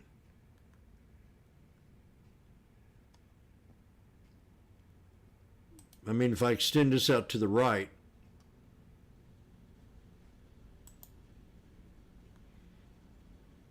just right, perfect. But I'm talking about the body. That body is just a little bit higher, a 1/16 of an inch. If that. A little under 1/16 of an inch. That's about an eighth right here. A little bit under an eighth. Probably pretty close to an eighth from that line. And that's a little over half that. So yeah, it's less than a 1/16 of an inch. I'm kind of happy that I got some of that back, but I'm disappointed that I took that trade during the worst hour of the day. For me,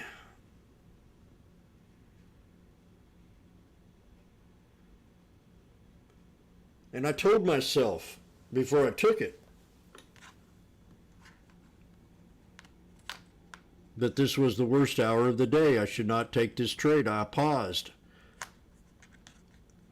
It was 4 minutes into it. I paused and waited, and then it started pulling back, and it hit that support, and I thought I had it. Thought I had it.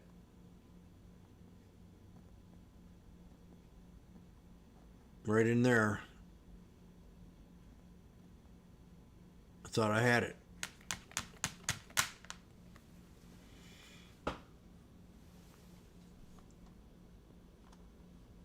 So that's that.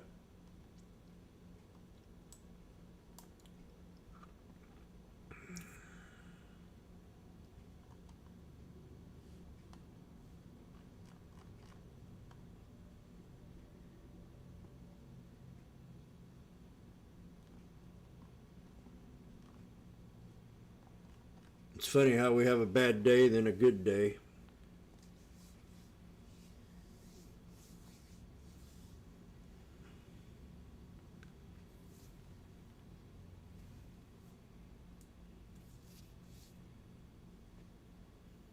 Yeah.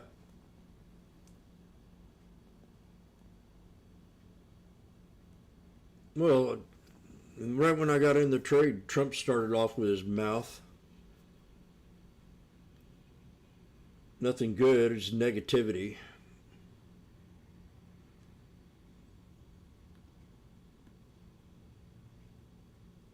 getting to where I'm starting to get a little upset with the guy on these tariffs.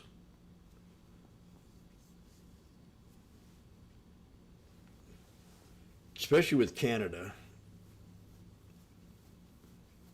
What's $20 billion to argue about, you know?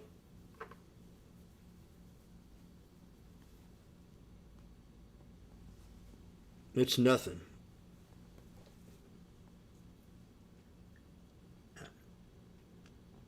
I'll probably write him a letter tonight.